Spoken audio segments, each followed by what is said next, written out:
Practical Anarchy by Stefan Molyneux of Free Domain Radio. Practical Anarchy is the second in a 3-volume series on anarchy. The first volume is Everyday Anarchy, and the third is Achieving Anarchy. Free Domain Radio is the largest and most popular philosophy show on the web and was a top 10 finalist in the 2007 Podcast Awards. Please visit us at www.freedomainradio.com. The show survives entirely on voluntary donations. If you find this book helpful in any way, please donate at Free Domain Radio. By the same author, that's me, On Truth, the Tyranny of Illusion, Universally Preferable Behavior, a Rational Proof of Secular Ethics, Real-Time Relationships, The Logic of Love, The God of Atheists, a Novel, Everyday Anarchy, available at freedomainradio.com. I would like to thank Charlotte and Greg for helping me to proofread and edit the book, as well as the wonderful Carl Bennion for supplying the beautiful cello playing that you hear in the various sections. If you would like to hear more of this wonderful music, you can visit Carl's YouTube channel at youtube.com/Carl Cello, Karlcello.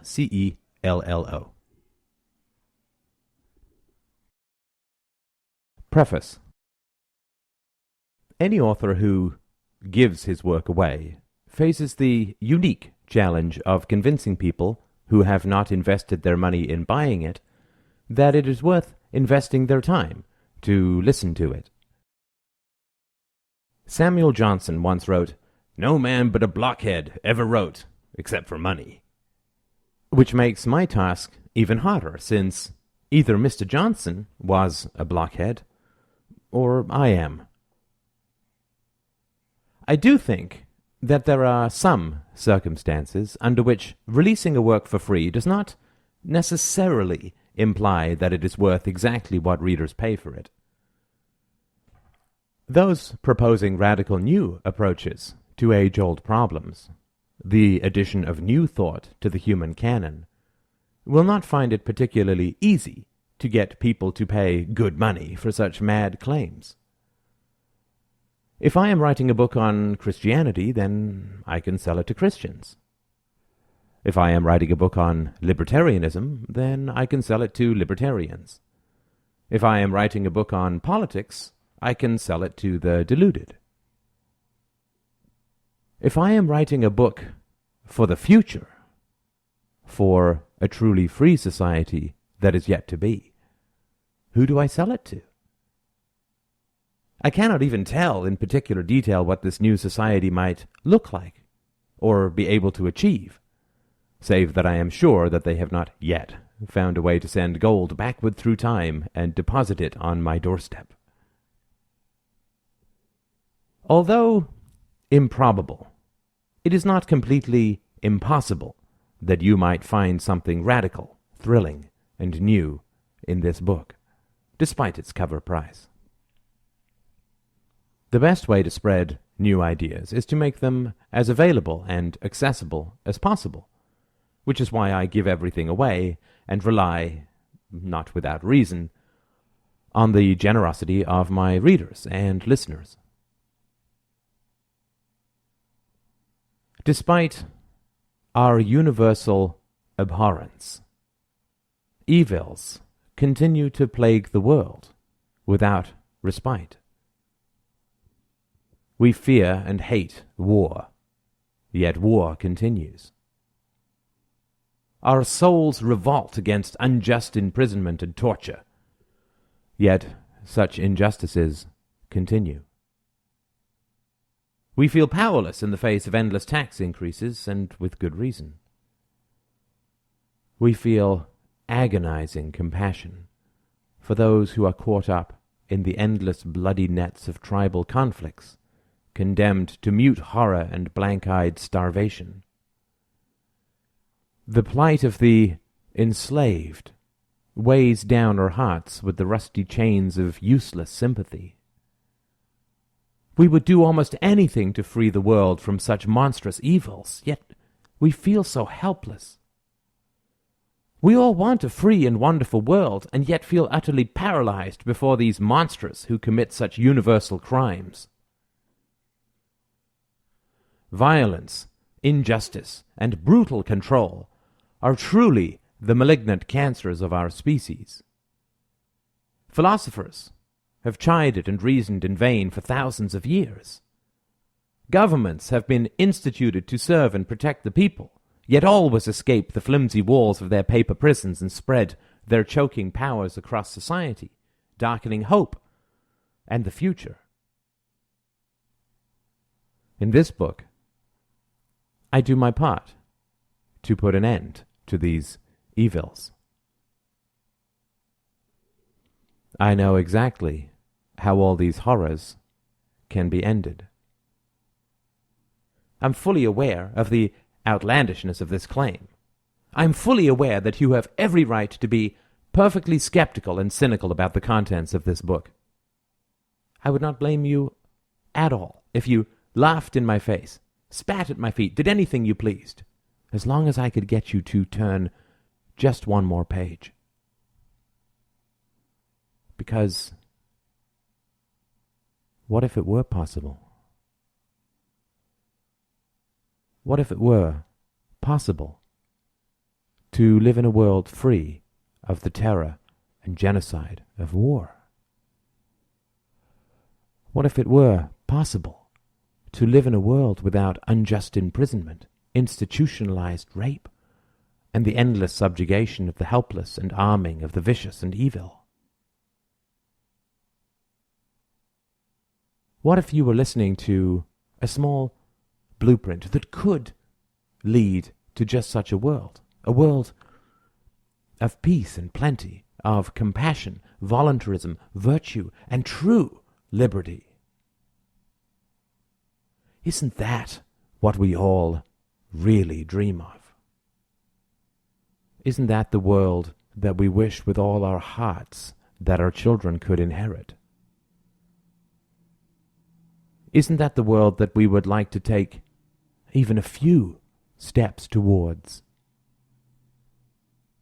Give this book a few minutes, I beg you. We can get there. My next book, Achieving Anarchy, will show us how. Why do we examine the destination before mapping the journey? Nietzsche said, "He who has a why can bear with almost any how." Before we discuss how to get to freedom, we must know why a stateless society is so essential. This book will show you what real freedom looks like. Part 1. Methodology. Introduction. The inevitable and highly intelligent questions that arose in response to my last book, Everyday Anarchy, mostly centered on the question of how a stateless society could self-organize in practical terms. Naturally, these sorts of questions are a fascinating and endless kind of intellectual delight. Much as Alice mused as she fell down the hole at the beginning of Lewis Carroll's famous book, we intellectuals are tempted to design the future down to the last detail.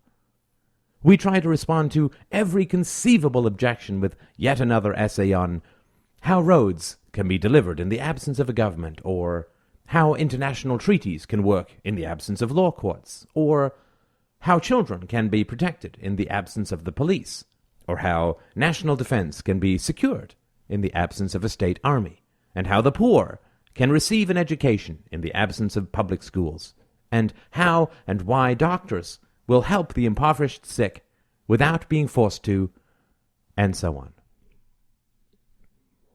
I have always argued that these answers, though intellectually stimulating and enjoyably debatable, will never convince those who wish to avoid the morality and practicality of nonviolent solutions to the problems of social organization. For instance, in my last book, as well as a recent video, I provided a proof for anarchy, which relied on the reality of non-contractual special interest group relationships with up-and-coming politicians.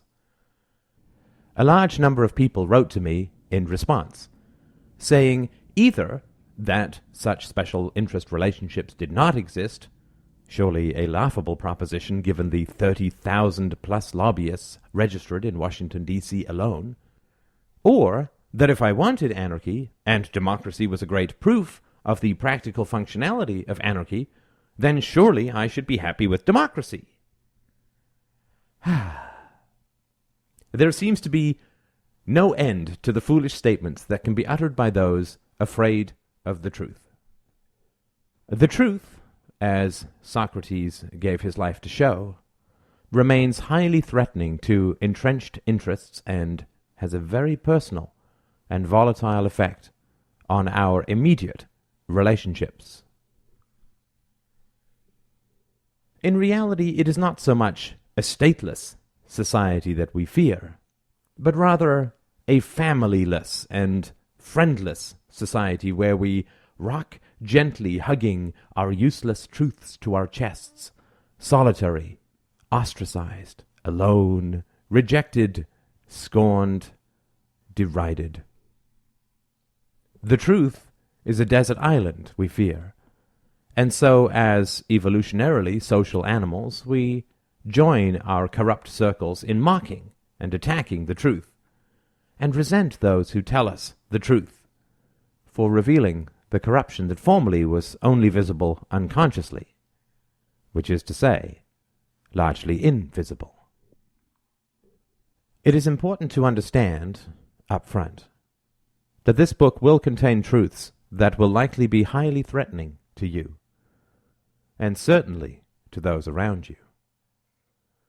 The world, viewed philosophically, remains a series of slave camps, where citizens tax livestock, labor under the chains of illusion in the service of their masters.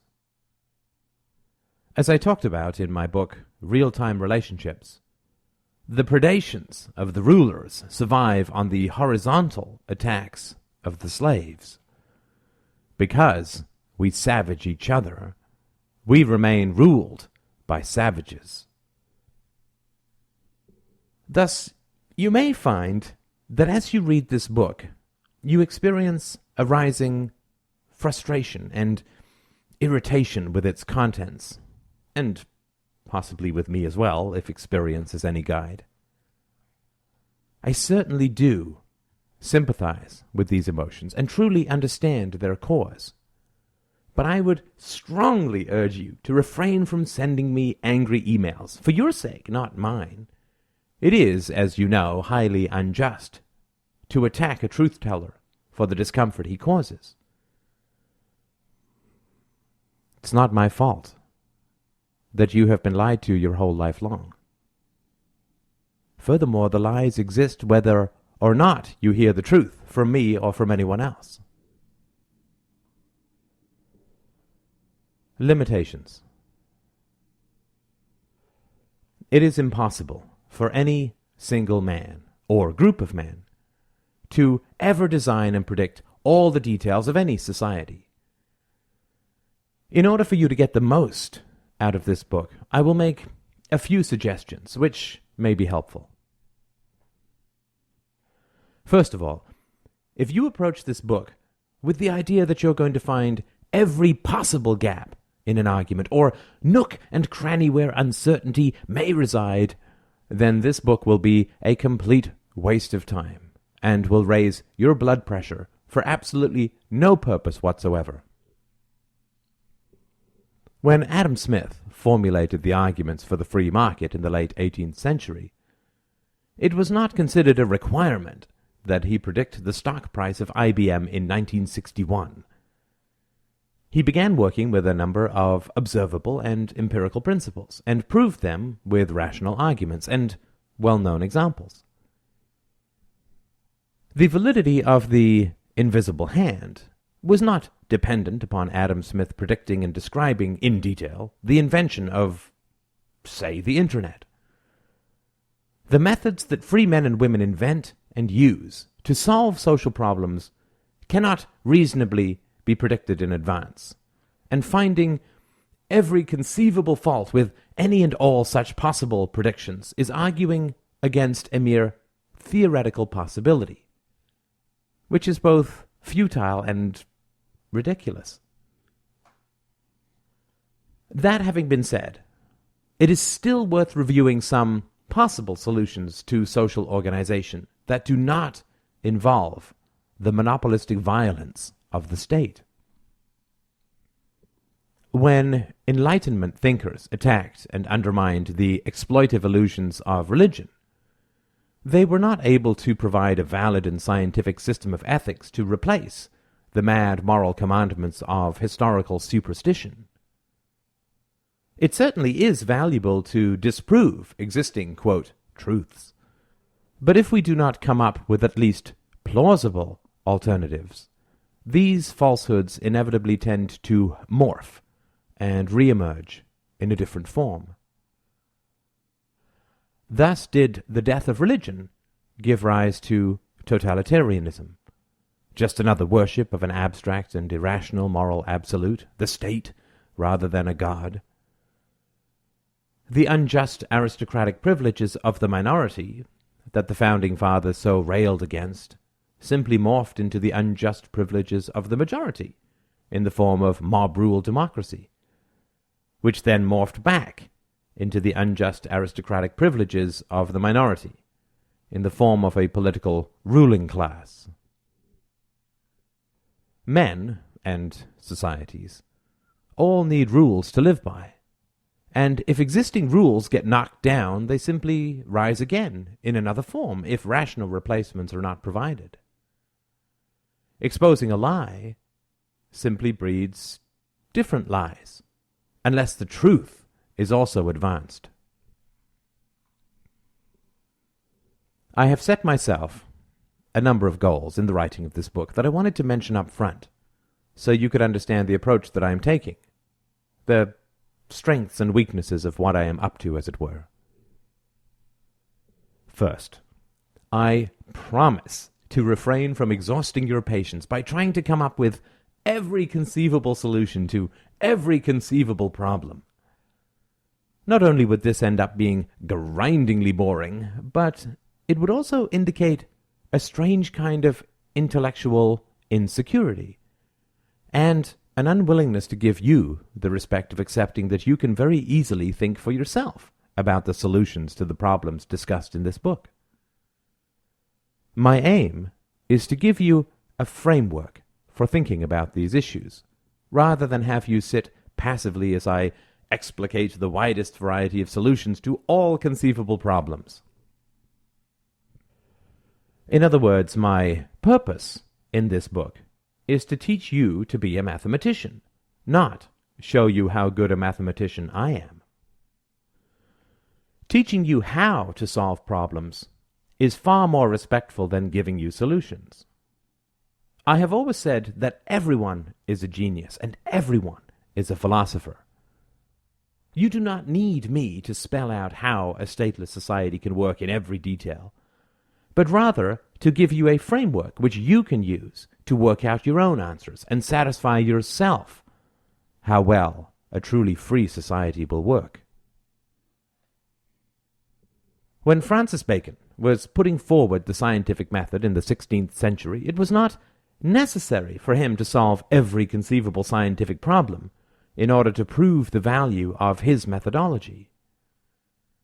It certainly was useful for him to show how his methodology had solved a number of vexing problems, and that it pointed the way to answers in a number of other areas. But, of course, if Bacon had been able to solve every conceivable scientific problem that could ever possibly arise, there would be precious little need for his scientific method at all, since we would just consult his writings whenever we had a scientific problem that we could not solve.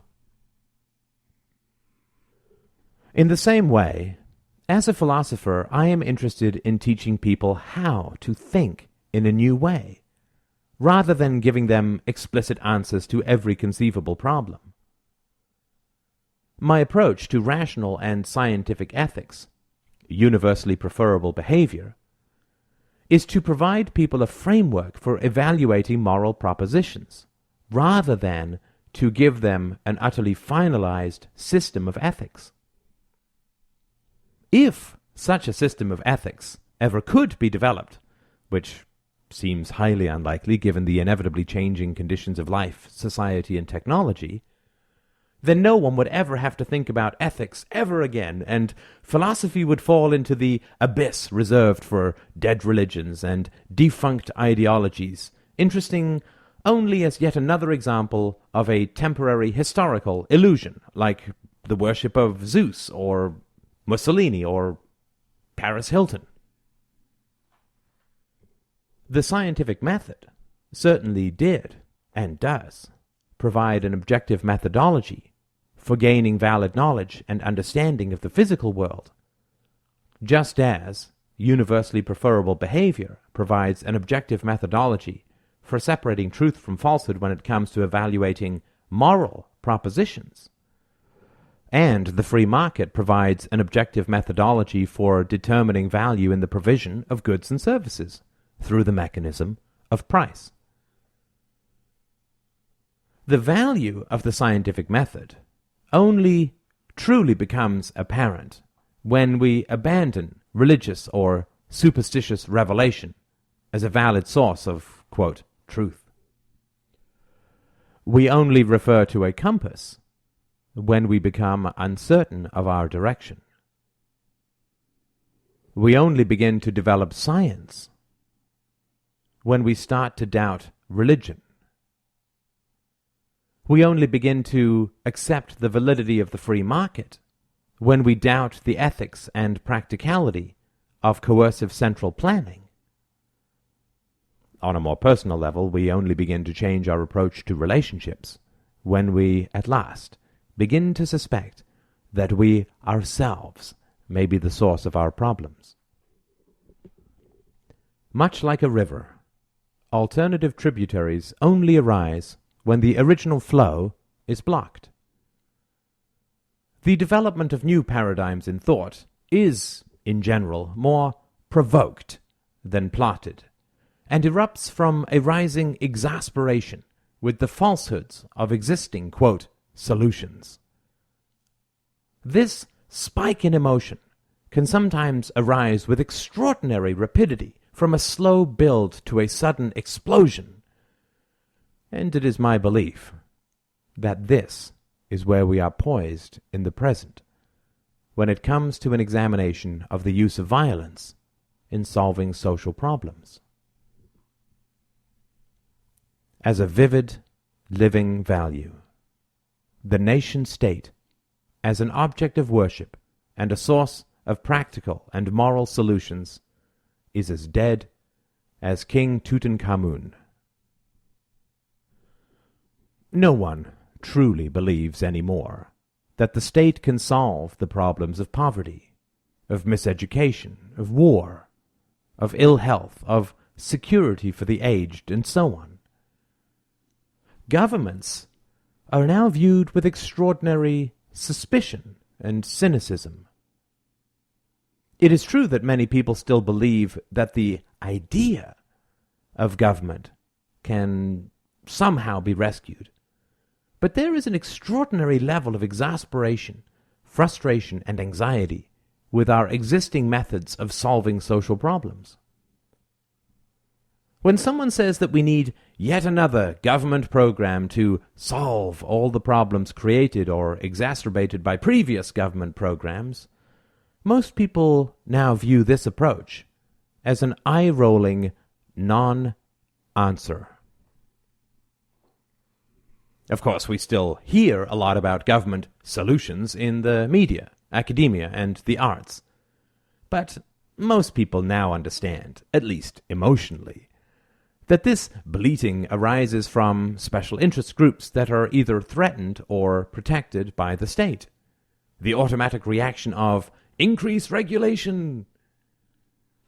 When a problem arises, this demand no longer comes from the people, but rather from those parties that will benefit from increased regulation.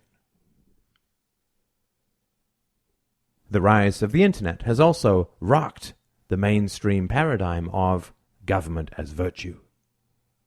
In particular, the US-led invasion of Iraq has contributed to a final collapse in belief about the virtue of statist solutions to complex problems.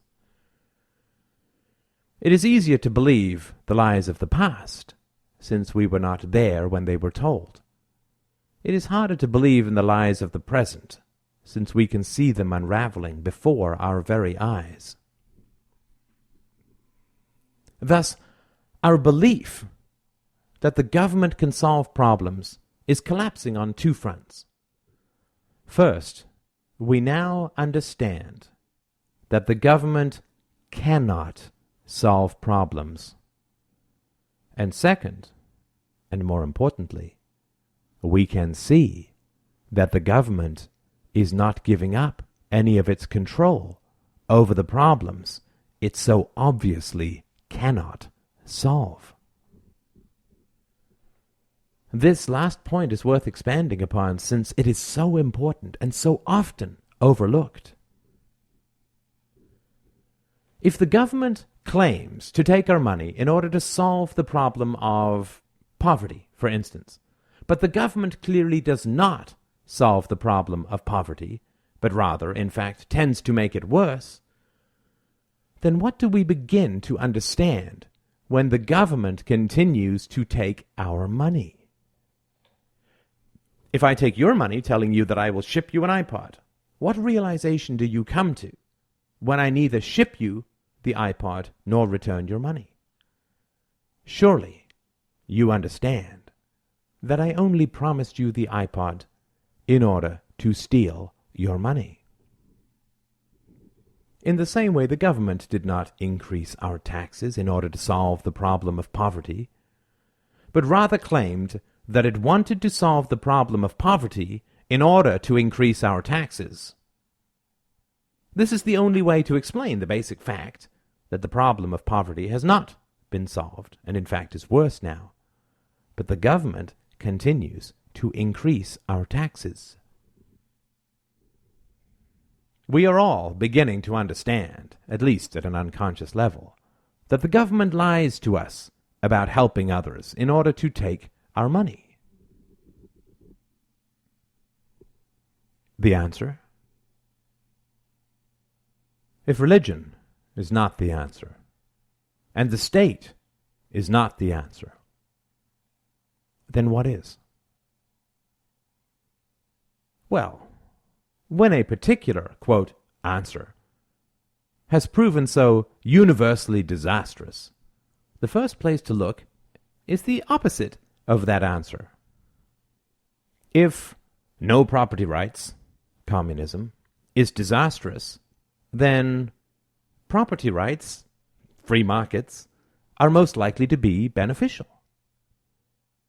If faith is disastrous, then science is most likely to be beneficial. If superstition is disastrous, then reason and evidence are most likely to be beneficial. If violence is disastrous, then peace and negotiation are most likely to be beneficial. If the state is disastrous, then anarchism is most likely to be beneficial. It is this last statement that tends to be the most challenging for people.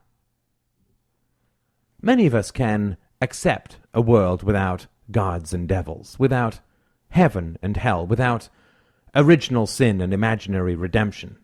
But we cannot accept, or even imagine, a world without governments. Many of us can picture a world with a minimum government, with a state concerned only with law courts, police, and the military, But we cannot picture a world without a government at all. A Christian can accept a world where 9,999 gods are ridiculous and false illusions, but that his God, the God of the Old Testament, is a true, real, and living deity. A Christian remains an atheist with regards to almost every god, but becomes an utter theist with regards to his own deity. Getting rid of almost all gods is utterly sensible. Getting rid of that one final God is utterly incomprehensible. In the same way, libertarians, objectivists, and other minarchists feel that getting rid of 99% of existing government functions is utterly moral, but getting rid of that last 1% is utterly immoral.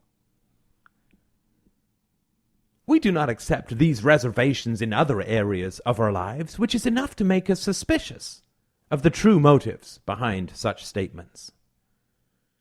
A woman who is beaten up only once a month lives 99.99% of her life violence-free, but we would not consider her beatings acceptable on that ground. It would be even more ridiculous to say that a woman should not be beaten every day, but that it would be utterly immoral to also suggest that she should not be beaten at all. If I claim that it is moral to reduce state violence, can I claim that it is utterly immoral to eliminate such violence completely? Can I dedicate my life to reducing the incidence of cancer, but then claim that eliminating cancer completely would be utterly immoral? Can I reasonably set up a charity to reduce poverty, but then claim, in my mission statement, that the elimination of poverty would be a dire evil? Of course not. I would be viewed as an irrational lunatic at best for making such statements. Those who claim that a reduction of violence is a moral ideal, but who then also claim that the elimination of violence would be a moral evil, must at least recognize, if they wish to retain any credibility, that they are proposing an entirely foolish contradiction. Now, by violence here, I do not mean that anarchism will completely eliminate human violence. The violence that I am talking about here is the morally, quote, justified and institutionalized initiation of force that is the foundation of state power. I'm not going to go into a lengthy discussion here about the nature of the state or the moral reasoning against the initiation of violence, since I have dealt with those topics at length in my podcasts and in other books.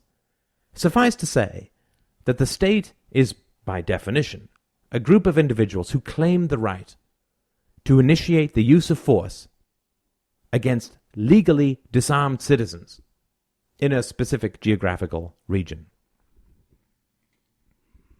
Thus, I think it is reasonable for us to take the approach that if it were possible to run society without a government, this would be a massive net positive.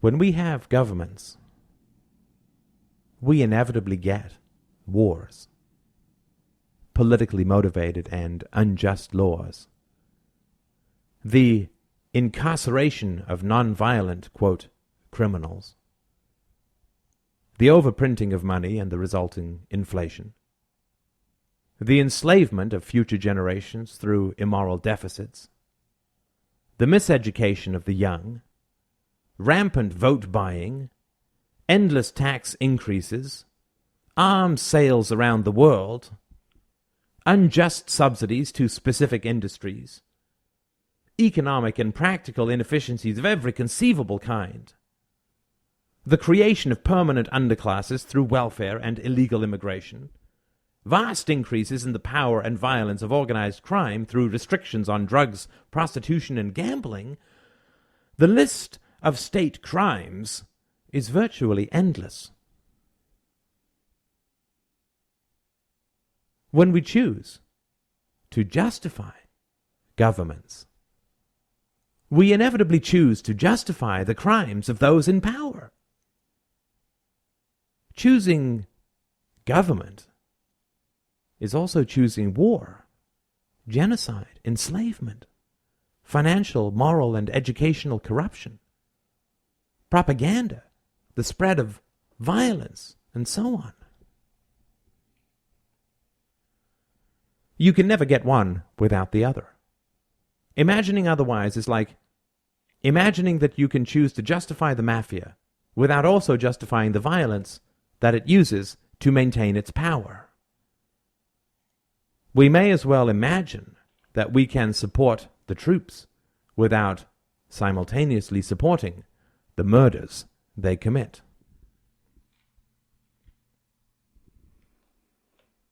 Given the number of bloody and genocidal crimes that orbit the power of the state, surely we can at least be open to the possibility that society can be organized far more effectively and morally without such an evil power at its center. If it turns out that society can run without a state, even haltingly, even imperfectly, then surely we should accept such practical imperfections for the sake of avoiding such rampant and bottomless crimes against humanity. Surely, even if anarchy were proven to produce fewer and worse roads, we could accept some mildly inconvenient and bumpy rides for the sake of releasing billions of people from direct or indirect enslavement to their political masters. To analogize this, imagine that someone in the 19th century proved that cotton would be 10% rougher if slavery were abolished. Would it be moral or reasonable for people to say, well, it is certainly true that slavery is a great evil, but I still prefer it to slightly less comfortable cotton? No, we would view such monstrous selfishness as staggeringly corrupt. The moral hypocrisy of claiming to be against slavery, but refusing to actually oppose slavery for fear of even the mildest practical inconvenience would be an ethical evil that would be hard to comprehend. Thus, when people dismiss the possibility of anarchy out of hand by saying, "Oh, but how would roads be provided?" what they are really saying is that they support war, genocide, tax enslavement, and the incarceration and rape of the innocent, because they themselves cannot imagine how roads might be provided in the absence of violence. People should be murdered, raped, and imprisoned because I am concerned that the roads I use might be slightly less convenient. Can anyone look at the moral horror of this statement without feeling a bottomless and existential nausea? Now, imagine that the reality of the situation is that roads will be provided far more efficiently and productively in a stateless society.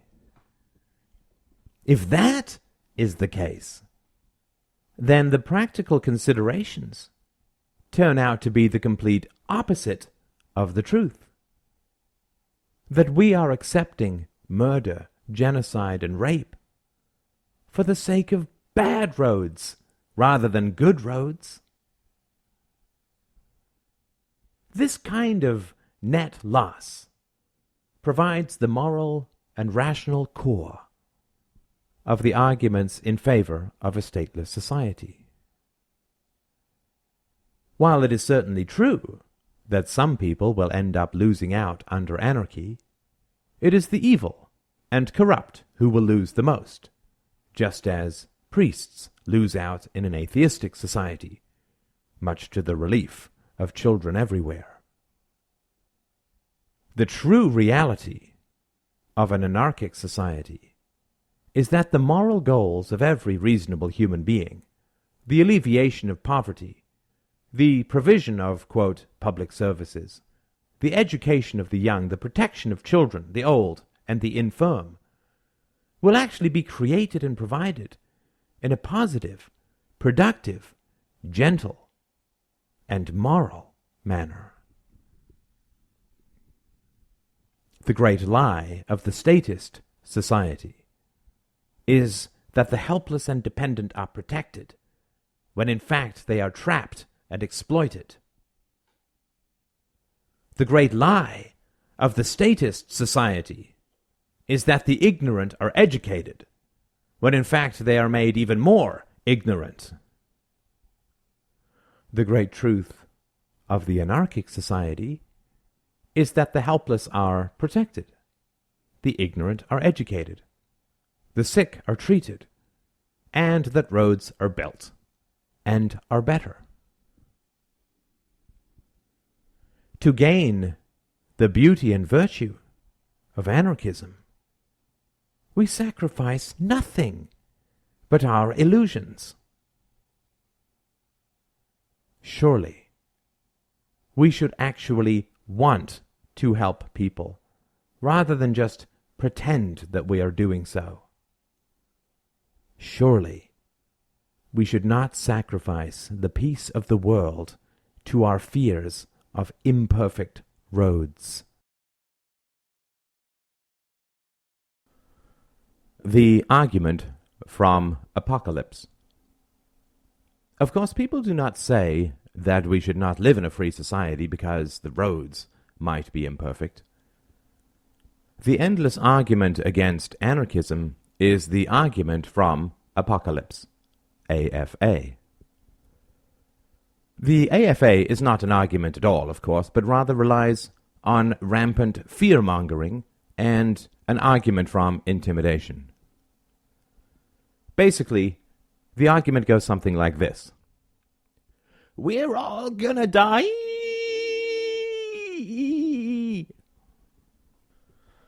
It would actually be nice if it was slightly more sophisticated than that, but the reality is that it is not.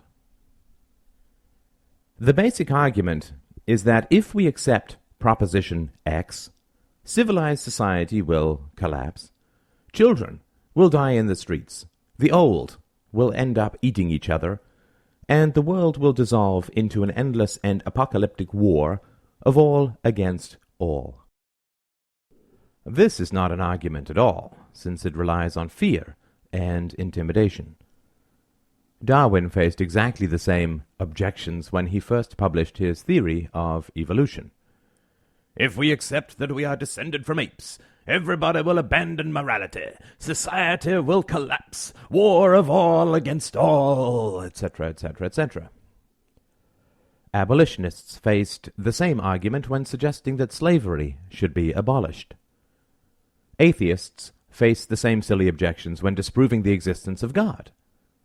Philosophers have been put to death for suggesting that ethics should be based on something other than superstition. Scientists are accused of the same evils whenever some new development threatens people's existing prejudices. It is all the most rampant nonsense, which survives only because of its endless effectiveness. The AFA remains effective because of a basic logical fallacy which has doubtless been around since the dawn of speech. Belief X would result in immorality or destruction, and so only a fool or an evil man would advocate X. Since very few people wish to appear either foolish or evil, they tend to back down in the face of this argument, or take the imprudent path, which I have trod many a time, of attempting to disprove the argument from Apocalypse. Anarchism results in evil, cometh the cry, and anarchists around the world endlessly respond with, no it won't. thus losing the argument before it even begins. The only thing that is relevant to any intellectual argument is whether it is true or not. Refusing to examine the validity and consistency of a mathematical argument because you fear that accepting its conclusion will result in endless evil is simply surrendering to superstitious fear-mongering and abandoning your rationality.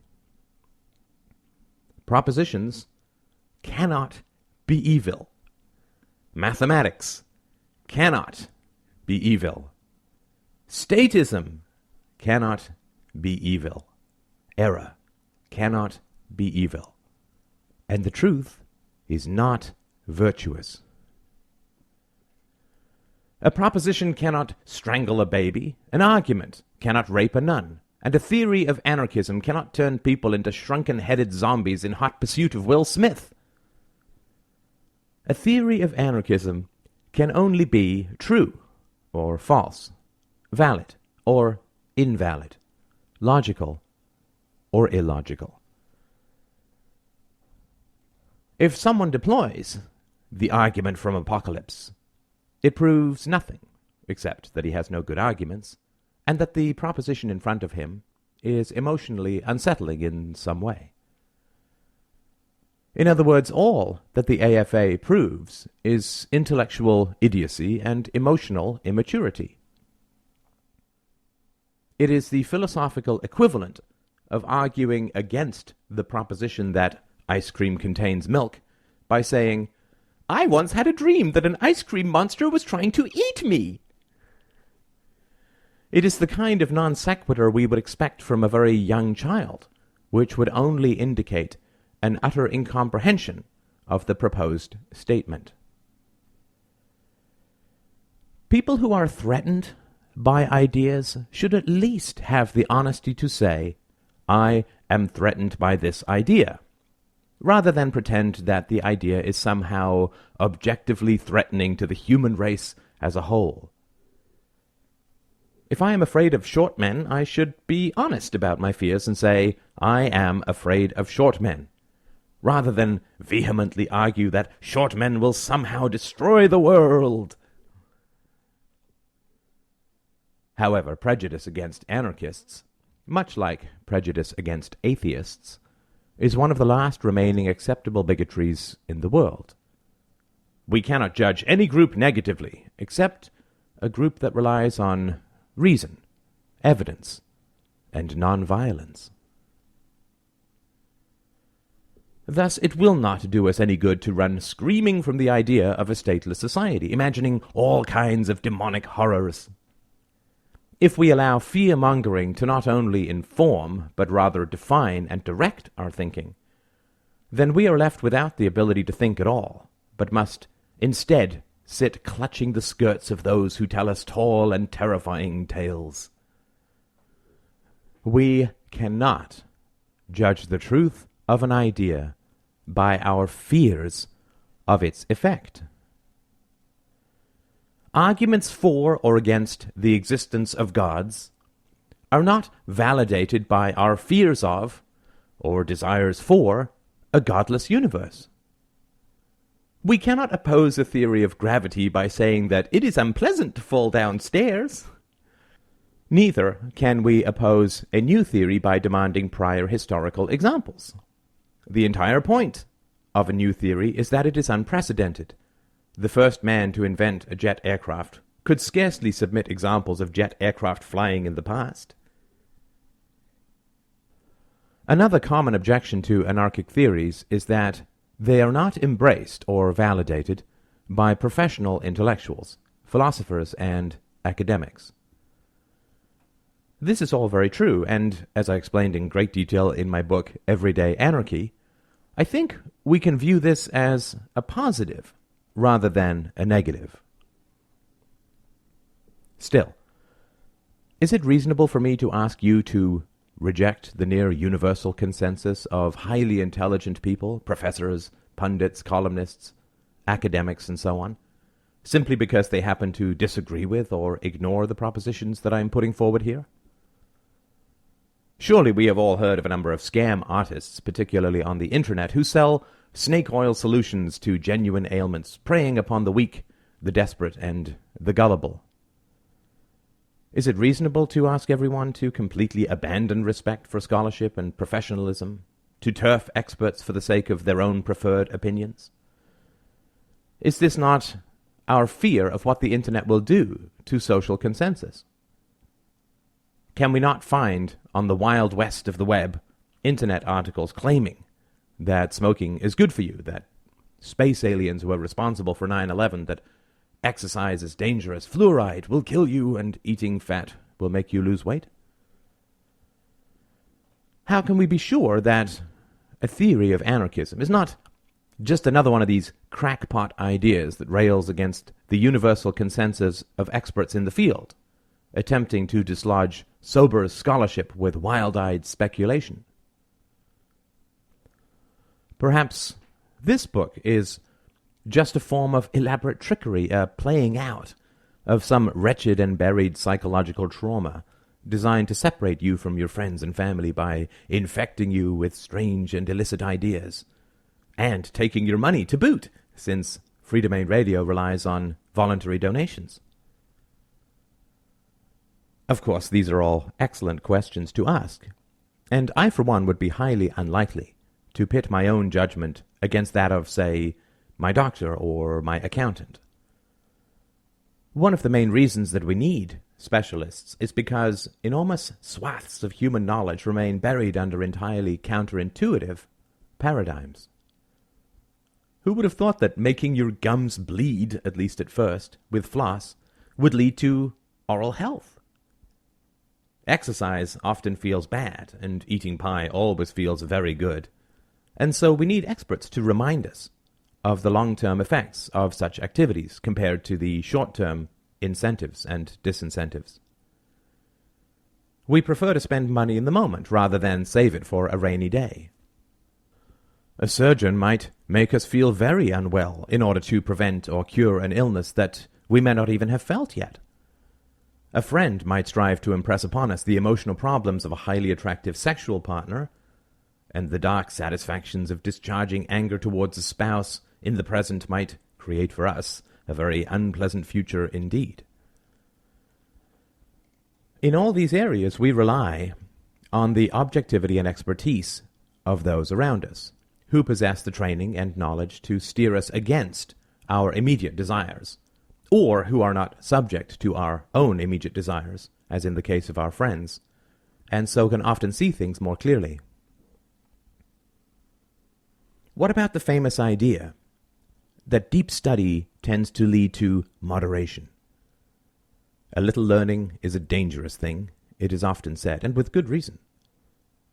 If we are ignorant of the effects of early childhood experiences and the long-term effects on the psychology of the personality, it is far easier to look at criminals as simply bad guys.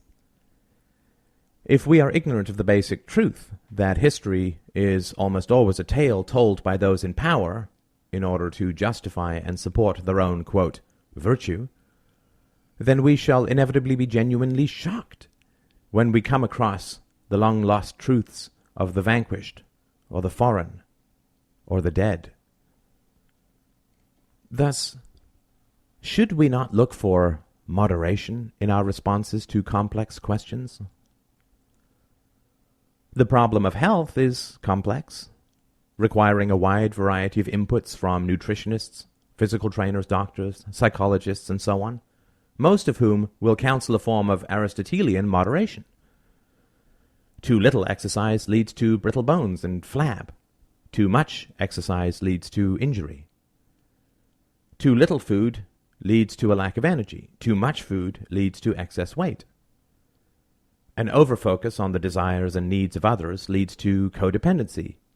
Too little focus leads to selfish narcissism.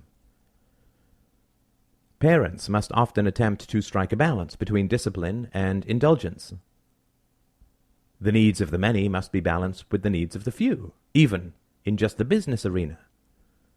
The sacrifice of our own short-term happiness for the sake of the longer-term happiness of another we love is all part and parcel of having a wise, flourishing, and positive set of personal and professional relationships. Given all this complexity, does the answer of, just get rid of the government, not strike us as overly simplistic? My mother used to talk about 3 spheres within society: business, government, and labor, and the need to find a balance between them. The endless challenge in society is finding a way to stimulate business growth, but not at the expense of labor, so that there is enough tax revenue for government to provide effective social services. This kind of juggling act strikes us as eminently mature in many ways, and recognizes that, just as there is good and bad in every individual, so there is good and bad in every group.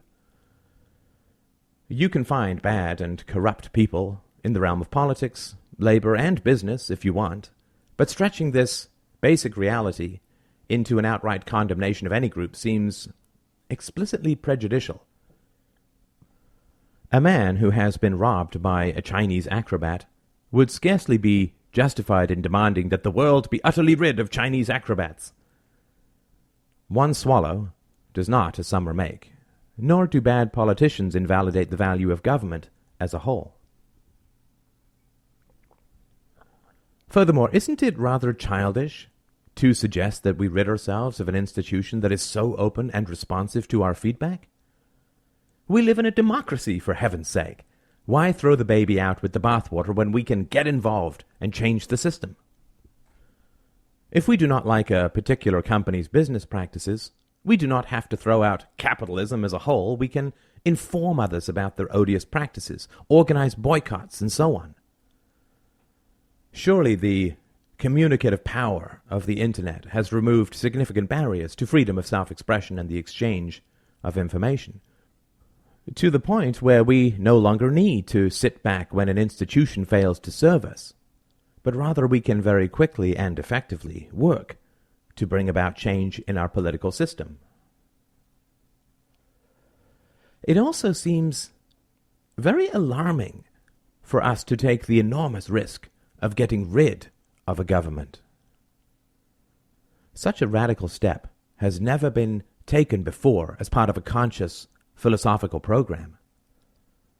Governments have collapsed, of course, and we can only look at the example of Somalia to see the infighting and warlords that can arise from such a situation.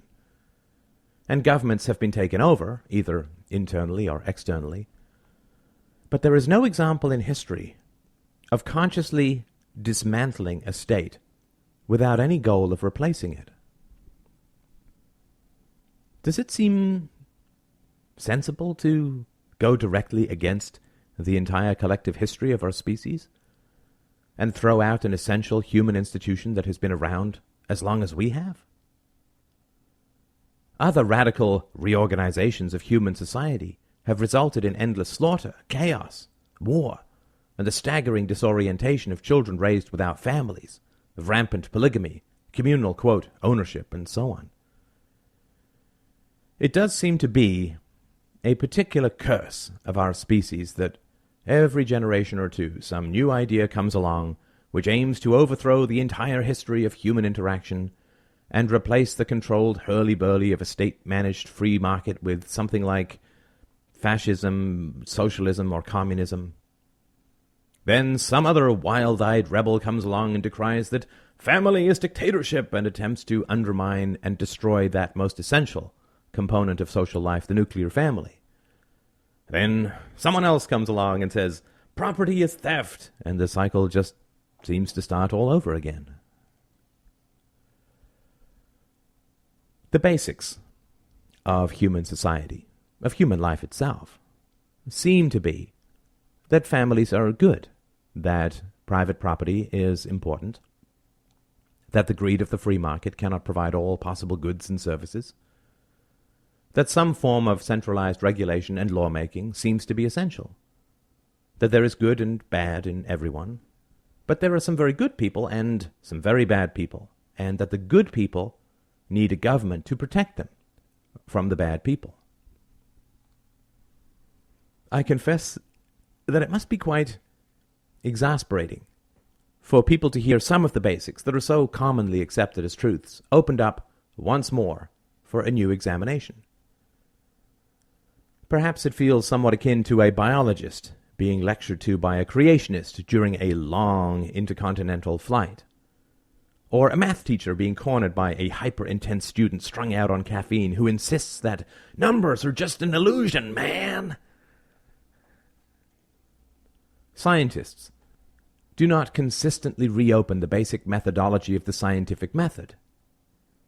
Economists are not continually overturning the essentials of their own profession, that human desires are limitless, but that all resources are limited. And doctors do not continually debate the value of the Hippocratic Oath. Surely, we can say, some basic aspects of human life can be accepted as given, so that we can have a firm foundation to build our edifices of thought upon. There are certain kinds of philosophers who will continually reopen the question of metaphysics and epistemology, and demand to know how we know that we are not living in the dream of an existential demon, and that everything is a managed illusion, and that we may in fact be a brain in a tank in a form of matrix.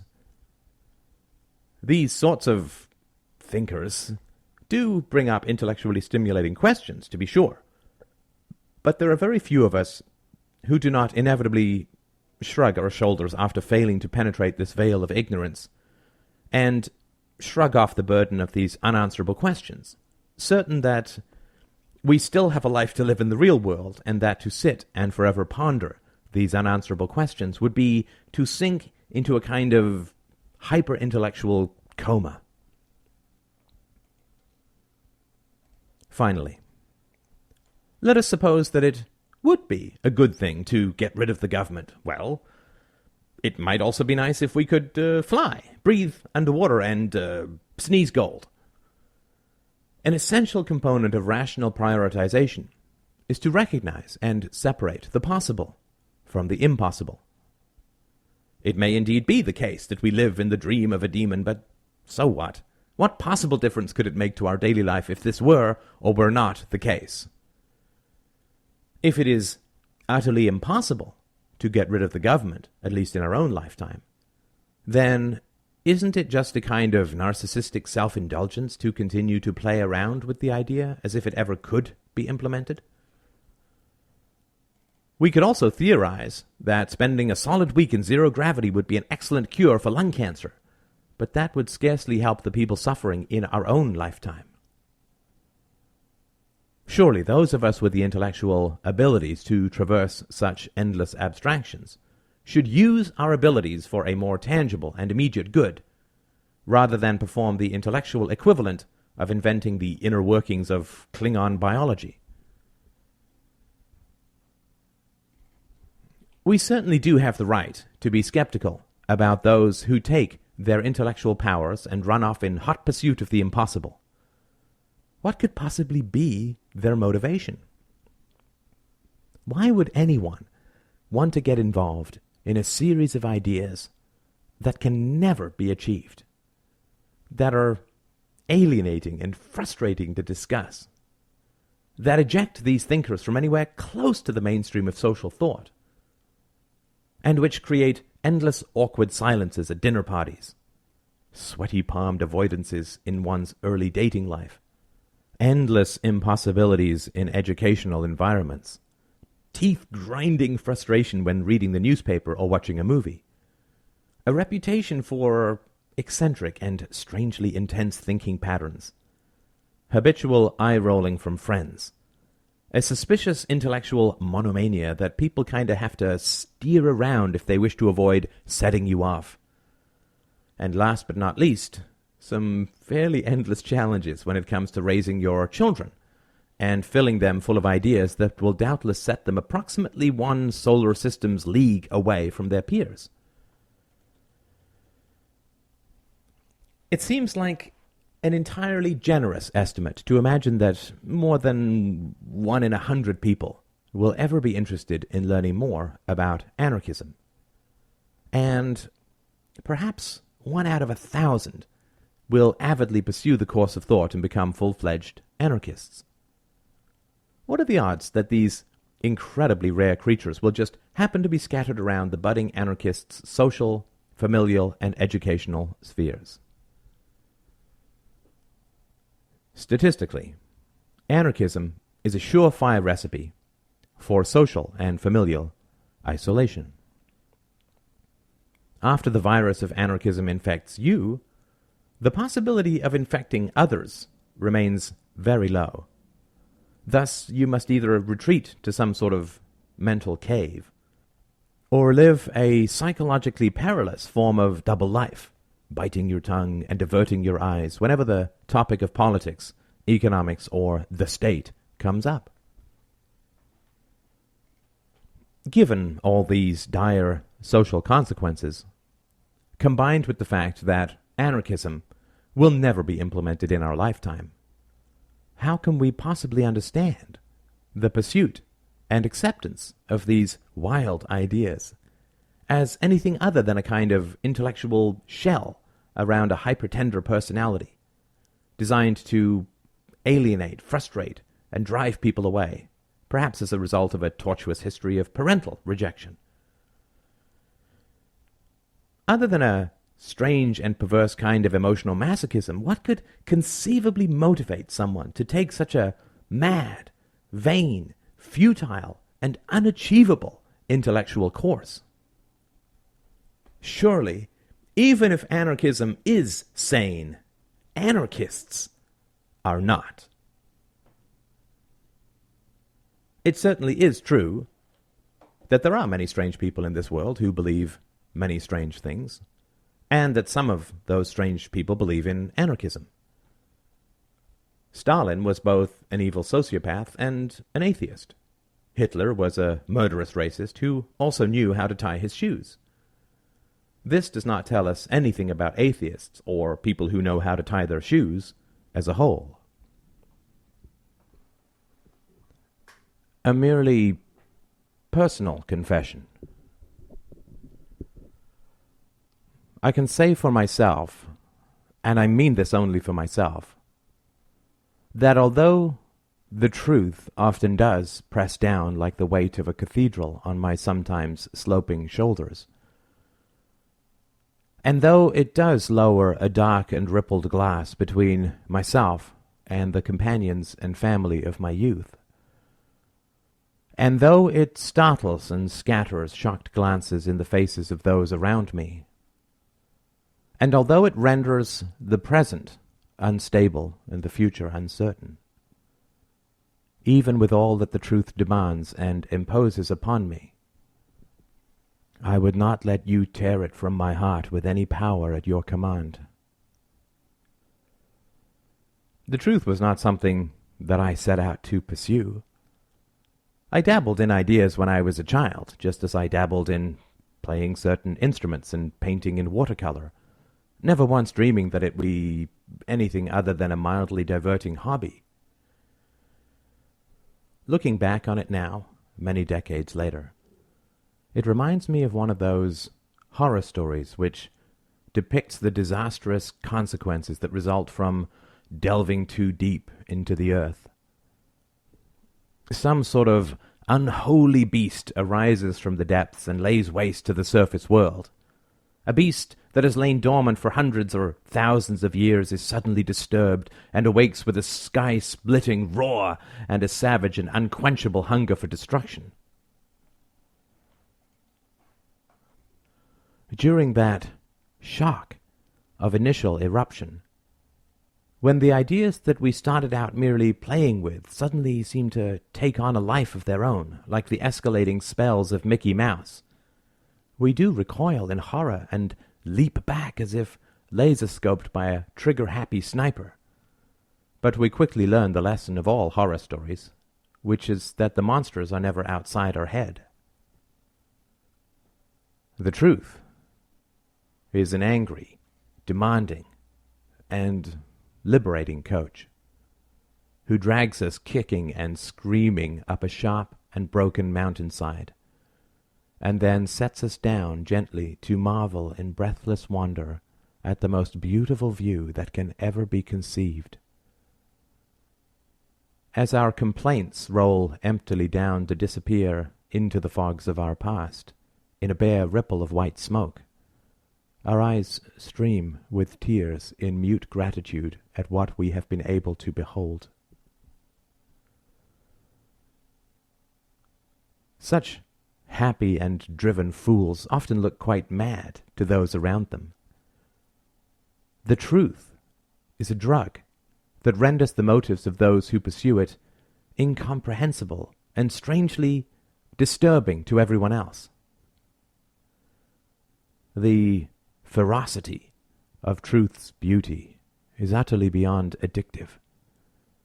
There is a passion and almost desperation to regain and re-enter the perfection of consistent reason and the beauty of the clicking match-up between thought and observation. It keeps us awake even when we are exhausted. It strikes us with fits of passion even when we must be both silent and still.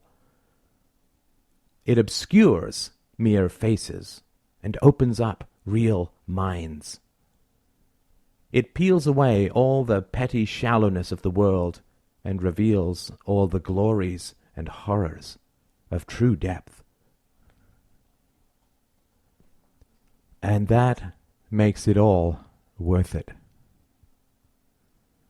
The pursuit of truth only seems like masochism to those who have not tasted its joys.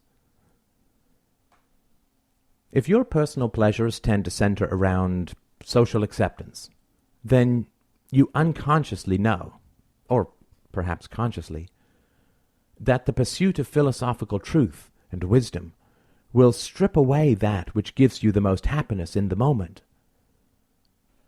In a very real sense, you are huddling at the oasis of small-minded social pleasures, and cannot see beyond the desert that surrounds you to a wider and greater world. Unfortunately, there are very few philosophers who will help you to let go of this illusion. Most philosophers will talk endlessly about the beauty of the world beyond the desert, but will not confidently lead people away from the oasis they cling to. You really should come with me, they say, because this oasis is pretty bad, and there's this wonderful world beyond the desert that we should all go to. And they tug at everyone's trousers and endlessly cajole everyone to start marching across the desert to this wonderful new world, which baffles and irritates everyone in sight. If this new world is so wonderful and it is supposed to set you so free, then why does the sum total of your freedom appear to be nothing more than your endless insistence that we all follow you out into the desert? If our world is actually so small, petty, and unsatisfying, then why do you spend your time here rather than in this new world that gives you such endless pleasure and freedom? Because we must tell you directly that it appears to us that you are also afraid of this desert, and you do not wish to cross it alone, and so you are desperate to find people who will come with you, because you do not in fact believe in this wonderful new world of happiness and freedom. If you had cancer and you had discovered a cure for it, you would not refrain from taking that cure until you had convinced everyone else with cancer to take it. Rather, you would take the cure and document everything with as much detail as possible, so that you could better make the case to others that they should take your cure. But this is not what you are doing. You say that you have a cure for unhappiness called wisdom, but this cure seems to require that everyone else take it at the same time. You do not appear to be willing to lead by example, but instead seem to be enslaved by a compulsive need to get everyone else to take this red pill at the same time that you do. Your pursuit of wisdom has clearly not given you the freedom, happiness, and peace of mind that you claim it does, that you portray as a benefit in order to sell it to others. The world is full of people who will try to sell you cures that they do not take themselves, and there is no good reason to believe that your claim that philosophical wisdom leads to happiness is any different. This basic paradox enslaves everyone at the oasis. The anarchist, or philosopher, it turns out, is only tortured by his vision of the world beyond the desert, and in fact is only reinforcing everyone's belief in the necessity of social conformity for the achievement and maintenance of happiness. In this way, the philosopher is actually turning everyone against the pursuit of wisdom for the sake of his own social anxieties.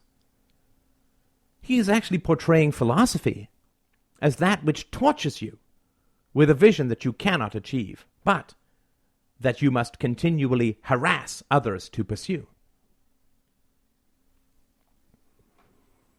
Finally, since the philosopher seems utterly unable to even perceive this basic paradox, let alone solve it, how much credibility are those around him going to grant his ability to perceive, pursue, and capture the truth?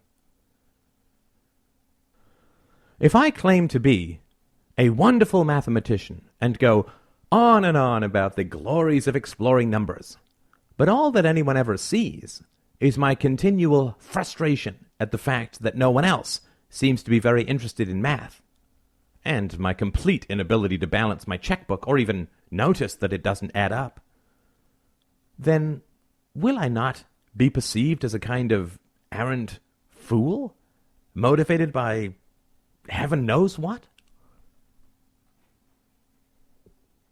The desert metaphor is somewhat limited, since when we leave the oasis and cross the desert, we pass completely out of view.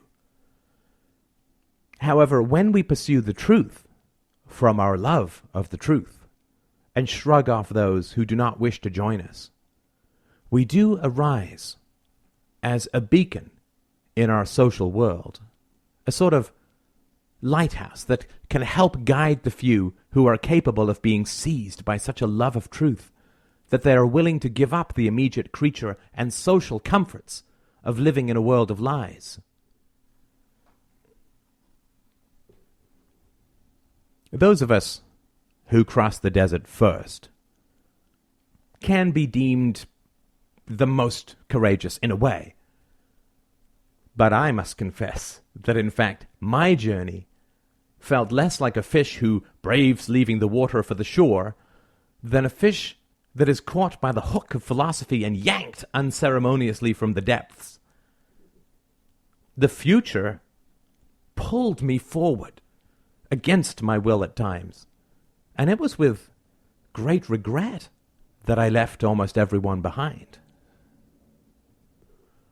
I was not convinced of the glories of the world beyond the desert, but rather feared that the desert would go on forever, and that actually I might go mad. Fortunately, to say the least, this did not happen, and I did discover the world beyond the desert and all the beauties and truths that it contains.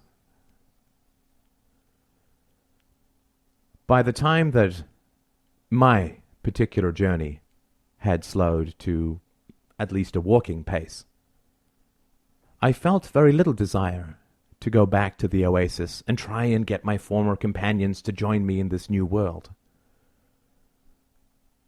Once we have made the wrenching transition from ignorance to wisdom, we genuinely understand and appreciate the difficulty of the process, and would no more imagine dragging our former companions across this desert than we would choose a random person on the street to join us in an ascent of Everest. At the end of my last book, I talked about a small village inhabited by those of us who have made it across this desert.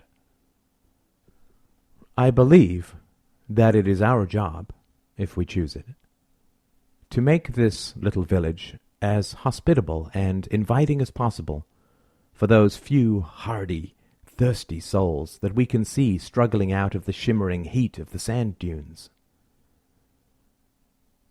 Creating a place where truth is welcome is the first goal for us pioneers. We know that we cannot return to the half-life that we had before. We know that it would be selfish to continue on and on in the path of wisdom without creating some markers and resting places for those who are following us. And we know that the incredible advances in communication technology have for the first time in history allowed the path across the desert to be mapped and visible. Never before has it been so relatively inviting to pursue the path of truth and wisdom. The destination is no longer the Socratic cup of hemlock, or Nietzsche's madness, or Rand's later cultishness, or the dry death of academic conformity, but rather a gathering place, a forum, I would say, where we can exchange ideas and experiences and support each other, and learn how to best defend ourselves against those who would do us harm, and build our new homes, virtual though they may be for many, in the company of others, rather than alone, which has so often been the case in the past. As we make our new homes more comfortable and inviting, we will in fact begin to draw more and more people across the desert, because they will see that there is a destination that can be achieved, and they will get more than a glimpse of the life that can be lived beyond lies.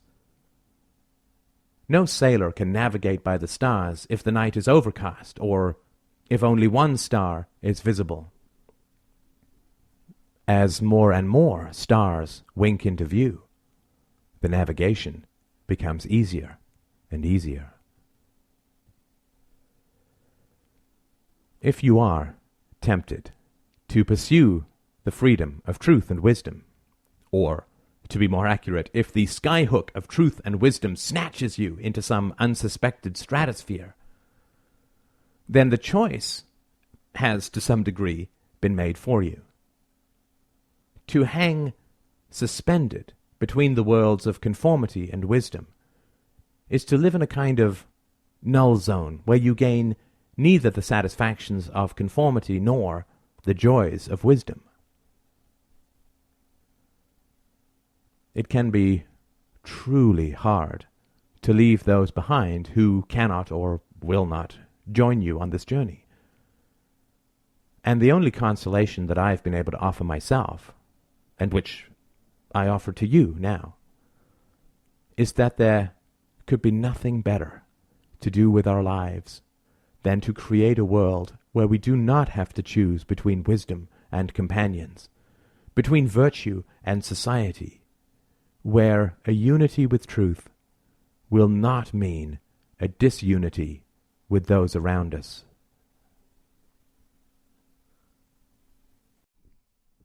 A few principles.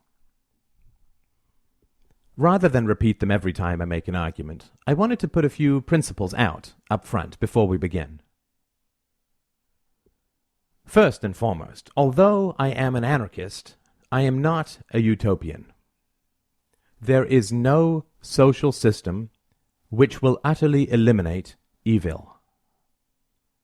In a stateless society, there will still be rape, murder, theft, and abuse.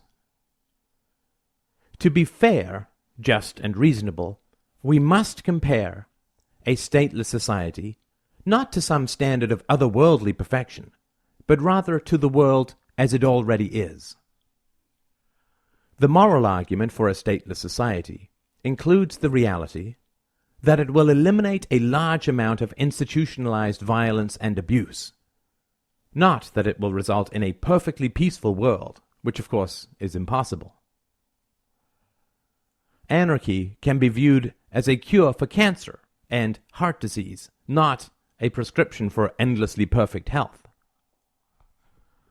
It would be unreasonable to oppose a cure for cancer, because such a cure did not eliminate all other possible diseases.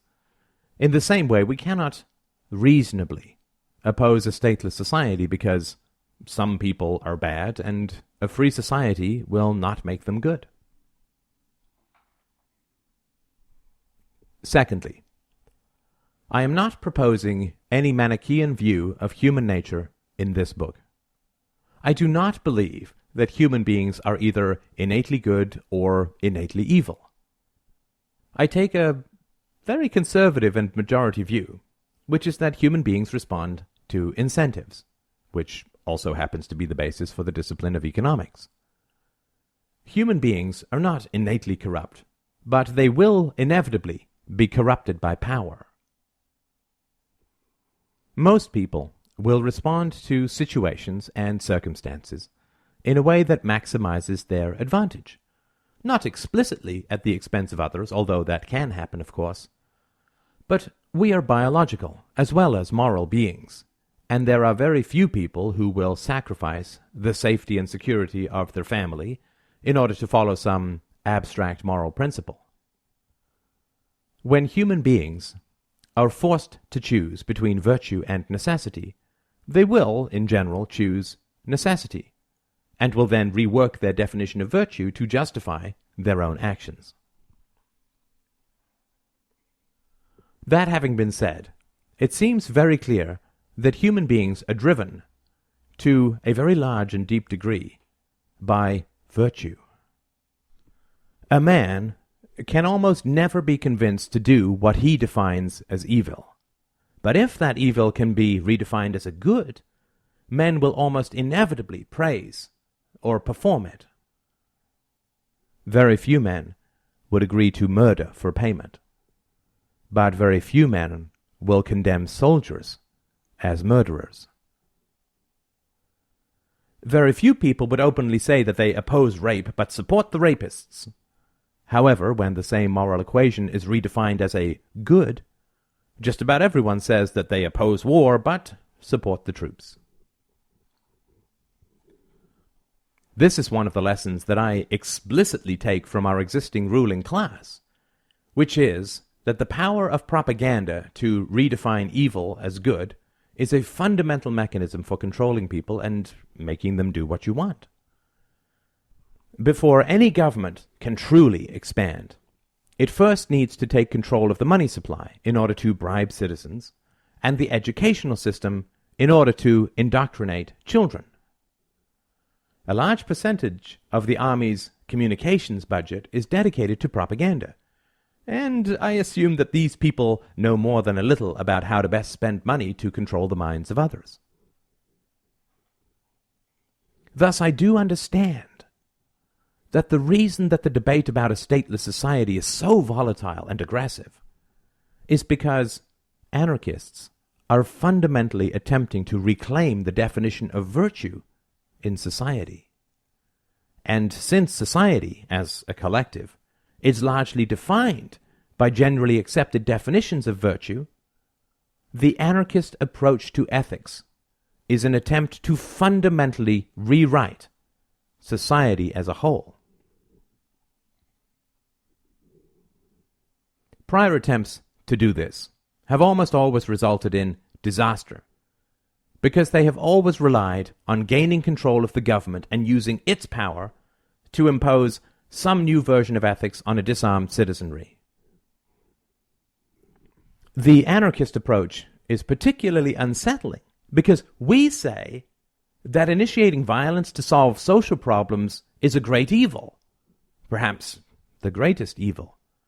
And so we steadfastly reject and refuse political solutions.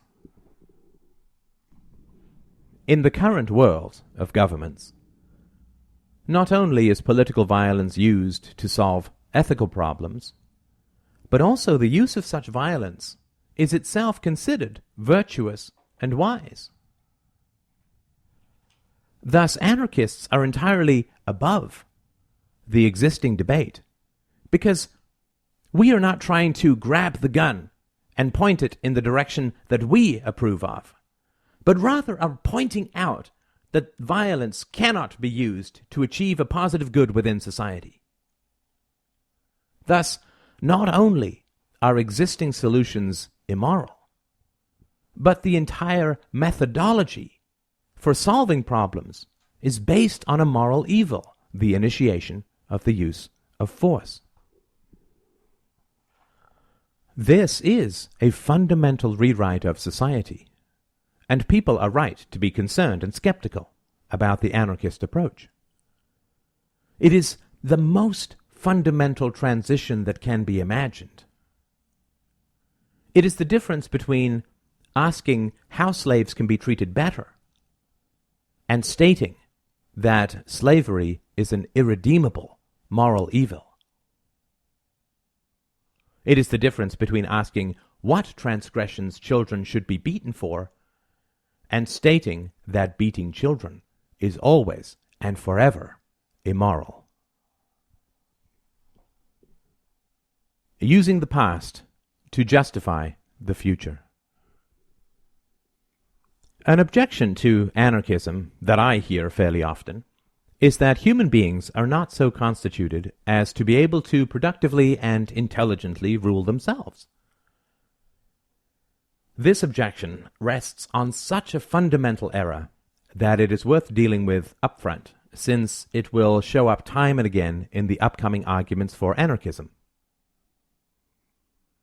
We can all understand that it would be completely irrational to say that slaves cannot be freed because they lack initiative and education. We all perfectly understand that slaves are barred from education and punished for taking initiative. It is like saying that a totalitarian economy cannot be privatized because all of the workers are lazy. It is clear that this, quote, laziness actually arises out of a totalitarian economy, rather than any innate habits of the workers. Nutritionists might as well say that fat people cannot lose weight because they are fat.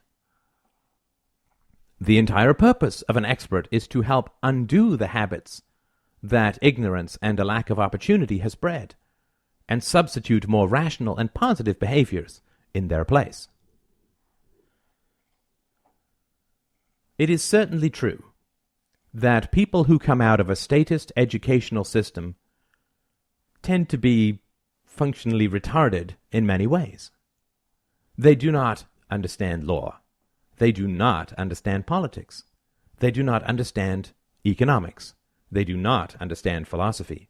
They very likely have never taken a course in logic, or even been offered one.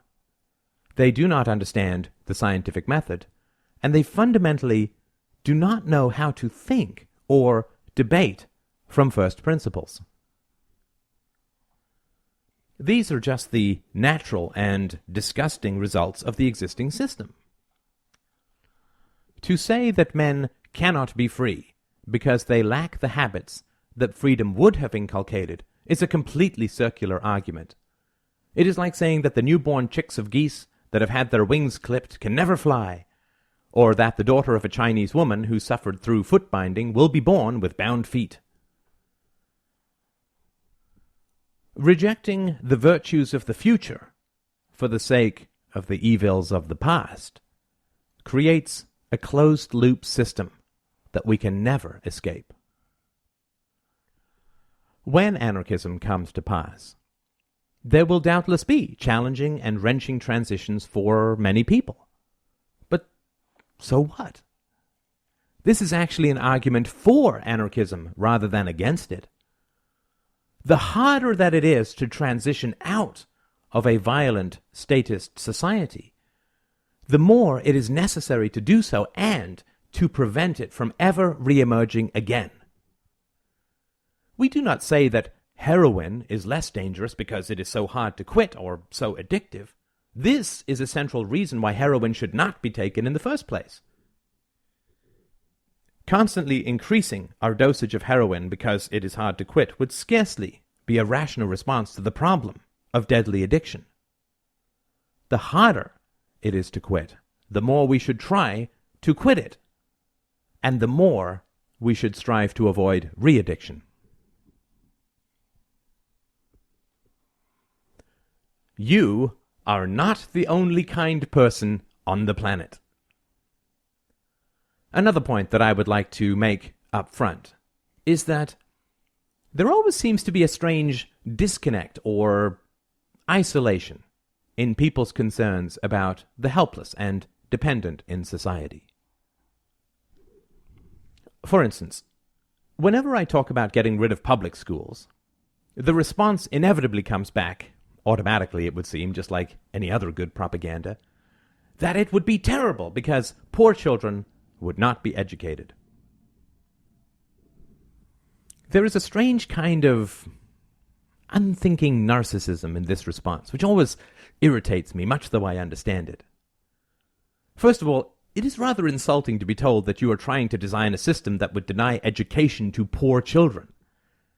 To be placed into the general category of yuppie capitalist scum is never particularly ennobling. A person will raise this objection with an absolutely straight face, as if he is the only person in the world who cares about the education of poor children. I know that this is the result of pure indoctrination, because it is so illogical.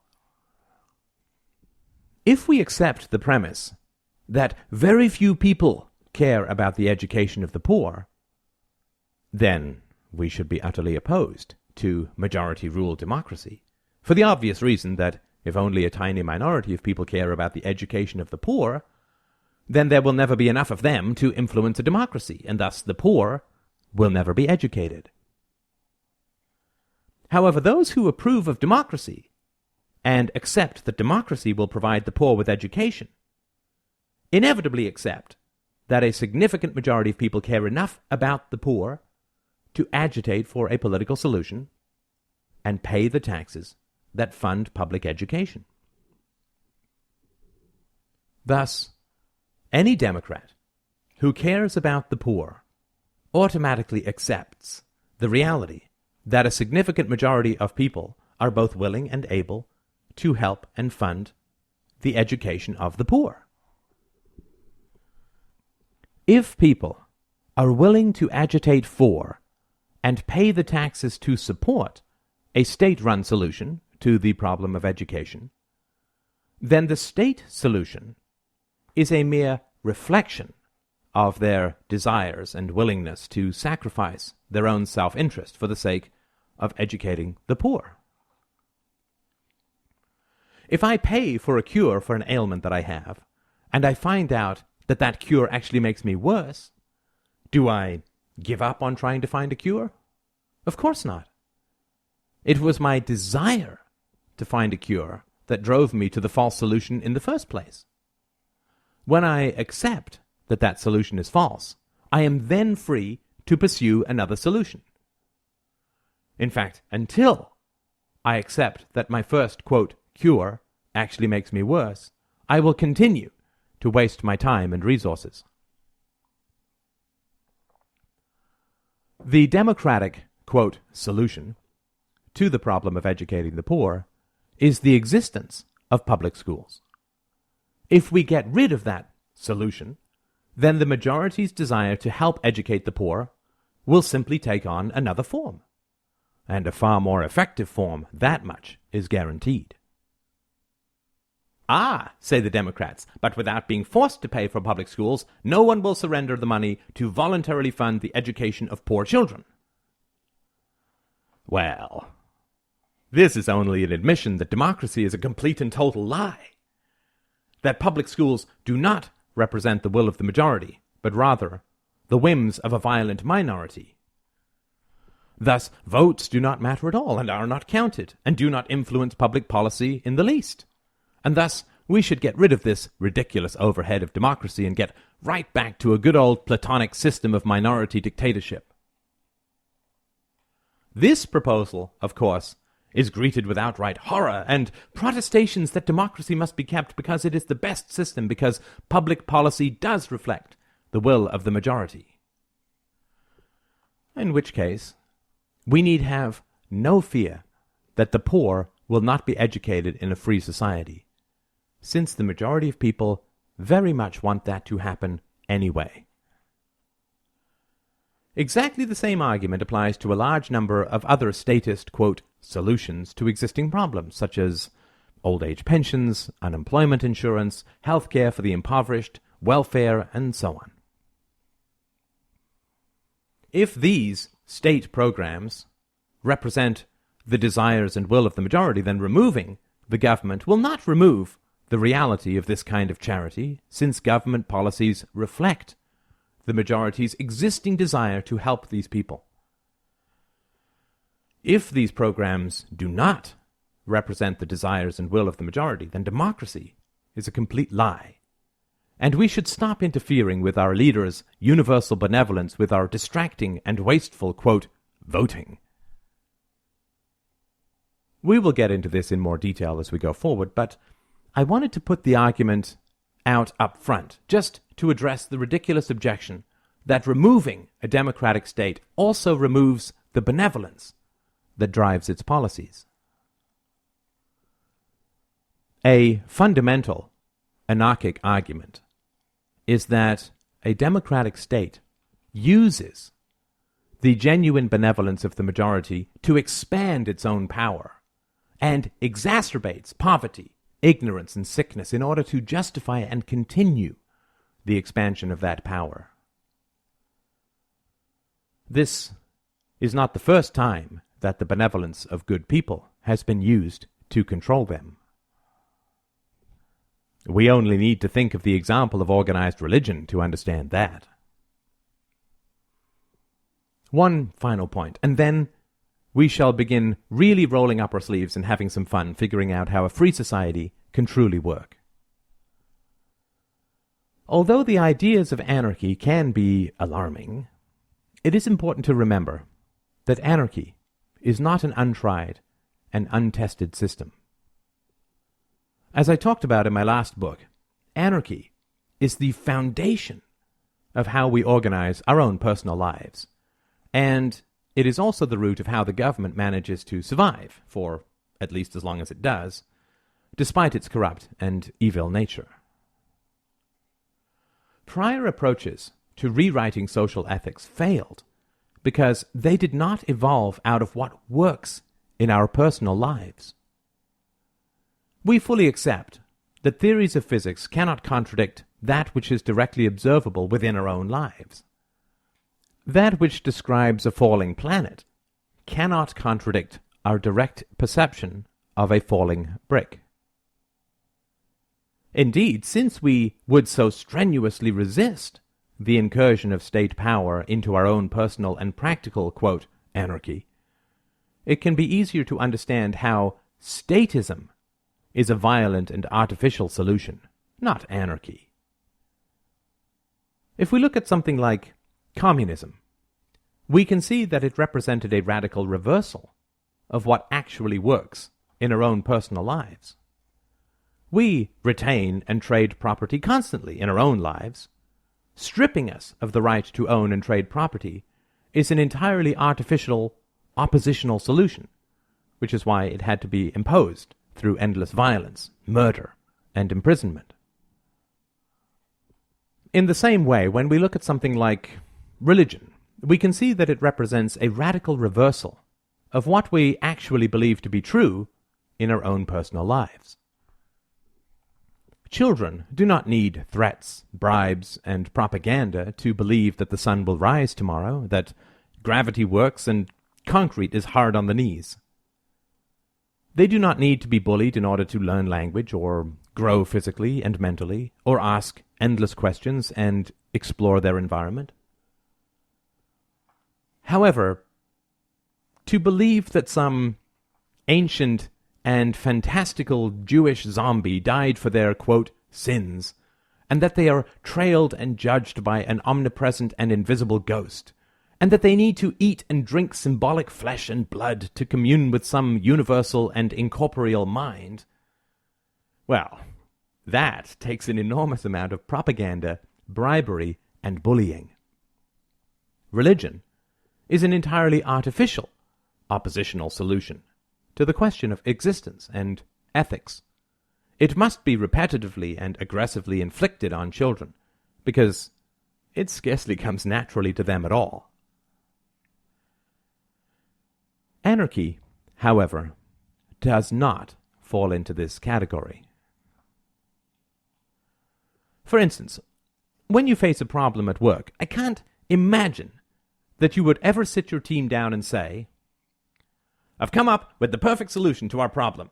What we're going to do, C, is pick 2 of us, give them guns, and then those 2 are going to force the rest of us to do whatever they want for the next few years. And then we're going to perhaps pick 2 other people who will get those guns, and then they'll be able to force us to do whatever they want us to do for the next few years. And then we'll start all over again. I have yet to see a business book with anything close to the title of Creating a Violent Internal Monopoly to Solve Your Customer Service Woes. In the same way, if you face problems in your relationship, you may go to a marriage counselor, but I have never heard of any couple going to the mafia and saying, we can't quite agree on how we should be spending our money, so we're going to buy you guys a bunch of guns and bombs, and we want you to tell us what to do, and if we disobey your orders, we want you to kidnap us and throw us in some dank and horrible cell where we can only hope to be raped by other people. If you're looking for a job, I don't imagine that you will kidnap someone and force him to hire you. If you want a girlfriend or a boyfriend, I cannot believe that you will chloroform and kidnap someone you were attracted to like the protagonist in John Fowles' The Collector. If you are having trouble parenting, it does not seem at all likely that you will hire someone to kidnap you if you parent in a way that he disagrees with for some reason. This list can of course go on, but the basic reality is that we never look for statist solutions to problems that we face in our own lives. We never create a localized monopoly, arm it, and give it the right to take half our income at gunpoint, and then force us to obey its whims. Statism and isolation. There is something about statism, some aspect of it, which profoundly isolates us from our fellow citizens. We turn from animated problem solvers to mindless defenders of the status quo. As an example, I offer up the inevitable response I receive when I provide an anarchic solution to an existing state function. When I say that theoretical entities called dispute resolution organizations, DROs, could enforce contracts and protect property, the immediate response is that these DROs will inevitably evolve into a single monopoly that will end up recreating the state that they were originally supposed to replace. Or, when I talk about private roads, I inevitably hear the argument that someone could just build a road in a ring around your land and charge you $1 million every time you wanted to cross it. Or, when I talk about private defense agencies that can be used to protect a geographical region from invasion, I am promptly informed that these private agencies will simply turn their guns on their subscribers, take them over, and create a new state. Or, when I discuss the power of economic ostracism as a tool for maintaining order and conformity to basic social and economic rules, I am immediately told that people will be marked for exclusion unless they pay hefty bribes to whatever agencies control such information. It is the same story over and over. An anarchic solution is provided, and an immediate disaster scenario is put forward without thought, without reflection, and without curiosity. Of course, I'm not bothered by the fact that people are critical of a new and volatile theory. I think that is an essential process for any new idea. What does concern me is the fundamental lack of reciprocity in the minds of the people who thoughtlessly reject creative solutions to trenchant problems. I don't mean reciprocity with regards to me, although that is surely lacking as well, but rather with regards to any form of authority or influence in general. For instance, if people in a geographical region want to contract with an agency or group of agencies for the sake of collective defense, what is the greatest fear that will be first and foremost in their minds? Naturally, it will be that some defense agency will take their money, buy a bunch of weapons, and promptly enslave them. How does a free society solve this problem? Well, if there is a market need or demand for collective defense, a number of firms will vie for the business, since it will be so lucrative in the long run. The economic efficiency of having a majority of subscribers would drive the price of such defense down. However, the more people that you enroll in such a contract, the greater everyone's fear will be that this defense agency will attempt to become a government of some kind. Thus, no entrepreneur will be able to sell this service in the most economically efficient manner if he does not directly and credibly address the fear that he will attempt to create a new government. We're so used to being on the one-sided receiving end of dictatorial edicts from those in power, whether they are parents or teachers or government officials, that the very idea that someone is going to have to woo our trust is almost incomprehensible.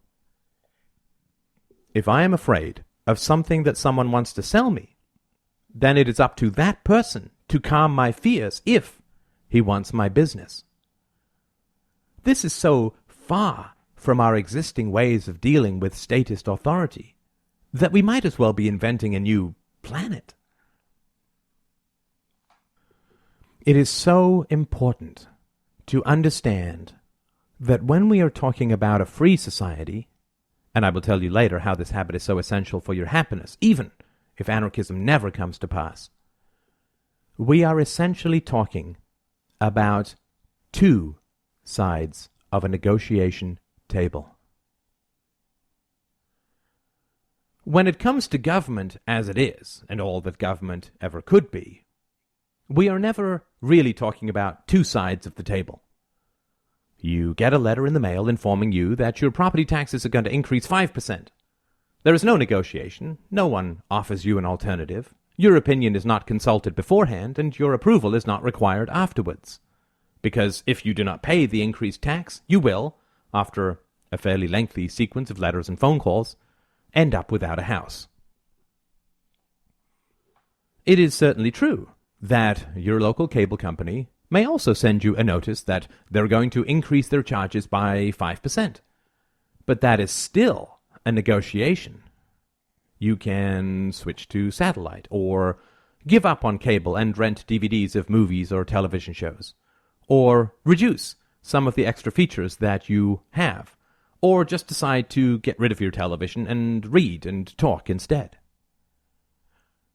None of these options are available with the government.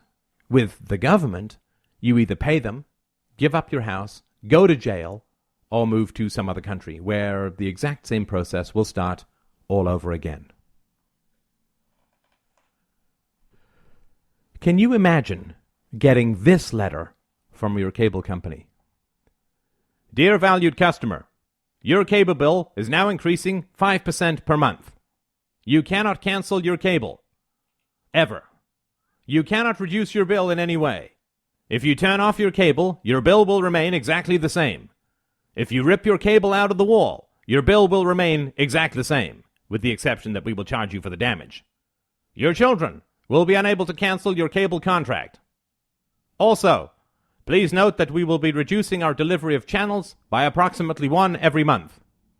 As we deliver fewer channels, you can anticipate that your bill will sharply increase.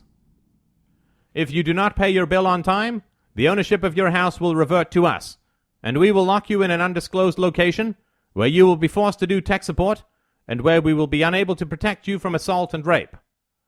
If you attempt to defend yourself when we come to take your house, we are fully authorized to gun you down. Sincerely, the Statist Cable Company. We would consider this kind of letter to be utterly criminal, and we would be outraged at the dictatorial one-sidedness of the letter, as well as the threats of violence it contained. Unfortunately, this is exactly the kind of communication that we get from our governments all the time. And in many ways, it is not unrelated to the kind of non-negotiated dictums that we received from our teachers when we were children. Thus, when a philosopher of anarchy proposes private solutions to public services, we automatically and almost unconsciously feel that we are back on the receiving end of one-sided and dictatorial commandments, and fear this multiplicity of small quasi-governments, and imagine that instead of receiving a few such ugly letters a year, we shall perhaps get dozens per month. However, if you do not understand that anarchism is always and forever a two-sided negotiation, then you will remain forever untempted by its rational and empirical pleasures, and continue to confuse coercion with voluntarism, which is about the most fundamental error that can be made in moral understanding. If you feel the need for collective defense, but you are afraid that whoever you contract with for such defense will end up ruling over you, you can just sit back, put your feet up on the desk, clasp your hands behind your head, and just see who comes along with an offer that satisfies you. Once you grasp this fundamental shift in thinking, in understanding, then you can flip over to the other side of the table and use your real creative mojo to start solving the problem. In this way, you can ask yourself, if I really wanted to sell collective defense services to a group, how could I best address and alleviate their fears that I would turn into some kind of local dictator? What do you think? If you could personally make $10 million a year by solving this problem, what would you come up with? How would you address and alleviate people's fears that you would take their money, go buy an army, and rule over them? There are as many creative and productive answers as there are people interested in the problem. Here's one that occurs to me just off the top of my head. I would deposit $5 million in a third-party bank account and offer it as free payment to anyone who could prove that I was not fulfilling my contract with my customers to the letter. I would publish my accounts and inventory as widely as possible and give free access to anyone who wanted to come by and inspect my business and its holdings. In this way, people could rest assured that I was not amassing some secret army of black helicopters and men in robot suits. Ah, you may say, but what if no one wanted to come forward and perform these kinds of inspections?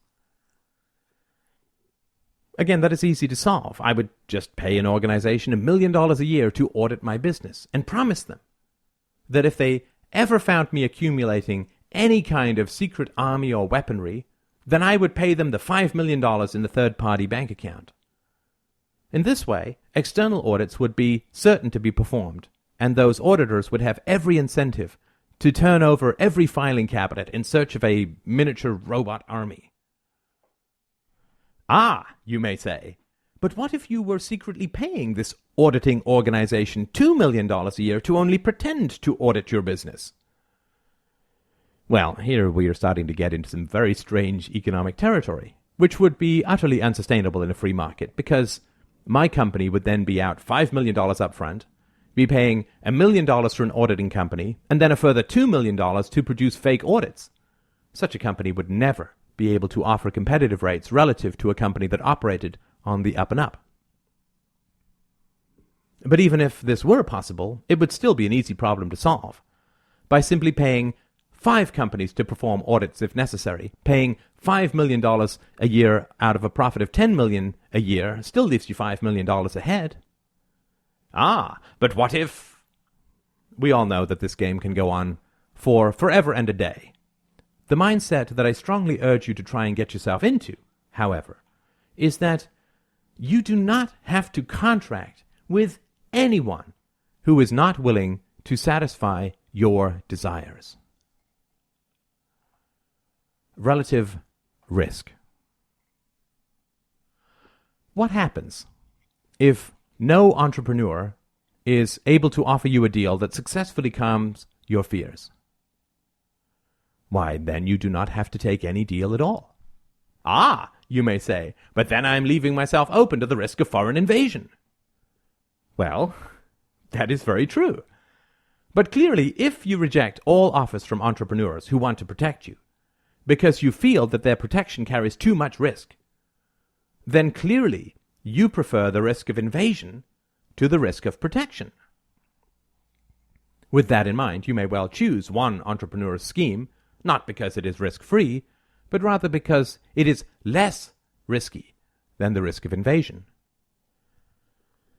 If you wish to be presented with a risk-free choice, then unfortunately you wish to be presented with a different kind of universe than the one we inhabit, since risk is an inevitable and natural part of life. With that in mind, let us turn to one of the first great objections to the idea of a stateless society, which is collective defense, to provide an example of the methodologies we will use in this book. Collective defense, an example of methodology.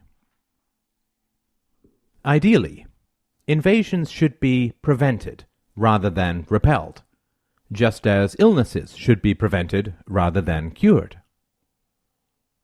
The strongest conceivable case for anarchism is that a stateless society would, by its very nature, prevent invasion rather than merely possess the ability to violently repel it.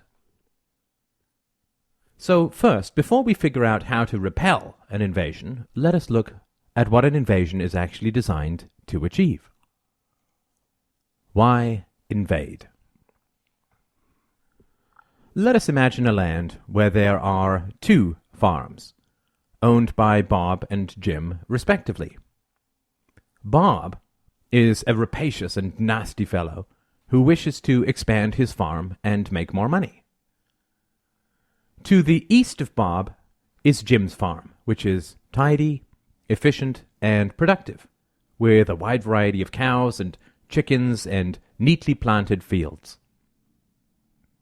To the west of Bob is an untamed wilderness full of bears and wolves and coyotes and mosquitoes and swamps and all other sorts of unpleasant and dangerous things.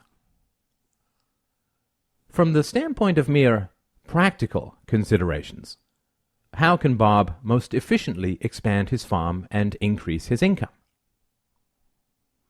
Surely it would be to invest in a few guns, head east, and take over Jim's farm. For a very small investment, Bob ends up with a functioning and productive farm, ready to provide him with milk, eggs, and crops. On the other hand, Bob could choose to go west, into the untamed wilderness, and try to cull a number of dangerous predators, drain the swamps, hack down and uproot all of the embedded trees and bushes. After a year or two of back-breaking labor, he may have carved out a few additional acres for himself, an investment that would scarcely seem worth it. If Bob wants to expand and cares little about ethics, he will invade Jim's farm and take it over, because he will be taking command of an already existing system of exploitation and production. Thus, we can see that the act of invading a neighboring territory is primarily motivated by the desire to take over an existing productive system.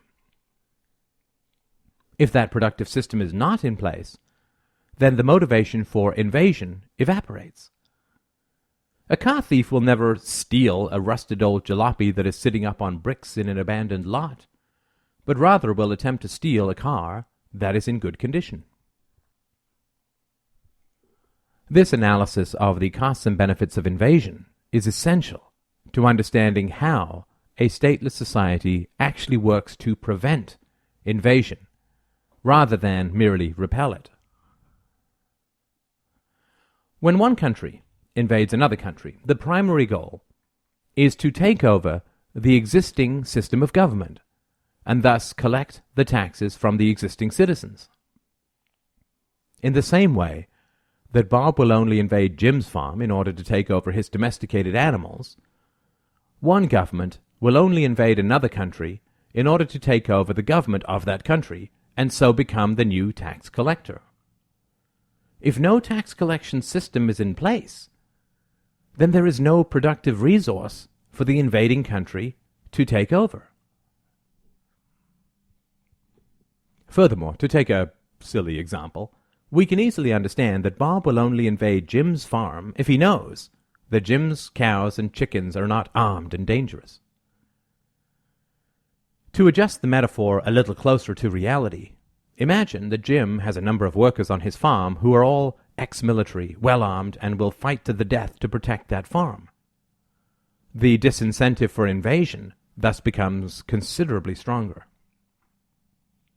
In the same way, domestic governments generally keep their citizens relatively disarmed in order to more effectively tax them, just as farmers clip the wings of their geese and chickens in order to more efficiently collect their eggs and meat.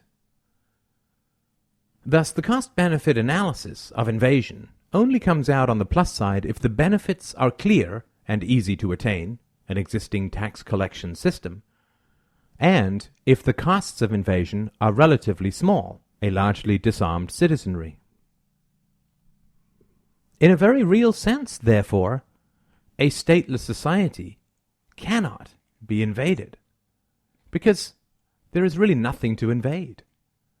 There are no government buildings to inhabit, no existing government to displace, no tax collection system in place to take over and profit from. And furthermore, there is no clear certainty about the degree of armaments that each citizen possesses. Don't worry, we'll get into gun control later. An invading country can be very certain that if it breaks through another government's military defenses, it will not then face any significant resistance from the existing citizenry. A statist society can be considered akin to an egg. If you break through the shell, there is no second line of defense inside. Invading governments are well aware of the existing laws against the proliferation of weapons in the country they are invading. Thus, they are guaranteed to be facing a virtually disarmed citizenry as long as they can break through the military defenses. Invading anarchy. Let us imagine that France becomes a stateless society, but that Germany and Poland do not. Let us go with the cliché and imagine that Germany has a strong desire to expand militarily. The German leader then looks at a map and tries to figure out whether he should go east into Poland or west into France. If he goes east into Poland, then he will, if he can break through the Polish military defenses, be able to feast upon the existing tax base and face an almost completely disarmed citizenry. He will be able to use the existing Polish tax collectors and tax collection system to enrich his own government, because the Poles are already controlled and domesticated, so to speak. In other words, he only has one enemy to overcome and destroy, which is the Polish government's military. If he can overcome that single line of defense, he gains control over billions of dollars of existing tax revenues every single year, and a ready-made army and its equipment. On the other hand, if he thinks of going west into France, he faces some daunting obstacles indeed. There are no particular laws about the domestic ownership of weapons in a stateless society, so he has no idea whatsoever which citizens have which weapons, and he certainly cannot count on having a legally disarmed citizenry to prey on after defeating a single army. Secondly, Let us say that his army rolls across the border into France. What is their objective? If France still had a government, then clearly his goal would be to take Paris, displace the existing government, and take over the existing tax collection system. However, where is his army supposed to go once it crosses the border? There is no capital in a stateless society, no seat of government, no existing system of tax collection and citizen control, no centralized authority that can be seized and taken over. In the above example of the 2 farms and the wilderness, this is the equivalent not of Bob taking over Jim's farm, but rather of Bob heading into the wilderness and facing coyotes, bears, swamps, and mosquitoes. There is no single enemy, no existing resources to take over, and nothing in particular to seize. But let us say that the German leadership is completely retarded and decides to head west into France anyway. And let us also suppose, to make the case as strong as possible, that everyone in France has decided to forego any kind of collective self-defense. What is the German army going to do in France? Are they going to go door to door, knocking on people's houses and demanding their silverware? Even if this were possible and actually achieved, all that would happen is that the silverware would be shipped back to Germany, thus putting German silverware manufacturers out of business. When German manufacturers go out of business, they lay people off, thus destroying tax revenue for the German government. The German army cannot reasonably ship French houses to Germany. Perhaps they will seize French cars and French electronics and ship them to Germany instead. And what is the German government supposed to do with thousands of French cars and iPods? Are they supposed to sell these objects to their own citizens at vastly reduced prices? I imagine that certain German citizens would be relatively happy with that, but again, all that would happen is that German manufacturers of cars and electronics would be put out of business, thus again sharply reducing the German government's tax income, resulting in a net loss. Furthermore, by destroying domestic industries for the sake of a one-time transfer of French goods, the German government would be crippling its own future income, since domestic manufacturing represents a permanent source of tax revenue. This would be a perfect example of killing the goose that lays the golden egg. Well, perhaps what the German government could do is seize French citizens and ship them to Germany as slave labor. What would be the result of that? Unfortunately, this would not work either, at least not for long, because slave labor cannot be taxed, and slave labor would displace existing German labor, which is taxable. Thus again, the German government would be permanently reducing its own income, which it would not do. Another reason that Germany might invade another country would be to seize control of the wealth of the government, the ability to print money, and the ownership of a large amount of physical assets, such as buildings, cars, gold, manufacturing plants, and so on. However, nothing remains unowned in a stateless society, except that which has no value or cannot be owned, such as air. There are no public assets to seize, and there are no state-owned printing presses which can be used to create currency and thus transfer capital to Germany. There are no endless vaults of government gold to rob, no single aggregation of military assets to seize. Furthermore, if we go up to a thief and say to him, "Do you want to rob a house?" what is his first question likely to be?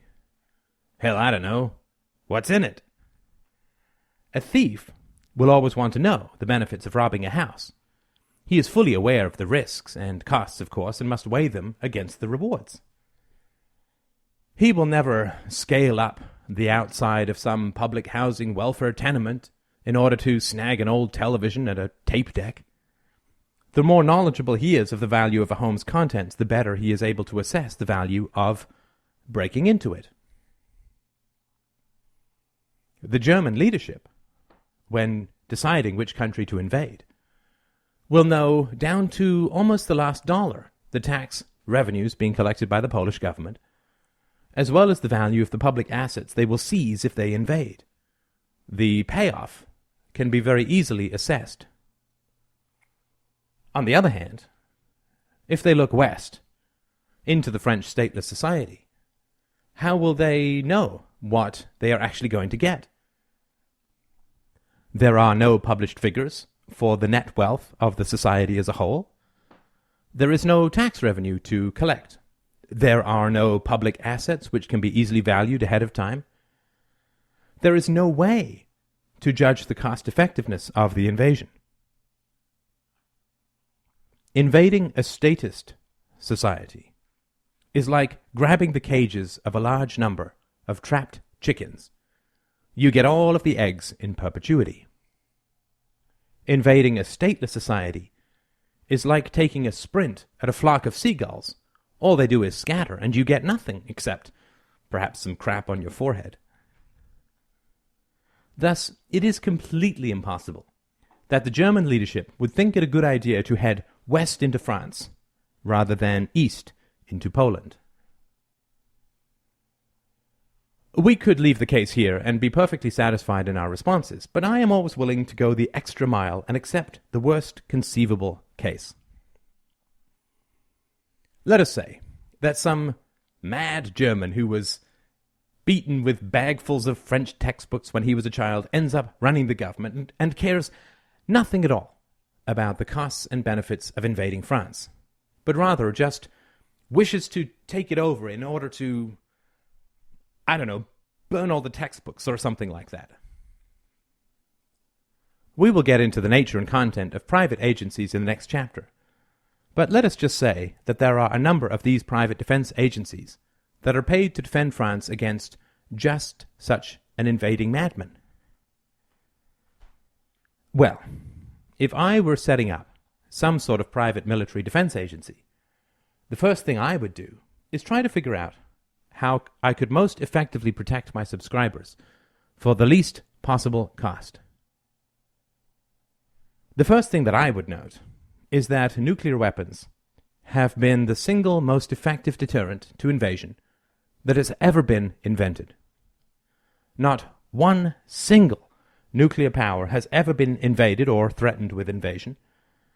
And so in a very real sense, there is no bigger bang for the buck in terms of defense than a few well-placed nuclear weapons. If we assume that 1 million subscribers are willing to pay for a few nuclear weapons as a deterrent to invasion, and that those nuclear weapons cost about $30 million to purchase and maintain every year, then we are talking about $30 a year per subscriber, or less than a dime a day.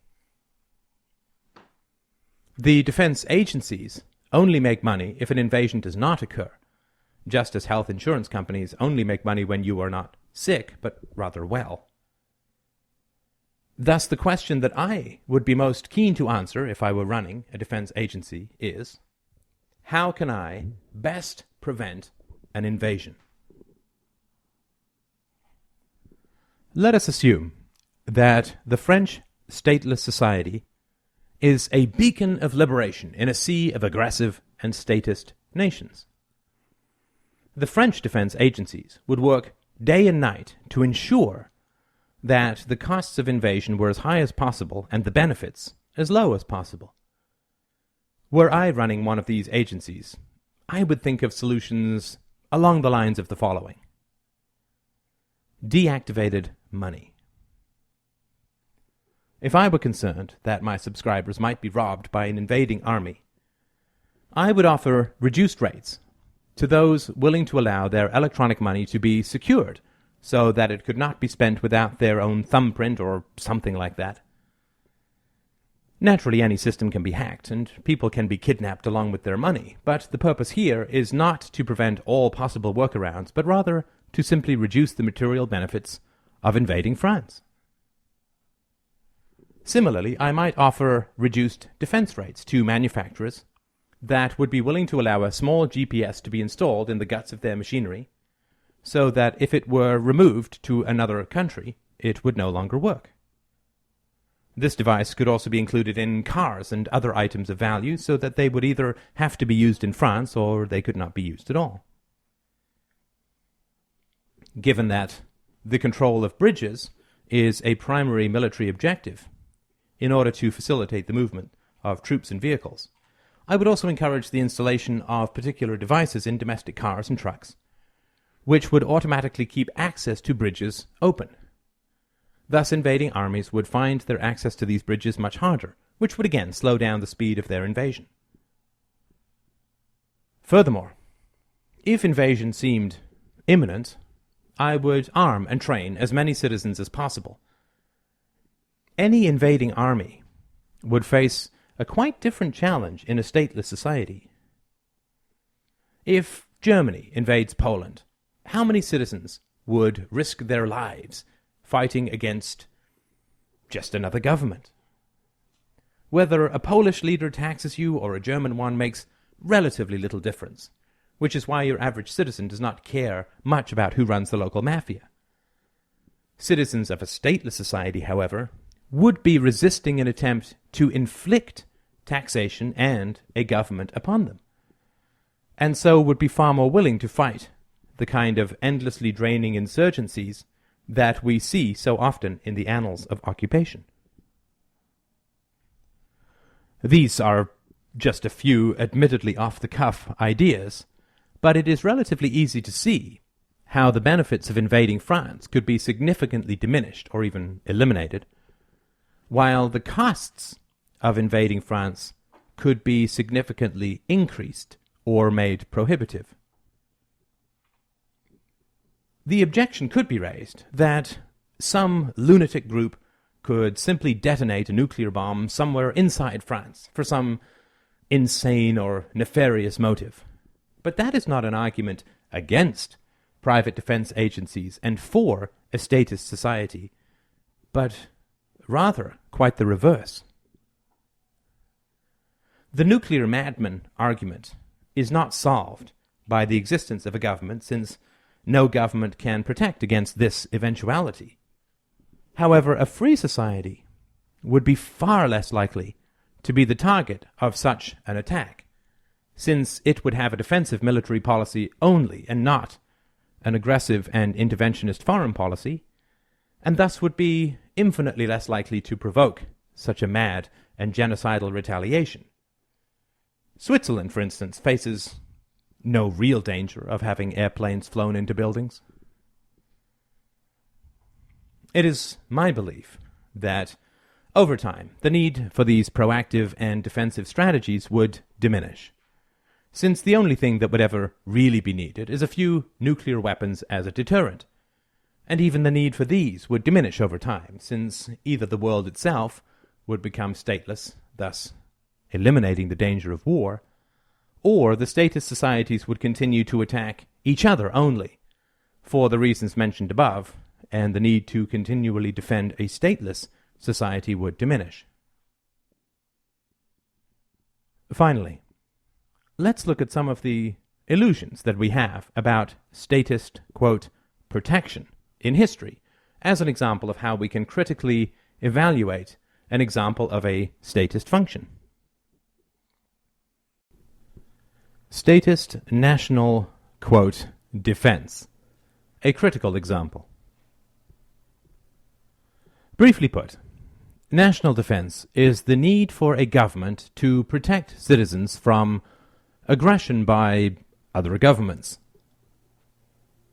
This is an interesting paradox, even beyond the obvious one of using a government to protect us from governments. If you were able to run a magic survey throughout history, which government do you think people would be most frightened of and enslaved by? Would it be A, their local state or lord, or B, some state or lord in some other country? What about ancient Rome? Would it be the local rulers who forced young Romans into military service for 20 years or more? Or the Carthaginians? What about England in the Middle Ages? Were the peasants more alarmed by the crushing taxation and strangling mobility restrictions imposed by their local lord, or was the King of France their primary concern? Let us stop in Russia during the 18th century and ask the serfs, are you more frightened of the Tsar's soldiers or the German Kaiser? Let us go to a U.S. citizen of today and demand to know, are you more frightened of foreign invaders taking over Washington, or of the fact that if you don't pay half your income in taxes, your own government will throw you in jail? Of course, we have to look at the Second World War, which has had more propaganda thrown at it than any other single conflict. Didn't the British government save the country from Germany? Well, that's an interesting question. The British government got into World War I, helped impose the brutal Treaty of Versailles, and then contributed to the boom and bust cycle of the 1920s, which destroyed the German middle class and aided Hitler's rise to power. During the 1930s, the British government supported the growing aggression of Hitler through subsidies, loans, and mealy-mouthed appeasement. Then, when everything had failed, it threw the bodies of thousands of young men at the German Air Force in the Battle of Britain. Finally, it caused the deaths of hundreds of thousands more British citizens and soldiers by defending Africa and invading France, rather than let Nazism collapse on its own, as it was bound to do, just as every tyranny has done throughout history. Can it really be said, then, that the British government protected its citizens throughout the first half of the 20th century? Millions killed, families shattered, the economy destroyed, half of Europe lost to Stalin and China to Mao. Can we consider that a great success? I think not. Only states win wars, never citizens. The fact of the matter is that we do not face threats to our lives and property from foreign governments, but rather from our own. The state will tell us that it must exist, at the very least, to protect us from foreign governments. But that is morally equivalent to the local mafia don telling us that we have to pay him 50% of our income so that he can protect us from the mafia in Paraguay. Are we given the choice to buy a gun and defend ourselves? Of course not. Who endangers us more? The local mafia guy or some guy in Paraguay we have never met that our local mafia guy says just might want a piece of us? I know which chance I would take. There is a tried and true method for resisting foreign occupation, which does not require any government, which we can see being played out in our daily news. During the recent invasion, the U.S. completely destroyed the Iraqi government and now has total control over the people and infrastructure. And what is happening? They are being attacked and harried until they will just have to get out of the country, just as they had to do in Korea and Vietnam, and just as the USSR had to do in Afghanistan. The Iraqi insurgents do not have a government at all, any more than the Afghani fighters did in the 1980s. Let's look at the Iraqi conflict in a slightly different light. America was attacked on 9/11 because the American government had troops in Saudi Arabia, and because it caused the deaths of hundreds of thousands of Iraqis during the bombing campaign of the 1990s. Given that the U.S. government provoked the attack, how well were the innocent victims of 9/11 protected by their government? even if we do not count the physical casualties of the war, given the massive national debt being run up to pay for the Iraq War, how well is the property of American citizens being protected? How much power would Bush have to wage war if he did not have the power to steal almost half the wealth of the entire country? The government does not need taxes in order to wage war. It wages war because it already has the power of taxation. And it uses the war to raise taxes, either on the current citizens through increases and inflation, or on future citizens through deficits. This simple fact helps explain why there were almost no wars in Western Europe from the end of the Napoleonic Wars in 1815 to the start of World War I in 1914. This was largely because governments could not afford wars. But then they all got their very own central banks and were able to pave the bloody path to the Great War with printed money and deficit financing. World War I resulted from an increase in state power, and in turn swelled state power and set the stage for the next war. Thus, the idea that we need to give governments the power to tax us in order to protect us is ludicrous, because it is taxation that gives governments the power to wage war. For pacifist countries, this war may be a war on poverty, or illiteracy, or drugs, or for universal health care, or whatever. It doesn't matter. The moment a government takes the power and moral right to forcibly take money from citizens, the stage is set for the ever-growing power of the state. The question then arises, how does a citizen keep his property and person safe?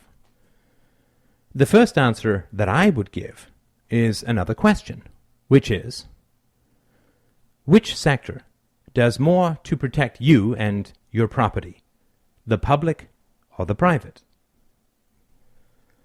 Let's look at the security mechanisms the private sector has introduced in just the past few decades. ATMs and credit cards, less need to carry cash. Cell phones can always call for help. Call display virtually eliminates harassing phone calls. Sophisticated home security systems. ID tracking tags.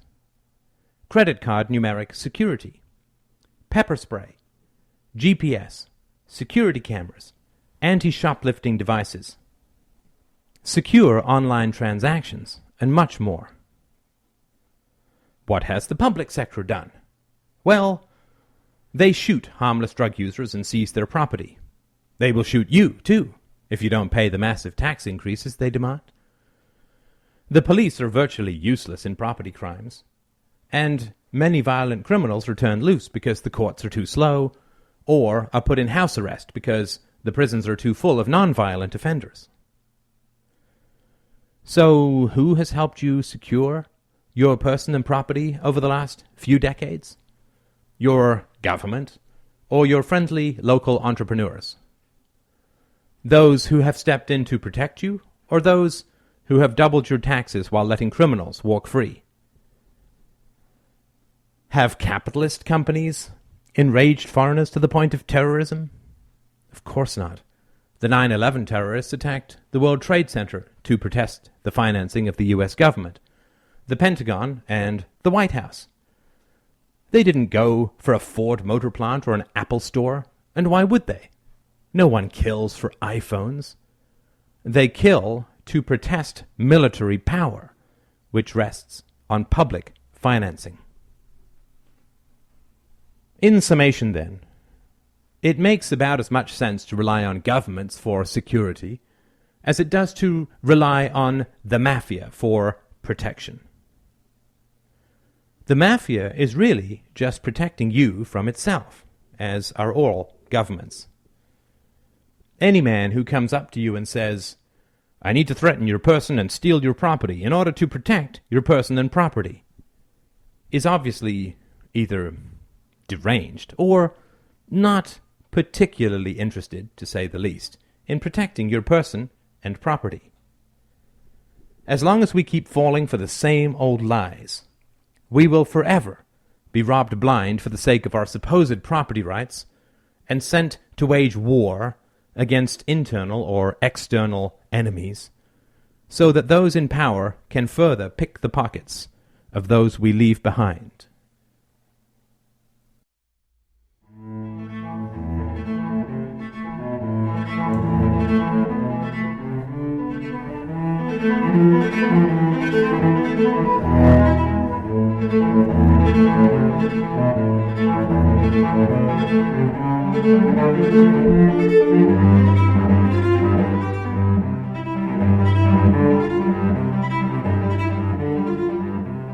Part 2. Reasoning. Introduction. The 6 questions. When considering statist objections to anarchic solutions, the 6 questions below are most useful. Question number 1. Does the government actually solve the problem in question? Well, people often say that government courts solve the problem of injustice. However, these courts can take many years to render a verdict and cost the plaintiff and defendant hundreds of thousands of dollars or more. Government courts are also used to harass and intimidate, creating a chilling effect for unpopular opinions or groups. Thus, I find it essential to question the embedded premises of statism. Do state armies actually defend citizens? Does state policing actually protect private property? Does state welfare actually solve the problem of poverty?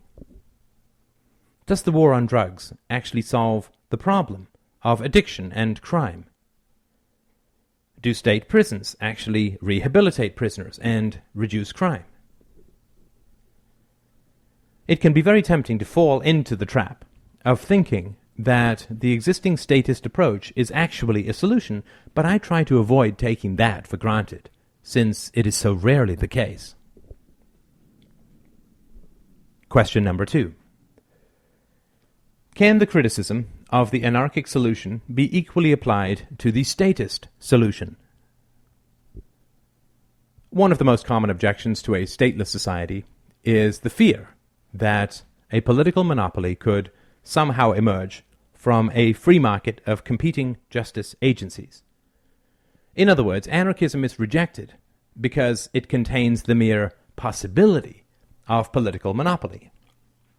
However, if political monopoly is such a terrible evil, then a statist society, which is founded on just such a political monopoly, must be rejected even more firmly, just as we would always choose the mere possibility of cancer over actually having cancer. Question number 3. Is anarchy accepted as a core value in non-political spheres?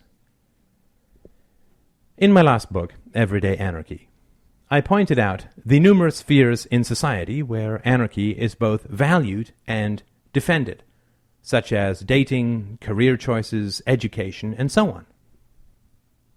If anarchy is dismissed as bad overall, then it also must be bad in these other spheres as well.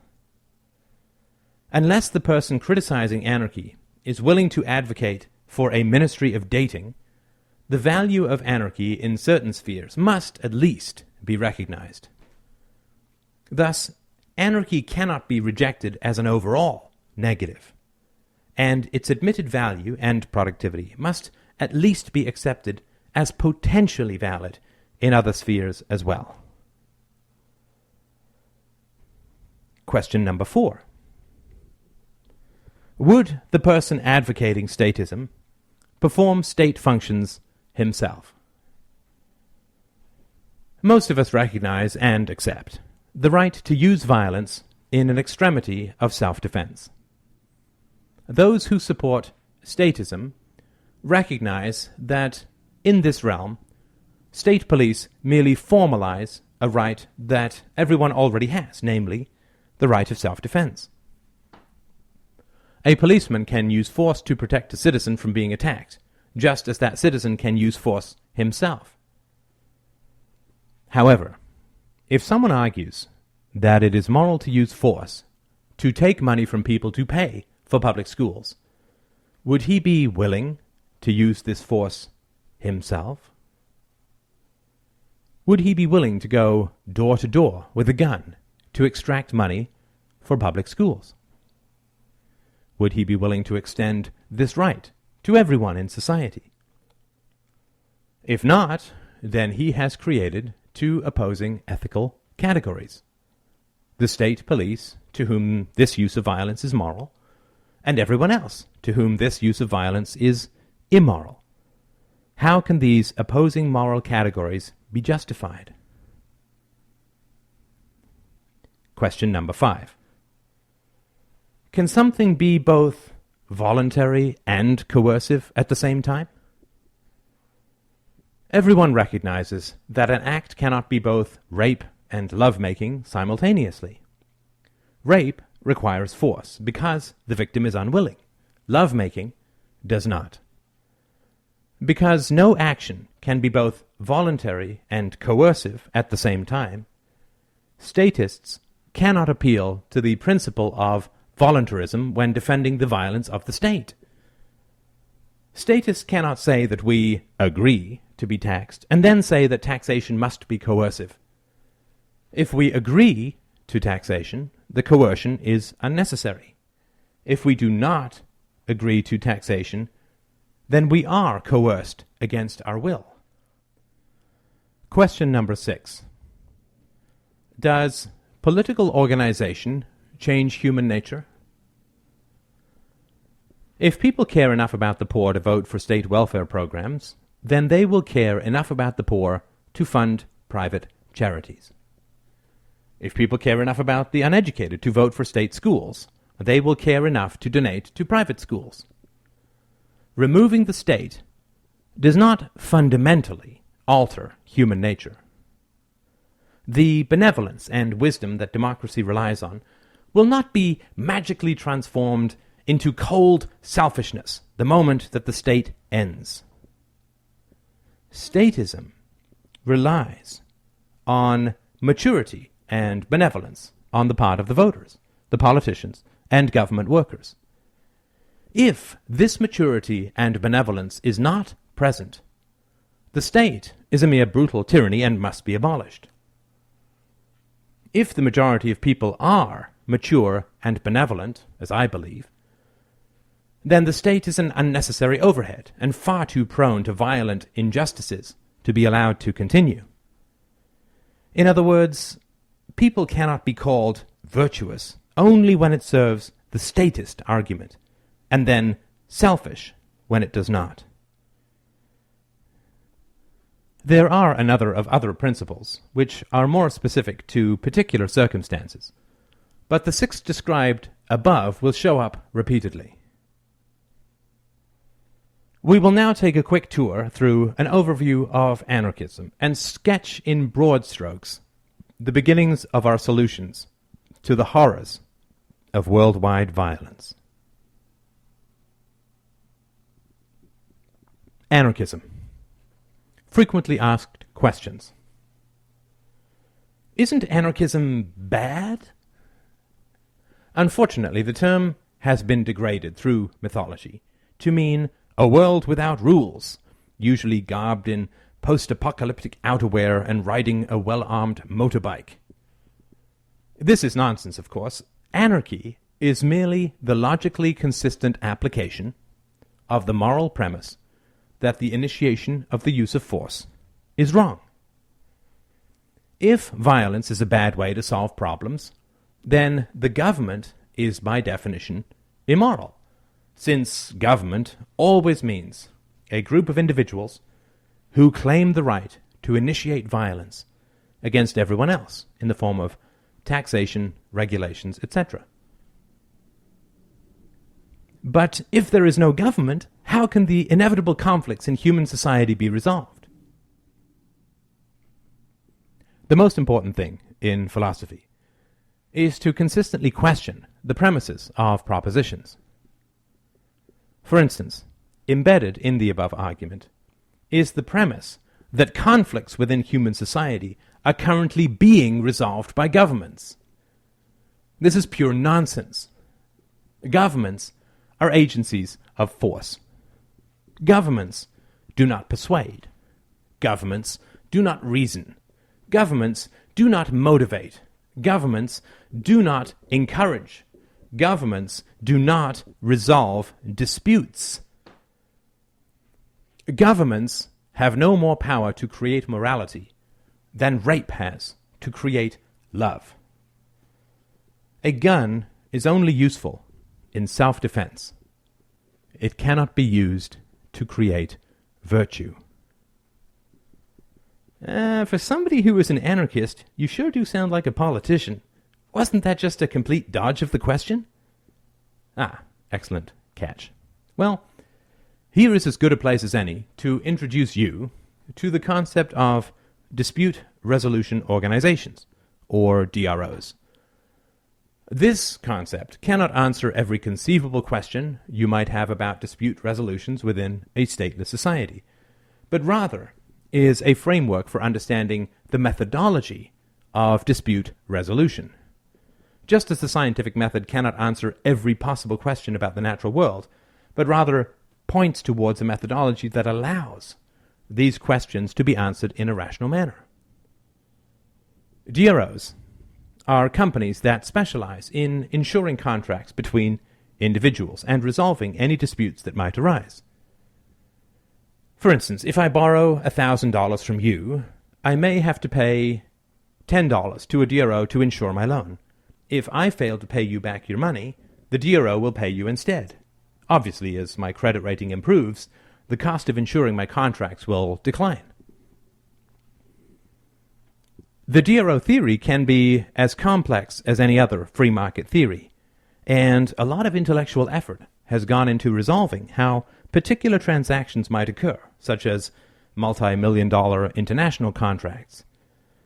Credible DRO theories have also been advanced that solve problems ranging from abortion to child abuse to murder to pollution.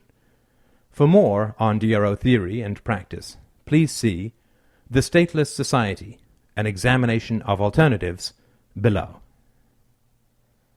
But what about the roads? The most important thing to understand about anarchism is that it is a moral theory which cannot be logically judged by consequences alone. For instance, the abolition of slavery was a moral imperative because slavery, as an institution, is innately evil. The abolition of slavery was not conditional upon the provision of jobs for every freed slave. In a similar manner, anarchic theory does not have to explain how every conceivable social, legal, or economic transaction could occur in the absence of a coercive government. What is important to understand is that the initiation of the use of force is a moral evil. With that in mind, we can approach the problem of roads more clearly. First of all, roads are currently funded through the initiation of force. If you do not pay the taxes which support road construction, you will get a stern letter from the government, followed by a court date, followed by policemen coming to your house if you do not appear and submit to the court's judgment. If you use force to defend yourself against the policemen who are breaking into your home, you will very likely be shot down.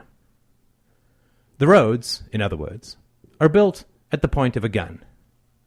The use of violence is the central issue, not what might potentially happen in the absence of violence. That having been said, roads will be built by housing developers, mall builders, those constructing schools and towns, just as they were before governments took them over in the 19th century. For more on this, please see the section on roads below. Okay, here's a scenario for you. A guy builds a road that completely encircles a suburban neighborhood and then charges $1 million for anyone to cross that road. Isn't he holding everyone who lives in that neighborhood hostage? This is fundamentally impossible. First of all, no one is going to buy a house in a neighborhood unless they are contractually guaranteed access to roads. Thus, it will be impossible for anyone to completely encircle the neighborhood. Secondly, even if it were possible, it would be a highly risky investment.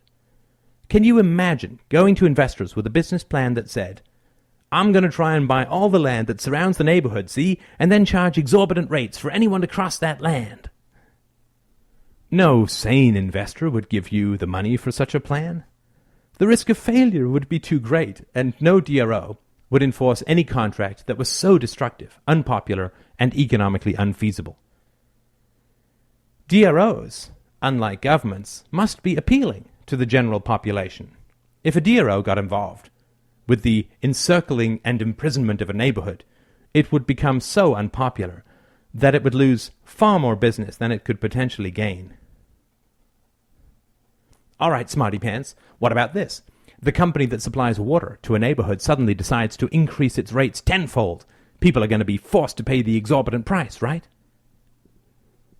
Now, first of all, if you were so concerned about people paying increasingly exorbitant prices for services, then it scarcely seems logical to propose the government as the solution to that problem.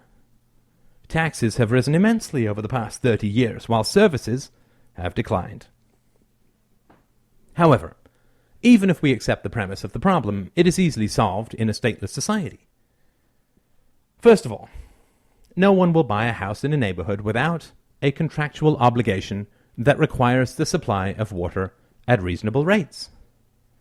Secondly, if the water company starts charging exorbitant prices, another company will simply move in and supply water in another form, in barrels, bottles, or whatever. Thus, raising prices permanently costs the water company its customers and makes every potential customer back away for fear that the same predation will happen to them.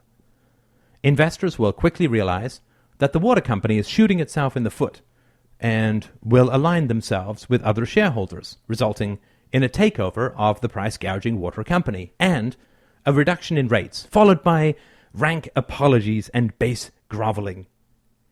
Given that this result will be known in advance, no CEO would be allowed to pursue such a self-destructive course. Only governments that can be manipulated by corporations to prevent competition truly endanger customers. Okay, what if two DROs have different rules? Isn't that just going to result in endless civil war? First of all, it is unlikely that DROs would have wildly different rules because that would be economically inefficient. Cell phone companies use similar protocols so that they can interoperate with each other. Railroad companies tend to use the same gauge so that trains can travel as widely as possible. Internet service providers exchange data with other service providers, passing emails and other data back and forth. Like evolution, the free market is more about cooperation than pure competition. If a DRO wants to create a new rule, that rule will be fairly useless unless other DROs are willing to cooperate with it, just as a new email program is fairly useless unless it uses existing protocols. This need for interoperability with other DROs will inevitably keep the number of new rules to the most economically efficient minimum. Customers will prefer DROs with broader reciprocity agreements, just as they prefer credit cards that are valid in a large number of locations. New rules will also add to the costs for DRO subscribers, and if it costs them more money than it saves, the DRO will lose business. But won't the most successful DRO just arm itself, violently eliminate all the other DROs, and emerge as a new government? First of all, if the potential emergence of a new government at some point in the future is of great concern, then surely the elimination of existing governments in the present is a worthy goal. If we have cancer, we go through chemotherapy to eliminate it in the present, even though we may get cancer again at some point in the future. Secondly, unlike governments, DROs are not violent institutions. DROs will be primarily populated by white-collar workers, accountants, mediators, executives, and so on. DROs are about as likely to become paramilitary organizations as your average accounting firm is likely to become an elite squad of ninja death warriors. Given the current existence of governments that possess nuclear weapons, I, for one, am willing to take that risk. Thirdly, if a DRO tries to turn itself into a government, the other DROs will certainly act to prevent it. DROs would simply refuse to cooperate with any DRO that refused to submit to arms inspections.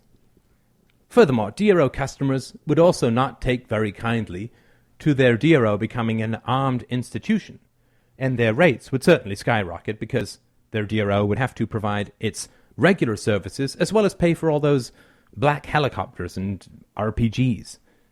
Any DRO that was paying for goods or services that its customers did not want, i.e. an army, would very quickly go out of business because it would not be competitive in terms of rates. For more on this, please see War, Profit, and the State below. Are there any examples of anarchic societies being successful in the past? There are, but that is not the essential question. Again, the essential aspect of anarchic theory is the moral rule banning the initiation of the use of force. Anarchists advocate a stateless society because governments are evil. When slavery was abolished for the first time in human history, there was no prior example of a successful slave-free society. If that had been a requirement, then slavery would be with us still. That having been said, I can confidently point you towards a non-violent society that you're intimately aware of. You. I am guessing that you do not use violence directly to achieve your aims. It seems likely to me that you did not hold your employer hostage until you got your job. I also doubt that you keep your spouse locked in the basement, or that you threaten to shoot your friends if they do not join you on the dance floor. In other words, you are the perfect example of a stateless society. All of your personal relationships are voluntary and do not involve the use of force. You are an anarchic microcosm. To see how a stateless society works, all you have to do is look in the mirror. How can a society without a government pay for national defense? Many people, when first hearing the concept of a stateless society, cannot imagine how collective defense could possibly be paid for in the absence of taxation. I have already briefly discussed this above. Here are some more details. This is an important question to ask, but there is a way of answering it that also answers many other questions about collective action. In any society, there are 4 possibilities that can occur in the realm of collective defense. The first is that no one wants to pay for collective defense.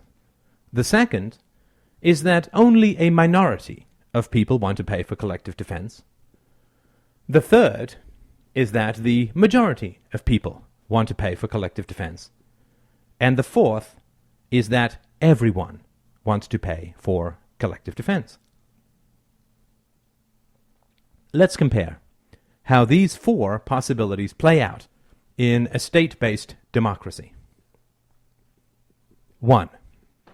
No one wants to pay for collective defense. In this case, voters will universally reject any politician who proposes collective defense of any kind. 2. Only a minority of people want to pay for collective defense. In this case, no politician who proposes paying for collective defense will ever get into office because he will never secure a majority of the votes. 3.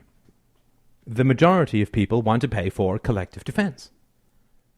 In this case, pro-defense politicians will be voted into office and spend tax money on defense. 4. Everyone wants to pay for collective defense. This achieves the same outcome as number 3. Thus, all other things being equal, a democracy produces almost the same outcome as a stateless society, with the important exception of number 2. If only a minority of people want to pay for defense, they cannot do so in a democracy, but can do so in a stateless society. In a stateless society, if the majority of people are interested in paying for collective defense, it will be paid for. The addition of the government to the interaction is entirely superfluous, the equivalent of creating a ministry devoted to communicating the pleasures of candy to children or sex to teenagers. However, the possibility exists that people are willing to pay for collective defense only if they know that everyone else is paying for it as well. This argument fails on multiple levels, both empirical and rational. 1. People tip waiters and give to charity even though they know that some people never do. 2. There is no reason why, in a stateless society, people should not have full knowledge of who has donated to collective defense.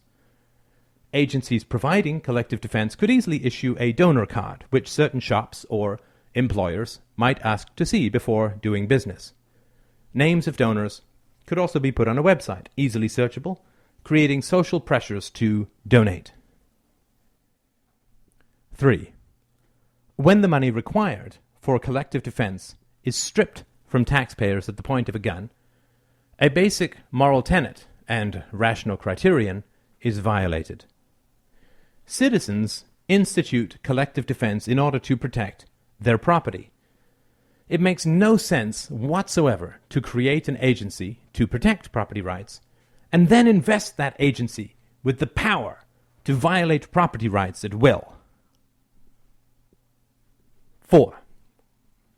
When collective defense is paid for by the initiation of the use of force, there is no rational ceiling to costs and no incentive for efficiency, thus ensuring that costs will escalate to the point where they become unsustainable, causing a collapse of the economic system and leaving the country vulnerable.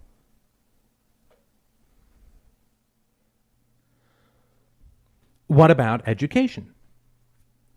Well, the question of education follows the same pattern as the question of collective defense outlined above. However, there are certain additional pieces of information that can strengthen the case for a free market in education. First of all, it is important to understand that state education was not imposed because children were not being educated. Prior to the institution of government-run education, the functional literacy rate of the average American was over 90%, far better than it is now after hundreds of billions of dollars have been spent, quote, educating children. Before the government forcefully took over the schools, there was almost no violence in schools. There were no school shootings, no violent gangs, no assaults on teachers, and it did not take more than 2 decades and hundreds of thousands of dollars to produce a reasonably educated adult. Most of the intellectual giants of the 18th and 19th centuries, the founding fathers included, did not even finish high school, let alone go to college. Government education in America was instituted as a means of cultural control due to rising tribal fears about the growing numbers of non-Protestants in society, the immigrant issue of the time. There are a number of core reasons that government education cripples children's minds. For the sake of brevity, we will deal with only one here. It is reasonable to assume that the majority of parents want to give their children a good education. And this education must necessarily include the teaching of values, or the relationship between personal ethics and real-world choices. In any multicultural society, however, a common curriculum cannot include any fundamental values for fear of offending various groups. Thus, values must be stripped from education, turning its focus to rote memorization, bland technical skills, geometry, sports, woodshop, and neutral and propagandistic views of society and politics. Democracy is good. Respect multiculturalism. Reduce, reuse, recycle. This effectively kills the energetic curiosity of the young, turns school into a mind-numbing series of empty exercises, creates frustration among those needing stimulation, and engenders deep disrespect for the educational system and its teachers, who remain institutionally indifferent to the welfare of the students. Combine this hostility and frustration with the easy money available through drug sales and the possibility of surviving on welfare, and entire generations of youths become mentally crippled. The costs of this are beyond calculation, since the damage goes far beyond economics. Yes, but how will poor children get an education if it is not paid for through taxes? This reminds me of the old Soviet cartoon. Two old women are standing in an endless lineup to buy bread. One says to the other, "Oh, what a terribly long line." The other replies, "Yes, but just imagine, in the capitalist countries, the government doesn't even distribute the bread." Whenever I argue for a stateless society, I say, the government should not provide X. The response always comes back, but how will X then be provided? As mentioned above, the answer is simple. Since everyone is concerned that X will not be provided, X will naturally be provided by those who are concerned by its absence.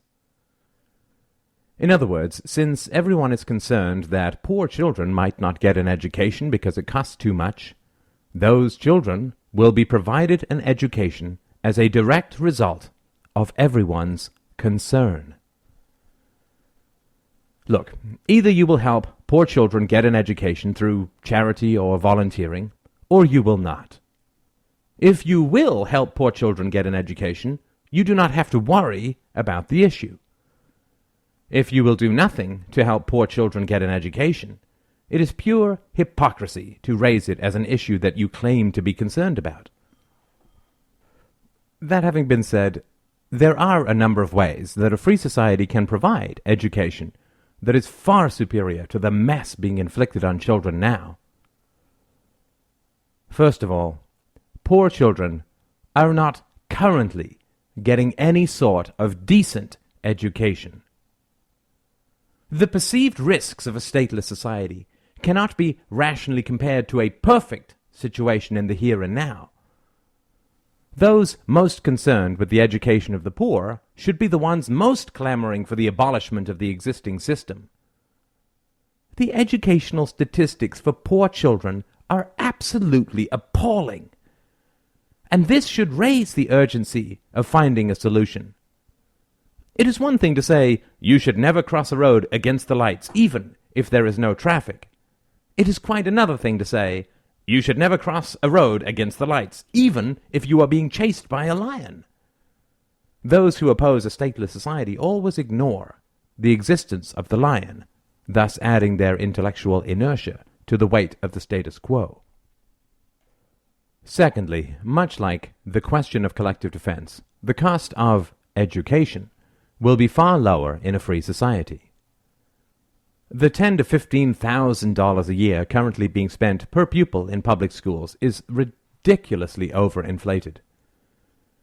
Year-round accelerated education would help the child graduate several years earlier and with tangible job skills to boot.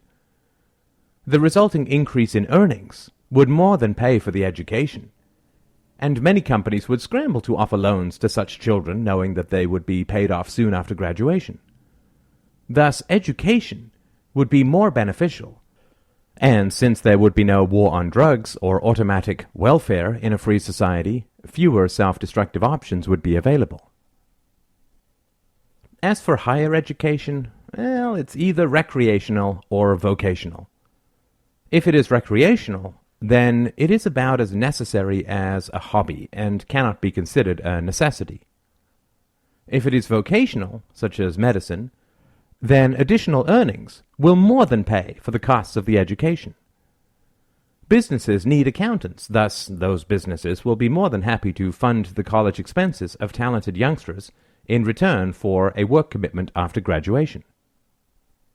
This is how my father received his doctorate. Talented but poor children will also be sought after by schools, both for the benevolence they can show by subsidizing them, and also because high-quality graduates raise the prestige of a school, enabling it to increase fees. In a stateless society, a tiny minority of poor children may slip through the cracks. But that is far better than the current situation where most poor children slip through the cracks. The fact that some non-smokers will get lung cancer does not mean that we should encourage people to smoke. A stateless society is not a utopia. It is merely a utopia compared to a government society. Now, we shall really begin to make the case for anarchism by examining the question of whether the government is a valid moral entity. Disproving the state. 4 arguments against government. 2 objections constantly tend to recur whenever the subject of dissolving the state arises. The first is that a free society is only possible if people are perfectly good or rational. In other words, citizens need a centralized state because there are evil people in the world. The first and most obvious problem with this position is that if evil people exist in society, they will also exist within the state and be far more dangerous thereby. Citizens are able to protect themselves against evil individuals, but stand no chance against an aggressive state armed to the teeth with police and military might.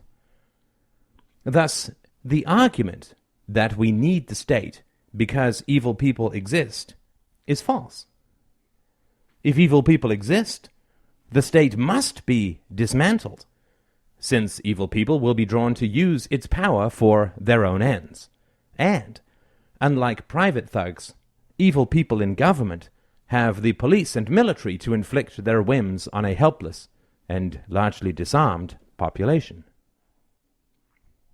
Logically, there are 4 possibilities as to the mixture of good and evil people in the world. 1. That all men are moral. 2. That all men are immoral. 3.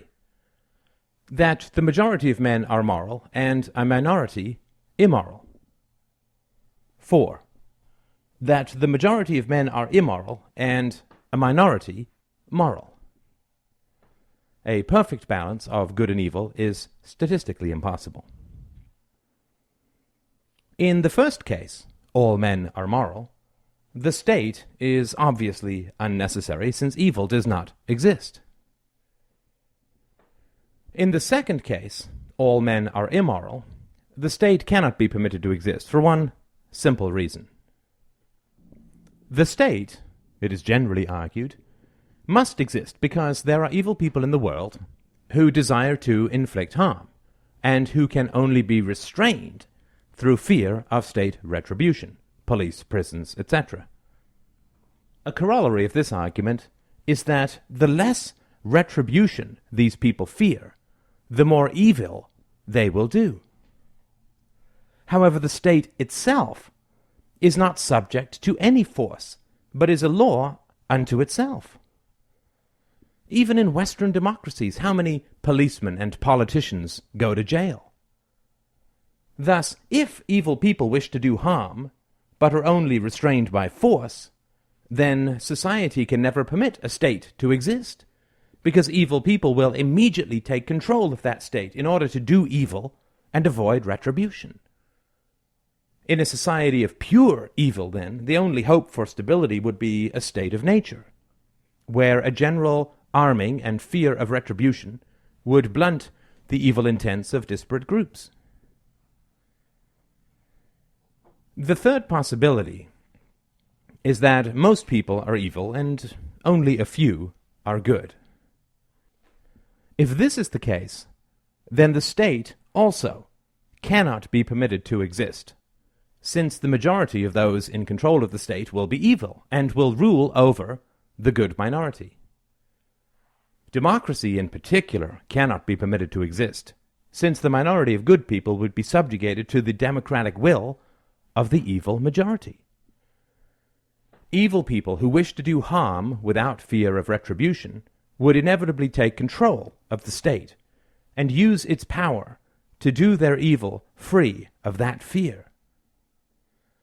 Good people act morally because they love virtue and peace of mind, not because they fear retribution. And thus, unlike evil people, they have little to gain by controlling the state. And so it is certain that the state will be controlled by a majority of evil people who will rule over all to the detriment of all moral people. The fourth option is that most people are good, and only a few are evil. This possibility is subject to the same problem outlined above, notably that evil people will always want to gain control over the state in order to shield themselves from retaliation. This option changes the appearance of democracy, of course. Because the majority of people are good, evil power seekers must lie to them in order to gain power, and then, after achieving public office, will immediately break faith and pursue their own corrupt agendas, enforcing their wills with the police and military. This is the current situation in democracies, of course. Thus, the state remains the greatest prize to the most evil men, who will quickly gain control over its awesome power, to the detriment of all good souls. And so the state cannot be permitted to exist in this scenario either. It is clear, then, that there is no situation under which a state can logically or morally be allowed to exist. The only possible justification for the existence of a state would be if the majority of men are evil, but all the power of the state is always controlled by a minority of good men. This situation, while interesting theoretically, breaks down logically because A. The evil majority would quickly outvote the minority or overpower them through a coup. B. Because there is no way to ensure that only good people would always run the state. And C. There is absolutely no example of this ever having occurred in any of the dark annals of the brutal history of the state. The logical error always made in the defense of the state is to imagine that any collective moral judgments being applied to any group of people is not also being applied to the group which rules over them. If 50% of citizens are evil, then at least 50% of the people ruling over them are also evil, and probably more, since evil people are always drawn to power. Thus, the existence of evil can never justify the existence of the state. If there is no evil, the state is unnecessary. If evil exists, the state is far too dangerous to be allowed existence. Why is this error always made? There are a number of reasons which can only be touched on here. The first is that the state introduces itself to children in the form of public school teachers who are considered moral authorities. Thus is the association of morality and authority within the state first made, and is reinforced through years of repetition. The second is that the state never teaches children about the root of its power, force, but instead pretends that it is just another social institution like a business or a church or a charity. The third is that the prevalence of religion has always blinded men to the evils of the state, which is why the state has always been so interested in furthering the interests of churches. In the religious world view, absolute power is synonymous with perfect goodness in the form of a deity. In the real political world of men, however, increasing power always means increasing evil. With religion, also, all that happens must be for the good.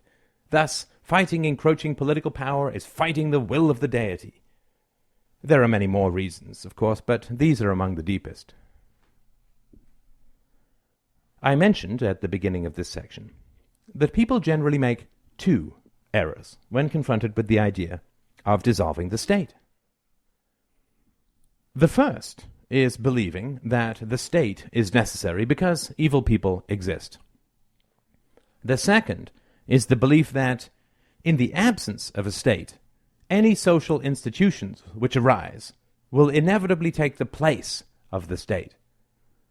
Thus, dispute resolution organizations, DROs, insurance companies, and private security forces are all considered potential cancers which will swell and overwhelm the body politic.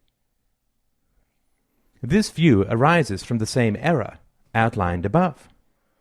If all social institutions are constantly trying to grow in power and enforce their wills on others, then by that very argument, a centralized state cannot be allowed to exist.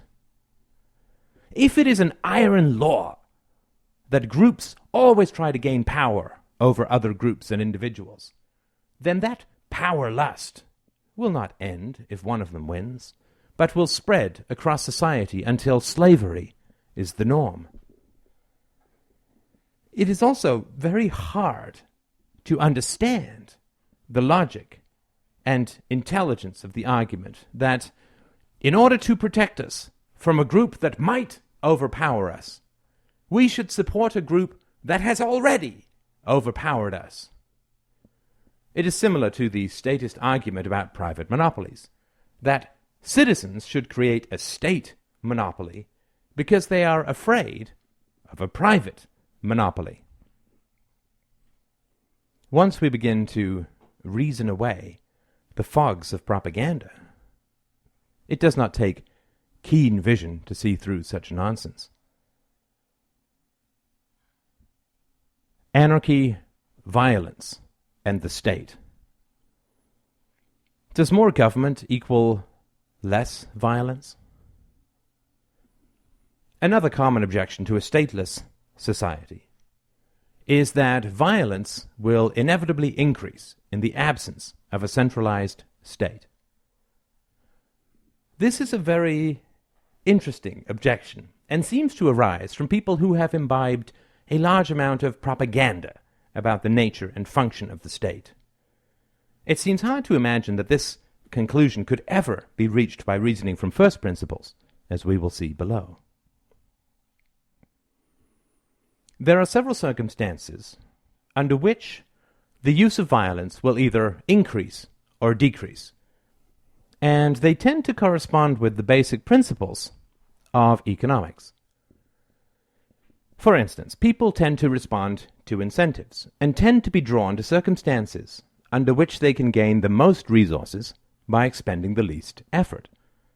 Thus, in the lottery system, people respond to the incentive of the $1 million payout by expending minimal resources in the purchase of a ticket. There are several circumstances under which violence will tend to increase rather than decrease. And interestingly enough, a centralized state creates and exacerbates all such circumstances. Principle number 1. Risk. Economically speaking, risk is the great balancer of reward. If a horse is less likely to win a race, the gambling payout must be higher in order to induce people to bet on it. By their very nature, speculative investments must potentially produce greater rewards than blue-chip stocks. Similarly, white-collar criminals generally face less physical risk than muggers. A stick-up man may inadvertently run up against a judo expert and find the tables turned very quickly, while a hacker siphoning off funds electronically faces no such risk. In general, those interested in stealing property will always gravitate towards situations where the risks of retaliation are lower. If force, or the threat thereof, is required for the theft, as in the case of taxes, one of the greatest ways of reducing the possibilities of retaliation is through the principle of overwhelming force. If 5 enormous muggers circle a 98-pound man and demand his wallet, the possibilities of retaliation are far lower than if the 98-pound man approaches 5 enormous men and demands that they surrender their wallets. Clearly, the existence of a centralized state creates such an enormous disparity of power that resistance against government predations is, in all practicality, impossible. A man can either stand up to or move away from the mafia, but can do almost nothing to oppose expansions of state power. Thus we can see that the existence of a centralized state creates the following problems with regards to violence. 1. The use of violence tends to increase when the risks of using that violence decrease. 2. The risks of initiating violence tend to decrease as the disparity of power increases. 3. There is no greater disparity of power than that between a citizen and his government. 4. Therefore, there is no better way to increase the use of violence than to create a centralized political state. Principle number 2. Proximity. Using violence is a brutal and horrible task for most people. Most people are not physically or mentally equipped to use violence, either due to a lack of physical strength, a lack of martial knowledge, or an absence of sociopathic tendencies. However, the government has enormous, relatively efficient, and well-distributed systems in place to initiate the use of force against largely disarmed citizens. Thus, those who wish to gain the fruits of violence can do so by tapping into the government's network of enforcers without ever having to directly witness or deploy violence themselves. It can generally be said that the use of violence tends to increase as the visibility and proximity of violence decreases. In other words, if you can get other people to do your dirty work, more dirty work will tend to get done. If everyone who wished to gain the fruits of state violence had to hold their own guns to everyone's heads, almost all of them would end up refraining from such direct and dangerous brutality. Thus, in the realm of proximity as well, the existence of a centralized state tends to both distance and hide the reality of violence from those who wish to pluck the fruits of violence, thus ensuring that the use of violence will tend to increase. Principle 3. Externalization of costs. In a stateless society, it is impossible to, quote, outsource violence to the police or the military, since they are not funded through collective coercion. When there is a government, however, those who wish to gain the fruits of violence, i.e., tax revenues, the regulation of competitors, the blocking of imports, and so on, can lobby the government to enforce such beneficial restrictions on the free trade and choices of others. They will have to pay for this lobbying effort, but they will not have to directly fund the police and the military and the court system and the prison guards in order to force people to obey their whims. This externalization of costs is an essential ingredient in the expansion of the use of violence. For instance, imagine you are a steel manufacturer who wants to block the imports of steel from other countries. How expensive would it be to build your own navy, your own radar system, your own coast guard, hire your own inspectors, and so on? How would you convince all the shippers and dock owners and transporters to inspect every container on your behalf? Would you pay them? Would you threaten them? And even if you found it economically advantageous to do all that, could you guarantee that none of your competitors would do the same? Would it still be economically advantageous if you ended up getting into an arms race with all of your fellow manufacturers? And what if your customers found out that you were using your own private militia to block the imports of steel? Might they not take offense at your use of violence and boycott you? No. In the absence of a centralized state that you can offload all the enforcement costs to, it is going to be far cheaper for you to compete openly than develop your own private, overwhelming, and universal army. Thus, in any situation where the costs of using violence can be externalized to some centralized agency, the use of that violence will always tend to increase.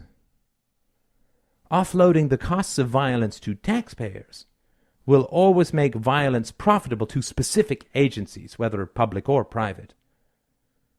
And so, once again, we can see that the existence of the state will always tend to increase the use of violence.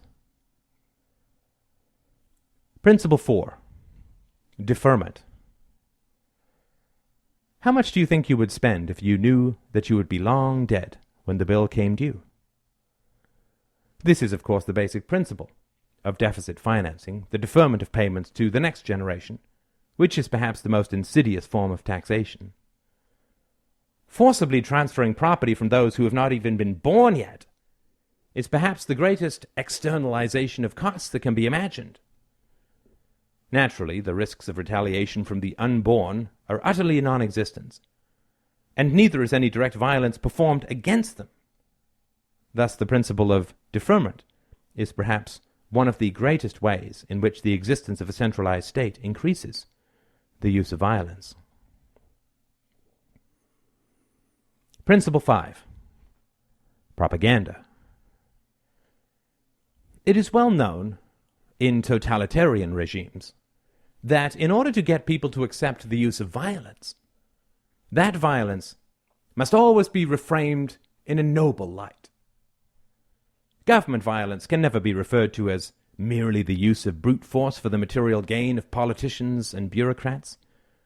It must always represent the manifestation of core social or cultural values such as caring for the poor, the sick, the old, or the indigent. The violence must always be tucked away from direct view, and the effects of violence elevated to sentimental heights of soaring rhetoric. Furthermore, the effects of the withdrawal of violence must always be portrayed as catastrophic and evil. Thus, the elimination of the welfare state would cause mass starvation. The elimination of medical subsidies would cause mass death. The elimination of the war on drugs would cause massive addictions and social collapse, and the elimination of the state itself would directly create a post-apocalyptic cyberpunk nightmare world of brutal and endlessly warring gangs. Propaganda is different from advertising, in that all that advertising can ever do is get you to try a product for the first time. If the quality of the product does not meet your needs or expectations, then you simply never buy that product again. Propaganda, on the other hand, is quite different. Advertising appeals to choice and self-interest.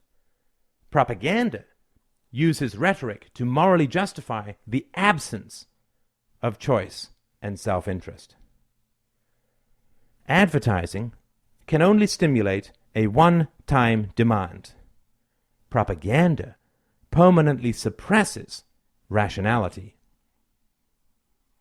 Advertising generally uses the argument from effect.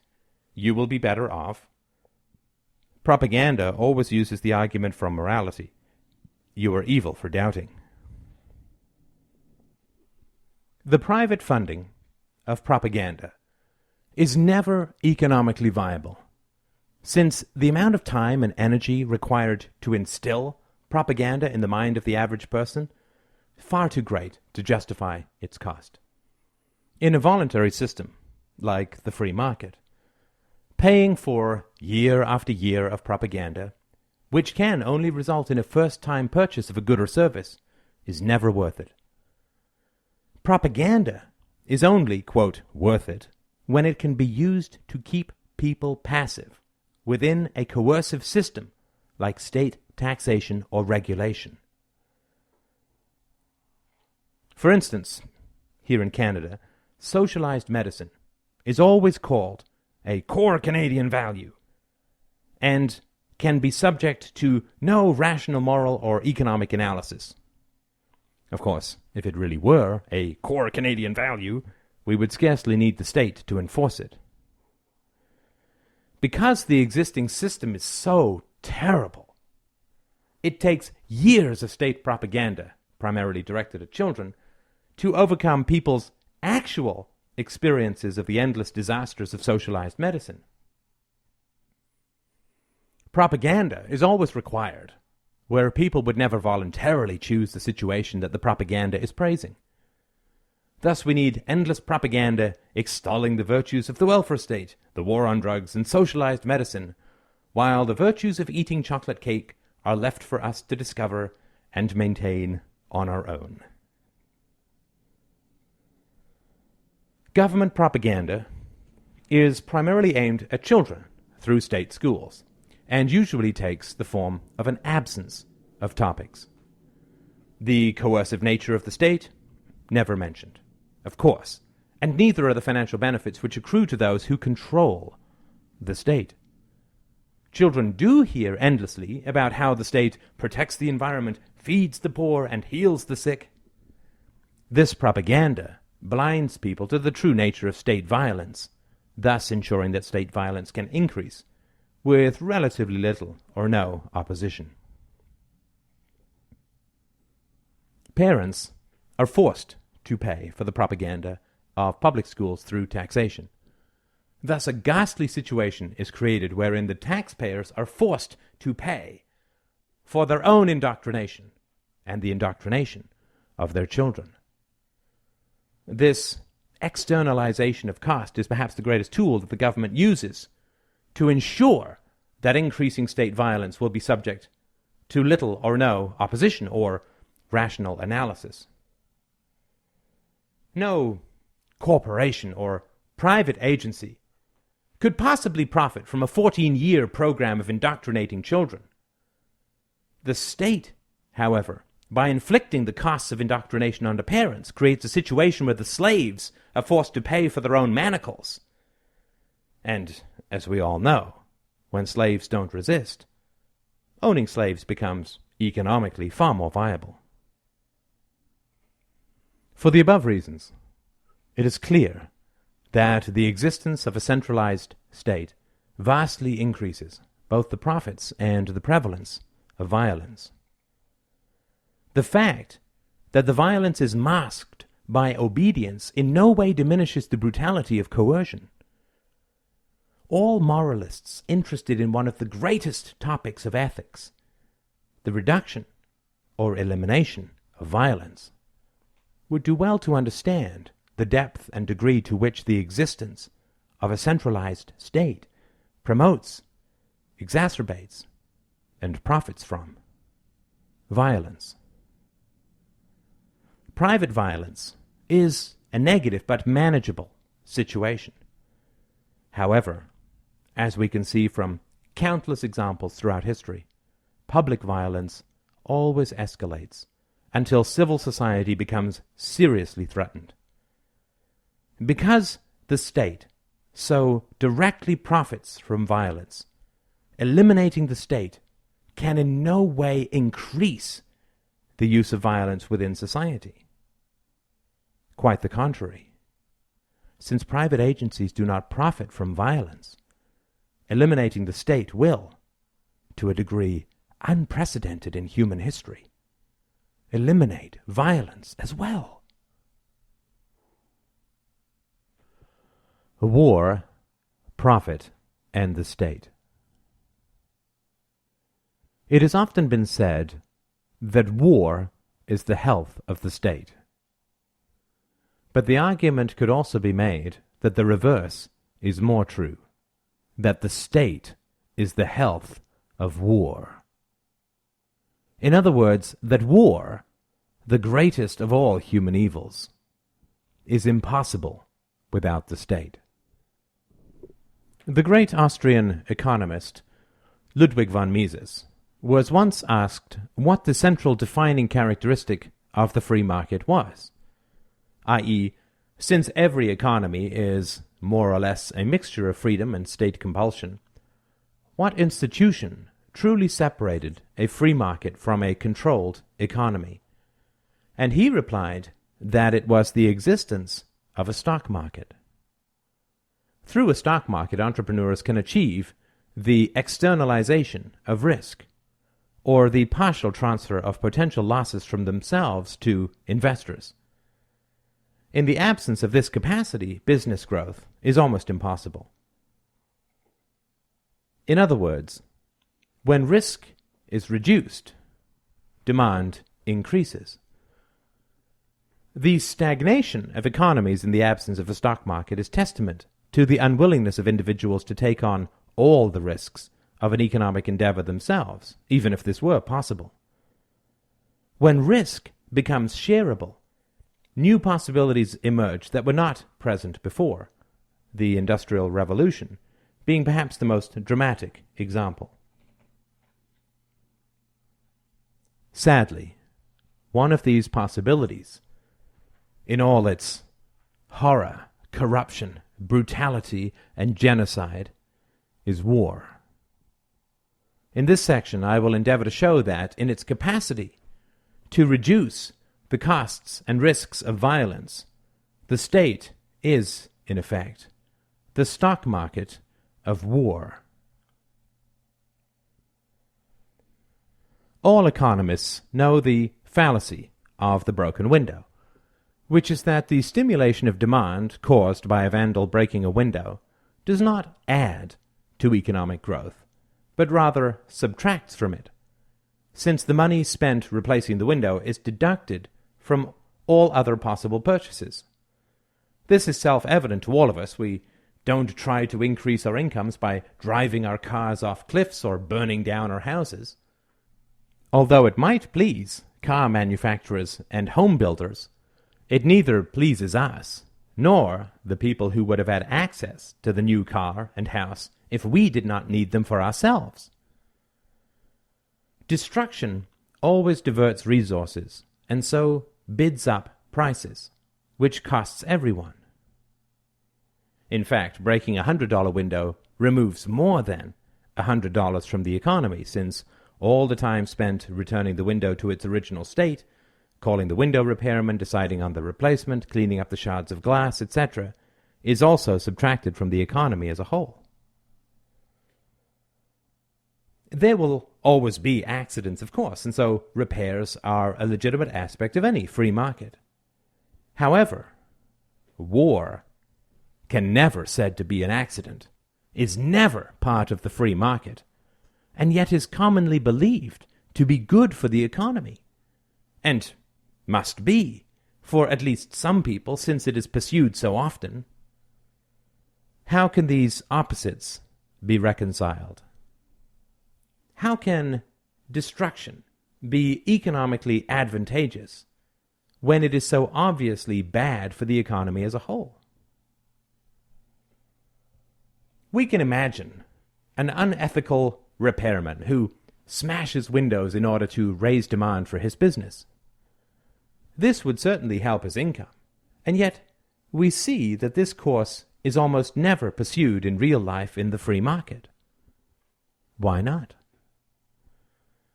One obvious answer would be that business managers are afraid of going to jail. And that certainly is a risk, but not a very great one. Arsonists are notoriously hard to catch, for instance, and there are so many hard-trace sabotages that can be undertaken. Poison can be added to the water supply that would incriminate a water supplier, which would take months to resolve, at which point the trail would be long cold. Foreign hackers could be paid to infiltrate a competitor's network or mount denial-of-service attacks on their websites, sure doom for those who sell over the internet. Not convinced? Well, what about eBay? If you have a competitor who is taking away your business, why not just get 100 of your closest friends to give him a bad rating and watch his reputation and business dry up and blow away?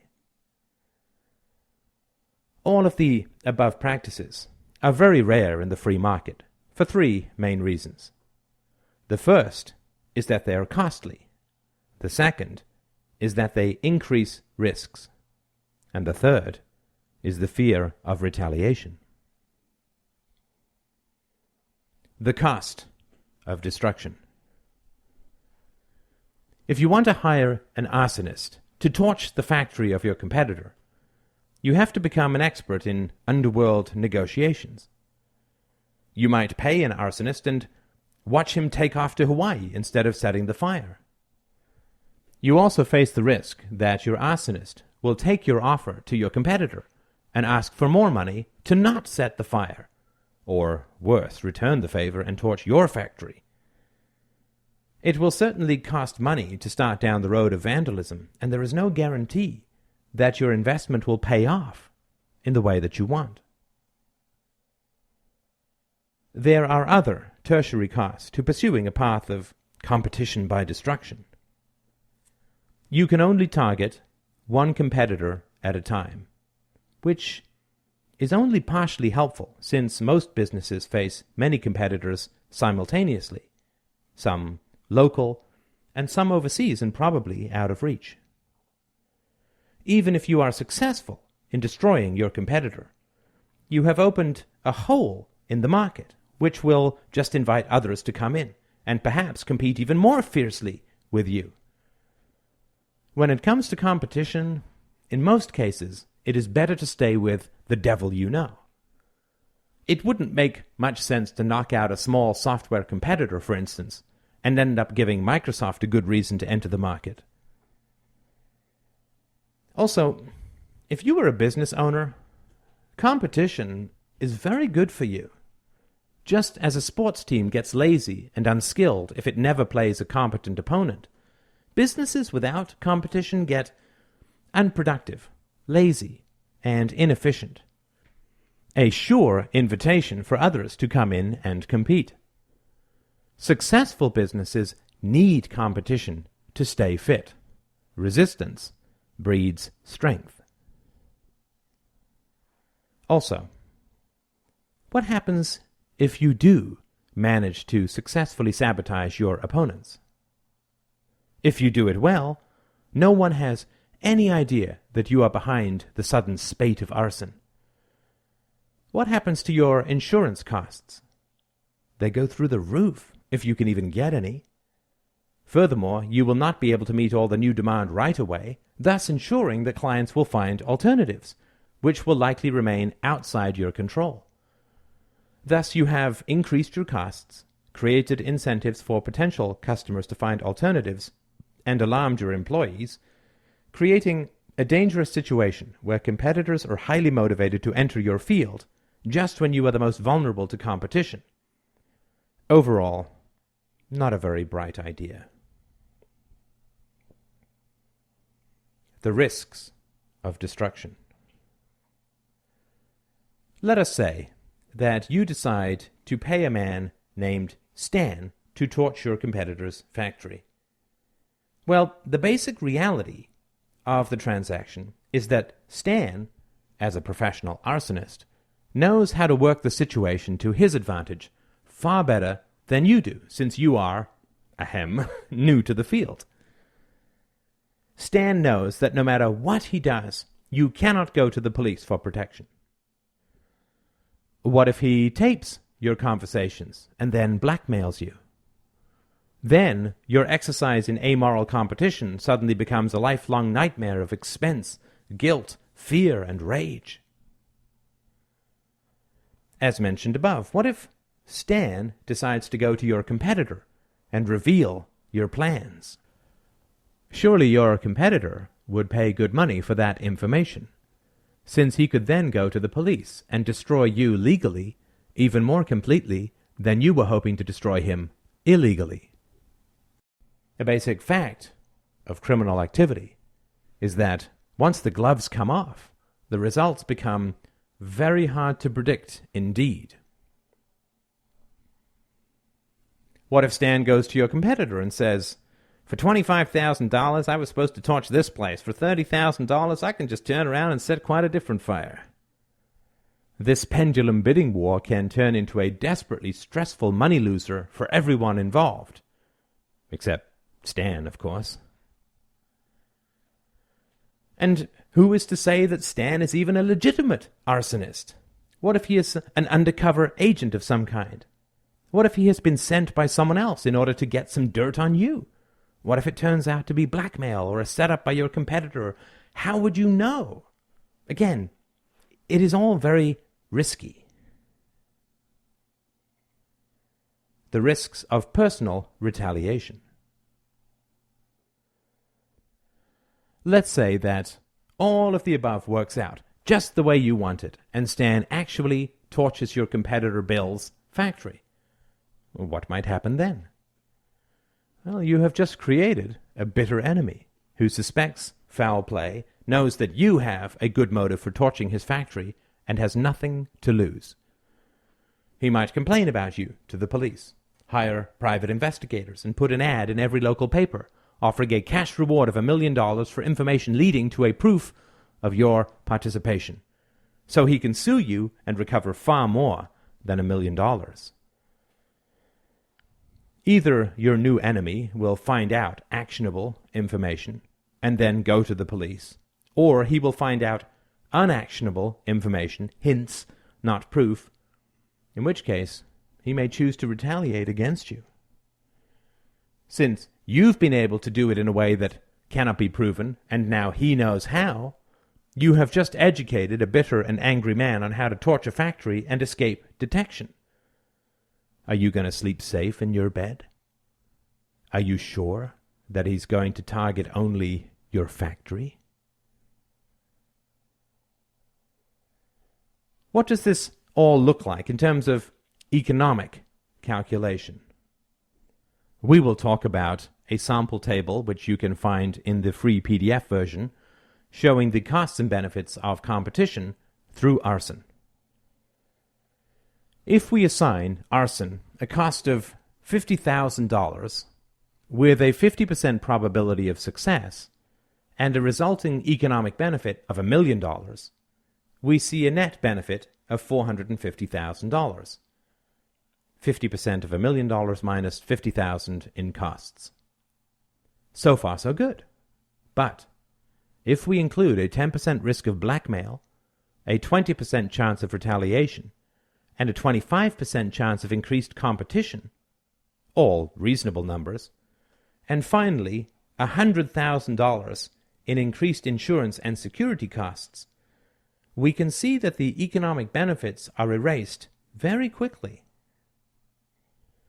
Note that these calculations only show the economic effects. They do not include the emotional factors of guilt, fear, and worry, which are of great significance but hard to quantify. This is important because even if the numbers we're talking about were less disagreeable, the emotional barrier would still have to be overcome.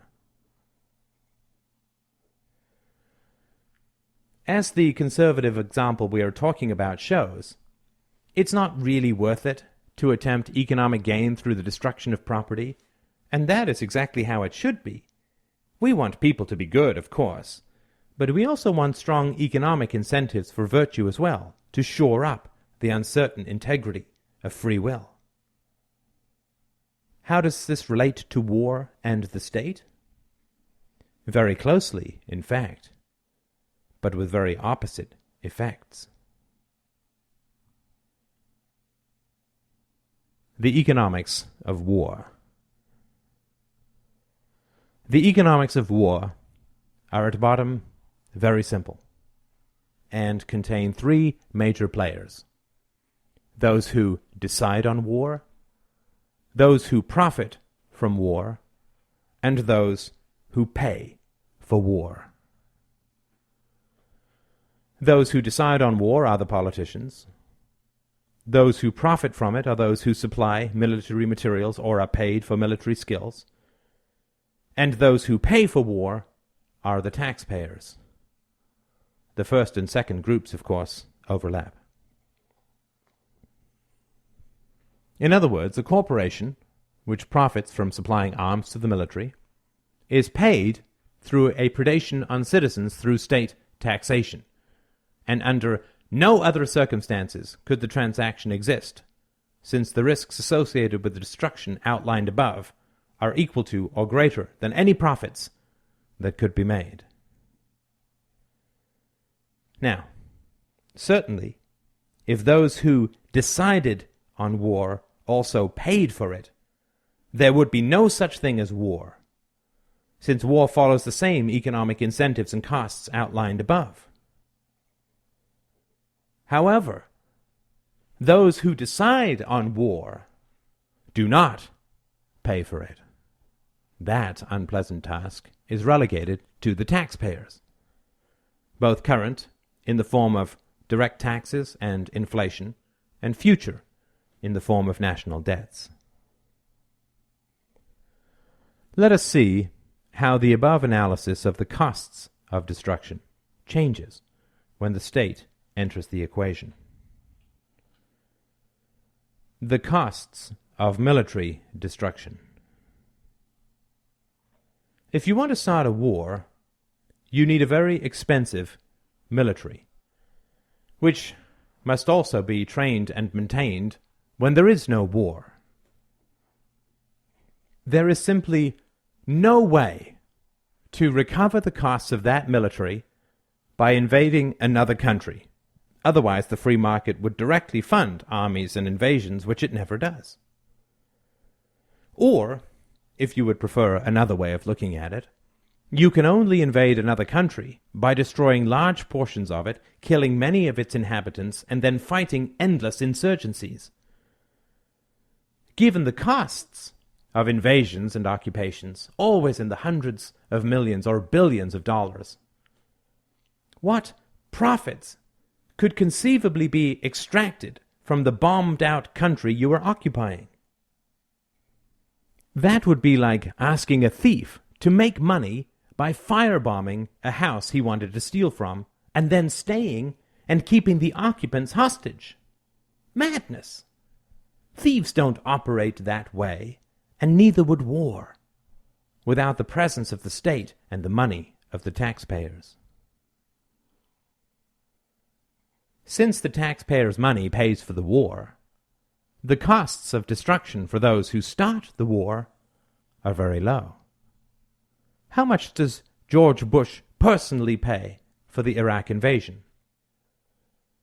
While it is true that those who profit from the war also pay the taxes needed to support the war effort, the amount they pay in taxes is far less than they receive in profits. Again, facts we know because there are always people willing and eager to supply the military. The risks of annihilation. Those who decide on war and those who profit from war only start wars when there is no real risk of personal destruction.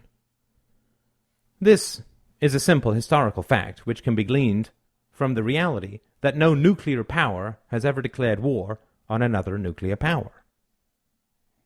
The U.S. gave the USSR money and wheat, and yet invaded Grenada Haiti and Iraq. In fact, one of the central reasons it was possible to know in advance that Iraq had no weapons of mass destruction capable of hitting the U.S. was that the U.S. leaders were willing to invade it. Avoiding the risk of destruction was the reason that the USSR and the U.S., to take two obvious examples, fought proxy wars in out-of-the-way places like Afghanistan, Vietnam, and Korea.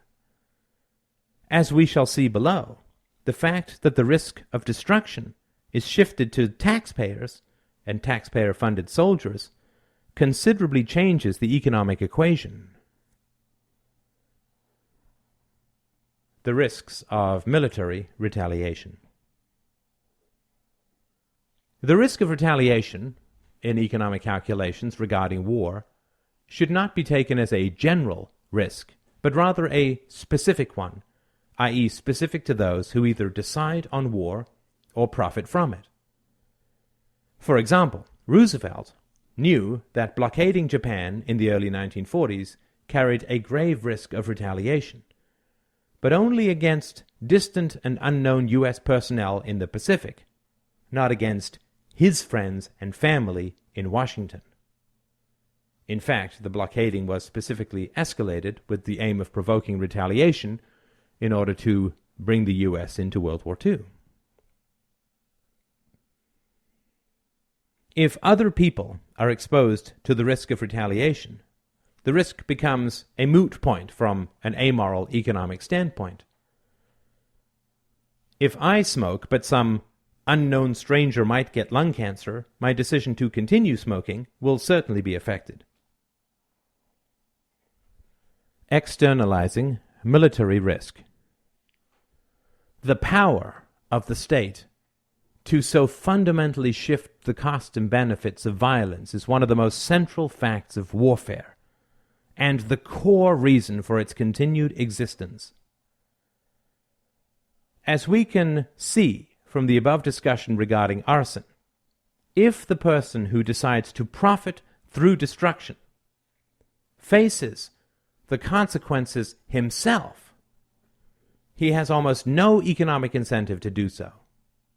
However, if he can shift the risks and losses to others, but retain the benefit himself, the economic landscape changes completely.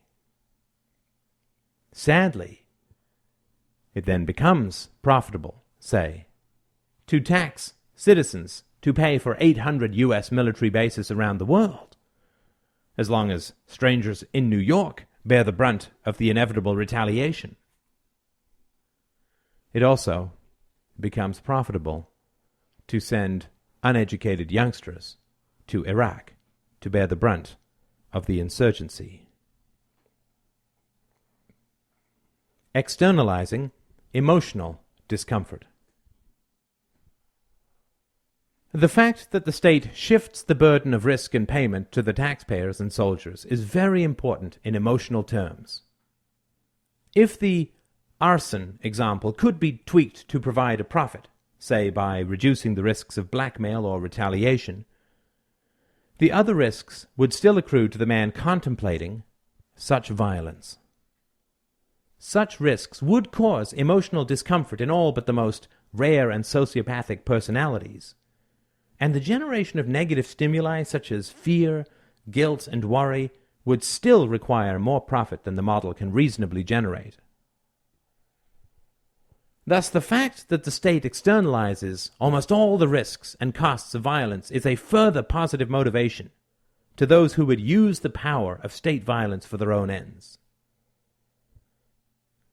Once you throw in endless pro-war propaganda, also called warnography, the emotional benefits of starting and leading wars funded by others can become a definitive positive, which ensures that wars will continue until the state collapses or the world dies. In other words, the state is war. If the above is understood, then the hostility of anarchists towards the state should now be at least a little clearer. In the anarchist view, the state is a fundamental moral evil, not only because it uses violence to achieve its ends, but also because it is the only social agency capable of making war economically advantageous to those with the power to declare it and profit from it. In other words, it is only through the governmental power of taxation that war can be subsidized to the point where it becomes profitable to certain sections of society. Destruction can only ever be profitable because the costs and risks of violence are shifted to the taxpayers, while the benefits accrue to the few who directly control or influence the state.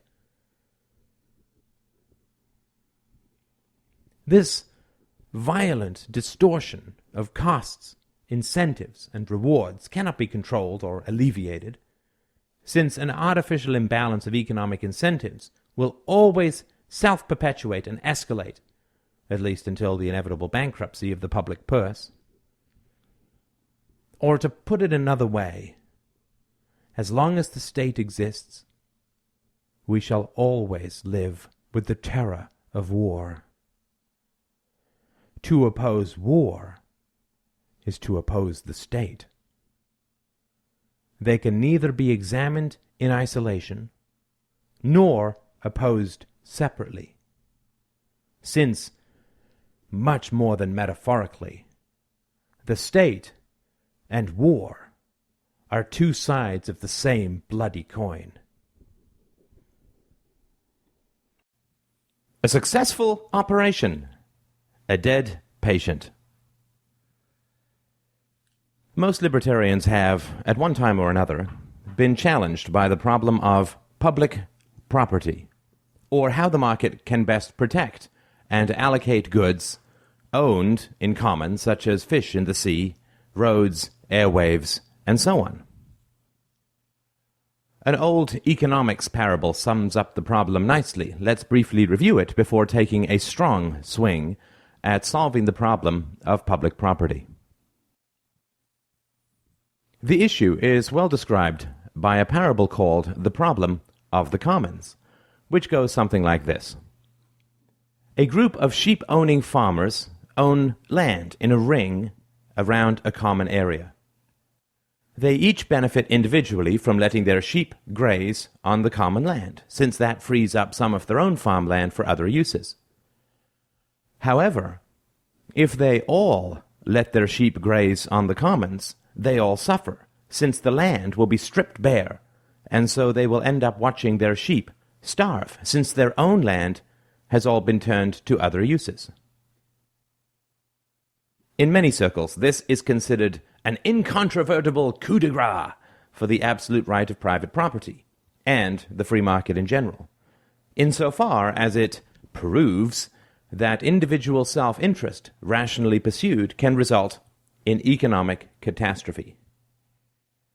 Due to the problem of the commons, it is argued, the property rights of the individual must be curtailed for the sake of the, quote, greater good. Thus, regulation and government ownership must be instituted to control the excesses of individual self-interest for the sake of long-term stability, blah, blah, blah, blah, blah.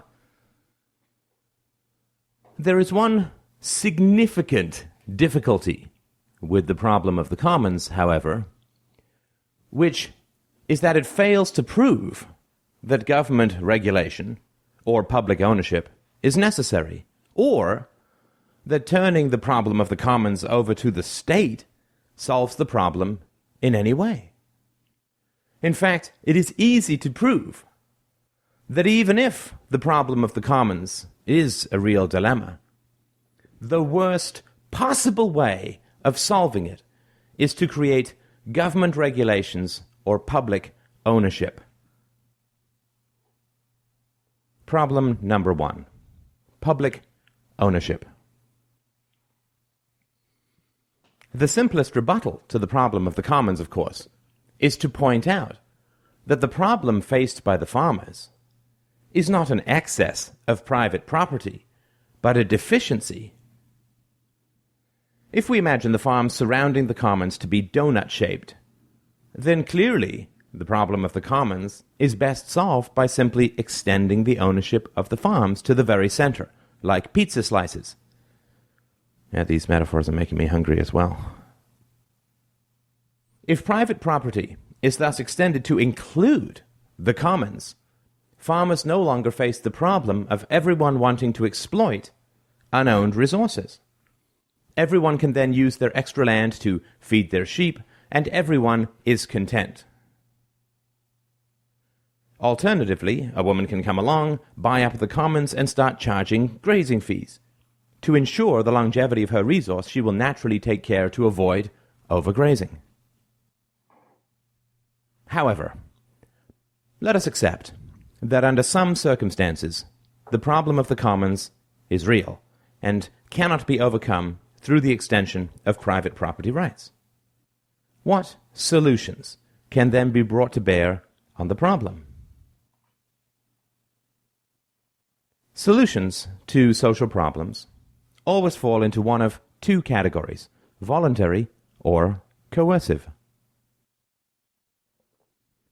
Voluntary solutions to the problem of the commons abound throughout history, the most notable being the kinds of social arrangements made by fishermen.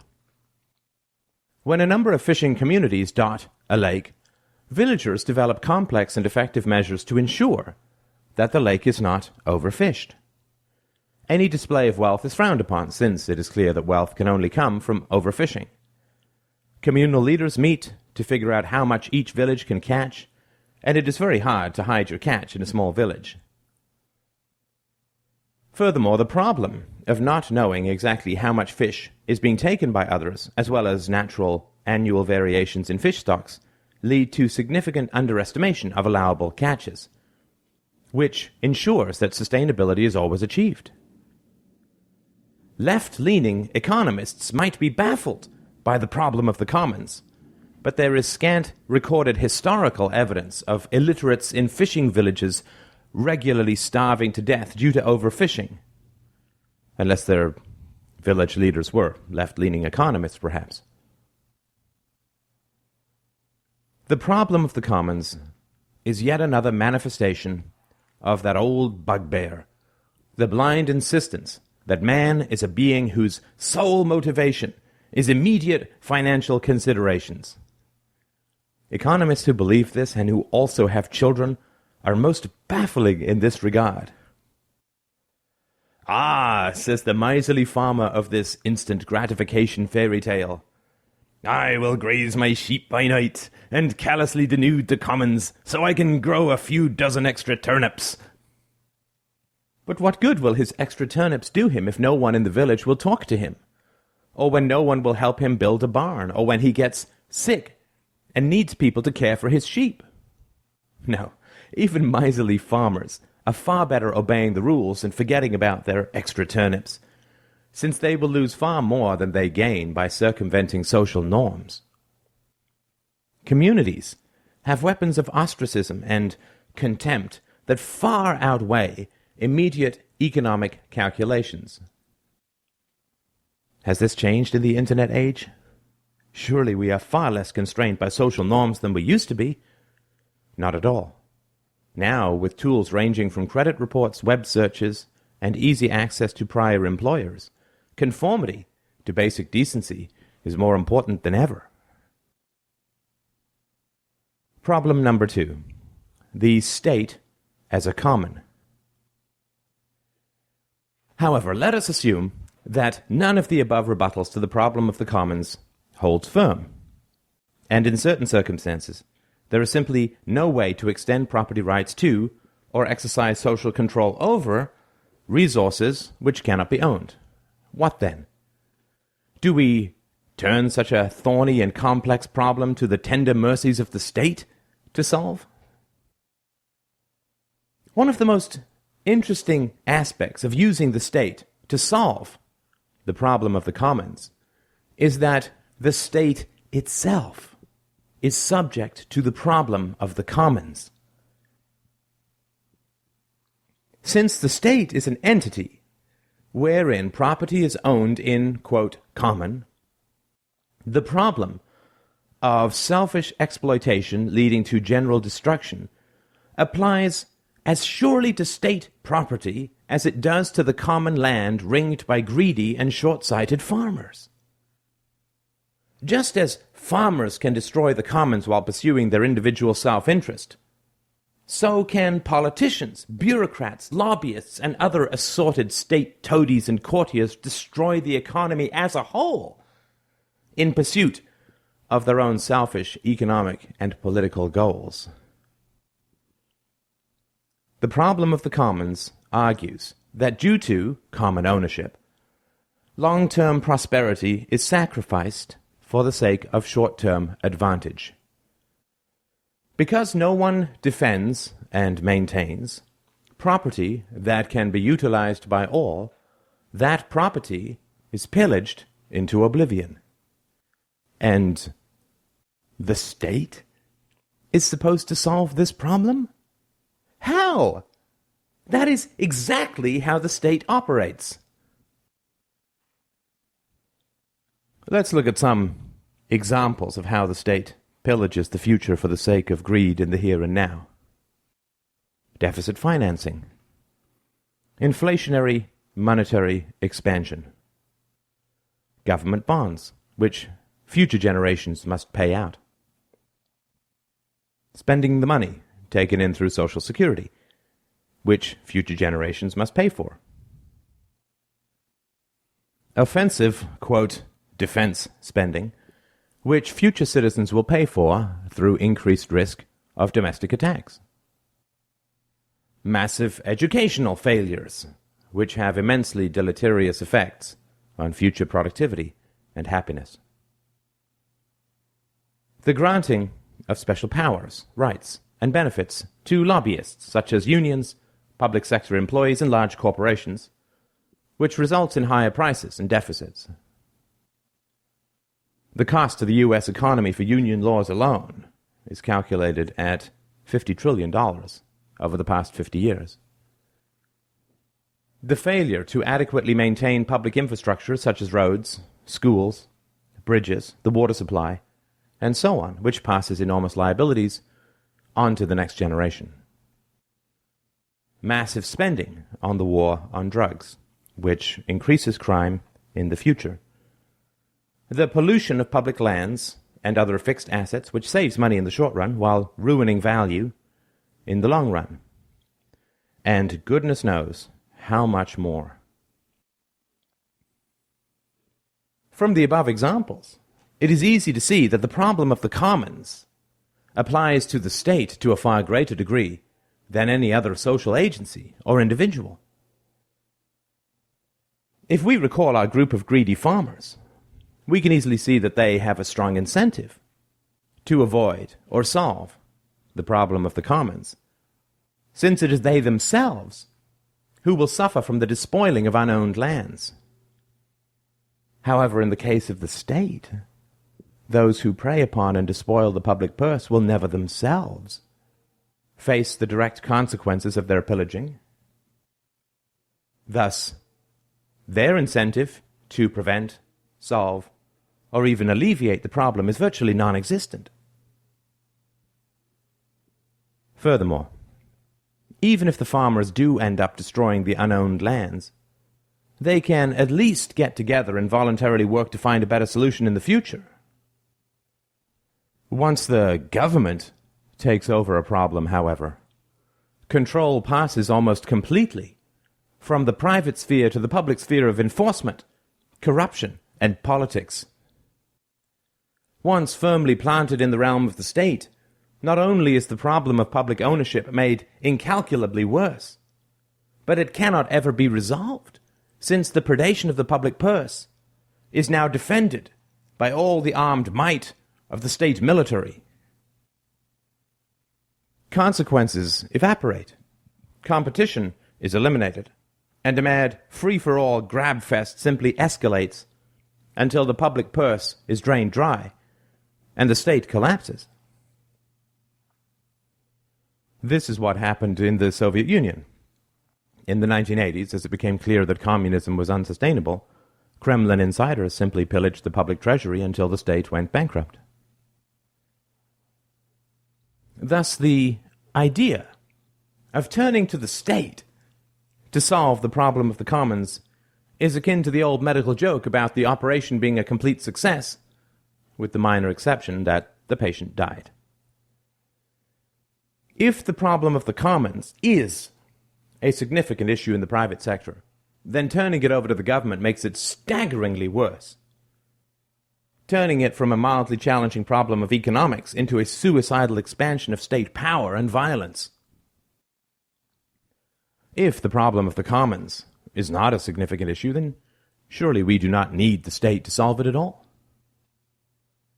Either way, there is no compelling evidence or argument to be made for the value, morality, or efficacy of turning problems of public ownership over to the armed might of the state. Both logically and ethically, it is the equivalent of treating a mild headache with a guillotine.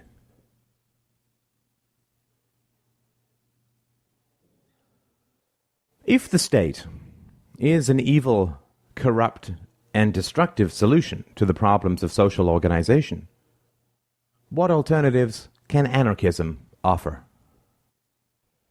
Dispute resolution organizations. An essential aspect of economic life is the ability to enforce contracts and resolve intractable disputes. How can a stateless society provide these functions in the absence of a government? The first thing to understand about contracts is that they are a form of insurance, insofar as they attempt to minimize the risks of noncompliance. If I enter into a 5-year mortgage agreement with a bank, I will attempt to minimize my risks by requiring that the bank give me a fixed interest rate for the time period of the contract. My bank, on the other hand, will minimize its risk by retaining ownership of my house as collateral in case I do not pay the mortgage. In a world without risk, contracts would be unnecessary and everyone would do business on a handshake. And so we need contracts, which basically spell out the penalties for noncompliance to particular requirements. In modern statist societies, contracts are generally enforced not through the court system, but rather through the threat of the court system. I was in business for many years at an executive level, and I never once heard of a contract being successfully enforced through the state court system, although I did on occasion hear litigious threats, which is quite different. The threat was not so much, I am going to use the court to enforce this contract, but rather, I am going to use the threat of taking you to court in order to enforce this contract. The prospect of expensive and time-consuming legal action was always enough to force a resolution of some kind.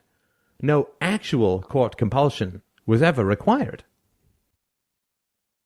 It is quite easy to see that when a process that is designed to mediate disputes becomes itself a threat which causes disputes to be mediated privately, it has largely failed in its intent. State court systems have become like the quasi-private car insurance companies. The threats and inconvenience of using them has caused most people to settle their disputes privately, rather than involve themselves in something that they are forced to pay for, but can almost never use. This bodes very well for anarchic solutions to contract disputes. In a stateless society, entrepreneurs will be very willing and eager to provide creative solutions to the problems of contractual noncompliance. As a nonviolent solution, the profits will be maximized if noncompliance can be prevented rather than merely addressed after the fact. To take a simple example, let us pretend that you are a loans officer at a bank and I come in requesting $10,000.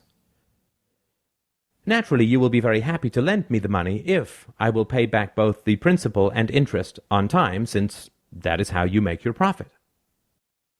However, such a guarantee is completely impossible, since even if I have the money and the intent to pay you back, I could get hit by a bus while on my way to do so, leaving you perhaps $10,000 in the hole. What questions will you need to answer in order to assess the risk? You will want to know two things in particular. 1. Have I consistently paid back loans in the past? 2. Do I have any collateral for the loan? These two pieces of information are somewhat related. If I have consistently paid back loans in the past, then your need for collateral will be diminished. The more collateral that I am able to provide for the loan, the less it is necessary for me to have a good credit history. The reason that a good credit history is so necessary is not just to establish my credit worthiness, but also to help the bank assess how much I have currently invested into my good reputation. If I have taken out loans for hundreds of thousands of dollars in the past and repaid them on time, then it scarcely seems likely that I would have gone through all of that just to steal $10,000. If we say that my good credit rating saves me 2 percentage points on my interest payments, and that I will need a further $500,000 of loans over the course of my life, then my good credit rating will be saving me at a bare minimum tens of thousands of dollars. Thus, I would end up losing money if I took out a $10,000 loan and did not pay it back, since the cash benefit would not cover the losses I would incur through the destruction of my credit rating. Physical collateral is thus less required, since I have the very real collateral of a good credit rating. These kinds of economic calculations occur regularly in a statist society and would not vanish like the morning mist in a stateless society. However, there are certain kinds of loans that some financial institutions would be willing to make, despite the high level of risk involved. Young people just starting out, who have no family to provide collateral, would be in a higher risk category, as would those who had failed to make loan payments in the past. As we can see from late-night television commercials for cars, no credit history, or even a bad credit history, does not make one permanently ineligible for loans. There are two main ways to manage risk in any complex situation: hedging and insurance. The hedging approach is to bet both for and against a particular outcome. In the world of currency trading, this means betting a certain amount that the dollar will go up and another amount that the dollar will go down. In the world of horse racing, it means betting on more than one horse. This is also why people diversify their stock portfolios. The insurance approach tends to be used where hedging is impossible. When I was an executive in the software world, my employees would often take out insurance in case I got sick or died. It was relatively impossible to hedge this risk because keeping backup employees in a basement is not particularly cost-efficient, let alone moral.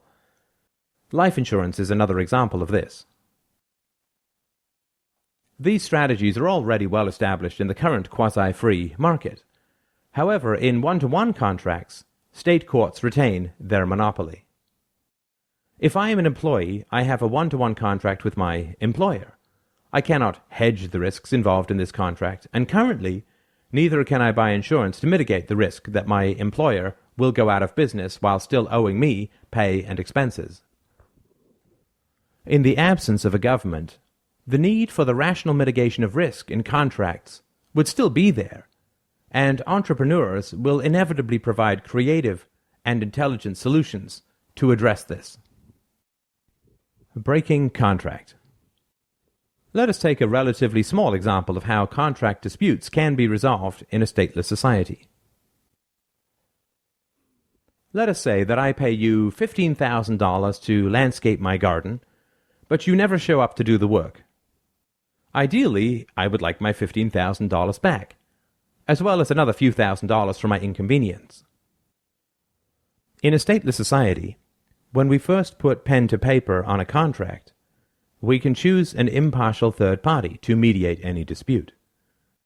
If a conflict should arise that we cannot solve ourselves, we contractually agree in advance to abide by the decision of this Dispute Resolution Organization, DRO. Since I am not an expert in pursuing people and getting money from them, if I had any doubts about your motives, capacity, and honesty, I would simply pay this DRO a fee to recompense me if the deal goes awry. If you run off without doing the work, I simply submit my claim to the DRO, who then pays me $20,000. When I first apply for this insurance, the DRO will charge me a certain amount of money based on their evaluation of the risk I am taking by doing business with you. If you have cheated your last 10 customers, the DRO will simply not insure the contract, thus implicitly informing me of the risk that I am taking. If you have a spotty record, then the DRO may charge me a few $1,000s to insure your work, again, giving me a pretty good sense of how reliable you are. On the other hand, if you have been in business for 30 years and have never once cheated a customer or received a complaint, then the DRO is simply insuring against delays caused by sudden madness or unexpected death. It may only charge me $50 for this eventuality. This form of contract insurance is a very powerful, positive incentive for honest dealings in business. The cost of insuring a contract is directly added to the cost of doing business, and so if it can be kept as low as humanly possible, the financial benefits to both parties are clear. The cost of insuring a contract can be kept even lower if you are willing to provide collateral up front. What this means is that if you cheat me out of the $15,000 and the DRO has to pay me $20,000, you promise to pay the DRO $25,000. If you cheat me, the DRO can then take this money directly out of your bank account. In this way, contracts can be enforced without resorting to violence or lengthy and incredibly expensive court battles. The risks of entering into contracts are clearly communicated up front, and honest people will be directly rewarded through lower enforcement costs, just as non-smokers are directly rewarded through lower life insurance costs. Non-payment. Suppose I have contracted with the DRO to pay restitution if I cannot fulfill my business obligations in some way, and end up owing them $100,000. What happens if I cannot pay, or simply refuse to pay? Currently, the state will use violence against me if I do not pay. While this may be a satisfying form of medieval vengeance gratification, it scarcely helps me cough up the $100,000 that the DRO actually wants from me. In a stateless society, what options are available for the DRO to get its money? In any modern economy, individuals are bound by dozens of obligations and contracts, from apartment leases to gym memberships to credit card contracts to insurance agreements. The costs of doing business with people who are known to honor their contracts is far lower, which is why it seems highly likely that a stateless society would produce both DROs and contract rating agencies, or CRAs. CRAs would be independent entities that would objectively evaluate an individual's contract compliance. If I become known as a man who regularly breaks his contracts, it will become more and more difficult for me to efficiently operate in a complex economy. This form of economic ostracism is an immensely powerful and non-violent tool for promoting compliance to social norms and moral rules. If an individual egregiously violates social norms, and we shall get to the issue of violent crime below, then one incredibly effective option that society has is to simply cease doing any form of business with such an individual. If I cheat my DRO, or another individual, out of an enormous sum of money, the CRA could simply revoke my contract rating completely. DROs would very likely have provisions which would simply state that they would not enforce any contract with anyone whose contract rating was revoked.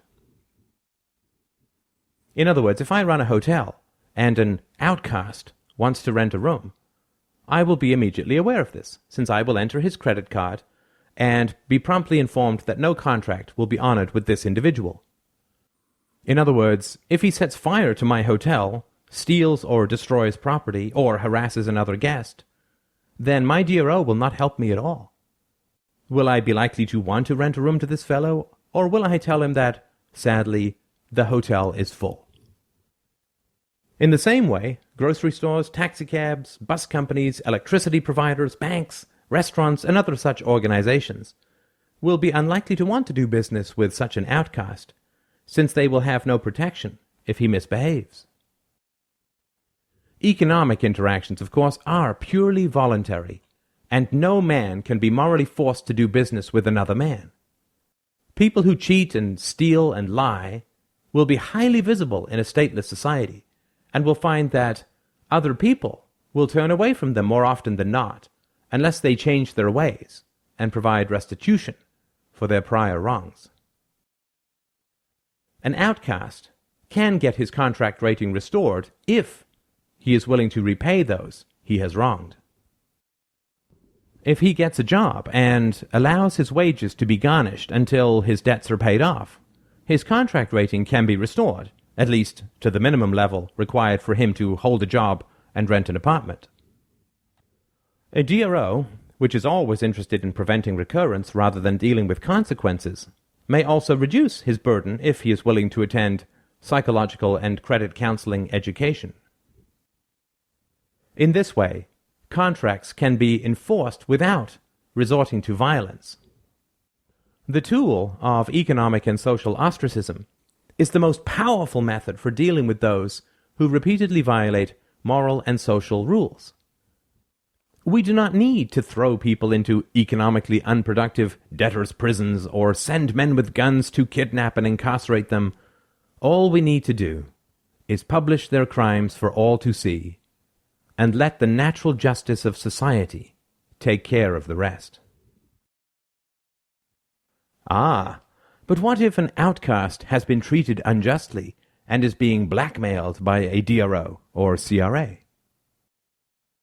Well, remember that anarchism is always a two-sided negotiation.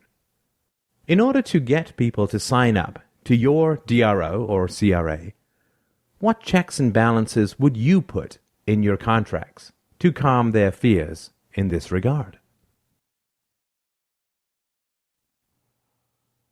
The Stateless Society, an examination of alternatives. Let us turn to a more detailed examination of how private agencies could work in a free society. Remember, these are only possible ideas about how such agencies could work. I'm sure that you have many of your own, which may be vastly superior to mine. The purpose of this section is not to create some sort of finalized blueprint for a stateless society, but to show how the various incentives and methodologies of freedom can create powerful and productive solutions to complex social problems in a way that will forever elude a statist society. We will start with a few articles that I originally published in 2005, which go over my theory of dispute resolution organizations, DROs. More details about this approach are available in my podcast series as well.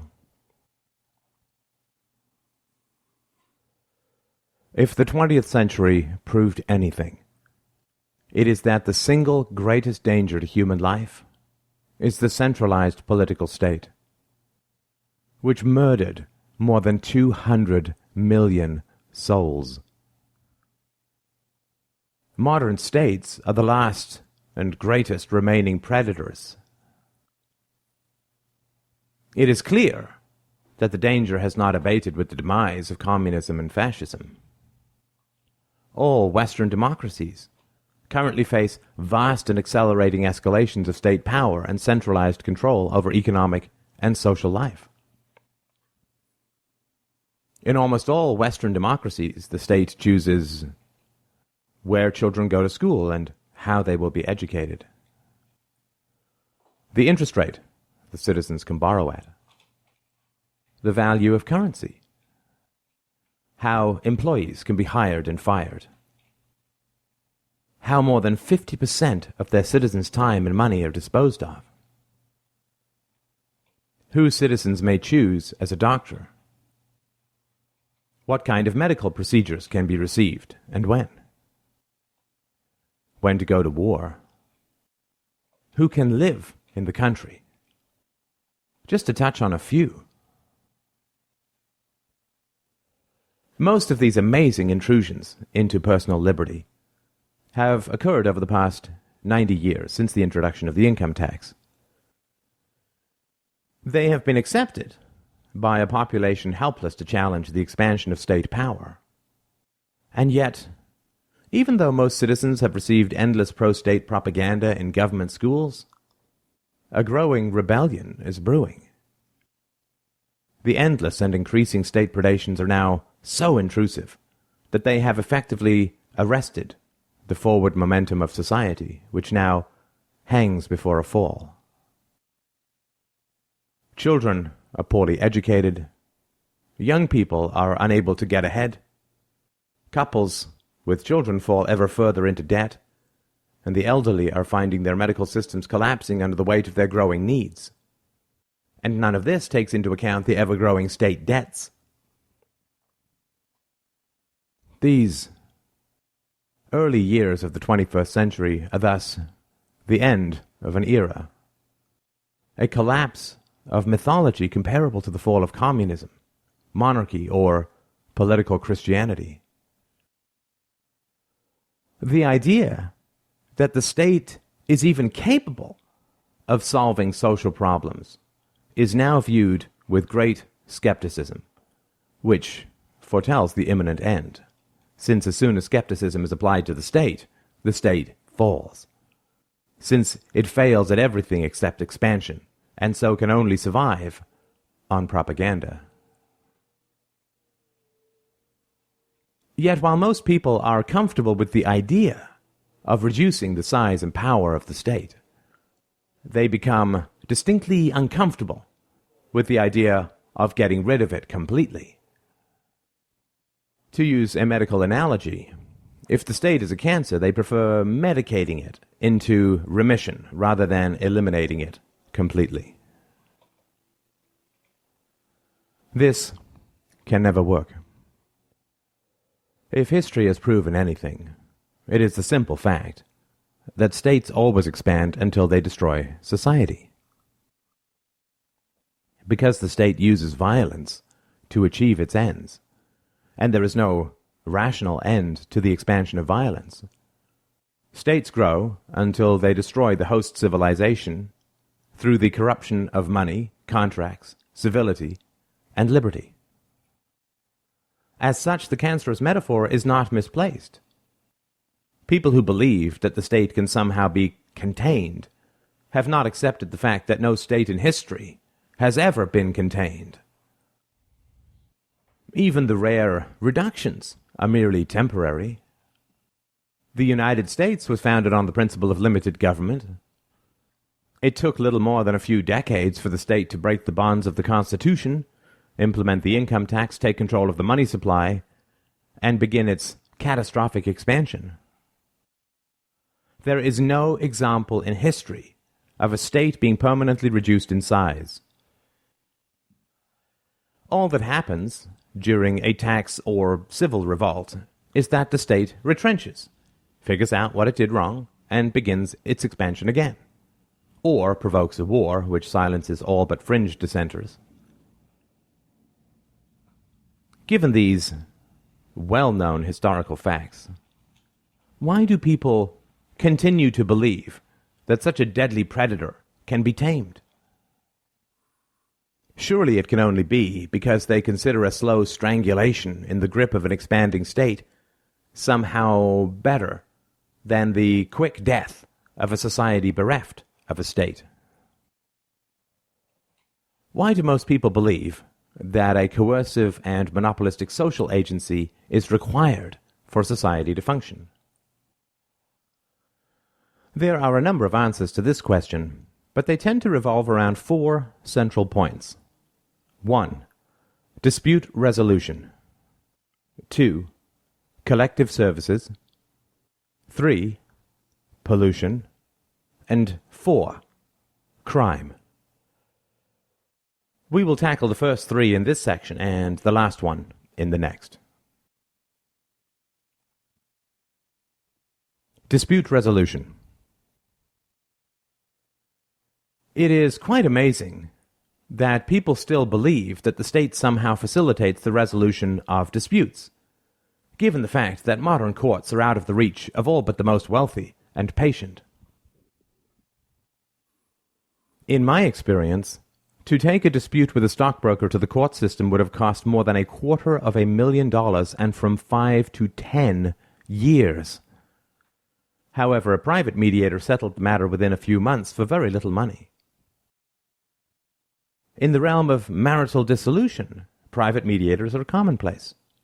Unions use grievance processes, and a plethora of specialists in dispute resolution have sprung up to fill the void left by a ridiculously lengthy, expensive, and incompetent state court system. Thus, it cannot be that people actually believe that the state is required for dispute resolution, since the court apparatus is unavailable to the vast majority of the population, who resolve their disputes either privately or through agreed-upon mediators. Collective services. Roads, sewage, water, and electricity, and so on, are all cited as reasons why a state must exist. How roads could be privately paid for remains such an impenetrable mystery that most people are willing to support the state, and so ensure the continual undermining of civil society, rather than concede that this problem is solvable. There are many ways to pay for roads, such as electronic or cash tolls, GPS charges, roads maintained by the businesses they lead to, or communal organizations, and so on. The problem that a water company might build plumbing to a community and then charge exorbitant fees for supplying it is equally easy to counter, as mentioned above. None of these problems touch the central rationale for a state. They are all ex post facto justifications made to avoid the need for critical examination or, heaven forbid, a support of anarchism. It is completely contradictory to argue that voluntary free market relations are bad, and that the only way to combat them is to impose a compulsory monopoly on the market. If voluntary interactions are bad, how can coercive monopolies be better? State provision of public services inevitably leads to the following: the granting of favorable contracts to political allies, tax-subsidized costs leading to overuse and intergenerational debt, a lack of renewal investment in infrastructure leading to expensive deterioration, a growth in coercive pro-union legislation which spreads inefficiencies to other industries, a lack of innovation and exploration of alternatives to existing systems of production and distribution, and a dangerous social dependence on a single provider, and many more such inefficiencies, problems, and predations. Due to countless examples of free market solutions to the problem of carrier costs, this argument no longer holds the kind of water it used to.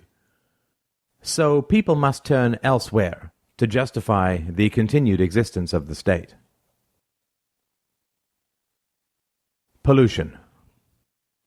This is perhaps the greatest problem faced by free market theorists. It is worth spending a little time on outlining the worst possible scenario to see how a voluntary system could solve it. However, it is important to first dispel the notion that the state currently deals effectively with pollution. Firstly, the most polluted land on the planet is state-owned, because states do not profit from retaining the value of their property.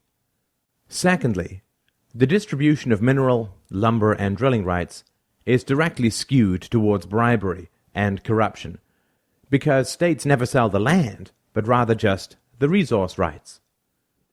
A lumber company cannot buy the woodlands from the state, just harvesting rights. Thus the state gets a renewable source of income and can further coerce lumber companies by enforcing reseeding. This, of course, tends to promote bribery, corruption, and the creation of fly-by-night lumber companies which strip the land bare but vanish when it comes time to reseed. Selling state land to a private company easily solves this problem, because a company that was willing to reseed would reap the greatest long-term profits from the woodland, and therefore would be able to bid the most for the land. Also, it should be remembered that in the realm of air pollution, states created the problem in the first place. In England, when industrial smokestacks first began belching fumes into the orchards of apple farmers, the farmers took the factory owners to court, citing the common law tradition of restitution for property damage. Sadly, however, the capitalists had gotten to the state courts first, and had more money to bribe with, employed more voting workers, and contributed more tax revenue than the farmers, and so the farmers' cases were thrown out of court. The judge argued that the common good of the factories trumped the private need of the farmers. The free market did not fail to solve the problem of air pollution. It was forcibly prevented from doing so because the state was corrupted. However, it is a sticking point, so it is worth examining in detail how the free market might solve the problem of air pollution. One egregious example often cited is a group of houses downwind from a new factory which is busy day and night coating them in soot. Now, when a man buys a new house, isn't it important to him to ensure that he will not be coated with someone else's refuse? The need for a clean and safe environment is so strong that it is a clear invitation for enterprising entrepreneurs to sweat bullets figuring out how to provide it. If a group of homeowners is afraid of pollution, the first thing they will do is buy pollution insurance, which is a natural response to a situation where costs cannot be predicted, but consequences are dire. Let us say that a homeowner named John buys pollution insurance which pays him $2 million if the air in or around his house becomes polluted. In other words, as long as John's air remains clean, his insurance company makes money. One day, a plot of land upwind of John's house comes up for sale. Naturally, his insurance company would be very interested in this and would monitor the sale. If the purchaser is some private school, all is well, assuming John has not bought noise pollution insurance. If, however, the insurance company discovers that Sally's house of polluting paint production is interested in purchasing the plot of land, it will likely spring into action, taking one of the following courses: buying the land itself, then selling it to a non-polluting buyer, getting assurances from Sally that her company will not pollute, paying Sally to enter into a non-polluting contract. If, however, someone at the insurance company is asleep at the wheel and Sally buys the land and puts up her polluting factory, what happens then? Well, then the insurance company is on the hook for $2 million to John, assuming, for the moment, that only John bought pollution insurance. Thus, it can afford to pay Sally up to $2 million to reduce her pollution and still be cash positive. This payment could take many forms, from the installation of pollution control equipment to a buyout to a subsidy for underproduction and so on. If the $2 million is not enough to solve the problem, then the insurance company pays John the $2 million, and he goes and buys a new house in an unpolluted neighborhood.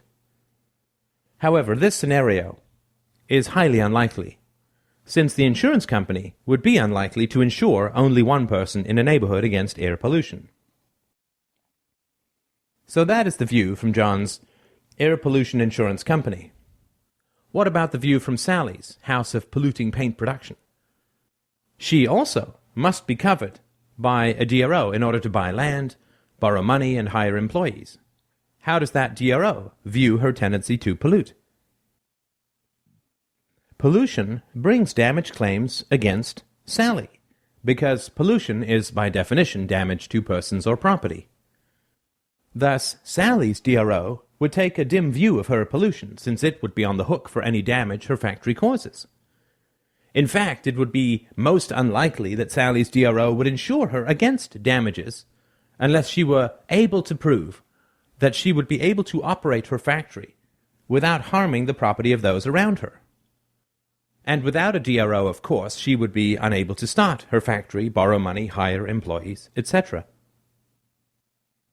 It is important to remember that DROs, much like cell phone companies, only prosper if they cooperate. Sally's DRO only makes money if Sally does not pollute. John's insurer also only makes money if Sally does not pollute. Thus, the two companies share a common goal, which fosters cooperation. Finally, even if John is not insured against air pollution, he can use his and/or Sally's DRO to gain restitution for the damage her pollution is causing to his property.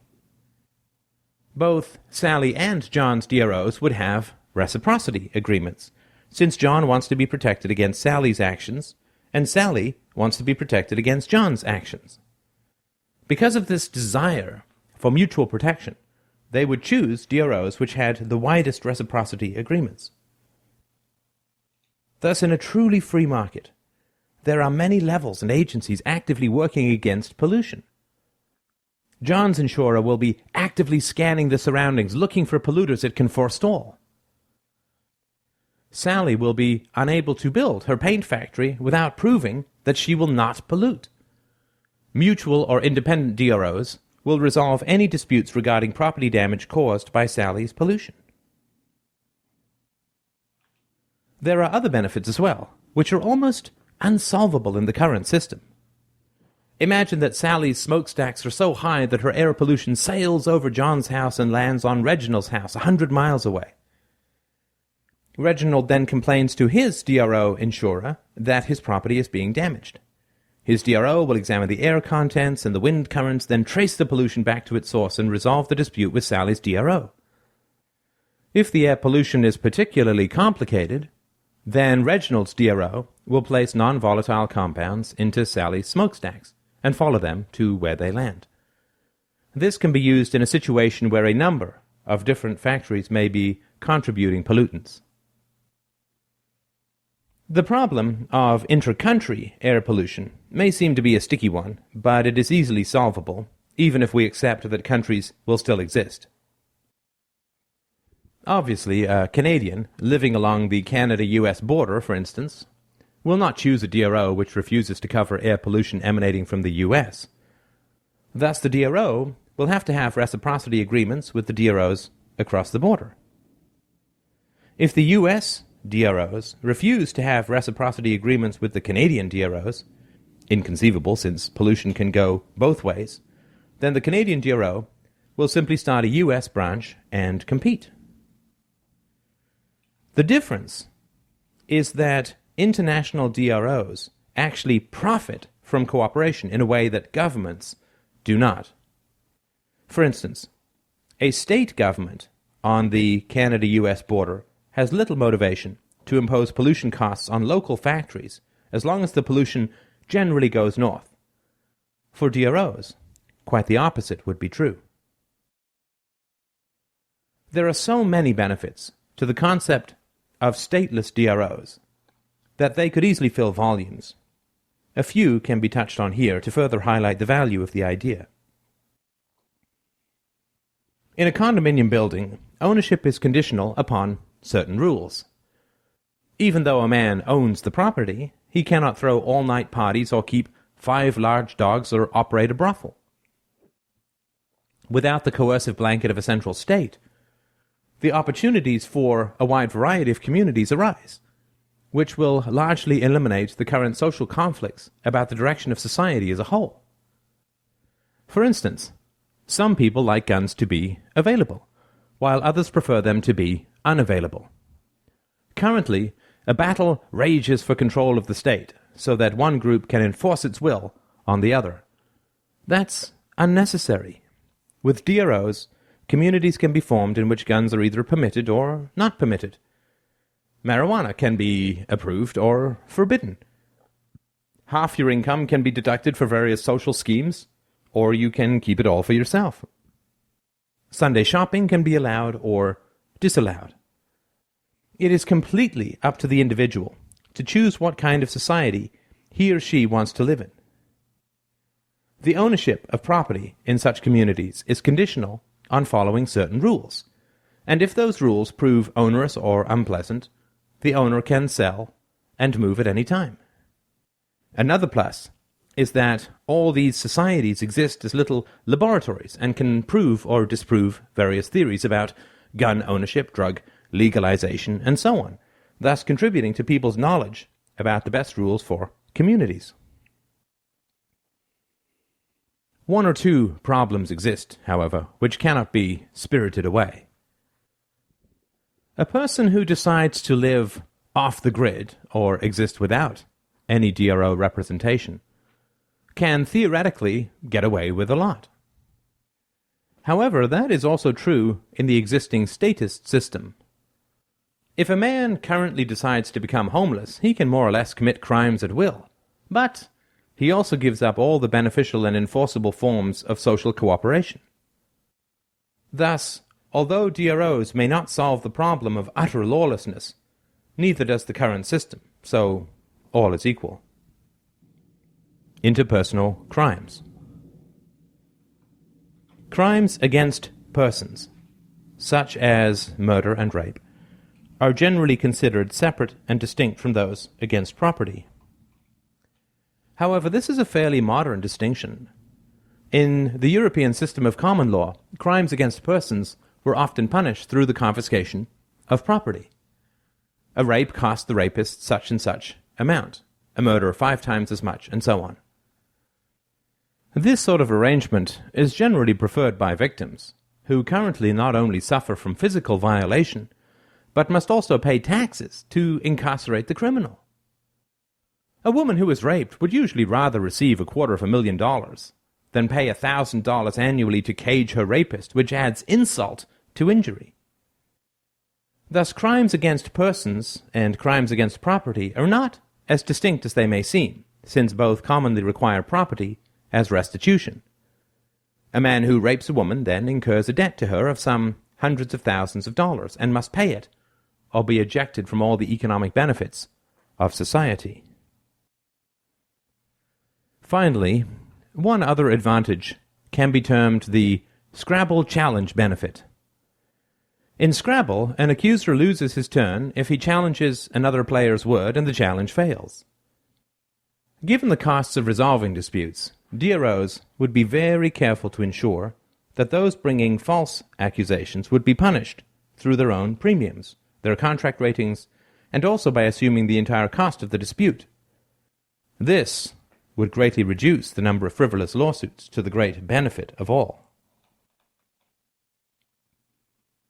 On a personal note, it has been my experience that in talking over these matters for the last 20-odd years, people honestly claim that they cannot conceive of a society without a centralized and coercive state. To which I feel compelled to ask them, exactly how many lawsuits have you pursued in your own life?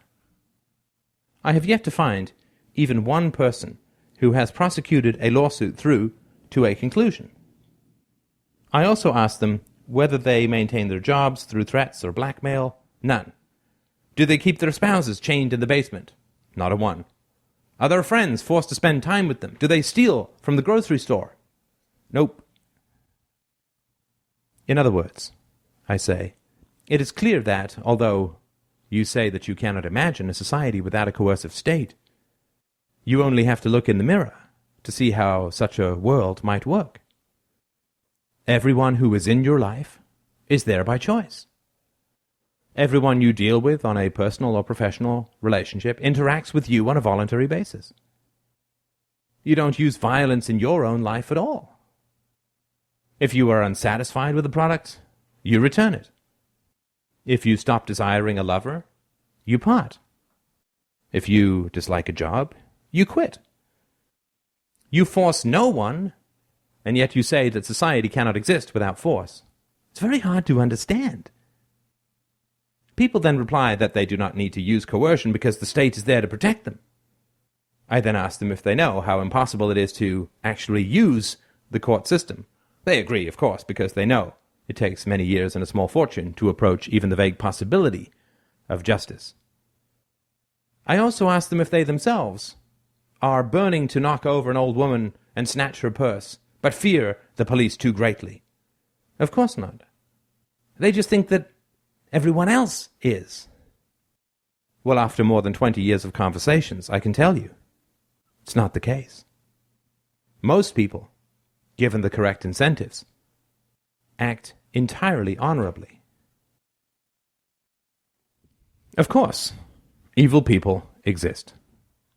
There are cold, sociopathic monsters in our midst.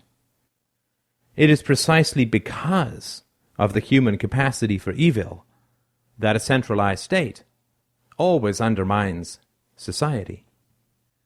Due to our capacity for sadism, our only hope is to decentralize authority so that the evil among us can never rise to a station greater than that of excluded, hunted criminals. To create a state and give it the power of life and death does not solve the problem of human evil. It merely transforms the shallow desire for easy property to the bottomless lust for political power. The idea that society can and must exist without a centralized state is the greatest lesson that the grisly years of the 20th century can teach us. Our own society cannot escape the general doom of history, the inevitable destiny of social collapse as the state eats its own inhabitants. Our choice is not between the state and the free market, but between death and life. Whatever the risks of dissolving the central state, they are far less than the certain destruction of allowing it to escalate as it inevitably will. Like a cancer patient facing certain demise, we must reach for whatever medicine shows the most promise, and not wait until it is too late. Thank you for listening. This concludes part 1 of Practical Anarchy. You can get part 2 at freedomainradio.com/free. The Stateless Society and Violent Crime. You might well now be thinking, how can a stateless society deal with violent criminals? This challenging question can be answered using 3 approaches. The first is to examine how such criminals are dealt with at present. The second is to divide violent crimes into crimes of motive and crimes of passion. The third is to show how a stateless society would deal with both categories of crime far better than any existing system. The first question is, how are violent criminals dealt with at present? The honest answer to any unbiased observer is surely they are encouraged. A basic fact of life is that people respond to incentives. The better that crime pays, the more people will become criminals. Certain well-known habits, drugs, gambling, and prostitution in particular, are non-violent in nature, but highly desired by certain segments of the population. If these non-violent behaviors are criminalized, the profit gained by providing these services rises. criminalizing voluntary interactions destroys all stabilizing social forces, contracts, open activity, knowledge sharing, and mediation. And so violence becomes the norm for dispute resolution. Furthermore, wherever a law creates an environment where most criminals make more money than the police simply become bribed into compliance. By increasing the profits of nonviolent activities, the state ensures the corruption of the police and judicial system, thus making it both safer and more profitable to operate outside the law. It can take dozens of arrests to actually face trial, and many trials to gain a conviction. Policemen now spend about a third of their time filling out paperwork, and 90% of their time chasing nonviolent criminals. Entire sections of certain cities are run by gangs of thugs, and the jails are overflowing with harmless, low-level peons sent to jail as make work for the judicial system, thus constantly increasing law enforcement costs. Peaceful citizens are also legally disarmed through gun control laws. In this manner, the modern state literally creates, protects, and profits from violent criminals. Thus, the standard to compare the stateless society's response to violent crime is not some perfect world where thugs are effectively dealt with, but rather the current mess where violence is both encouraged and protected. Before we turn to how a stateless society deals with crime, however, it is essential to remember that the stateless society automatically eliminates the greatest violence faced by almost all of us, the state, that threatens us with guns if we don't hand over our money and our lives, should it decide to declare war. Thus, it cannot be said that the existing system is one which minimizes violence. Quite the contrary, the honest population is violently enslaved by the state, and the dishonest provided with cash incentives and protection. State violence in its many forms has been growing in Western societies over the past 50 years, as regulation, tariffs, and taxation have all risen exponentially. National debts are an obvious form of intergenerational theft. Support of foreign governments also increases violence, since these governments use subsidies to buy arms and further terrorize their own populations. The arms market is also funded and controlled by governments. The list of state crimes can go on, but one last gulag is worth mentioning. All the millions of poor souls kidnapped and held hostage in prisons for non-violent, quote, crimes. Since existing states terrorize, enslave, and incarcerate literally billions of citizens, it is hard to understand how they can be seen as effectively working against violence in any form. How does a stateless society deal with violence? First, it is important to differentiate the use of force into crimes of motive and crimes of passion. Crimes of motive are open to correction through changing incentives. Any system which reduces the profits of property crimes while increasing the profits of honest labor will reduce these crimes. In the last part of this section, we will see how the stateless society achieves this better than any other option. Crimes of motive can be diminished by making crime a low-profit activity relative to working for a living. Crime entails labor, and if most people could make more money working honestly for the same amount of labor, there will be far fewer criminals. As you have read above, in a stateless society, dispute resolution organizations flourish through the creation of voluntary contracts between interested parties, and all property is private. How does this affect violent crime? Let's look at break and enter. If I own a house, I will probably take out insurance against theft. Obviously, my insurance company benefits most from preventing theft, and so will encourage me to get an alarm system and so on, just as occurs now. This situation is more or less analogous to what happens now, with the not inconsequential adjustment that since DROs handle policing as well as restitution, their motives for preventing theft or rendering stolen property useless is far higher than it is now. As such, much more investment in prevention would be worthwhile, such as creating voice-activated appliances which only work for their owners. However, the stateless society goes much, much further in preventing crime, specifically by identifying those who are going to become criminals and preventing that transition. In this situation, the stateless society is far more effective than any state system. In a stateless society, contracts with DROs are required to maintain any sort of economic life. Without DRO representation, citizens are unable to get a job, hire employees, rent a car, buy a house, or send their children to school. Any DRO will naturally ensure that its contracts include penalties for violent crimes. So, if you steal a car, your DRO has the right to use force or ostracism against you to get the car back, and probably retrieve financial penalties to boot. How does this work in practice? Well, let's take a test case. Say that you wake up one morning and decide to become a thief. Well, the first thing you have to do is cancel your coverage with your DRO, so that your DRO has less incentive against you when you steal, since you're no longer a customer. DROs would have clauses allowing you to cancel your coverage just as insurance companies have now. Thus, you would have to notify your DRO that you were dropping coverage. No problem, you're off their list.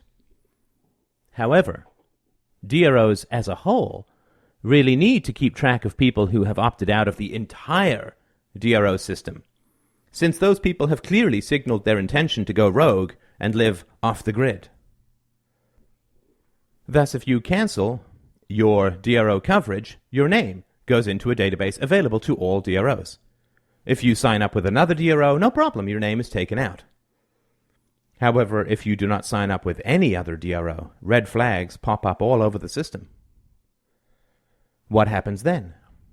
Remember, there is no public property in a stateless society. If you've gone rogue, where are you going to go? You can't take a bus.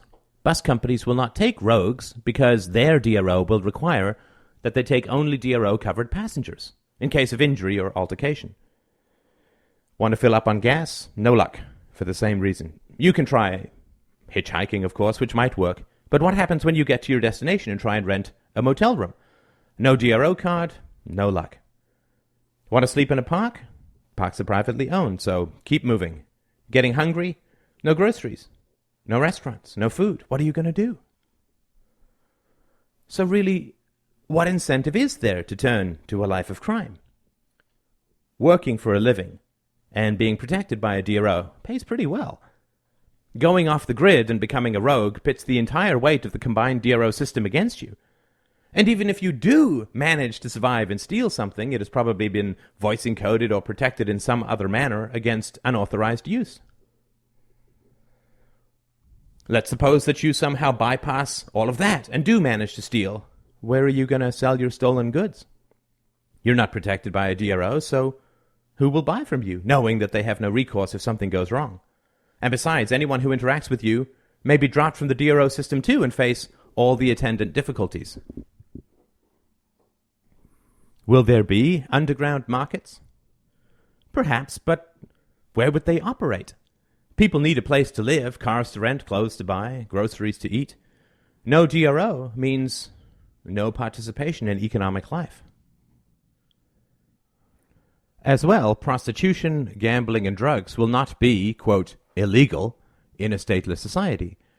And the elimination of the war on drugs alone would, it has been estimated, eliminate 80% of violent crime. There are no import duties or restrictions, so smuggling becomes completely pointless. Currency would be private, as we will see below, so counterfeiting will be much harder. Plus, no taxation. The take-home pay for an honest worker is far higher in a stateless society. Fewer opportunities, lower profits, and greater incentives to do an honest day's work.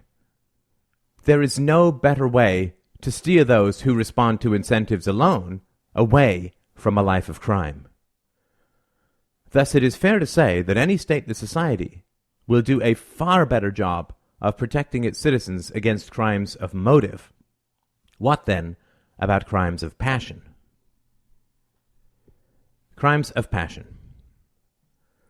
Crimes of passion are harder to prevent, but also present far less of a threat to those outside of the circle in which they occur. Let's say that a man kills his wife. They are both covered by DROs, of course, and their DRO contracts would include specific prohibitions against murder. Thus, the man would be subject to all the sanctions involved in his contract, probably confined labor and rehabilitation, until a certain financial penalty was paid off, since DROs would be responsible for paying such penalties to any next of kin. Fine, you say, but what if either the man or the woman was not covered by a DRO? Well, where would they live? No one would rent them an apartment. If they own a house free and clear, who would sell them food, or gas, water, or electricity? Who would employ them? What bank would accept their money? Let's say that only the murderous husband, planning to kill his wife, opted out of his DRO system without telling her. Well, the first thing that his wife's DRO would do is inform her of her husband's action, and the ill intent it may represent, and help her relocate if desired. If she decided against relocation, her DRO would promptly drop her, since by deciding to live in close proximity with a rogue man, she was exposing herself to an untenable amount of danger, and so the DRO to a high risk for financial loss. Now, both the husband and the wife have chosen to live without DROs in a state of nature, and thus face all the insurmountable problems of getting food, shelter, money, and so on. Thus, murderers would be subject to the punishments of their DRO restrictions, or would signal their intent by dropping DRO coverage beforehand, when intervention would be possible. Let's look at something slightly more complicated. Stalking. A woman becomes obsessed with a man and starts calling him at all hours and following him around, perhaps boils a bunny or two. If the man has bought insurance against stalking, his DRO will leap into action. It will call the woman's DRO, which then says to her, "Stop stalking this man, or we'll drop you." And how does her DRO know whether she has really given up her stalking? Well, the man stops reporting it. And if there is a dispute, she just wears an ankle bracelet for a while to make sure. And remember, since there is no public property, she can be ordered off sidewalks, streets, and parks. If the man has not bought insurance against stalking, no problem. It will just be more expensive to buy with a pre-existing condition. Although they may seem unfamiliar to you, DROs are not a new concept. They are as ancient as civilization itself, but have been shouldered aside by the constant escalation of state power over the last century or so. In the past, undesired social behavior was punished through ostracism, and risks ameliorated through voluntary, friendly societies. A man who left his wife and children, or a woman who got pregnant out of wedlock, was no longer welcome in decent society. DROs take these concepts one step further by making all the information formerly known by the local community available to the world as a whole, just like credit reports. If you prefer your information to be kept more private, DROs will doubtless offer this option. There are really no limits to the benefits that DROs can confer upon a free society. Insurance could be created for such things as a man's wife giving birth to a child that is not his own, a daughter getting pregnant out of wedlock, fertility problems for a married couple, and much more. All the above insurance policies would require DROs to take active steps to prevent such behaviors. The mind boggles at all the preventative steps that could be taken. The important thing to remember is that all such contracts are voluntary, and so do not violate the moral absolute of nonviolence. In conclusion, how does the stateless society deal with violent criminals? Brilliantly. In a stateless society, there are fewer criminals, more prevention, greater sanctions, and instant forewarning of those aiming at a life of crime by their withdrawal from the DRO system. more incentives to work, fewer incentives for a life of crime, no place to hide for rogues, and general social rejection of those who decide to operate outside of the civilized world of contracts, mutual protection, and general security. And remember, governments in the 20th century caused more than 200 million deaths. Are we really that worried about private holdups and jewelry thefts in the face of those kinds of numbers? There is no system that will replace faulty men with perfect angels, but the stateless society, by rewarding goodness and punishing evil, will at least ensure that all devils are visible, instead of cloaking them in the current deadly fog of power, politics, and propaganda. These cages are only for beasts. As mentioned above, DROs are private insurance companies whose sole purpose is to mediate disputes between individuals. If you and I sign a contract, we both agree beforehand to submit any disputes we cannot resolve to the arbitration of a particular DRO. Furthermore, we may choose to allow the DRO to take action if either of us fails to abide by its decision, such as property seizure or financial penalties. So far, so good. However, a problem arises if I have no DRO contract and turn to a life of theft, murder, and arson. How can that be dealt with? Above, I suggested that DROs would simply band together to deny goods, services, and contracts to violent criminals. Now, some readers may be concerned about the power that DROs have in a stateless society. When describing how a stateless society could deal with murderers, we are reviewing an extreme situation, not everyday economic and social relations. A doctor might say, if a patient has an infected leg and you have no antibiotics, amputate the leg.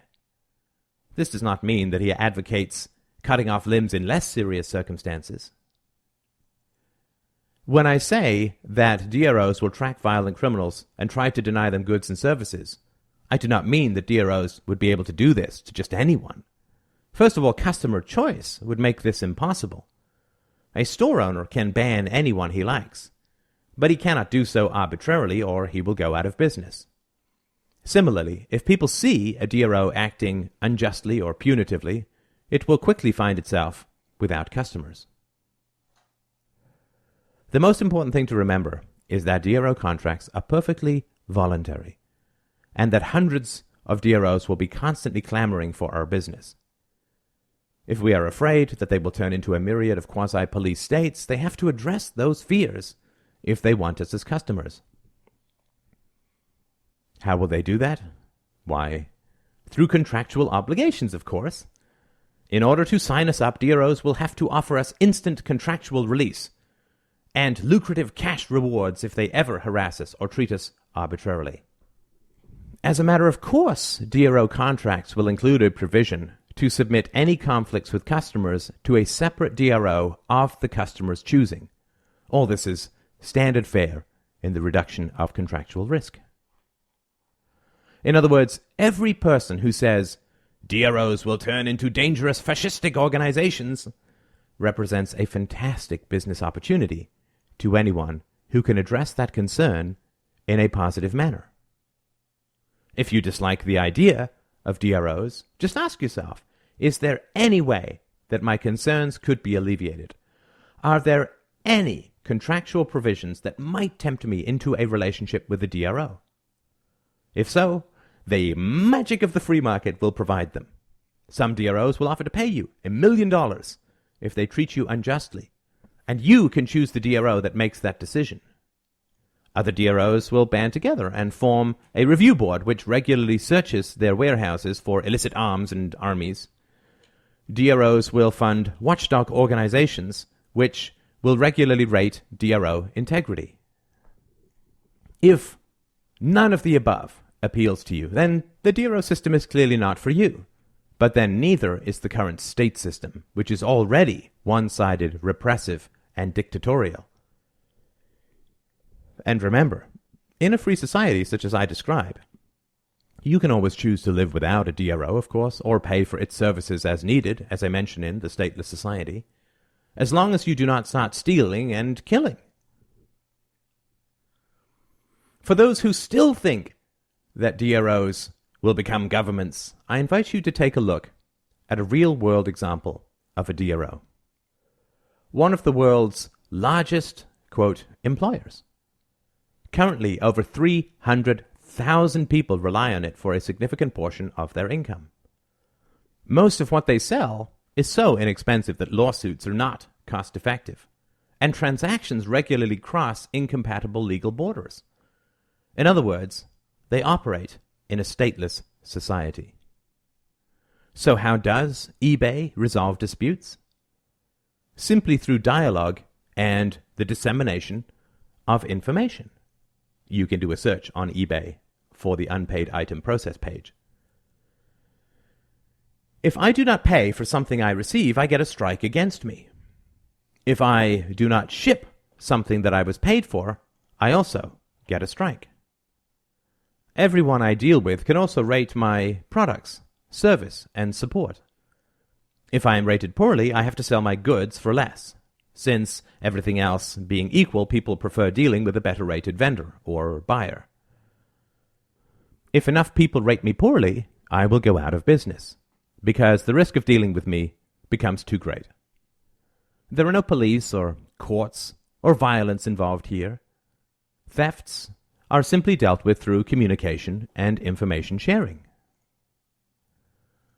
Thus, eBay is an example of the largest DRO around. Are we really afraid that it is going to turn into a quasi-government?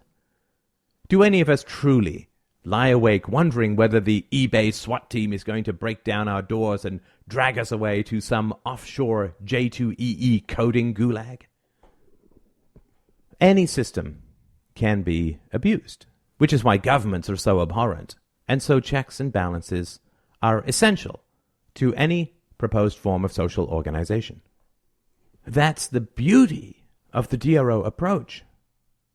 Those who dislike, mistrust, or fear DROs do not have to have anything to do with them and can rely on handshakes, reputation, and trust, or start their own DRO. Those whose scope prohibits such approaches, multi-million-dollar contracts or long-term leases come to mind, can turn to DROs. Those who are afraid of DROs becoming mini-states can set up watchdog agencies and monitor them, paid for by others who share such fears, perhaps.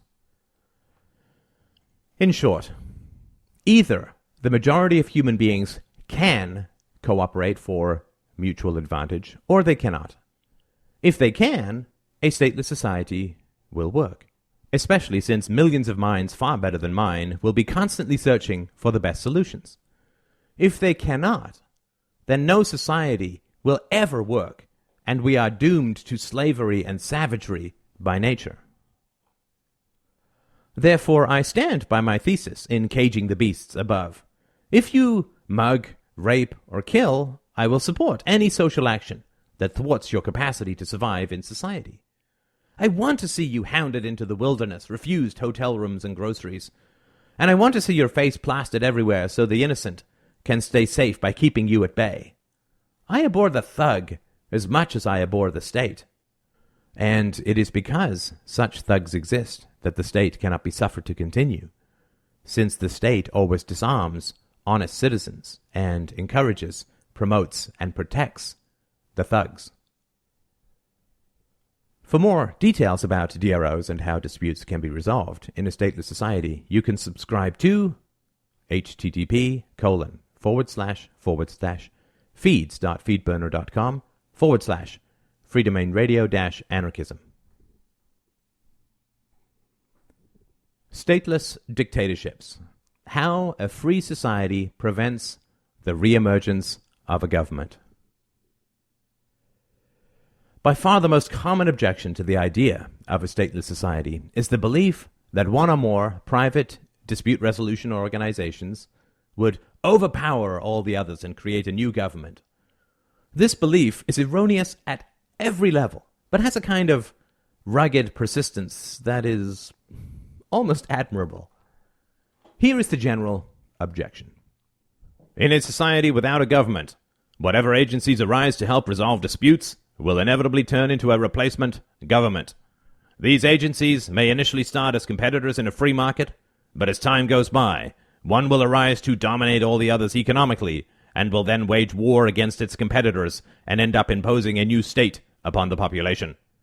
The instability and violence that this DRO civil war will inflict upon the population is far worse than any existing democratic state structure. Thus, a stateless society is far too risky an experiment, since we will just end up with a government again anyway.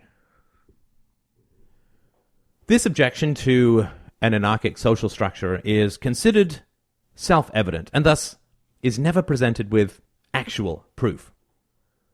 Naturally, since the discussion of a stateless society involves a future theoretical situation, empirical examples cannot apply. However, like all propositions involving human motivation, the replacement state hypothesis can be subjected to logical examination. Premises.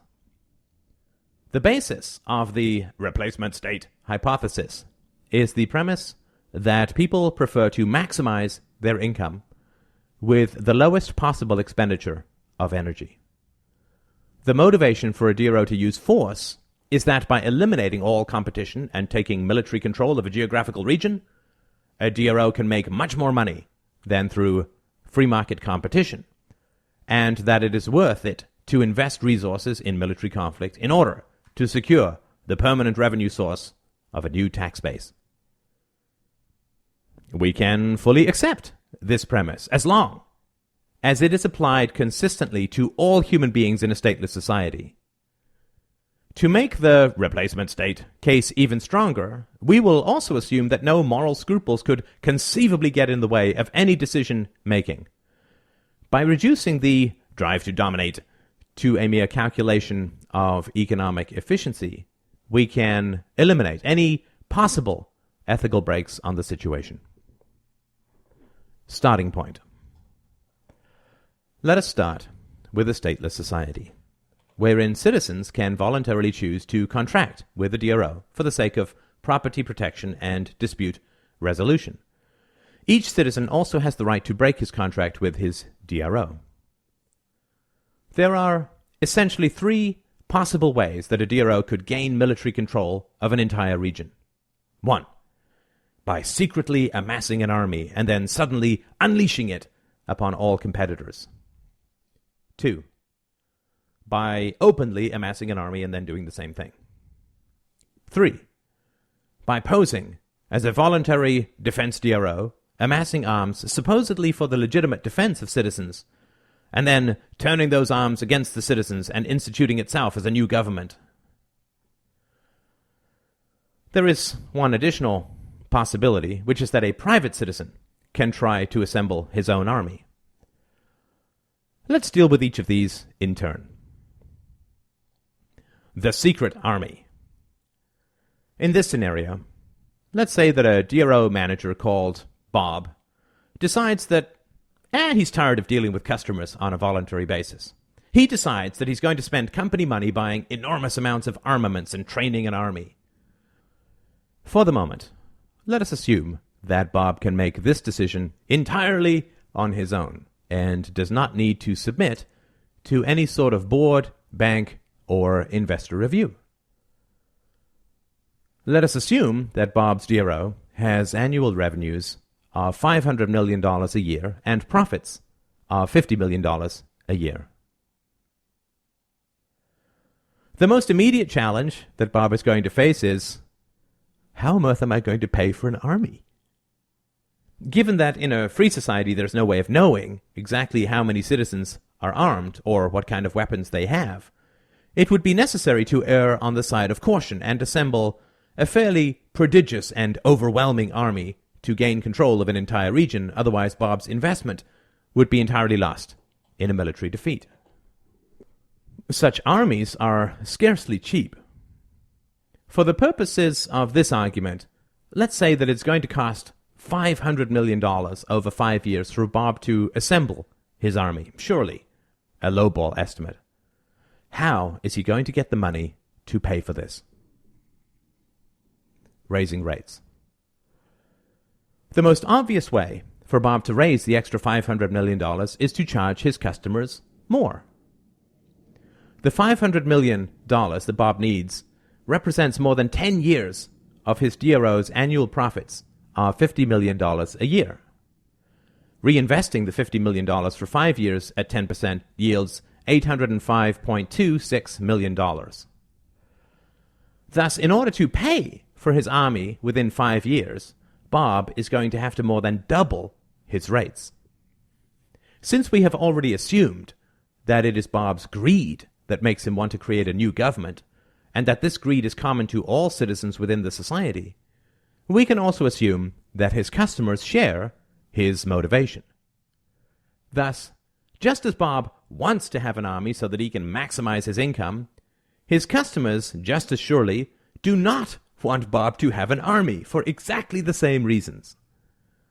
The moment that Bob informs his customers that he will now be charging them more than double for exactly the same services, he will lose all his customers and go out of business. Sadly, no army for Bob. Full disclosure. Perhaps, though, Bob recognizes this danger and plans to keep his customers by telling them that he is raising their rates in order to fund an army. "Help me buy an army by paying me double your current rates," he tells them, "and I will share the plunder I'll get when I take over such and such a neighborhood." Even if we assume that Bob's customers believe him and are willing to fund such a mad scheme, Bob's secret is now out, and society as a whole, including all the other DROs, have been informed of Bob's nefarious intentions. Clearly, all the other DROs will immediately cease doing business with Bob's DRO. Since a central value of any DRO is its ability to interact with other DROs, just as a core value of a cell phone company is its ability to interact with other cell phone companies, Bob's DRO will thus be crippled. In other words, Bob will be more than doubling his rates for many years while providing a far inferior service for a highly uncertain and dangerous, quote, profit. In addition, Bob's bank would immediately cease doing business with him, rendering him unable to pay his employees, his office rental, or his bills. Bob's electricity company will cease supplying electricity, he will find his taps strangely dry, his phones will be cut off, and many other misfortunes will arise as a result of his stated desire to become a new dictator. It is hard to imagine him lasting 5 days, let alone retaining all of his paying customers at double the rates for the 5 years required to build his army.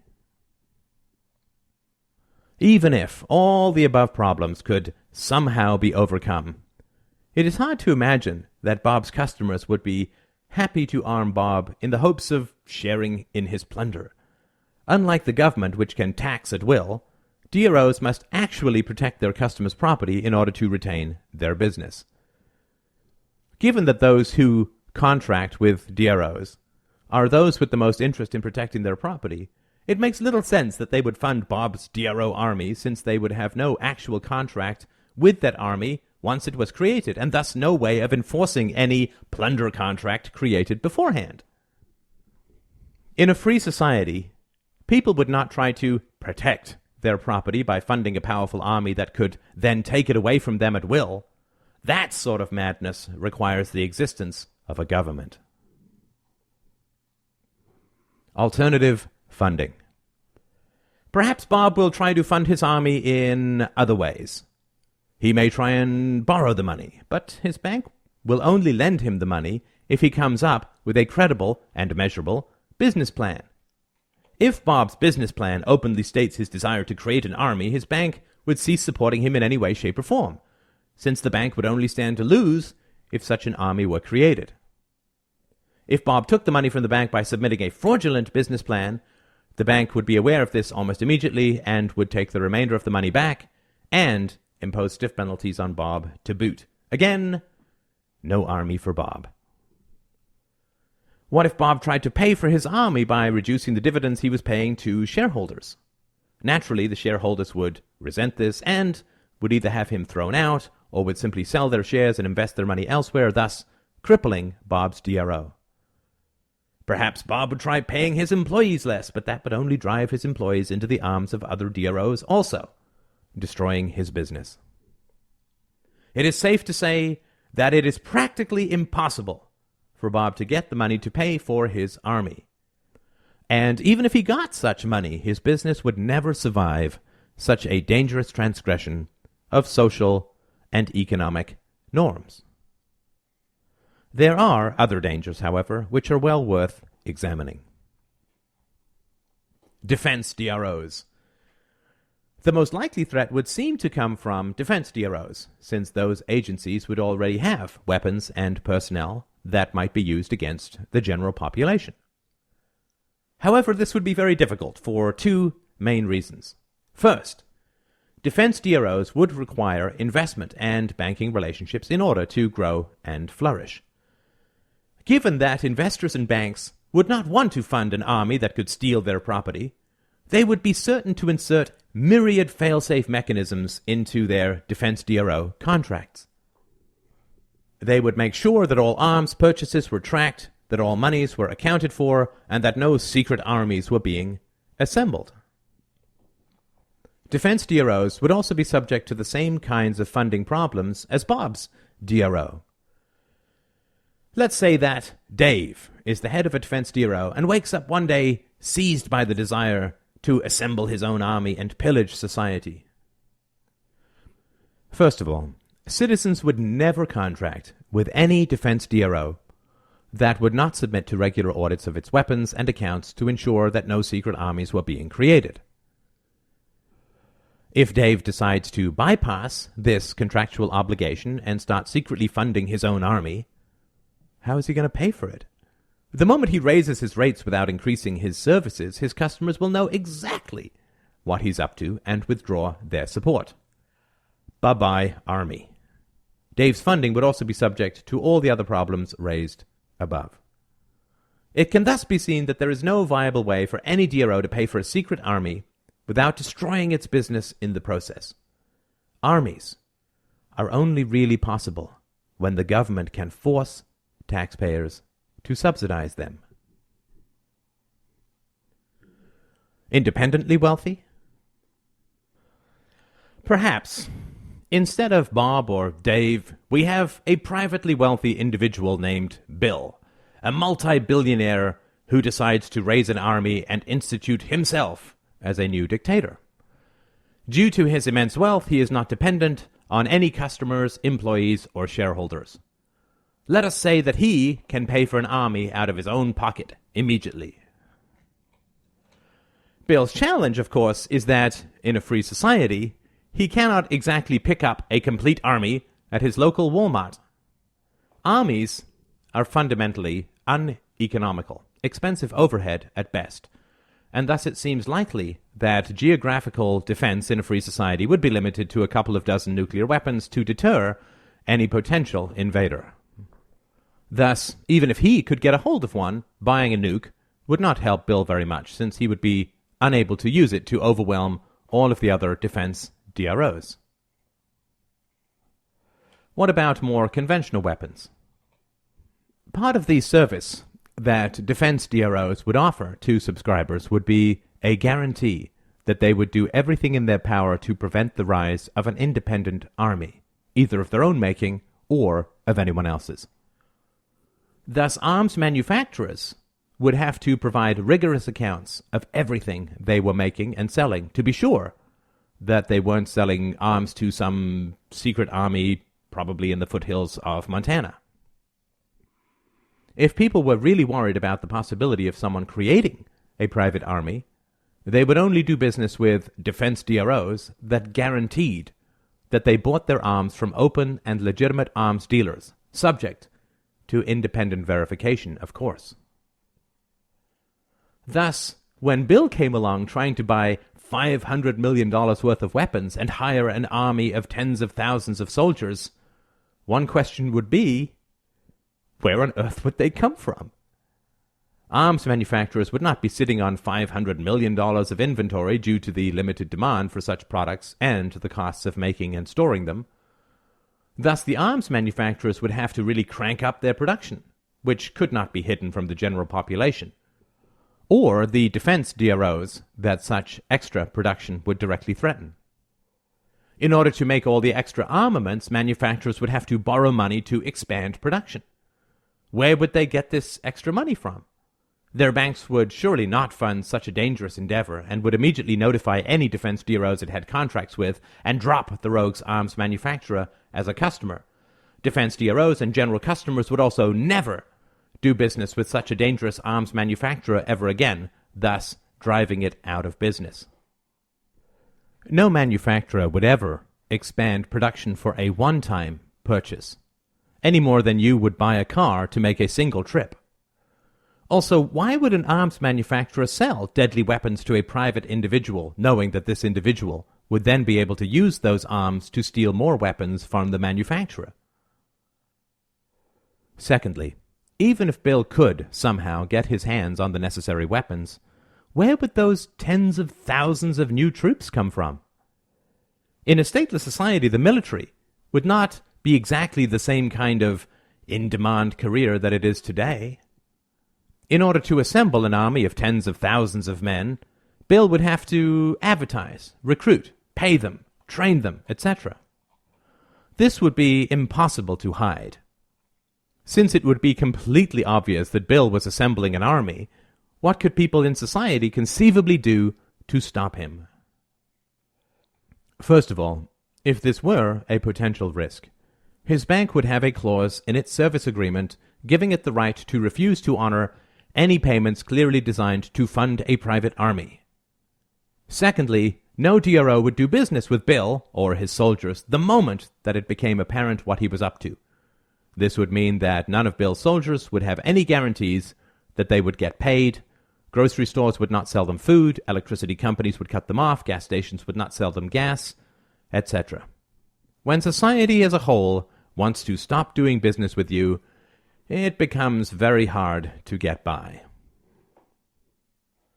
The question of profit. Remember, we began this section with the premise that someone would want an army in order to make money. Let us see if this can be achieved, even if all the above obstacles can somehow be overcome. Let us say that our first friend, Bob, can somehow get his army. The question is, can he make that army pay? Remember, it cost Bob $500 million over 5 years to assemble his army. Let us say that it costs another $1 billion over the next 5 years to subdue a reasonably sized region due to the loss of life and equipment involved in combat. What kind of financial returns can Bob expect? If you know that Bob's army is going to be at your house in 2 weeks, and there is no way to stop it, you would just pull a scorched earth Russian defense and leave, right? You would take everything of value with you, and perhaps destroy everything that you could not bring. Thus, what would Bob's army end up getting control of? Not much. However, let us assume that Bob's army could somehow steal assets that would be worth something. How much would they have to steal in order to make a profit? First, let us look at the alternatives, or the opportunity costs of Bob's army. Bob has to invest $100 million each year over 5 years to assemble his army. What does that cost him overall? If Bob invested the $100 million back into his DRO instead, he will likely get 10% ROI. In 5 years of compound returns, that translates to $832.61 million. Then, Bob has to invest another $1 billion over the next 5 years invading a series of neighborhoods. How much does that really cost him? $1,665.22 million, or $1 billion invested at 10% over 5 years. But that's not all. The $832.61 million above would also have gained 10% per year over the remaining 5 years, resulting in a total of $1,340.93 million. Thus, Bob's 5 years of preparation and 5 years of military rampaging have cost him over $3 billion. Given the enormous risks involved in such an endeavor, investors would likely demand at least a 20-to-1 payoff, similar to the software field. Thus, Bob would have to steal well over $60 billion, given that he would likely want to keep some money for himself. Where would this $60 billion come from? The burned-out houses, the abandoned cars? It's hard to imagine that anything Bob got his hands on would be worth very much at all. The evidence of history tends to support this conclusion. Economically, imperialism is a disaster for everyone except those intimately connected to the coercive power of the state. Also, Bob has wrecked an economy that was enabling him to generate a 10% annual return on his investments. Even if he steals billions of dollars, it would still be less than he would have received over the course of his life if he had just reinvested his money. Reinvestment also carries with it the considerable advantage of not exposing Bob to the risk of death through assassination or war. What if Bob wanted to spring a surprise attack on citizens and start taxing them? Again, all the other DROs would stand to lose all their customers in such an event, and so would take all necessary steps to prevent it from occurring. They would have to provide innovative checks and balance solutions to potential customers in order to win them as clients, ensuring their collective vigilance against such surprise attacks. Furthermore, given that there are no borders in a stateless society, those that Bob's army encircled would just abscond in the middle of the night, fleeing his predations. However, even if all the above problems can be somehow overcome, and the creation of a rogue army in a free society could become both possible and profitable, the solution to this danger is simple. Any defense DRO would simply buy the trust of its clients by promising to pay them a fine in excess of any potential military profits if that DRO was ever discovered to be assembling an army.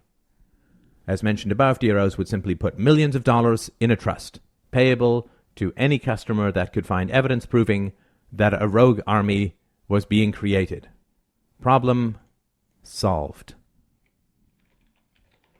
When we look at the series of steps required to make the creation of a private rogue army economically profitable, we can see that it becomes so unlikely as to be functionally impossible. If we assume that the economic incentive of maximizing profits would drive someone to consider such a course, we can easily see that the fears of inevitable private tyrannies are merely imaginary. The replacement state mythology is just another ghost story invented to keep us in cages whose bars are merely fictional. Irrational laws? Another question that constantly arises about anarchistic social organization is the degree to which different communities will create or maintain unjust or irrational rules. What would stop an Islamic community from imposing Sharia law, or a particular group that wishes to raise their children communally, or have multiple spouses, or ban the wearing of red clothing? This is, of course, possible, but there are several tendencies within an anarchic society that will discourage and eliminate such obtuse practices in the long run.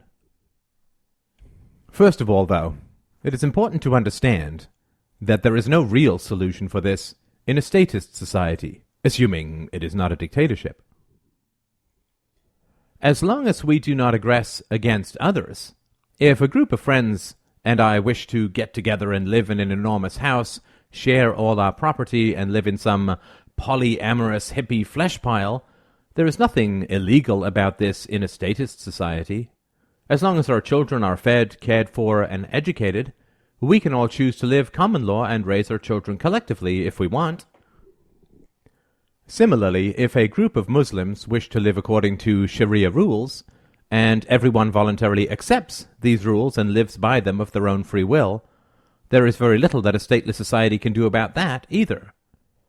Since governments only have violence and propaganda to maintain their rule, they can only send SWAT teams in to break up communes, or tanks and helicopters to dismember religious groups. But very few of us would applaud that as a reasoned and positive response to the challenges of varying beliefs within society. Economically, a stateless society is fundamentally characterized by an inability for particular groups to violently offload the costs of their preferences onto others. If you are part of a group that wishes to invade Iraq, for instance, you will have to find a way to fund that yourself. You will not be able to print money or tax others to pay for your preference. Do any of us truly believe that the chicken hawks in the current political administration would have decided to commit genocide against the Iraqi population if they had been sent the multi-trillion-dollar bill for the evils they contemplated? Would any purely private financial institution have funded such a monstrous invasion? Of course not. War is impossible without taxation.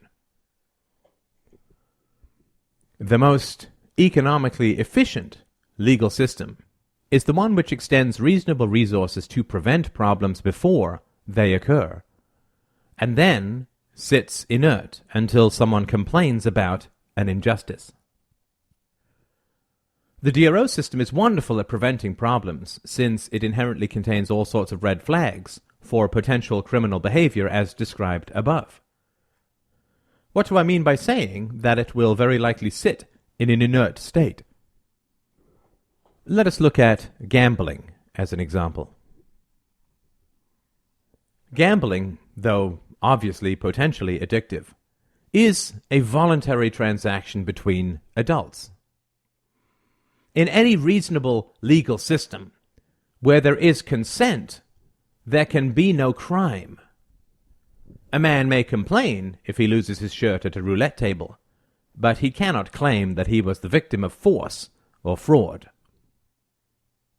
If we understand this, we can see that there is an enormous difference between a proactive and a reactive legal system.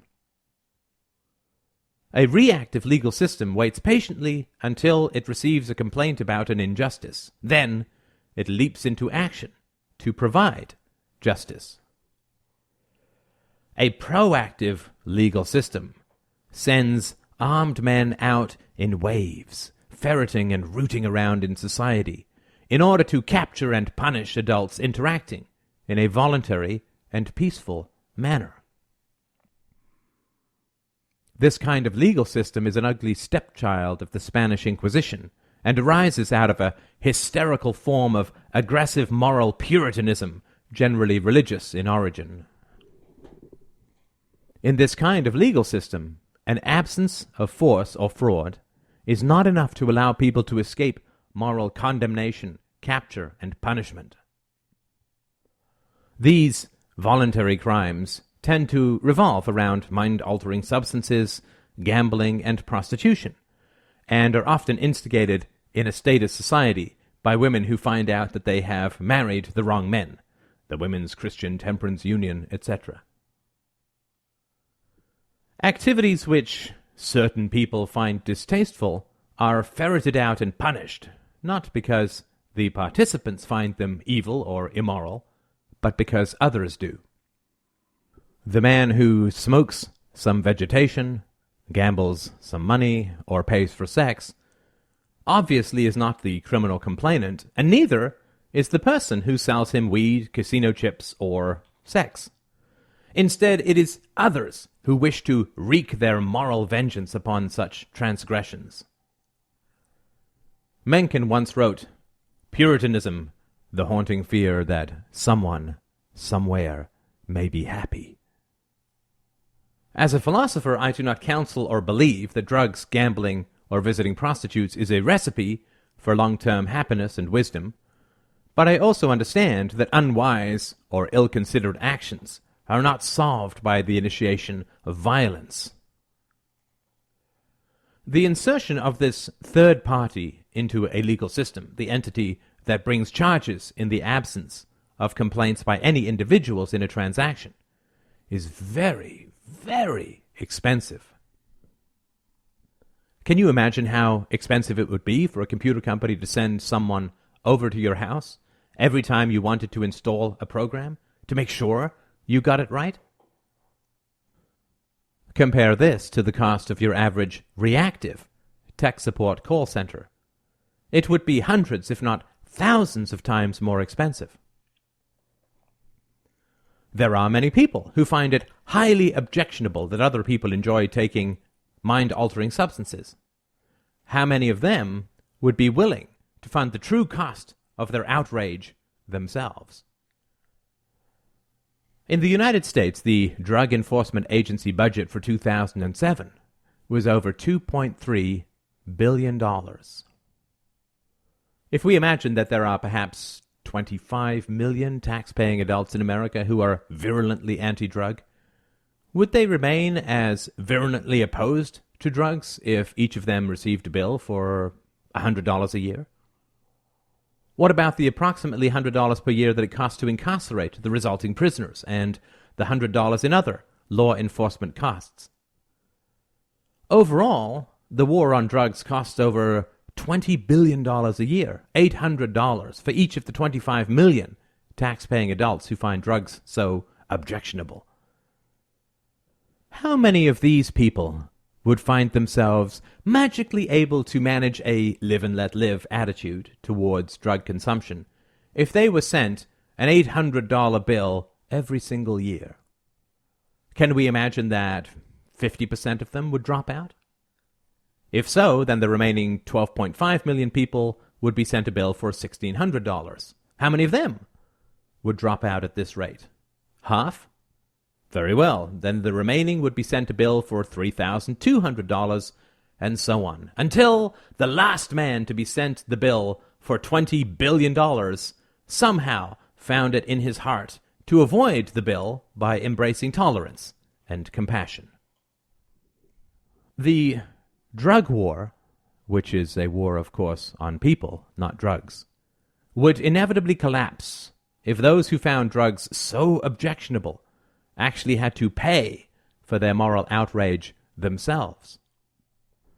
Similarly, enforcing Sharia law requires just such a proactive legal system, which is horrendously expensive relative to a reactive legal system. How long would such religious intransigence last if the fanatics had to pay for their mania themselves and faced competition from perfectly functional legal systems that charged 1/10 the cost? Proactive legal systems are prohibitively expensive unless the costs can be violently extracted from others. In this way, we know for certain that proactive legal systems would have a very short lifespan in a stateless society, and that the natural justice of reactive legal systems would very quickly become, and remain, the norm. What is commonly called culture, in other words, is most often little more than a set of violently subsidized and irrational prejudices. Gun control. Two other questions that arise about anarchism is the tank in the garden problem and the question of gun control. I have kept these examples in the reasoning section because the answers to these questions pertain to so many other questions as well. The tank in the garden. This objection runs something along these lines. Let us suppose that you have a neighbor who becomes obsessed with military hardware and begins building a tank in his backyard. It looks like a very realistic tank, and he even gets hold of shells. He then drives the tank back and forth in his backyard and points the turret directly at your house. Clearly, this is not a good situation for you, but your neighbor is only exercising his own property rights, and so what right do you have to interfere with his tank building? Certainly, if he accidentally blows the top off your house, you can act in response.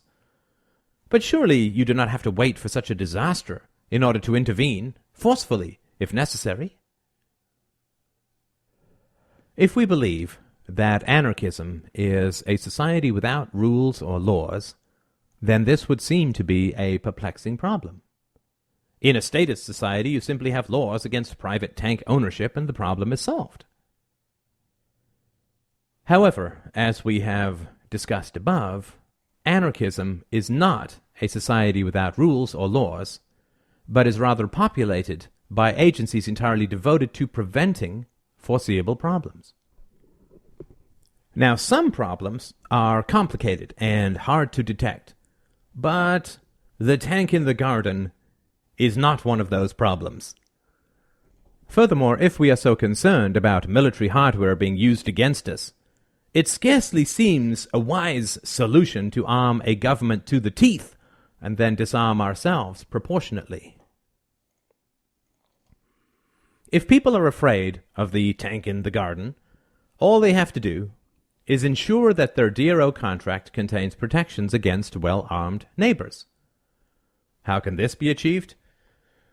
Well, when my wife and I bought our house, we signed a contract stipulating that we were not to repaint the outside of our house for a period of 5 years. I am sure that we would not have hesitated to sign the contract if it also included a ban on building tanks, nuclear weapons, and aircraft carriers. If someone does break their DRO contract by building such weapons, the DRO can invoke all of the exclusion and ostracism penalties discussed above. Gun control. Some people prefer to live in neighborhoods where there are no guns. Some people prefer to live in neighborhoods where everyone has a gun, and some people do not particularly care one way or the other. Anarchism perfectly satisfies everyone's preferences in this area. If you are a developer building a new neighborhood, you can require everyone buying a house to sign a contract promising to refrain from owning a gun. The enforcement possibilities for this are endless, but need not be intrusive. If I were a DRO and wanted to prevent gun ownership, I would simply revoke my contract with anyone who used or showed a gun in the neighborhood, including acts of self-defense. On the other hand, I could build a neighborhood which required that everyone be willing to have and know how to use a gun, as is already the case in Switzerland. If I believe that gun ownership is a net positive, I would buy a house in this neighborhood. But what if you have a gun in the glove box of your car and you are driving from neighborhood to neighborhood? Well, then you are just taking a risk that if you are discovered, your DRO may revoke your contract, just as if you carry a concealed weapon against the law in a statist society. Or they may not care about drivers. In general, it seems likely that few, if any, gun restrictions would be in place in a stateless society. The level of crime would be at least 90% lower than it is today. Children would grow up happier, better educated, and more secure, and of course, you do not need to actually own a gun in order to gain the protective benefits of gun ownership. A thief who wants to break into your house does not know in advance whether you have a gun or not. If everyone is legally disarmed, then he can be quite sure that you do not. However, in a stateless society, there are no laws against gun ownership, except those that people enter into voluntarily. If a large number of thieves somehow figure out how to operate in an anarchic society, they will inevitably be drawn to those neighborhoods which have anti-gun contracts, so they will face less risk during their robberies. If these crimes become prevalent, then randomized gun ownership would be the most optimal solution. If these crimes remain extraordinarily rare, as is most likely the case, insofar as only the mentally ill would attempt them, then gun ownership would become an unnecessary overhead, and would very likely decline to almost nothing. There would still be people who would own guns, but they would be a small minority of eccentric collectors, like those who collect medieval swords, legacies of a brutal past that has long since faded into history.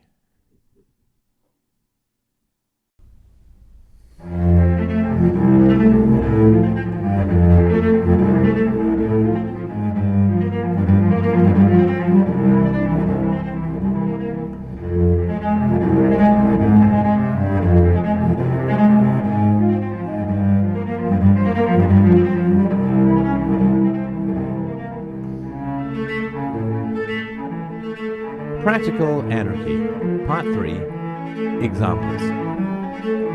Roads.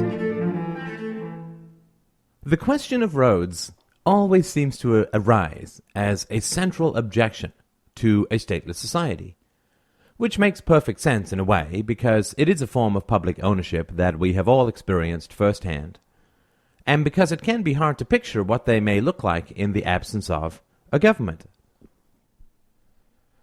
The alternative to state-funded roads is generally conceived to be toll-based roads. This is considered a disastrous solution because who wants to stop every block to put a quarter in a meter? Remembering our methodology from above, it is essential that we put ourselves into the mind of a road developer sitting on the other side of that table, attempting to sell us access to his roads. Imagine that you have sunk your life savings into building a complicated network of roads. If you don't attract drivers who are willing to pay to use them, you're finished. Your children are going to cry themselves to sleep with hunger. When you stand up to make a presentation to a group of potential investors, drivers, are you seriously going to tell them that in order to drive a half mile to pick up a loaf of bread, they're going to have to stop a few times to put quarters into a toll meter? Of course not. So, how are you going to convince drivers to use your roads? For those who have not spent any time or blood in the entrepreneurial world, this is exactly how almost all companies are funded. You take your business venture to a group of investors who play a very serious game of devil's advocate, trying to find holes in your business plan. If your entire fortune hung in the balance, how would you answer these objections? If you cannot provide good answers, you will never get to sell your roads. I'm certainly no expert in construction. I was an entrepreneur in the software world. But I can tell you some possible answers that I would explore in order to prepare for such a meeting. I can also tell you that none of them would involve having drivers stop every few minutes to push change into a slot. If I desperately wanted to build roads in a stateless society, I would first approach construction companies who wanted to build houses or malls in some area not currently served by a road. If you want to build a mall a few miles out of town, you're not likely to attract many investors unless your business plan includes road access to the mall, since there are very few people who enjoy the prospect of a bracing hike to and from a Target store. If you are developing a housing complex, you will face exactly the same requirement. It is true that you can sell houses without road access, but you will not be able to sell them for more than it costs to build them. So there are really two kinds of roads in two kinds of environments: highways and intercity roads, and already existing and new roads. New roads. It is easy for us to understand that highways to new places will be built in the free market, for the simple reason that if you cannot build a highway to that new place will never come into existence.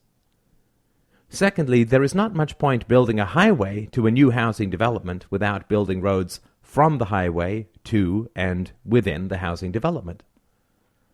Thus, anything that is built, that is, new, will only be built if the roads to access it are constructed at the same time. Now, if I want to buy a new house somewhere outside of town, and a new highway and new roads are built to accommodate my desire, I will certainly be very interested in the long-term quality of the roads that have been built, since so much of my property's value hinges upon easy and comfortable access to it. Thus, the long-term quality of these roads will be a significant factor, probably a deciding one, in my decision to buy a house. road quality is as important as the house's construction quality when it comes to evaluating the value of a property. How much would you pay for a $1 million mansion in the middle of the Amazon forest with no road access? Assuming you were not Howard Hughes, probably nothing at all. What about the danger that someone sells me a house and then jacks up the price of the road maintenance? Well, knowing that this is a risk, when I was negotiating my mortgage, I would ensure that a built-in and fixed price for road maintenance was included in my mortgage terms. I would also want the right to demand an open bid on road maintenance services when the contract came up for renewal. We can all understand that the construction and maintenance of new buildings, commercial or residential, can only occur with high-quality road access. We can see this kind of phenomenon to a smaller degree in the fact that almost no malls are built without parking spaces or houses without driveways and garages. So really, the question of road construction and maintenance, as far as it is raised as an objection to a stateless society, only hinges on existing roads, not new one. The statist pony. Imagine some communist country which provided, out of the public purse, a pony for each girl on her 16th birthday. Now imagine that some crazy capitalist thinker came along and said that this country should switch from communism to the free market. Naturally, just about everyone would then demand, "But how will each girl get a free pony on her 16th birthday?" Of course, the answer is that she will not. But it may very well be asked whether the pony is really such an absolute necessity for every girl. Government roads are just such a kind of statist pony.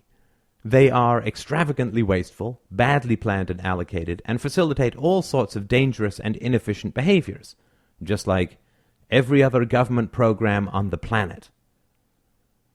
There is thus no possibility that a free market system of roads will look exactly the same as a statist system, because drivers will have to pay for road use directly rather than offloading the total cost to taxpayers as a whole. Thus, when picturing a free system of roads, the question becomes, what will we, as drivers, be happy to pay for? Certainly, we will pay for safety, which we currently do not receive. We get jolting and wasteful traffic lights instead of gentle and fluid roundabouts. We get endless predatory ticketing instead of road systems that promote safety. We get endless construction that does not take place in the dark of night, but rather in the agonizing slow motion of rush hour. We get a sagging expansion of our cities because developers do not have to pay for the costs of the roads that lead to their houses, office buildings, factories, and shopping malls. We get 18-wheeler trucks blaring and rocketing beside small passenger cars. We do not see businesses adapting to the monetary and social costs of rush hour because they do not face increased demand in wages because traveling in rush hour costs more. Thus, everyone has to start at 9 a.m. or thereabouts. Like every other government program, roads and traffic control are run for the profit of special interests. Construction companies, unions, bureaucrats, and cops, primarily, and not for the sake of the end users, the drivers. The tens of thousands of deaths and hundreds of thousands of injuries that occur annually in the United States alone would be a completely unacceptable body count in any private industry. Experiments such as roundabouts, removing traffic signs and lanes, charging a premium for high-volume traffic, and so on, all of which have been proven to increase efficiency and safety, simply do not spread across the system any more than salmon steaks showed up in your average Stalinist store. Existing city roads. No matter what happens to the highway system in general, we all appreciate that city roads have to be maintained. How can this happen without a toll at every corner? If we look at the average downtown core, it is composed largely of shops and businesses. Is it beyond the pale of human thought to imagine that the stores and businesses on a particular city block would be able to get together and all chip in for a relatively modest fund to maintain the roads and sidewalks around them, particularly when they no longer have to pay property and profit taxes to the state? If we do believe that this is impossible, then we face exactly the same problem that we faced before about democracy. The central idea of democracy is that citizens are able to put aside their own petty personal self-interest and vote according to their conscience, with an eye to the collective good of society. If we accept that human beings are capable of voting in this way, then surely we can accept that they can put a few bucks a month into a common pot to pay for the roads that bring customers and employees to them. If we do not think that human beings can organize themselves to take care of a few hundred meters of roads that they directly benefit from, then they will never be able to vote for political candidates with any thought for the common good, and democracy must be abolished. Either way, we end up with a stateless society. There are, of course, many other ways to charge for roads in a free society. GPS tracking devices can effortlessly monitor the movement of cars, and a single bill can be sent and the proceeds apportioned out to the road companies involved. Furthermore, non-dangerous advertising could very easily subsidize the cost of roads. One possibility that springs to mind is radio commercials that would be inserted into programs based on the location of drivers, so that they did not provide visual distractions. A predatory road monopoly? All right, you may say, but what about the reality that highways and city roads are extremely non-competitive situations, since no one is going to build a highway next to another highway and compete with it? That is somewhat true, although it is important to be precise in terms of what is meant by the word competition. Brad Pitt has a monopoly on Brad Pitt, or at least he did before he got married. However, Brad Pitt still faces competition, not just with other actors, but rather with everything else that human beings could be doing instead of going to see a Brad Pitt movie. He competes with bowling, sex, napping, listening to books on anarchy, everything you could imagine. Thus, although he has a monopoly on Brad Pitt, he does not have a monopoly on you. That is the difference between the government and the free market. The government does have a monopoly on you because it initiates the use of force against you. In the same way, any particular highway may have a monopoly on getting from A to B in the straightest line. But that does not mean that it has a coercive and exclusive hold over everyone's entire decision-making processes. Let us take an example of an evil capitalist highway robber baron named Jacques, who decides to start jacking up the rates for any driver using his highway. First of all, Jacques will not be making this decision in a vacuum. After roads become privatized, everyone who buys a house who relies on a particular highway will be fully aware of their vulnerability to increased road tolls in the future. As an enterprising construction capitalist, I would sweeten the pot for people in this regard by negotiating a 20-year guarantee with Jacques that he would not raise their rates any more than 1 or 2 percentage points a year. This highlights, again, a very essential aspect of understanding how a stateless society works, which is that obvious worries will always be addressed and alleviated ahead of time. If people are afraid that someone is going to jack up their road prices, they will simply negotiate fixed fees ahead of time, which is the essence of mortgages and car payments, of course. However, let us imagine that no binding contracts limit Jacques' ability to raise his prices, and one day he announces that his rates are going to triple. What happens then? Well, people are not about to move because the price of their road travel is going up, so that is not likely to be an issue.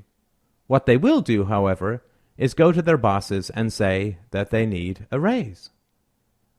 Bosses, having been one myself, are notoriously cheap individuals who do not want to pay a penny more than they have to for what they want.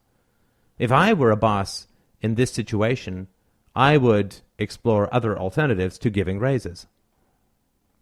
For instance, I might offer them a day or two a week to work at home. Alternatively, since no doubt Jacques' prices are higher during rush hour, I would also offer more flexible hours to those who wanted them, so that they would not have to pay a premium to come to work at a specific time. If I were another kind of entrepreneur, I would set up a website dedicated to helping people find carpooling so that people would end up paying less. Also, the increased prices per vehicle might very well make it economically viable to start running buses along the highway. In this way, Jacques might gain a temporary increase in his revenues, but consumers would simply adapt to his increased prices in such a way that this increase could not be both significant and permanent. In other words, by drastically raising his prices, all that Jacques is really doing is teaching people to find alternatives to using his highway. He is training them to avoid his service. And one of the terrible aspects of this practice is that once people get used to working at home or carpooling, not all of them will revert to their old habits if he drops his prices. Jacques also creates another significant risk, which can easily escape the inexperienced eye. By increasing the price of his highway, Jacques has reduced the collective wealth of entire neighborhoods to a far greater degree than he has increased his own wealth specifically. Of course, no one expects Jacques to be motivated by some abstract considerations of social wealth, but nonetheless, he is creating a very dangerous situation. Almost all neighborhoods have some sort of business association where members meet to discuss a variety of collective concerns.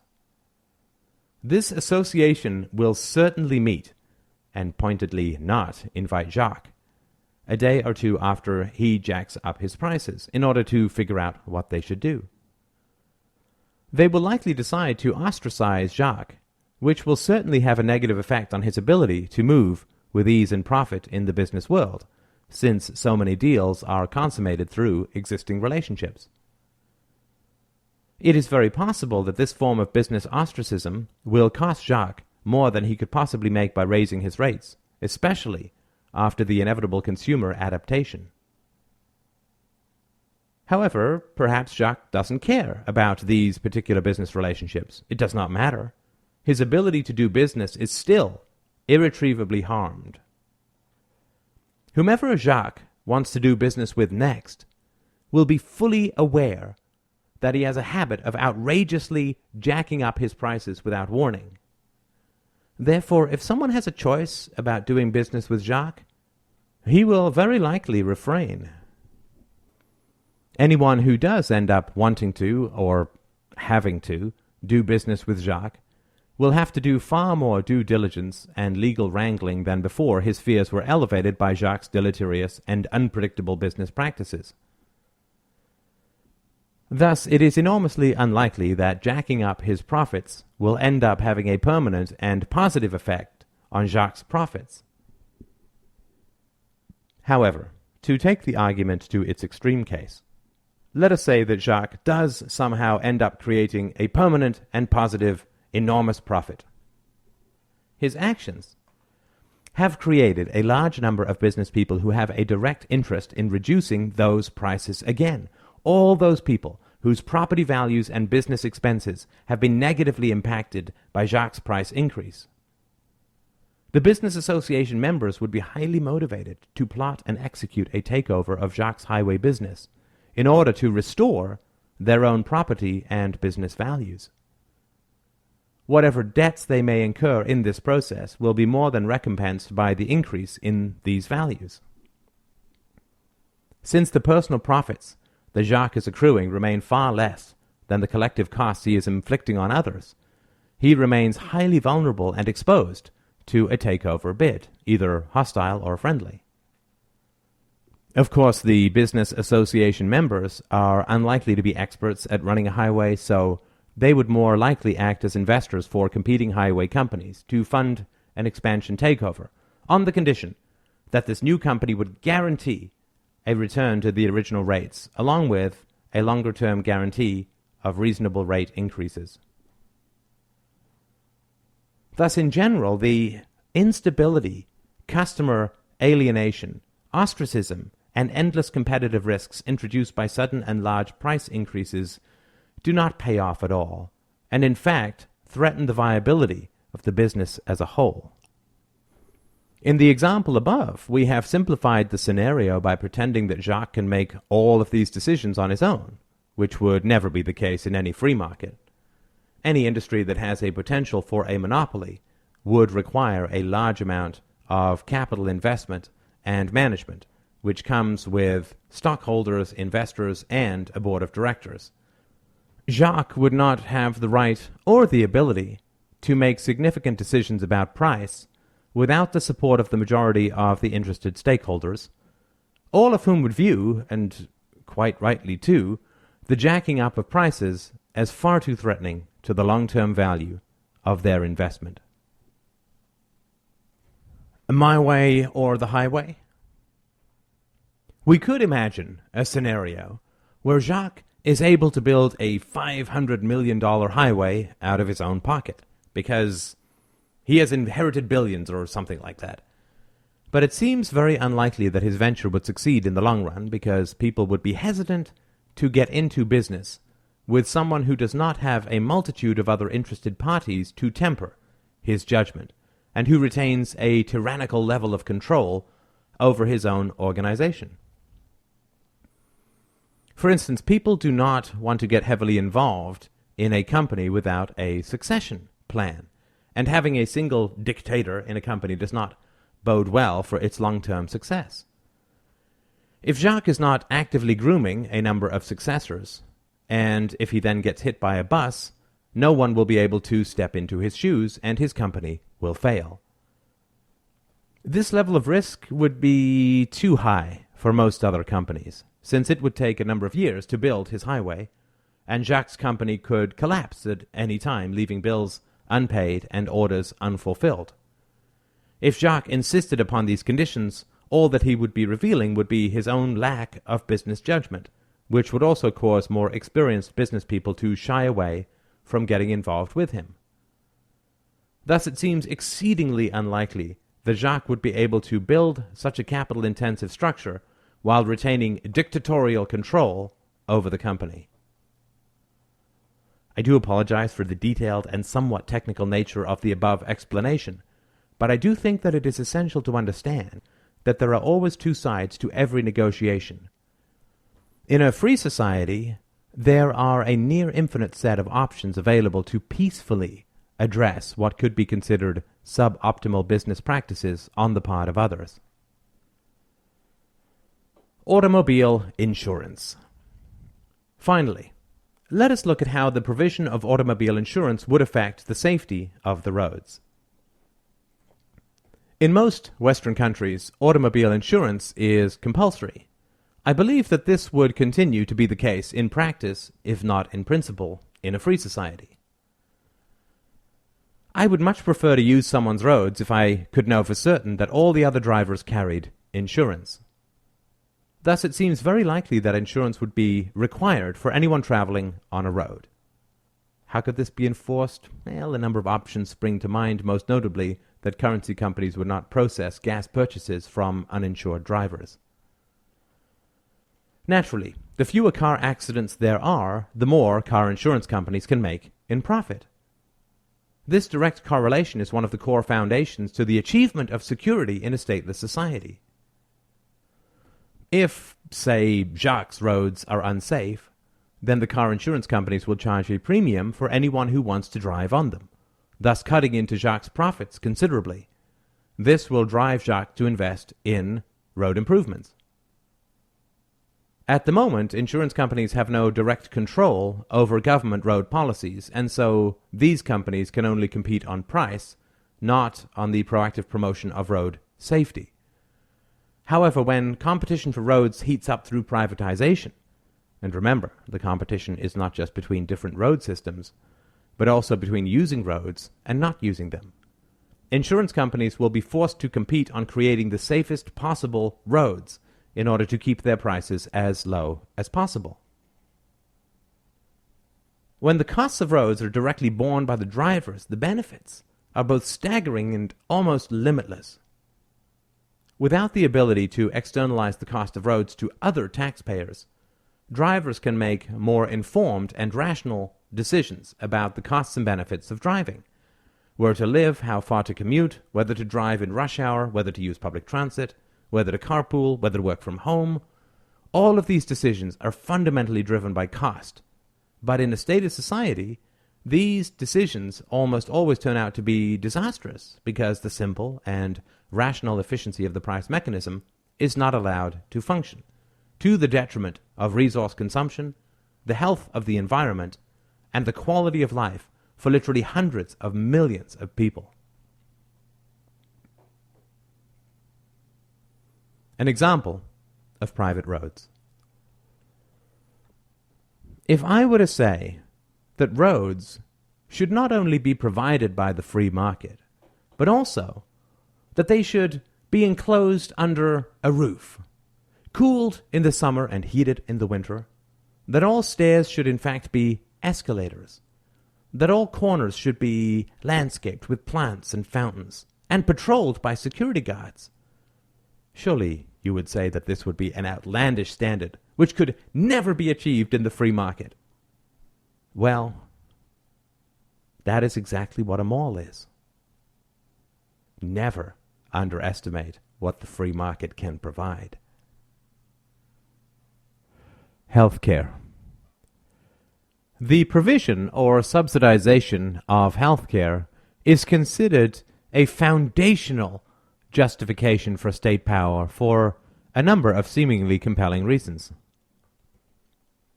First of all, healthcare expenses can be both unexpected and enormous. Secondly, people undergoing an acute health crisis are scarcely in a position to negotiate, haggle, and wait. If you have been hit by a bus and are bleeding out, you will not barter with whoever arrives to treat your injuries.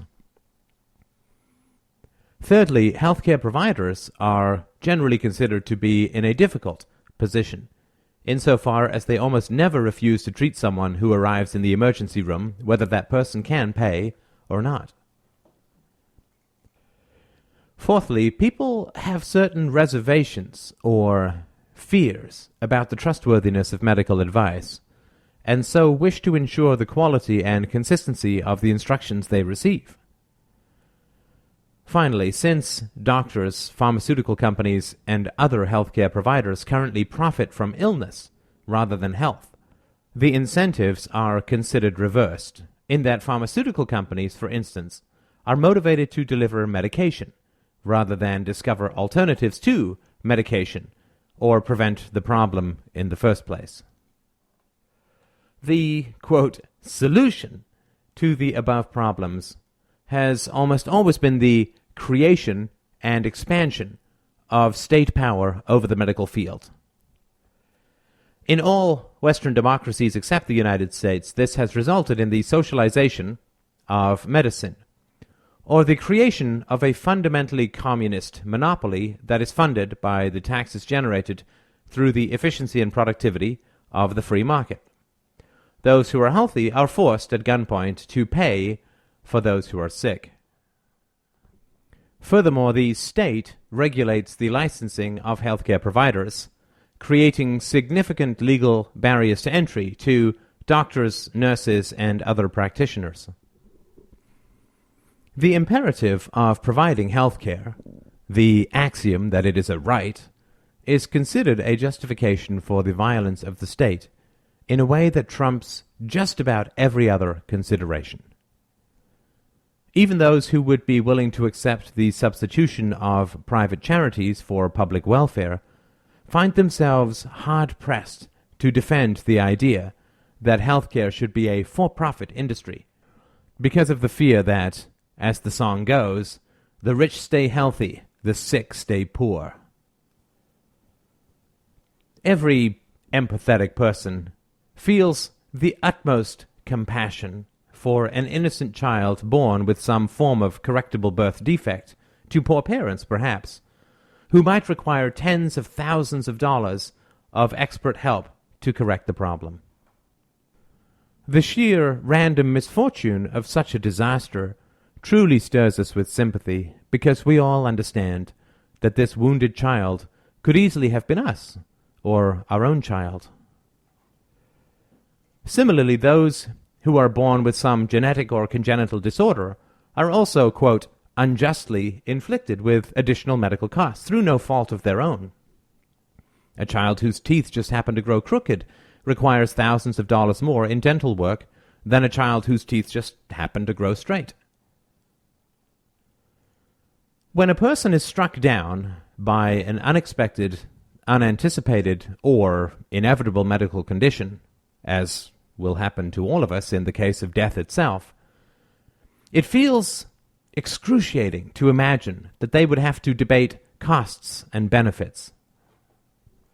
Particularly in the case of parents, having to choose between the best medical care for a sick child and the medical care that they can afford seems brutal and inhumane. Michael Moore's documentary, Sicko, for instance, opened with the story of a man who, it is claimed, had to choose between replacing one finger or another, but could not afford both. The vulnerability and fear that accompanies significant medical ailments should, we feel, not also be combined with cold calculations about costs and benefits. Should a man with cancer be forced to choose between chemotherapy and eating? Surely a just and compassionate society should do everything within its power to avoid inflicting such stark and ghastly choices upon its citizens. Furthermore, since medical advice can truly be a matter of life or death, a compassionate society should take every conceivable step to ensure that medical practitioners go through a rigorous process of training and evaluation. Again, the vulnerability and fear involved in medical decisions should never be exacerbated by fears that the self-interest of the medical practitioner is not directly aligned with the self-interest of the patient. Anarchism and medical care.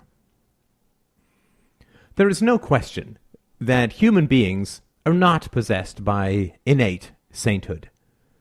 Doctors can be abrupt, greedy, false, and treacherous. Patients as well can be difficult, obstructive, non-compliant, litigious, and hypochondriacal. They can fake injuries in order to gain unjust benefits, and can also become addicted to certain medications such as painkillers and become dangerously manipulative. Anarchism recognizes the empirical reality of human corruption in a way that statism simply does not. Anarchists recognize that power corrupts, while statists forever believe that power is the cure for corruption. Anarchists understand that the only valid and proven way to oppose human corruption is through voluntarism and competition. Statists believe that the only way to oppose human corruption is to create a monopoly of violent power. Fundamentally, anarchists believe that virtue results from a marketplace of voluntary interactions. Statists believe that virtue is a dictatorial compulsion created and maintained at the point of a gun. Ideally, no matter what your political convictions, we can all recognize that medical care should be 1. Focused on prevention rather than cure. 2. As cheap as possible. 3. As competent as possible. 4. As accessible as possible. And 5. aligned with the interests of the patient. Existing systems. A basic law of economics is that whatever you subsidize increases, and whatever you tax decreases. Statist healthcare systems follow the basic model that the doctor does not get paid when you are healthy, but only gets paid when you are sick. In other words, the doctor has no direct economic incentive to prevent illness, but every incentive to treat it. In statist healthcare systems, the doctor is paid per patient visit, not for a successful cure. Thus, doctors do not make their money from curing patients, but rather from seeing patients. Thus, they have every economic incentive to keep consultations as short as possible, and to outsource any complicated cures. Furthermore, in socialized medical systems in particular, it is actually illegal to collect and publish information about the quality and success rates of doctors. If I find out that I have prostate cancer, I cannot possibly find out which doctor has the greatest or best success rate in curing it. More importantly, if I have a family history of prostate cancer, I cannot find out which doctor has been most successful in preventing it from occurring. When you sit back and really think about it, this is staggering, absolutely staggering. It is illegal to sell a food item without publishing the nutritional information. It is illegal to run a public company without publishing your financial information. It is illegal to sell a car without publishing its fuel efficiency. Hell, it is illegal to sell an item of clothing without publishing where it was made. Every stupid and irrelevant piece of information is required by law. But the success rates of doctors are not only not required, but you will actually go to jail for collecting and publishing this information. Why is that? Well, this information is violently banned in most countries for two simple reasons. Firstly, in any socialized system, this information would cause a stampede of sick people towards the most effective doctors. Since access to a doctor cannot be determined by price, the waiting times for good doctors would increase exponentially, while the incomes of bad doctors would decrease. Voters would go largely insane if they could not get access to the most competent doctors, and would demand immediate changes in the system. Unfortunately, the only way to limit general access to specific doctors in a socialist medical system is to allow those doctors to raise their prices, thus eliminating the communist aspect of the system. The second reason that this information is unavailable in most medical systems is that it is already available to particular individuals who specifically do not want it to be shared among the general population. Two-tiered healthcare. Whenever the, quote, specter of privatized medical care is raised, every pundit on the planet starts wailing about the evils of a two-tiered medical system. Basically, this is the fear that if elements of privatization are introduced to a public healthcare system, all the good doctors will flee to the private sector, leaving a dilapidated public area. The fascinating aspect of this scare story is that these same pundits genuinely do not seem to imagine that a tiered medical system does not already exist within a socialized environment. There are, in fact, 4 tiers in a socialized medical system. The first is inhabited by rich and prominent people such as politicians, media personalities, pundits, and so on, who do not wait in line to get MRIs or consultations with the top specialists in the field. These people inhabit a sort of Potemkin village of show medicine and are never allowed to fall through the cracks, for fear that they may write about or describe the true realities of the system.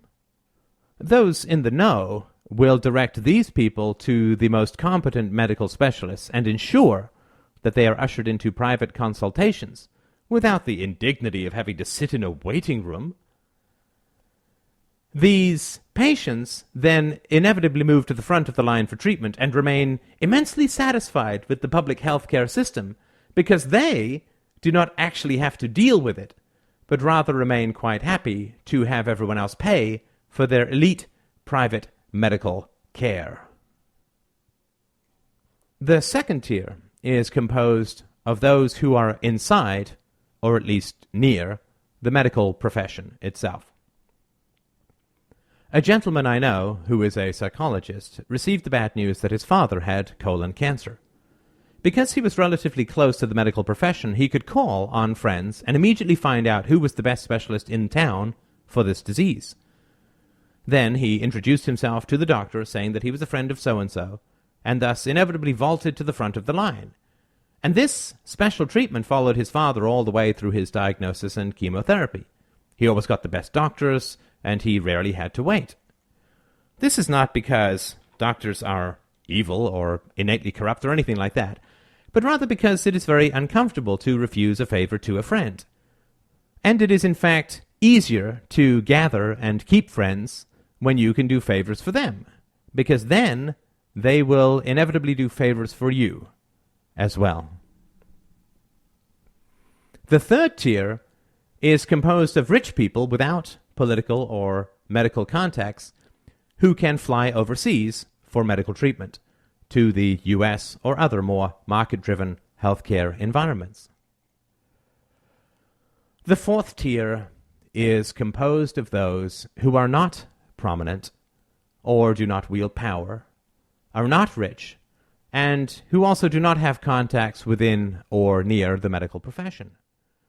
These hapless souls shuffle through the public healthcare maze, consistently displaced by those with more power, unable to gain even a scrap of information about the quality of the care that they are receiving, waiting with numb hope for the system to grace them with an appointment, with x-rays, with treatment, with advice, lost, helpless, dependent, frightened, ignorant, with no more actual rights than a forgotten cow lodged in a stall awaiting antibiotics.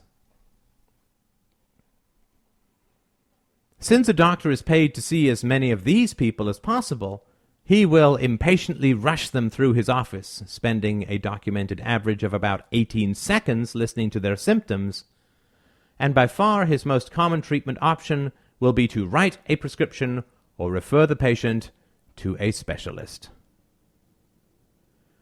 There are three main reasons that he writes a prescription. The first is that it gets the patient out of his office as quickly as possible, as well as transferring the bulk of any potential liability to the pharmaceutical company. The second reason, which is directly related to the first, is that pharmaceutical companies shower him with gifts and trips and seminars in order to promote their medications. The third reason is that a patient can be seen very rapidly if he or she is only coming in to get a refill of the prescriptions. Are you still experiencing the same symptoms? Very well, here you go. Thus ensuring continued high-volume billing. Of course, referring a patient to a specialist is also a very rapid way of getting him out of your office, thus maintaining your billing rate. The anarchist solution? Imagine if I suggested the following as the solution to the problem of how to deliver healthcare in a stateless society. Okay, the way that I see it working out is this. One DRO should amass enough weaponry to violently drive all the other medical DROs out of business. This DRO should then take about 20% of people's income and kidnap or shoot them if they do not give up their money, and then provide health care as it sees fit. This same DRO should also have a complete control over how many doctors there are and how a doctor should be trained and how a doctor should be paid. Again, if anyone attempts to become a doctor without following the detailed and lengthy rules of this DRO, they can be kidnapped and or shot. This DRO should pay doctors per patient visit to ensure that doctors would see as many patients as possible in any given day. And it should make sure that doctors are neither paid for successful treatments nor penalized for any unsuccessful treatments. Doctors should not make any money whatsoever by preventing illness, but rather should get paid for treating as many illnesses as possible, as quickly as possible. Furthermore, this DRO monopoly should be able to shoot or kidnap anyone who dares to collect and publicize any information about the success rates of its doctors. In order to ensure that citizen feedback is available to this DRO, every couple of years, citizens should be able to appoint a representative of their choice to the board of directors. Whoever they choose should be paid by the existing doctors that the DRO controls, or by the pharmaceutical companies. We could continue with this solution, but I think that you can see the ridiculousness of this, quote, solution. If I put this forward as my answer, I would receive an unbelievable tsunami of incredulous and contemptuous emails, wondering just what particular drugs I had been on when I described this as the best possible solution to the problem of providing health care.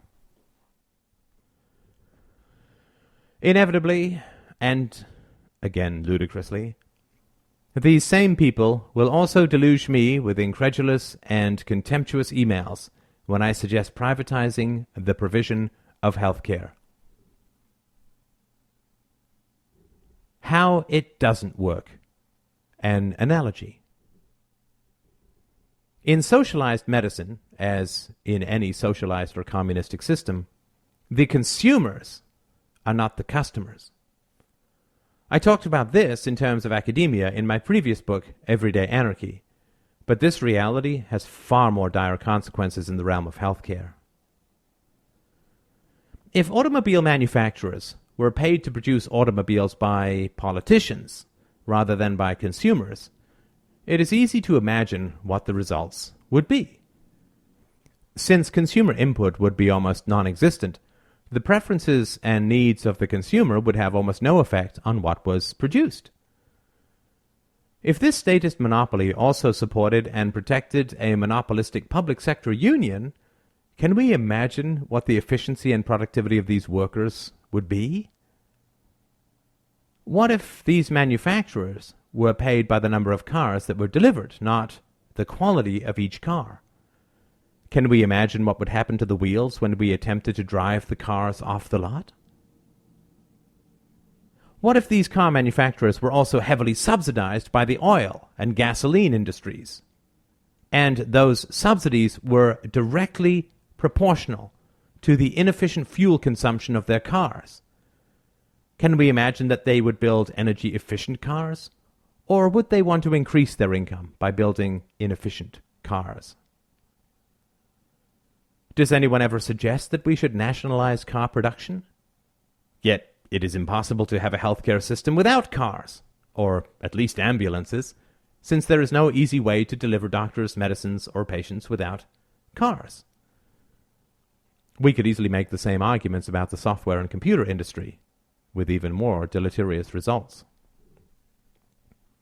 It is hard to imagine why we would create such a horrendous system for healthcare while rejecting it as ridiculous and inefficient in terms of car production. Surely, our health is far more important than our cars. Any time a coercive agency intervenes on behalf of the consumer, that coercive agency then immediately and permanently becomes the consumer, and the needs and desires of the actual consumer are almost entirely eliminated from the equation. How it will work. Ever since Blaise Pascal discovered the laws of probability, a singular human institution has arisen to help people deal with unpredictable risk. Insurance is simply a way of playing the law of averages in order to create predictability. If 1 out of 100 people is going to be randomly hit with the $10,000 bill, it makes sense for everyone to have the option of paying a fixed amount of money in order to be insured against such a bill. Please note that in this section I'm talking about the free market insurance companies of the future, not the mercantilist, semi-statist monsters of the present. The wonderful thing about insurance is that the interests of the consumers are almost exactly aligned with the interests of providers, since both are directly motivated by the desire to decrease risk. If I take out insurance against the dangers of smoking, the insurance company only has to pay out if I get sick from smoking. Thus, the insurance company will inevitably reduce my rates if I quit. In the same way, if I have taken out insurance against the danger and expense of diabetes, my insurance company will charge me less if I lose weight. To be slightly more precise, the insurance company does not exactly want me to quit smoking, but rather wants to make money out of insuring me. An insurance company can as easily make money insuring smokers as it can non-smokers. However, insurance companies know that customers are more likely to stay if their rates can be reduced, which means creating incentives to quit smoking. Every sane individual prefers to prevent an illness rather than cure it, and this is exactly the same motivation that drives insurance companies as well, since they make the most profit from healthy people rather than sick people. Thus, in a free society, insurance companies provide two essential services, one that you have to pay for and one that you get for free. The service that you get for free is an objective and detailed risk analysis of various lifestyle options. If you want to know how dangerous hang gliding is, all you have to do is apply for insurance, tell them that you are a hang glider, and see what happens to your rates. You do not have to sign up in order to gain detailed information about the risks your habits and hobbies incur. All you have to do is apply. Insurance companies are invaluable sources of information about relative risk, since their entire livelihood is based upon a rational and sustainable evaluation of risk. The service that you have to pay for is the alleviation of risk by spreading it around.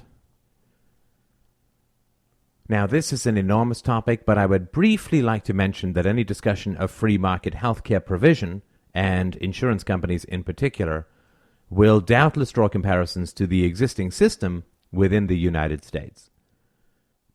This system has very little to do with the free market, in that more than 50 cents of every healthcare dollar is spent by the government, which violently protects a monopolistic doctors' union called the American Medical Association, and also hyper-regulates the medical field with literally hundreds of thousands of laws, rules, directives, and requirements.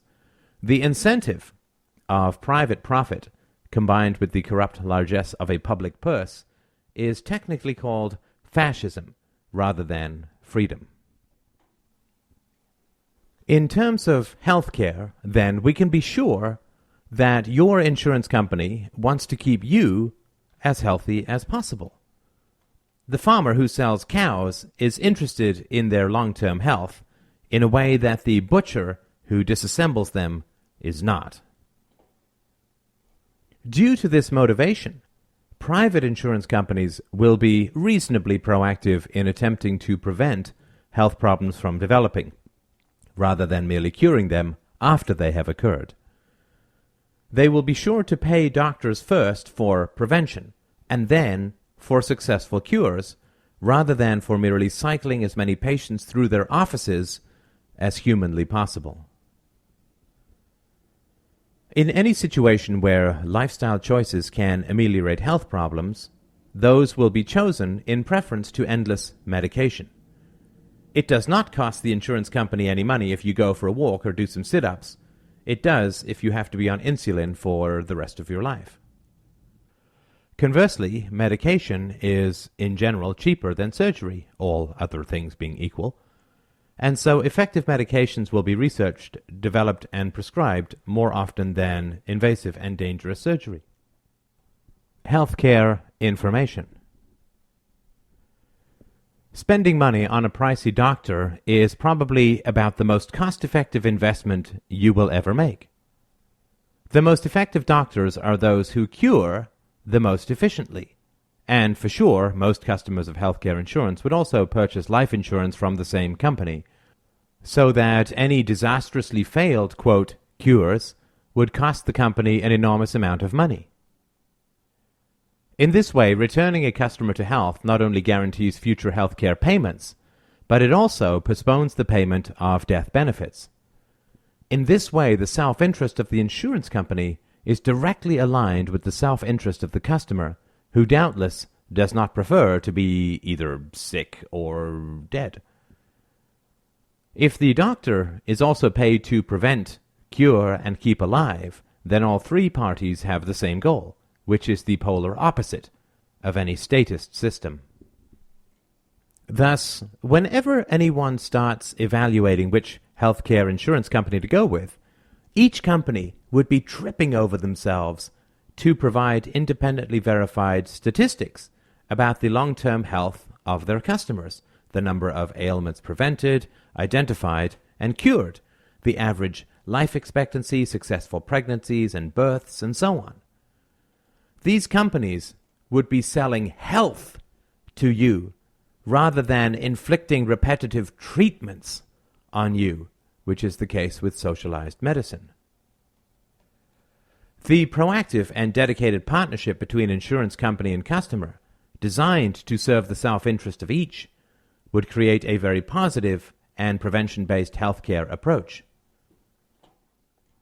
In the same way that companies that sell dental insurance require you to go for biannual checkups, proactive insurance companies would require regular health checkups. I have experienced this directly in my career. Most investors require senior managers to be insured against illness to protect their investment. In order to qualify for this, I had to go through a full checkup by a private agency which reviewed my blood work, my history, and ran a wide battery of tests. In this way, the self-interest of the doctor, who normally gets paid for treatment, not cure, and that of the patient, who prefers prevention rather than treatment, can be productively aligned. Healthcare and the poor. It is not a subject that many people are particularly comfortable with, but charity can be a very complex and dangerous thing. We certainly want to help the unfortunate, but we do not wish to enable and subsidize bad decisions. This is only part of the complexity involved in helping others, which a statist society cannot distinguish or deal with at all. If society gave everything that a poor person could possibly require in order to live comfortably, that would scarcely reduce the numbers of poor people, but would rather increase them considerably. On the other hand, the children of poor people are scarcely responsible for any bad decisions their parents may have made. However, if charities give a lot of money to poor people with children, more poor people will tend to have children, which will only increase poverty. This balancing act is one of the enormous and complex challenges of true charity, and yet another reason why a violent monopoly will never end up helping the poor in any substantive or permanent manner. When it comes to health care, there is no doubt whatsoever that the majority of people care about the provision of health care for those who cannot afford it. At a hospital I visited recently, I saw a placard on the wall thanking the 5,000 volunteers who helped run the place. Doctors as a whole will always treat someone who comes with an immediate injury, whether they can pay or not. If we assume that medical treatments for the genuinely deserving and needy poor would consume about 10% of general health care spending, then we can be completely certain that this amount of money would be donated by concerned individuals, either in time or money. We can be certain of this because we know of a large number of religious organizations that require 10% of people's total income, 20% in fact, since this is pre-tax income, and people are quite happy to pay that. Thus, the medical needs of the poor would be entirely taken care of in a free society through charity and pro bono work. Charities would also compete to provide the most effective care for the poor in order to gain the most donations. I would certainly prefer to give my money to an organization that was best able to create and provide sustainable health practices and medical treatments for the poor. In this way, not only would the self-interest of doctors, insurance companies, and customers be aligned, but also the self-interest of donators, charities, and the poor they serve. In a stateless society, the poor will be genuinely served by a far better system, composed of those whose self-interest is directly aligned with the health of the poor. As has been shown over and over again throughout history and across the world, benevolent self-interest, enhanced by free association and voluntary competition, is the only way to create sustainable compassion within society. I am aware that I have not answered all possible objections to the question of how healthcare is provided in a free society. I am also aware that the possibility always exists that people can fall through the cracks, or that charities could conceivably make mistakes and either fund the wrong person or fail to fund the right people.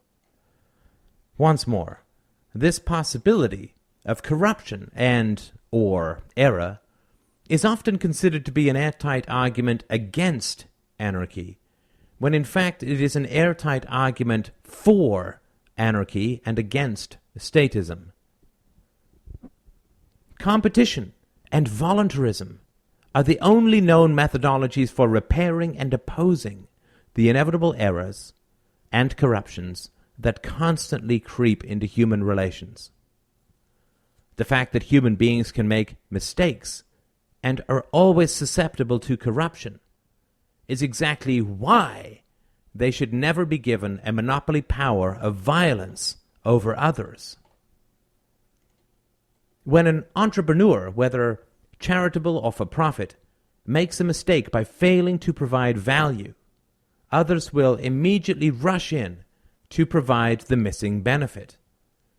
It is this constant process of challenge and competition that allows the best solutions to be consistently discovered and reinvented in an ever-changing world. Stateless prisons. One of the great challenges of anarchistic philosophy is the problem of prisons, or the physical restraint of violent criminals. Let us examine the punitive mechanisms that might exist in the absence of a coercive state system. Firstly, we can assume that in the absence of a state, DROs will necessarily band together to deny the advantages of a modern economic life to those individuals who egregiously harm their fellow citizens. Such necessities as bank accounts, credit, transportation, lodging, food, and so on can all be withheld from those who have been proven to have committed violent crimes. Also, in a stateless society, since there is no such thing as public property, violent criminals would have a tough time getting anywhere, since roads, parks, forests, and so on would all be privately owned. Anybody providing aid or comfort to a person convicted of a violent crime could face a withdrawal of services and protections from their own DRO, and so would avoid giving such help. However, this solution alone has not been sufficient for some people who still feel that sociopathic and violent criminals need to be physically restrained or imprisoned for society to be safe. Before tackling this issue, I would like to point out that if the problem of violent sociopaths is very extensive, then surely any moral justifications for the existence of a state become that much more untenable. If society literally swarms with evil people, then those evil people will surely overwhelm the state, the police, and the military and prey upon legally disarmed citizens to their heart's content. If, however, there are very few evil people, then surely we do not need a state to protect us from such a tiny problem. In other words, if there are a lot of evil people, we cannot have a state, and if there are very few evil people, then we do not need a state. Also, whenever punitive measures are discussed, Fears arise about unjust punishments. What if DROs act against someone who has been wrongly convicted of a crime? Well, according to our usual methodology, we must remember to compare a stateless society not to some perfect utopia, but rather to existing statist societies. Are people currently unjustly sent to prison? You bet. Are nonviolent drug users jailed? Yes, by the millions. Do some people pretend to confess to less grievous crimes because they are threatened with terrifying sentences if they do not? Of course. Do the police manufacture evidence? Yes. Are policemen rewarded for preventing crimes or obtaining convictions? The latter. And are war criminals, such as George Bush, charged with their genocidal crimes? Of course not. They are given pensions and speaking tours. If we live in a terrifyingly obese nation, saying that we should not bother dieting because some thin people get diabetes is irrational, to say the least. The rapist. Let us imagine what might happen to a rapist in a stateless society. All general DRO contracts will include rape protection, since DROs will want to avoid incurring the medical, psychological, and income costs of a rape for one of their own customers. Part of rape protection will be the provision of significant financial restitution to a rape victim.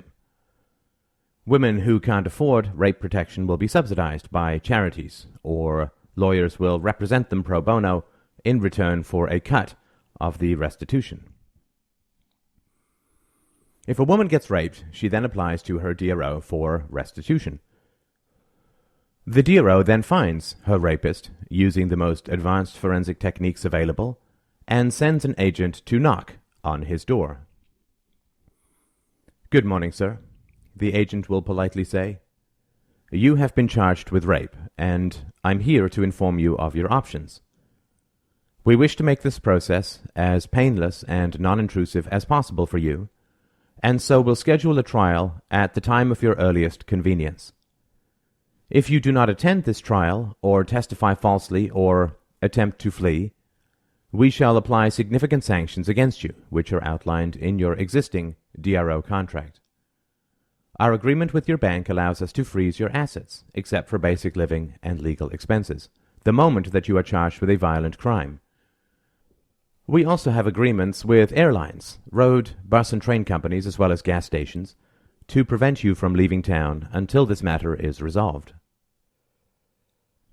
You can represent yourself in this trial, choose from one of our lawyers, or we will pay for any lawyer you prefer at standard rates. Also, as per our existing contract, we are to be allowed access to your home for purposes of investigation. You are free to deny us this access, of course, but then we shall assume that you are guilty of the crime and will apply all the sanctions allowed to us by contract. If you are found to be innocent of this crime, we will pay you the sum of $20,000 to be funded by the woman who has charged you with rape.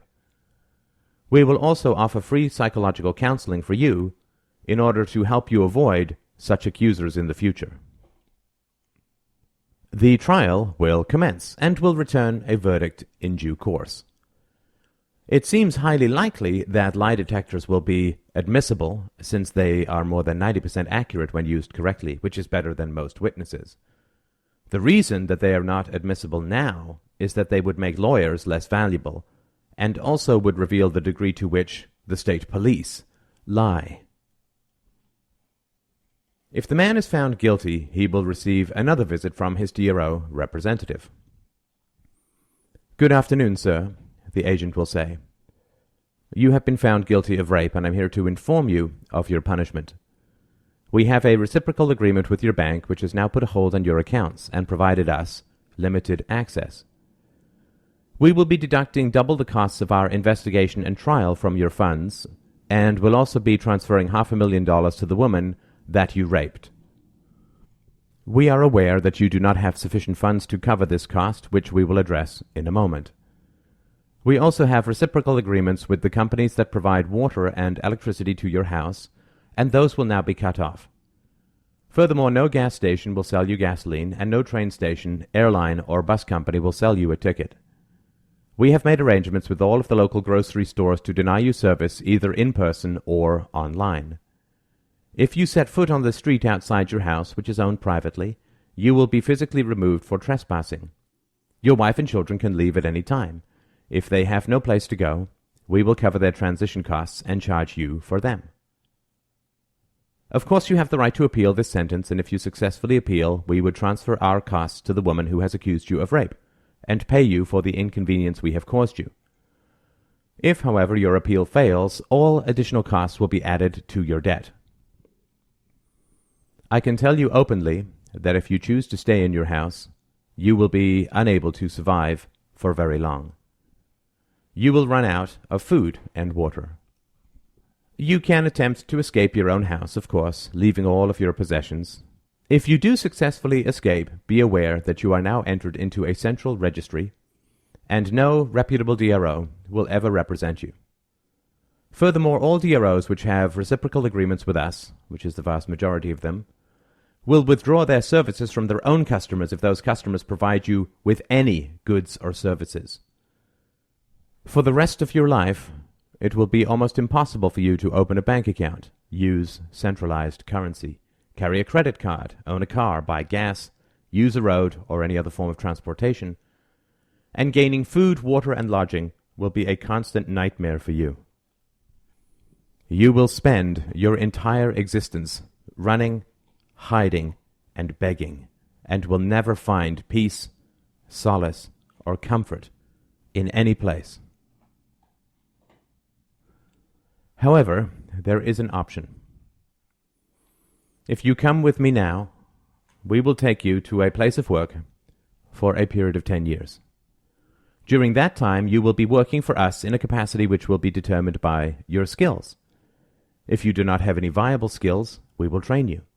Your wages will go to us, and we will deduct the costs of your incarceration, as well as any of the costs I outlined above, which are not covered by your existing funds. A small amount of your wages will be set aside to help you get started after your release. During your stay with us, we will do our utmost to help you, because we do not want to have to go through all of this with you again in the future. You will take courses on ethics. You will take courses on anger management. You will take psychological counseling. You will emerge from your work term a far better person. And when you do emerge, all of your rights will be fully restored, and you will be able to participate once more in the economic and social life of society. You have a choice now, and I want you to understand the full ramifications of that choice. If you come with me now, this is the best offer that I can give you. If you decide to stay in your house and later change your mind, the penalties will be far greater. If you escape and later change your mind, the penalties will be greater still. In our experience, 99.99% of people who either run or stay end up changing their minds and end up that much worse off. The remaining 0.1%, they commit suicide. The choice is now yours. Do the right thing. Do the wise thing. Come with me. Can we really imagine that anyone would choose to stay in his own house and die of thirst, unable to even flush his toilet? Can we imagine that anyone would choose a life of perpetual running and hiding and begging? Even if the rapist had no interest in becoming a better person, surely the cost-benefit of the options outlined above would convince him. There will always be a small number of truly evil or insane people within society. There are far better ways of dealing with them than our existing system of dehumanizing, brutal, and destructive state gulags, which generally serve only to expand their criminal intent, skills, and contacts. Also, it is important to remember that the existing state prisons contain relatively few evil or insane people. The majority of those in jail are non-violent offenders, enslaved and in chains because they used recreational drugs or gambled or went to a prostitute or did not pay all their taxes or other such innocuous nonsense, or turned to state crime because state vice prohibitions made crime so profitable and state education kept them so ignorant. Our choice, then, is between a system which removes the tiny minority of evil people from society, rehabilitates them, if at all possible, and makes them work productively to support their own confinement, or a state system which spends most of its time and energies enslaving innocent people while letting the evil and insane roam free, or become commander-in-chief. Money. Another central justification for the existence of the state is the need for a stable and universal monetary system. In the absence of any general system for determining price and value, the argument goes, economic activity grinds to a standstill, since all that is left in the absence of cash and prices is self-sufficiency, barter, and or an inefficient command economy of some kind. If the government stops defining and promulgating the money supply, the argument goes, money would cease to exist and the economy would collapse.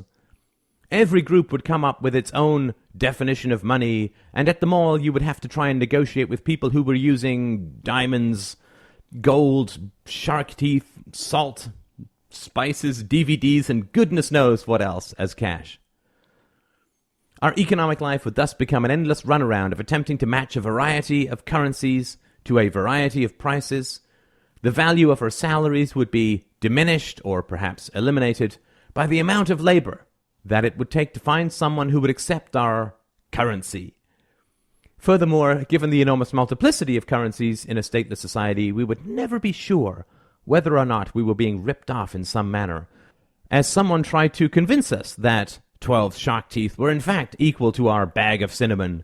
And horror of horrors, we might get home and find out that those shark's teeth were in fact fakes. I hope that we are far enough along in our understanding to recognize an argument from Apocalypse when we see it. Like so many arguments against a stateless society, the above approach can be defined as the idiot kindergarten argument. In this view, society is composed of largely retarded adults who find it impossible to cooperate for mutual advantage, but instead run around like chickens with their heads cut off, grabbing and snatching at whatever value they can, eyeing each other with suspicion and hostility, and probably eating glue and stuffing plasticine up their noses. The essential thing to understand about money is that cash is just another product, exactly like an iPod, a car, or a telephone line. A telephone line is designed to facilitate communication in a many-to-many scenario. Anyone who pays to access it can talk to anyone else who has paid to access it. From the standpoint of the consumer, a telephone line is an invisible medium for the exchange of conversation from anyone and to anyone. In the same way, money is an invisible medium for the exchange of value in a market system. Money is only required because people wish to trade. I do not generally set a market price for the vegetables that I grow for my own consumption in my backyard, although my time certainly has a form of price, of course.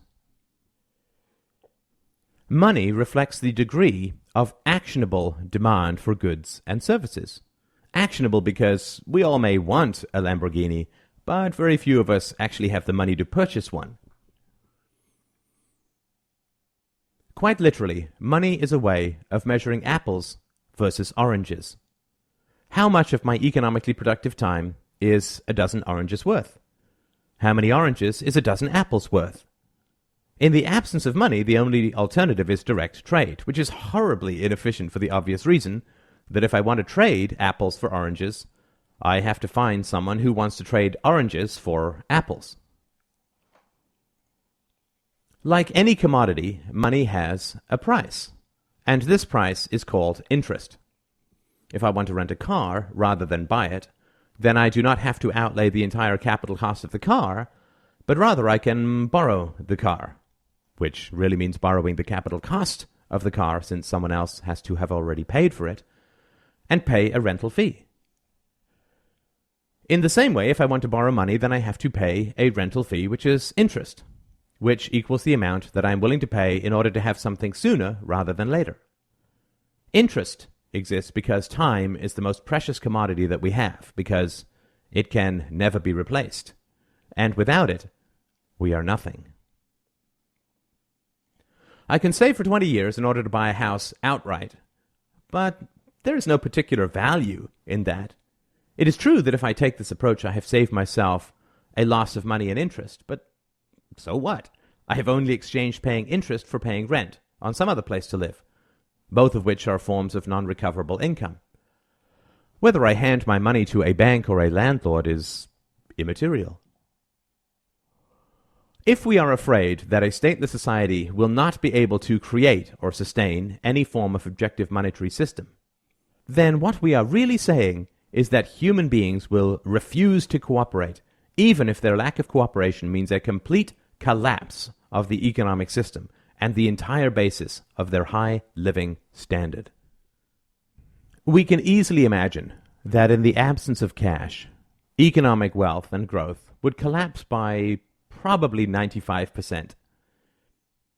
Let us say that the average annual income of a developed economy is about $35,000 a year.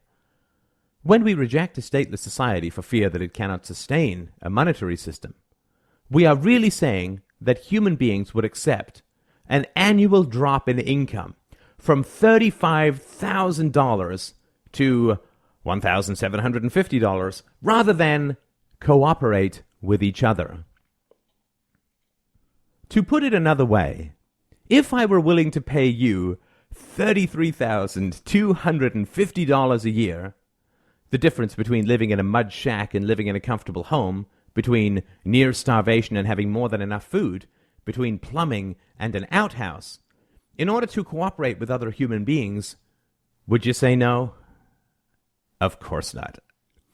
If human beings do not possess enough rational self-interest to accept a 20-fold increase in their income simply for the sake of participating in some reasonable monetary system, then philosophy, medicine, and society of any kind would be utterly impossible.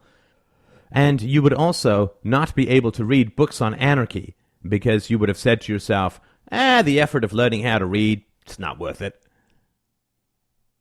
I apologize if I am hammering the point, perhaps too hard, but another way of understanding this is to imagine the following scenario. The anarchist credit card. Let us say that you make $35,000 a year, and one day you get a letter in the mail from the anarchist credit card company. Dear you, we have a very exciting offer for you. If you agree to sign up for the anarchist credit card, ACC, and agree to use it for at least 80% of your consumer purchases, we will deposit $700,000 into your ACC account every single year, free of charge, for you to spend as you see fit. We will also only charge you 1% interest per year. Would that be an offer that just might interest you?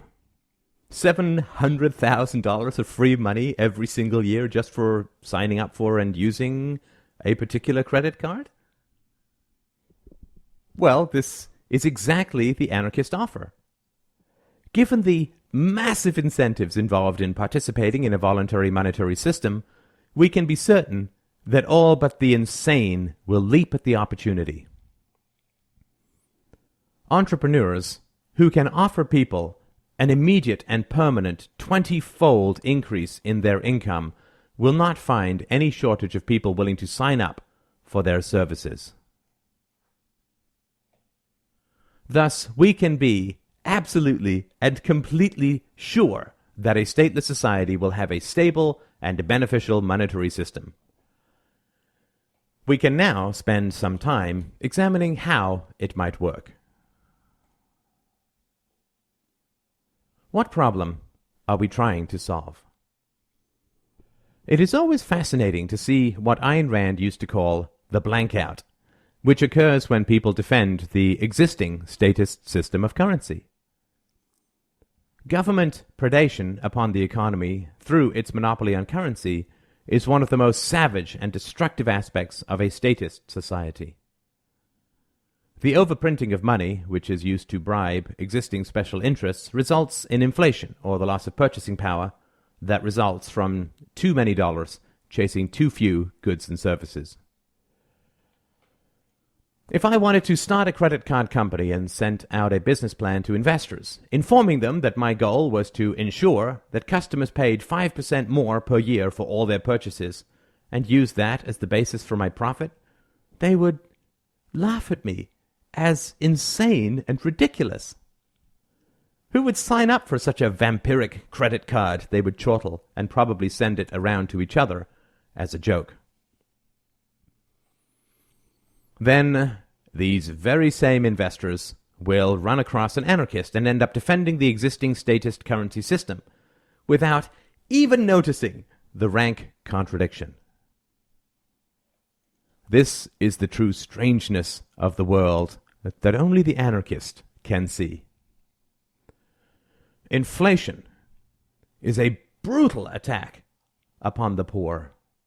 Deficit financing is also a staggering predation upon the unborn, the financial equivalent of a farmer securing a loan by pledging his unborn future livestock. The reason that statist monetary systems always grow to collapse is the simple financial equation that lies at their root. The reason that mafia protection schemes work is because the costs of enforcement are far less than the rewards of intimidation. If you ask a restaurant owner for $1,000 a month in, quote, protection, but it only costs you $100 a month to pay a thug to threaten him, the economic benefit is clear. In effect, the thug's wages are directly paid for by his victims, and the vast profits go to the thug's leaders. The limitation in the profits of organized crime is the balance of power between the thugs and the restaurant owners. If the mafia predation becomes too great, the owners will simply sell their restaurants and set up shop elsewhere. Alternatively, they can hire their own security guards to protect their restaurants, thus starving the mafia out of business, or hire their own thugs to threaten the mafia thugs in return. In The Godfather, for instance, a young Corleone decided to kill a thug rather than pay him. However, governments are subject to no such restrictions. Moving out of Brooklyn is one thing. Moving out of the United States is quite another, due to the time and expense involved. Furthermore, moving to another country does not solve the problem of taxation, because protection money will be violently extracted from you no matter where you end up living. Furthermore, citizens cannot hire security guards to protect them against the police and the military, since they are so outgunned. Thus, the limitations of evasion or retaliation simply do not exist in a stateless society. In addition, governments become less and less reliant on direct and immediate taxation over time, since their ability to print money and take out loans against future taxation diminishes the need to please the taxpayer in the short run. Thus, we can see that the mafia would only continue to grow if they could somehow establish the following situations. 1. The restaurant owners could never leave. 2. The restaurant owners could never defend themselves. 3. The mafia could take out legal loans against future protection profits. 4. The mafia could print as much money as it wanted, whenever it wanted, and would never face any significant counterfeit competition. 5.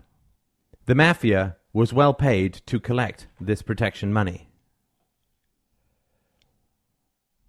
This situation would result in a cancerous growth in the size and power of the mafia, because the significant imbalance between short-term gains and long-term pains would be so great that the deferral of immediate profits would never occur. We may as well expect a single and childless young man who knows that he has only 2 weeks to live to spend one of those weeks planning and investing in his retirement. Of course, it is entirely natural and inevitable that the government defines its own actions as virtuous and the exact same actions as evil and criminal if performed by others. Printing money is an essential and virtuous government function. The private printing of money is the evil act of counterfeiting. Although both are the creation of fiat currency out of thin air for the private profiteering of particular individuals. If you're in the mood for a bit of intellectual fun, it is always enjoyable to try out the following approach when arguing for an anarchist society. Describe how you think an anarchist society should run, but smuggle statist principles in, just to see if people notice the substitution. In the case of currency, I would say something like this. The way that I see currency working in a stateless society is that one particular private agency should have the right to print as much money as it wants, whenever it wants, and it should use this power to pay for an army that it would then use to shoot anyone who tried printing competing currencies. This agency should have the right to create debts for people who have not even been born yet, and to charge whatever it wants to the citizenry as a whole, using the future income that it will steal from them for spending in the here and now. Naturally, people are shocked and appalled when I propose such a system. They consider it corrupt and evil for money to be created and promulgated in this manner, and immediately respond with myriad examples of the endless and immoral consequences of my proposed system. Then they inevitably defend the Federal Reserve. The shock treatment of this sudden reversal has at least the potential to jolt someone's conscience into a kind of desperately needed rationality and help them finally see the savage amount of propaganda that has been inflicted on them. Monetary aspects of a stateless society. It is impossible to know for certain how money will work in a stateless society, but I can at least tell you what I would prefer as a customer. Stability. One of the greatest and unnecessary challenges in existing statist societies is a near-complete inability to know what the future holds in terms of monetary stability. The interest rate goes up and down according to the whims of the leaders. More money is printed, and then less money is printed. The government scoops up more, then less, of available capital in terms of loans, bonds are issued with a variety of interest rates, and so on.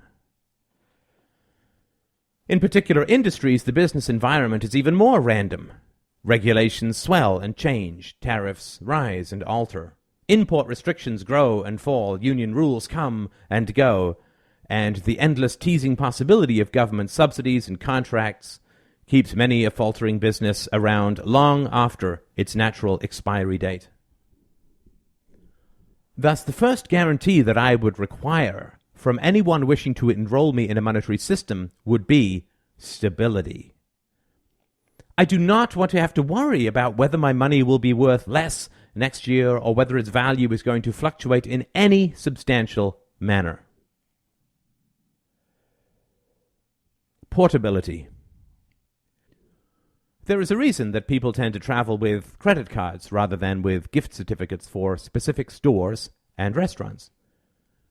Since gift certificates are not as portable, they would have to carry a significant stack of them to spend money from place to place.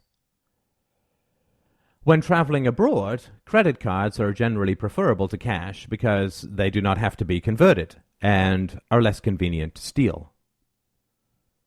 In the same way, gold has been a common currency throughout history because it is rare, portable, strong enough to last but soft enough to mold, universally valued, easily dividable, and does not lose value when it is split, like a diamond. Thus, to get my business, any particular currency would have to offer portability. The cost savings for monetary systems tend to take the form of a bell curve. When a currency is not very portable, like a gift certificate, it remains very cheap to produce and consume. When a currency becomes somewhat portable, it operates in a kind of limbo. It is much more expensive than a gift certificate, but not as cheap as a currency that is very portable, which has economies of scale working for it. For instance, it might be valuable for the retailers in my geographical region to offer me a form of subsidized currency that I could only spend in their stores. This already occurs in used bookstores. You can either take cash or credit, and the credit is much more lucrative because the store owner gains the additional value of knowing that you will buy only from him. However, localized currencies face the significant disadvantage of being unusable in transactions that require wider economic reach. It is unlikely that the company that provides your electricity resides in your county, in which case your local dollars could not be used to pay your electricity bill, which would cost you additional time and energy to pay the bill from a different account using a more universal currency. In a stateless society, your bank could also analyze your spending habits and proactively buy particular currencies. If you spend $100 a month at store X, it could buy 100 store X dollars a month, getting a 5% discount, since store X can book its unspent consumer dollars as an asset and guarantee of future earnings. The bank may charge you 1% for this service, but you would still be 5% ahead. We must remember that inconvenience breeds entrepreneurs. In a stateless society, an obvious service would be a transparent way of paying your bills using the most advantageous currency available.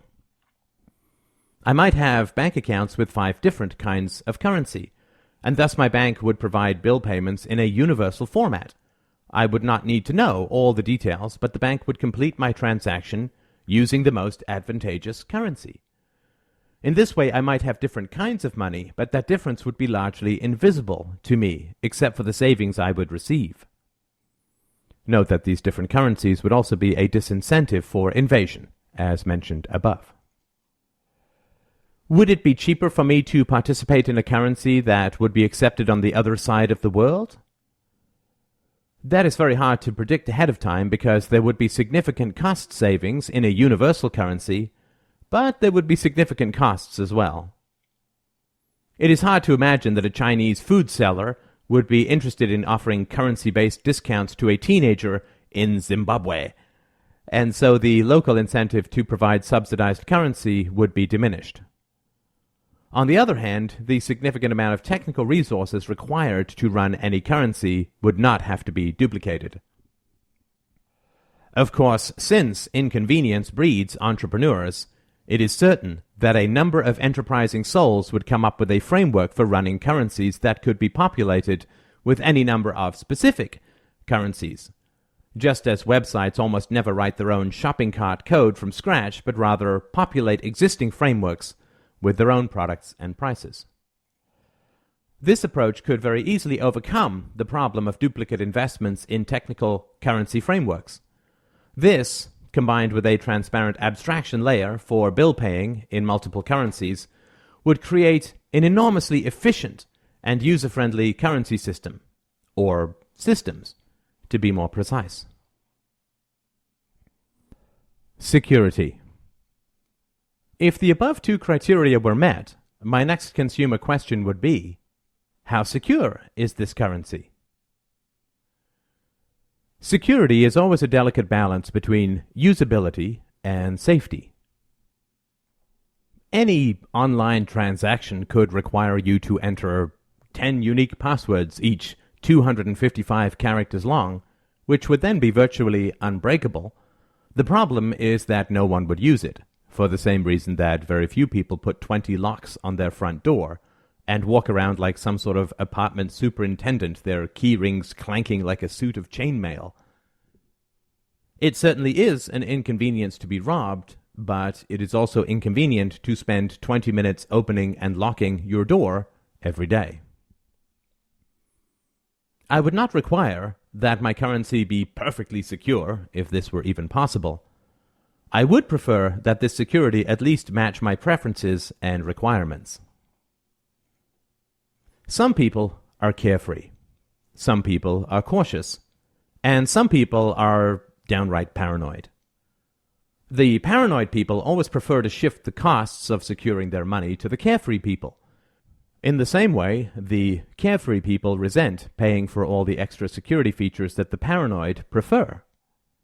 Thus, any effective supplier of a monetary system would very likely have different levels of security and precautions, and would charge the appropriate costs for each level. Carefree people might choose to have few, if any, security features at all, and thus pay the least for participating in a monetary system. On the other hand, the paranoid might require voice and fingerprint identification, as well as retina scans, specific dance moves, and obscure Urdu phrases in order to complete a transaction. All this specialization is part and parcel of the inevitable entrepreneurial obsession with providing the most possible value in every conceivable situation, in order to avoid leaving even one thin dime of potential profit on the table.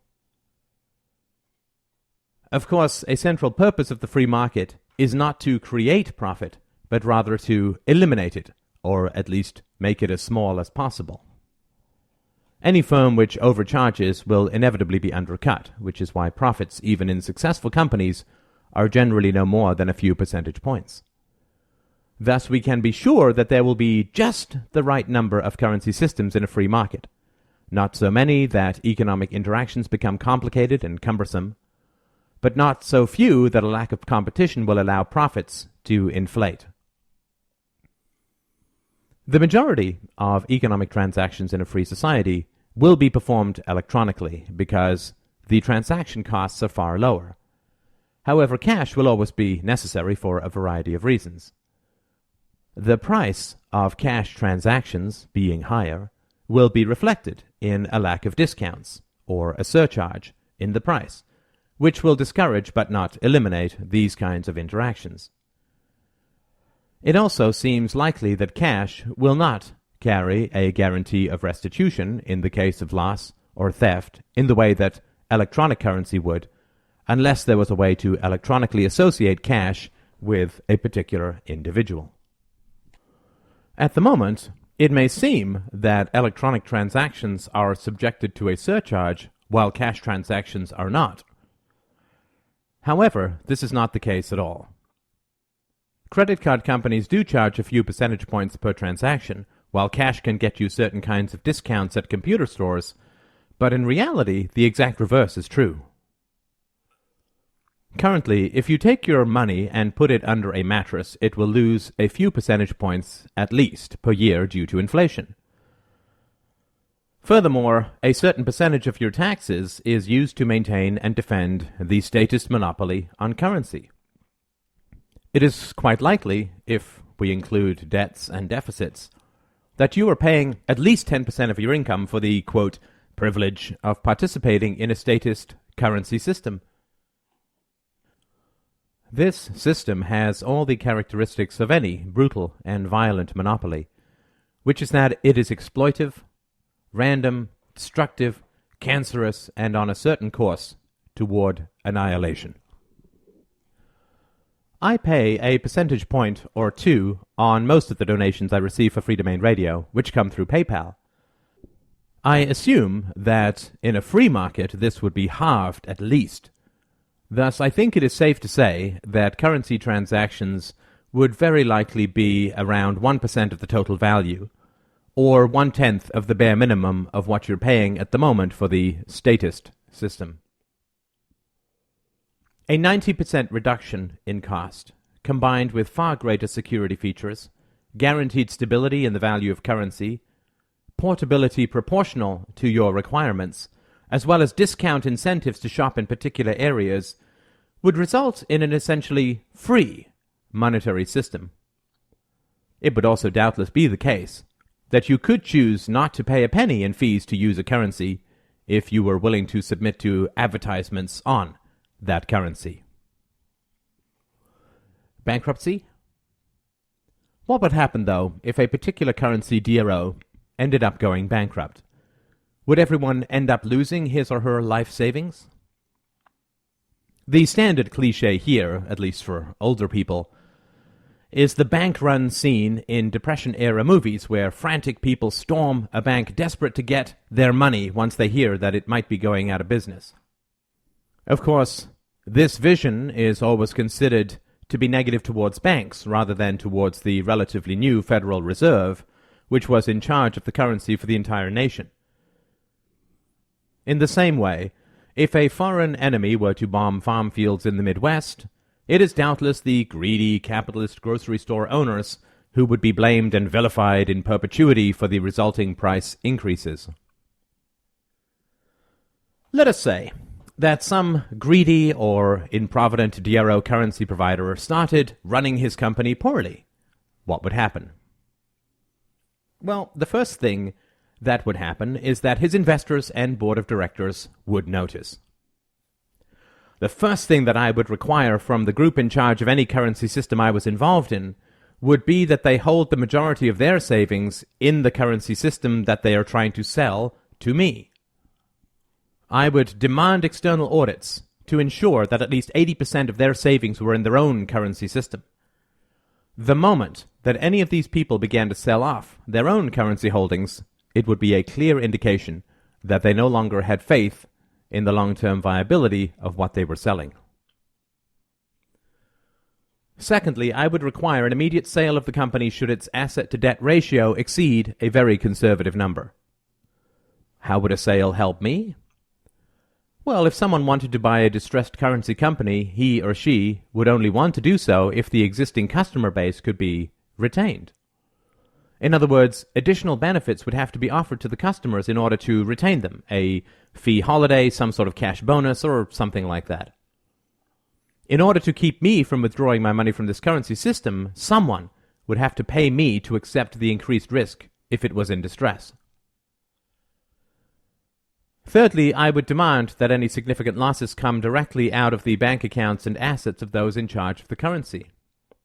If I ended up only being paid 80 cents on the dollar because they had screwed up the business, I would make damn sure that they ended up with 0 cents on the dollar and living in a van down by the river as well. This would eliminate the incentive for managers to prey upon the company for personal gain. No matter how badly their customers ended up, they would end up in a far worse situation. Fourthly, I would demand the right to withdraw all of my money at any time I wanted. Let us now trace the likely sequence of events that would occur if a currency company got into financial trouble. As mentioned above, the leadership and investors would be very quickly aware of any potential problem and would be equally, if not painfully, aware that if a whiff of scandal or instability leaked into the marketplace, their entire investment may very well go down the drain. Since voluntarism and a free society is all about preventing problems rather than curing them, the direct opposite of statism, which is all about inventing problems and then exacerbating them, managers and investors would be hyper-vigilant in protecting the financial soundness of their organization. The success of any voluntary money system starts and ends with credibility and trust. The moment that either becomes even remotely compromised, the entire system is called into question. Competitors will always be looking for weaknesses in other monetary systems and will provide incentives to lure customers away. Thus, the investors and managers would put every conceivable check and balance in place to ensure that the system remained trustworthy. Should some upcoming problem escape them, however, and company XYZ were to encounter real financial difficulties, what would happen? Well, when any company hits a financial problem, it is either because it is no longer viable or it is being badly run. Since we have already established the innate value of and requirement for currency, we know that XYZ cannot be in trouble because no one needs its services anymore. Thus, its difficulties must result from being badly run. If a company is being badly run, it can either reform itself from within, or it cannot. If XYZ can reform its management practices from within, then bankruptcy will not be the result of its misstep. Some firings, some dropped bonuses, and some cutbacks, but not bankruptcy. Customers might not even have a clear sense that anything is amiss at all. But what happens if XYZ cannot reform itself from within? In any free market system, there exists a plethora of so-called raiders who are constantly looking for poorly run companies to snap up and improve. These raiders would doubtless very quickly sniff out the problems within the company and would try to take it over in some manner. If I were one of these raiders, I would face a very difficult balancing act, which is that it would be advantageous for me to leak the problems XYZ was experiencing in order to drive down the value of the company and pick it up for less money. However, such a leak would also create a panic among the customers, which could largely eliminate the value of the company. Thus, my best strategy would be to leak the problems at XYZ and simultaneously offer a guarantee to existing customers that their currency would be protected, as well as some sort of incentive or bonus to retain their allegiance. I would be willing to put all of this in writing, of course, in a binding contract, which would take effect the moment I got control of the company. This would cause a temporary dip in the price of XYZ, thus allowing me to gain control of it more cheaply, and would at least help alleviate the fears of existing customers by providing a binding guarantee to retain the value of their money. However, as a raider, I would be facing significant competition from another source, other currency companies.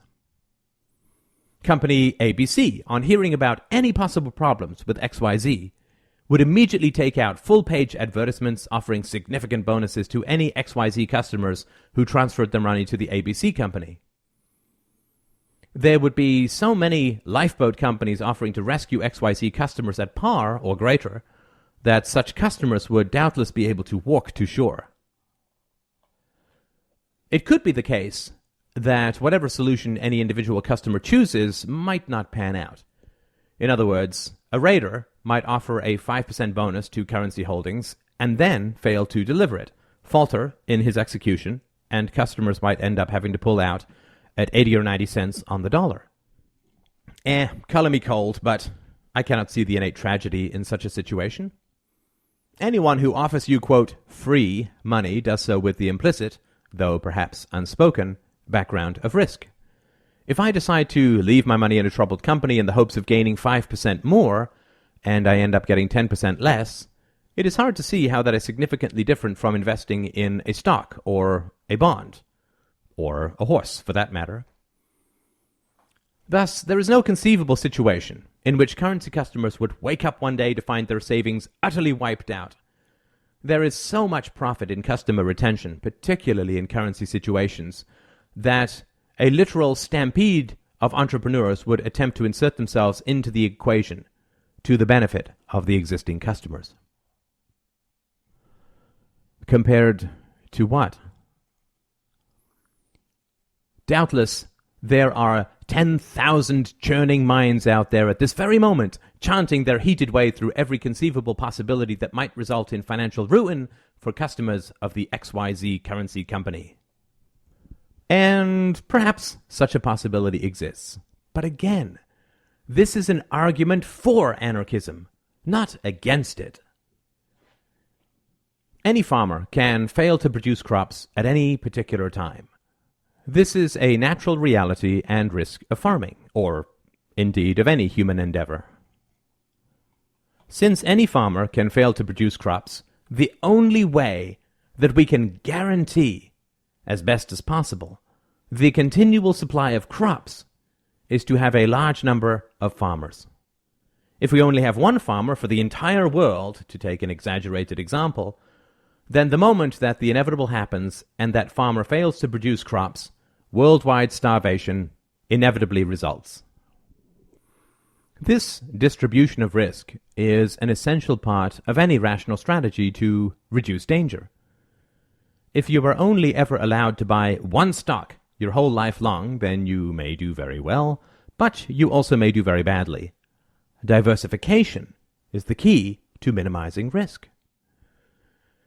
In the same way, when we have a state monopoly on currency, and we accept that currency organizations can fail from time to time, and certainly there is no shortage in history of examples of states corrupting and destroying their currency, we truly have all our eggs in one very precarious basket. If we are truly concerned about currency failure in a free market system, then the worst possible solution we could come up with would be to create a violent monopoly over a single currency.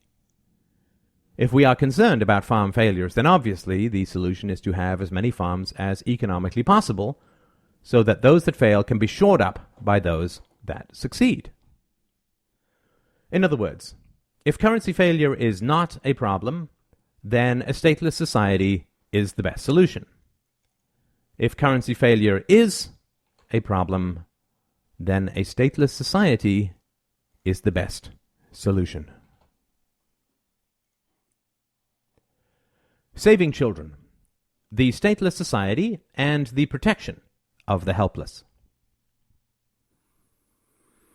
All moralists interested in improving society must answer the most essential questions about human motivation, and show how their proposed solutions will create a rational framework of incentives, punishments, and rewards that further moral goals generally accepted as good. The 20th century clearly showed that there is no possibility for ideology to invent or create an ideal man, and that all such attempts generally create a hell on earth. Utopian thinkers must work with man as he is, and recognize the inevitability of self-interest and the positive responses to incentives that characterize the human soul. In the previous chapters on the stateless society, I have shown how society can operate in the absence of a centralized government. One question that repeatedly arises in response to these possibilities has been the following. In the absence of a centralized state-run police force and law/court system, how can child abuse be prevented, or at least minimized? When discussing ethical issues, it is essential to deal with what is arguably the greatest evil within human society, the abuse of children by their parents or primary caregivers. If we can create a society that treats children better than they are currently treated, we have created a goal or a destination worthy of the considerable efforts it will take to achieve it.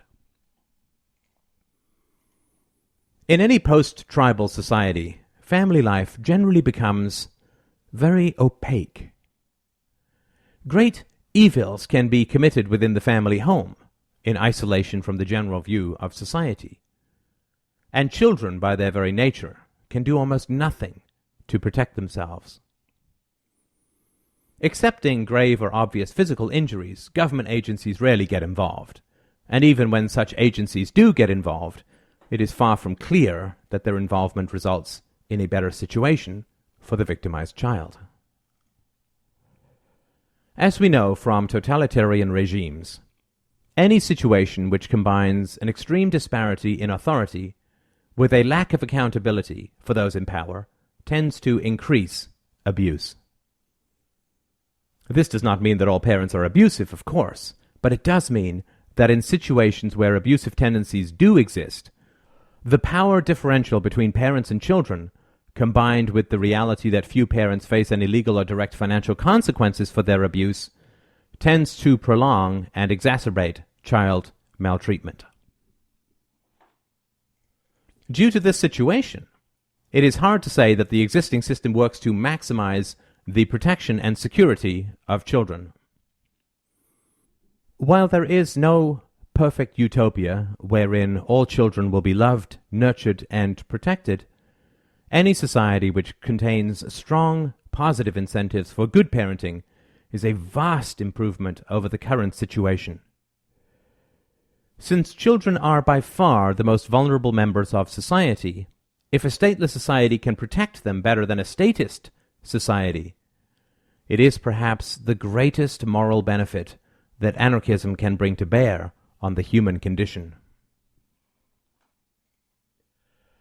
Before discussing how a stateless society can far better protect children, let us first look at how existing societies create problems for children. The existence of the welfare state has directly contributed to the rise of single-parent families.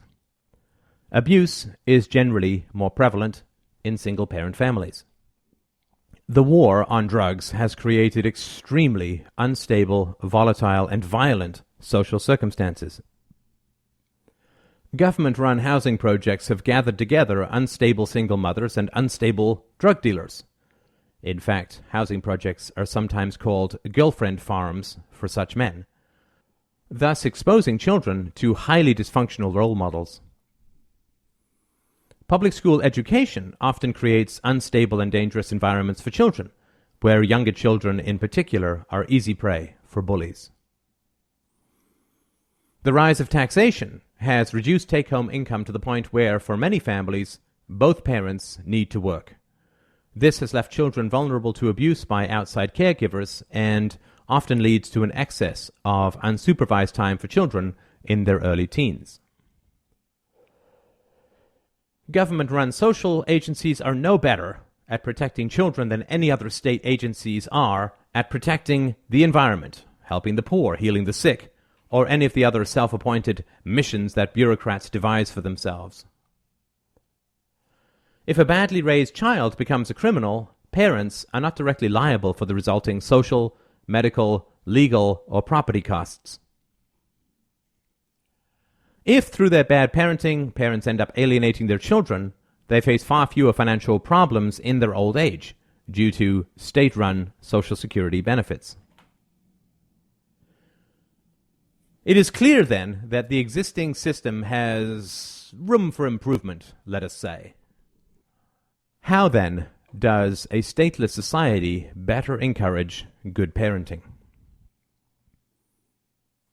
First of all, in a stateless society, disputes between people are mediated by DROs. Is there any way that DROs can profitably intervene in a situation where there are deteriorating relationships between parent and child, or where the child is being directly harmed?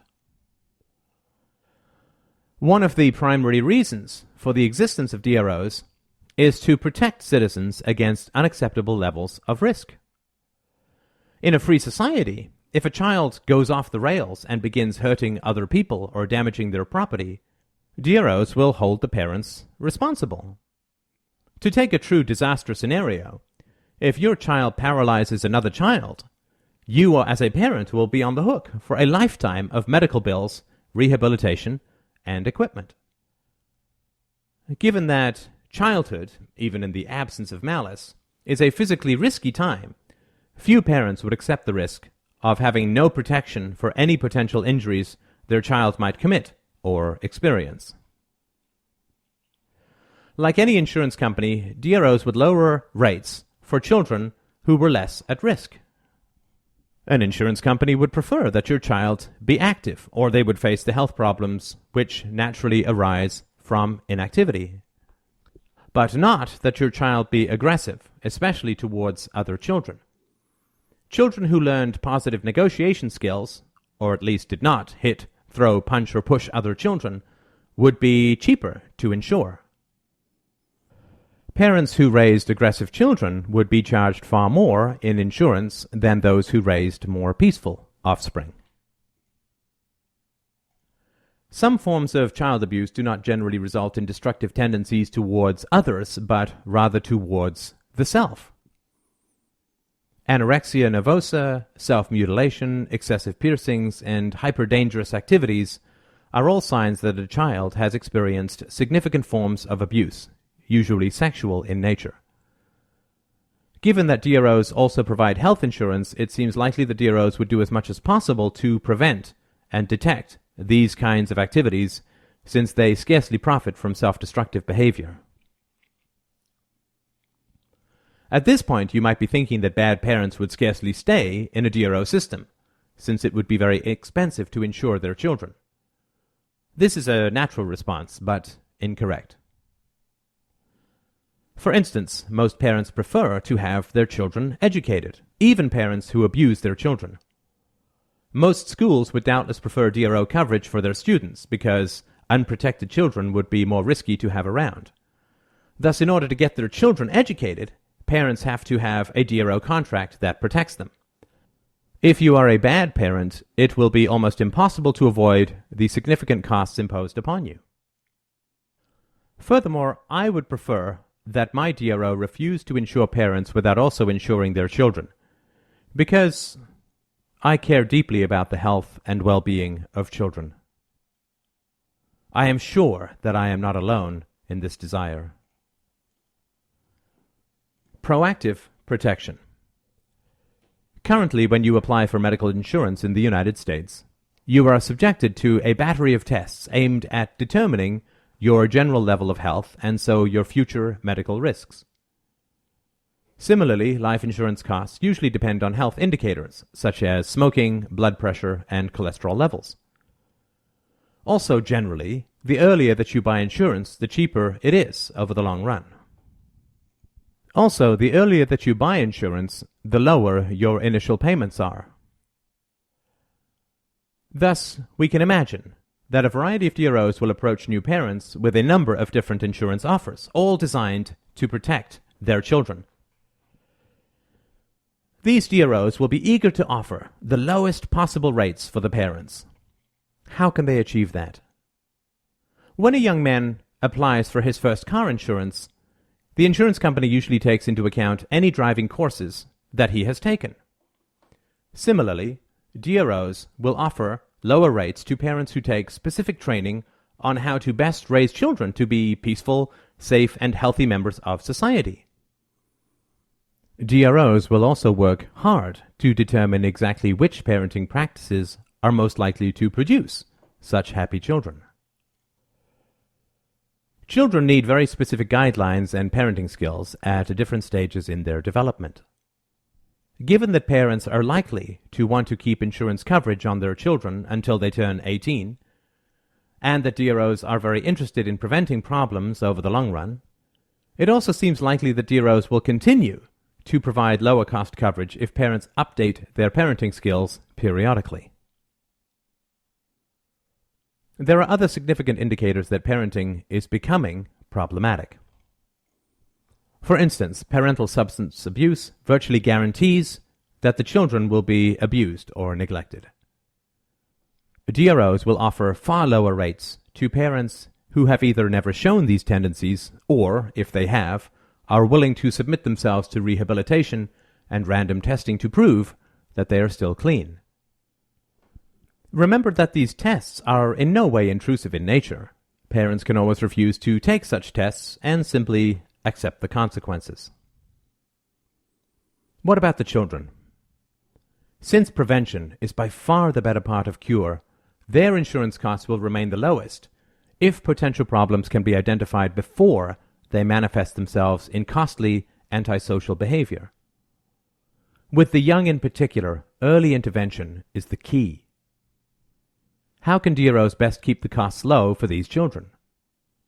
Intermittent psychological and behavioral assessments would be a good start, as would proactive parenting classes. Naturally, no parents would ever be required to submit their children for assessment. They would just pay for the increased costs if they did not. If a child displayed truly problematic behavior, DROs would threaten to drop family coverage entirely unless the parents accepted intervention. This combination of research, financial incentives, and constant updating creates three partners in the raising of children: parents who wish to keep their children happy and their insurance costs as low as possible, DROs who wish to prevent problems rather than pay for their remediation, and experts who constantly research and communicate best practices in parenting. Parents who were themselves poorly raised often do not understand the best way to raise their own children. Lacking access to objective information and best practices, they often repeat the same mistakes that were inflicted upon them. Parents currently reluctant to lift the blinds on their parenting and familial circumstances would be presented with strong and positive financial incentives to do so. Parents who refused any kind of DRO coverage for their children, or who refused reasonable interventions to help them improve their parenting, would face negative repercussions from the DRO system, which have been discussed at length above. Thus, it seems highly likely that a stateless society would create a wide variety of social interests, all focused on improving the parenting of children and ensuring the children were raised to be as peaceful, happy, and productive as possible. A parenting fable. There is an old fable that goes something like this. The sun and the wind are having an argument as to which one of them is stronger. The wind boasts that he is able to uproot trees, tear the roofs off houses, and throw down power lines. The sun looks skeptical. Below them, as they argue, a man is walking along a country road. "Ah," says the wind, "I bet I can tear the cloak right off this man's back." "Go ahead," smiles the sun.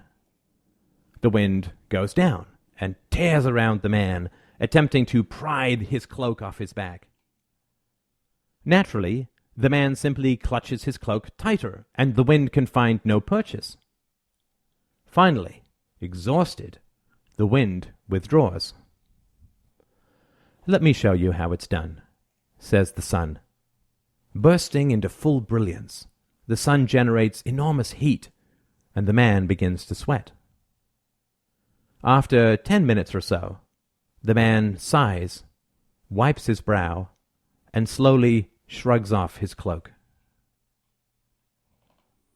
This parable contains a powerful message about the difference between a stateless society and a society ruled by a centralized government. The government always tries to force people to do things, which only increases their resistance and secrecy with regard to state power. Human society, though, only advances when a multiplicity of competing voluntary agencies create and maintain circumstances which truly benefit virtue and punish vice. This is an apt description of the free market, and it is also a description of the manner in which a stateless society will continually work to improve the safety and happiness of children. Preventing tragedy. An anarchic analysis of abortion.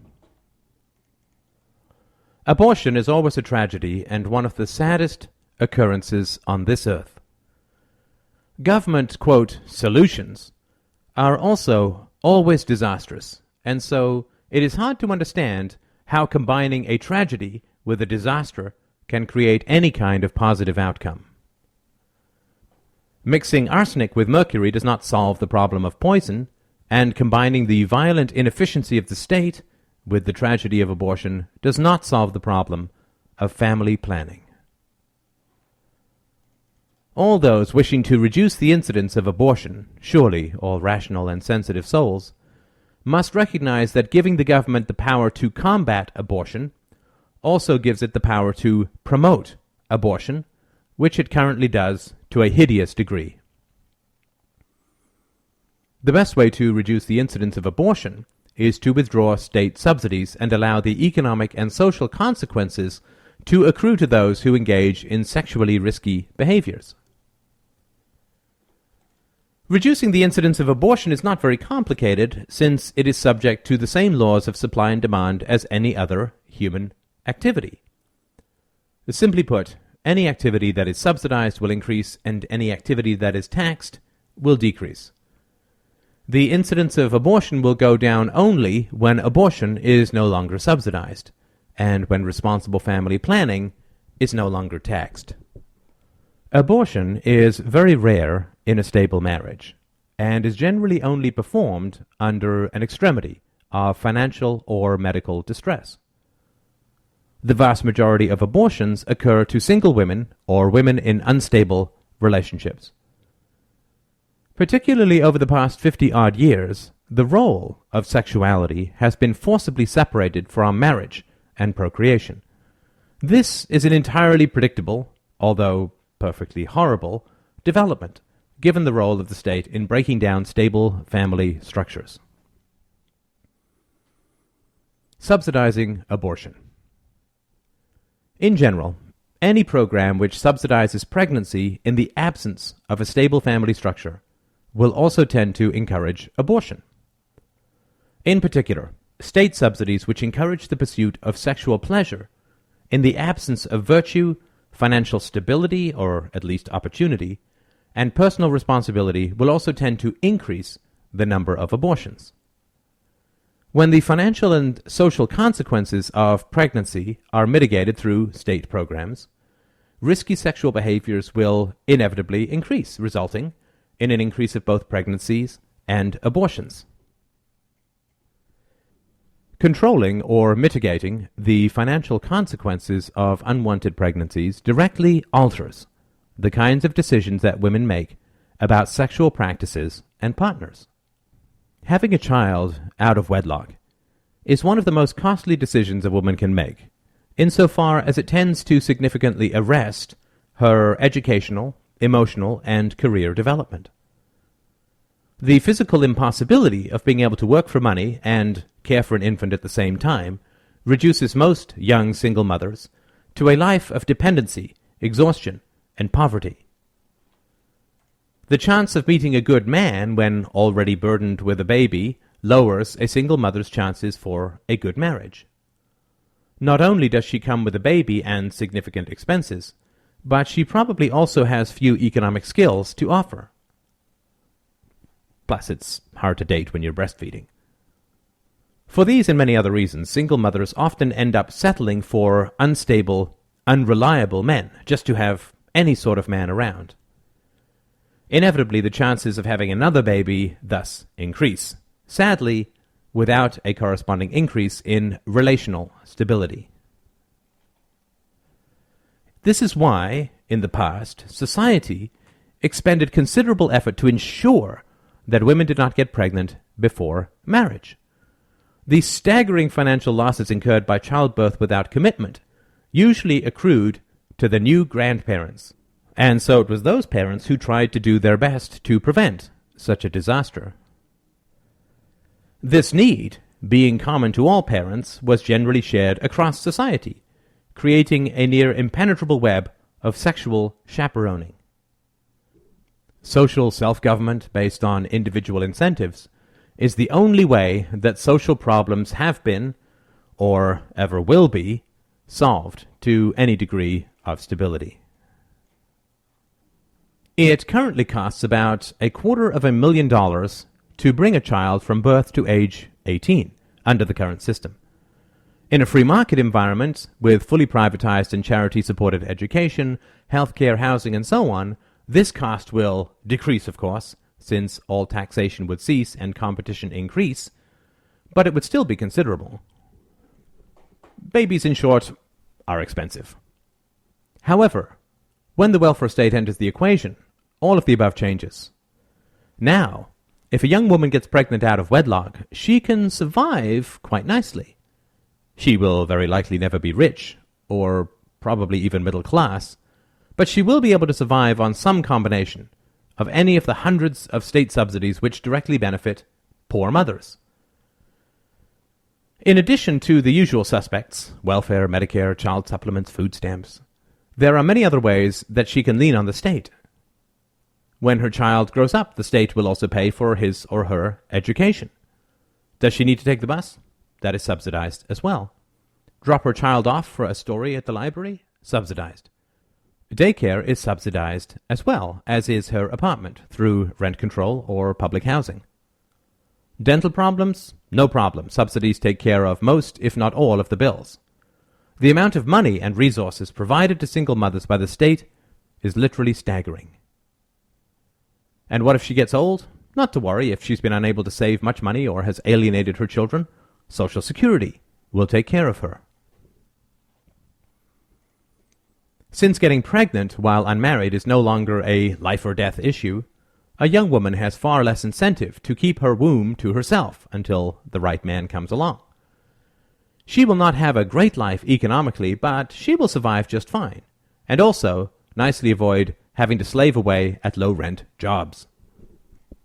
If you were staring at years of McJobs before you got any kind of decent career, Plan B for baby might start looking pretty attractive too. Through such state-enforced subsidies, young women are seduced into self-destructive decisions and sink into an underworld of dependent and dangerous lifestyles. If they have daughters, those girls will grow up in a world filled with unstable men and without a loyal father's love and guidance. What are the odds of such girls growing up to be sexually responsible? Not nil, certainly, but not high either. As a result of the increasing subsidization of poor sexual choices, the stage is set for rising numbers of abortions. And since having an unnecessary abortion is one of the most egregious examples of preferring short-term gains to long-term gains, subsidizing error is scarcely the best method of encouraging greater rationality. Taxing family planning. It is very hard to make good decisions when everyone around you is making bad decisions.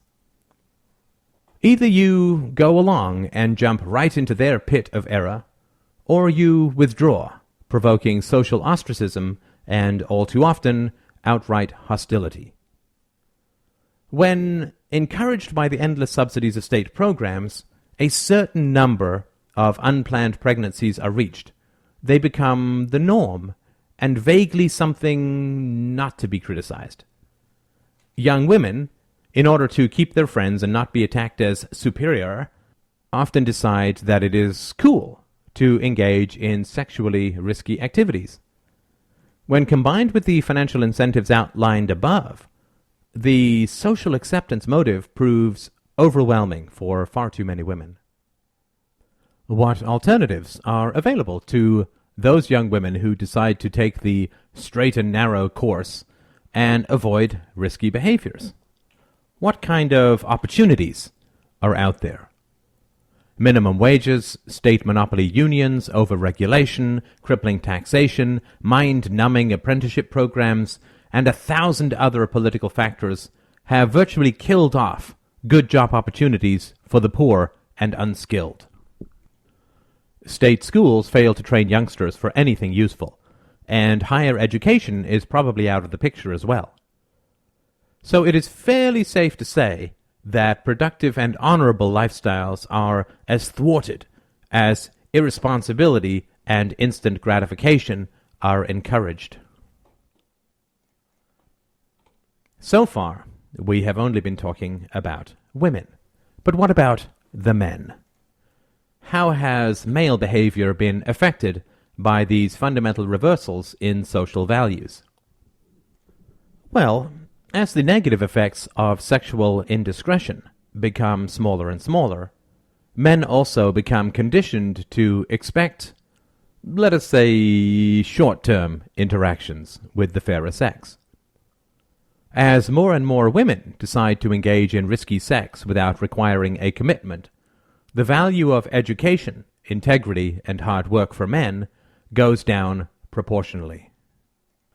As male virtue becomes debased, other values more sinister and shallow take their place. Women go for hot guys, or guys with lots of cash to spend, or with the kind of predatory status that comes with gang membership. The entire ecosystem of sexual attraction and stable provision is turned upside down, and the men formerly viewed as losers become winners, and vice versa. Thus, a woman looking for a good man faces a distinct scarcity of such paragons, and may also face the mockery of her peers if she chooses a geeky provider over a shifty stud muffin. Good men become more scarce, and objects of ridicule to boot. Female attractiveness, formerly the coin that purchased male loyalty, now becomes a magnet for shallow and unstable man-boys looking for another notch in their belts. Problems, such as abortion, are so complex that they cannot be solved without reference to the shifting nature of rewards and punishments created by an ever-growing and ever-violent state. Like most social problems, the solution must be voluntary and based on the financial, social, and moral realities of biology and economics.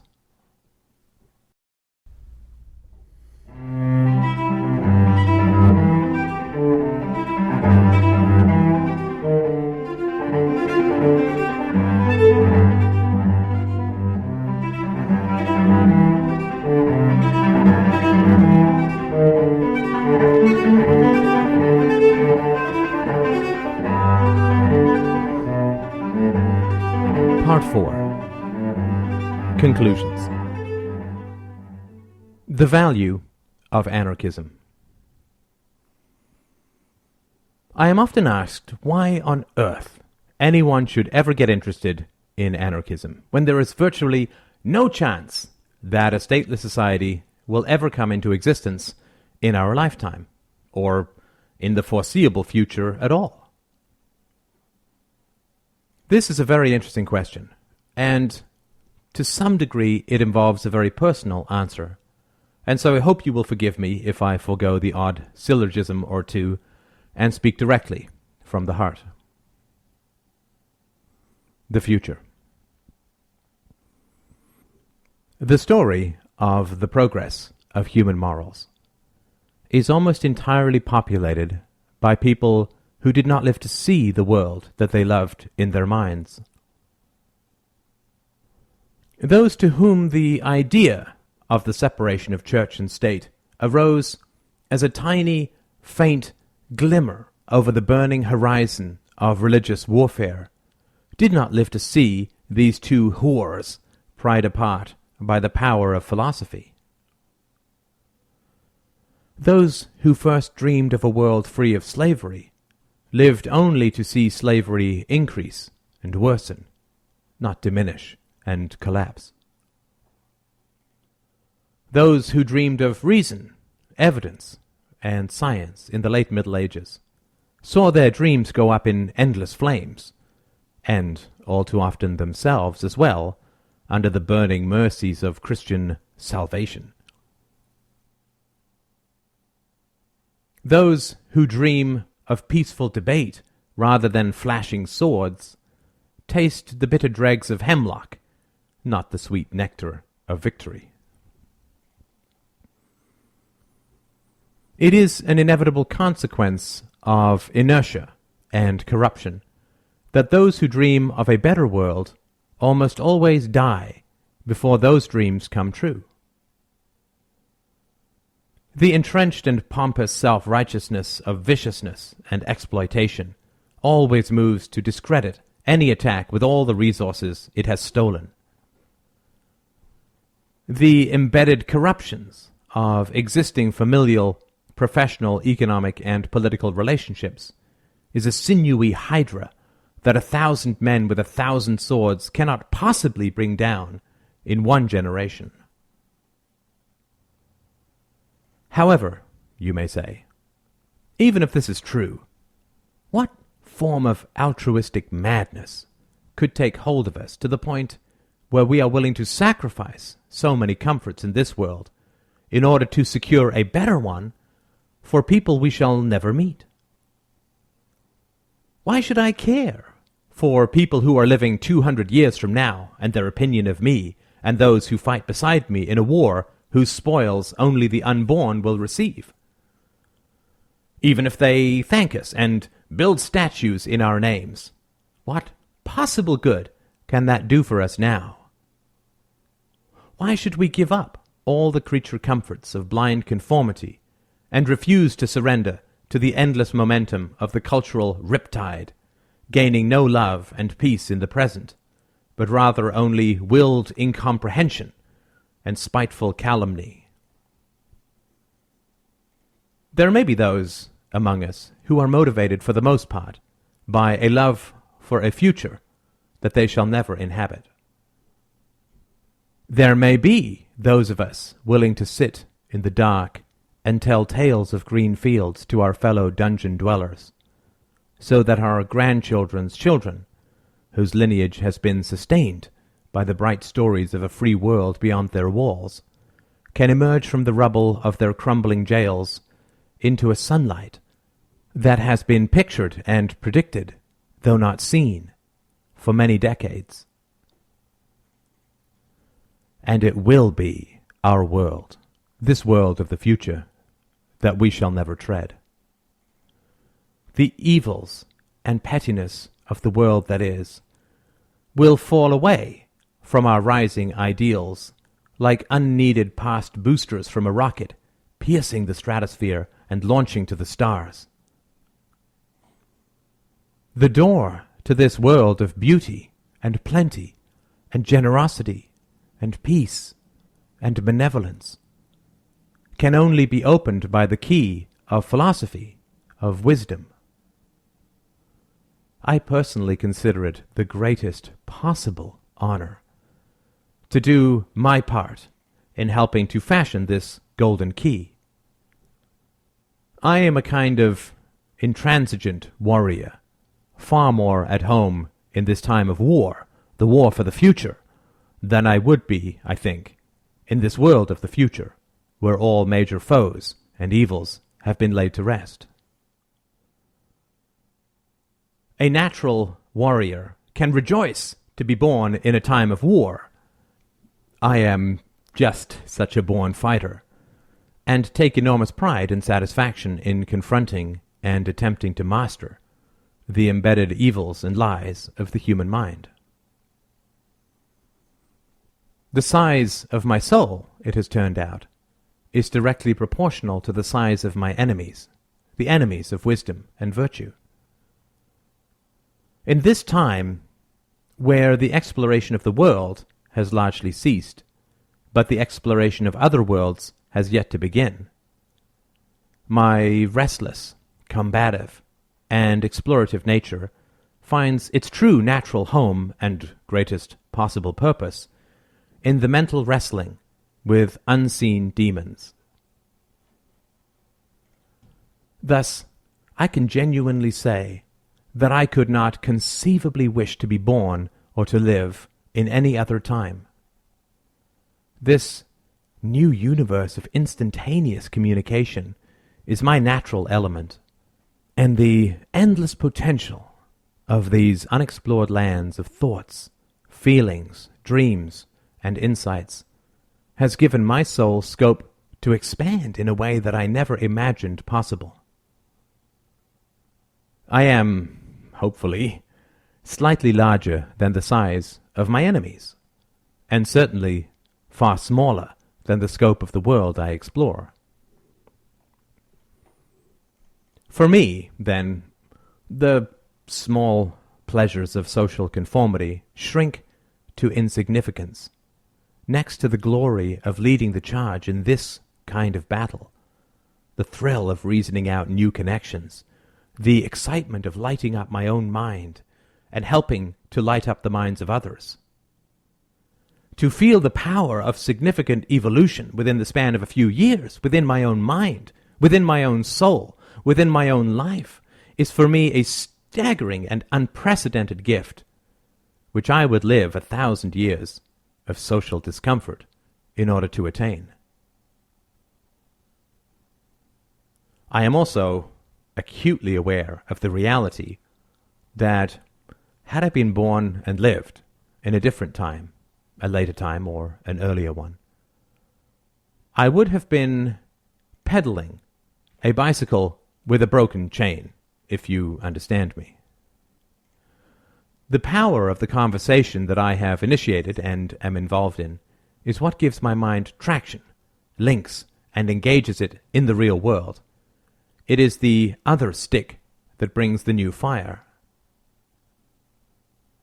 Thus, for me, it is an irreplaceable privilege to be doing what I am doing, where I am during this time in history. I am a man who is excited by navigation, not the unloading of cargo. I live to explore, not to settle and consolidate. I live for battle, not administration. I fully realize that my joys are not everyone's joys. If you do not happen to have my particular fetish for the endless swordplay of abstract battles, why on earth would you be interested in exploring and understanding the characteristics of a land you will never set foot on? Anarchy and relationships.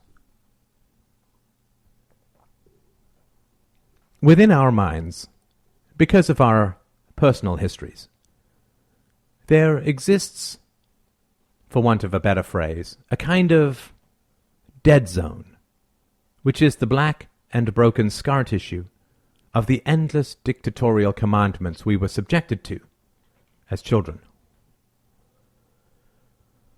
These commandments may have existed within your own home, but without a doubt, this is exactly what you were subjected to in school.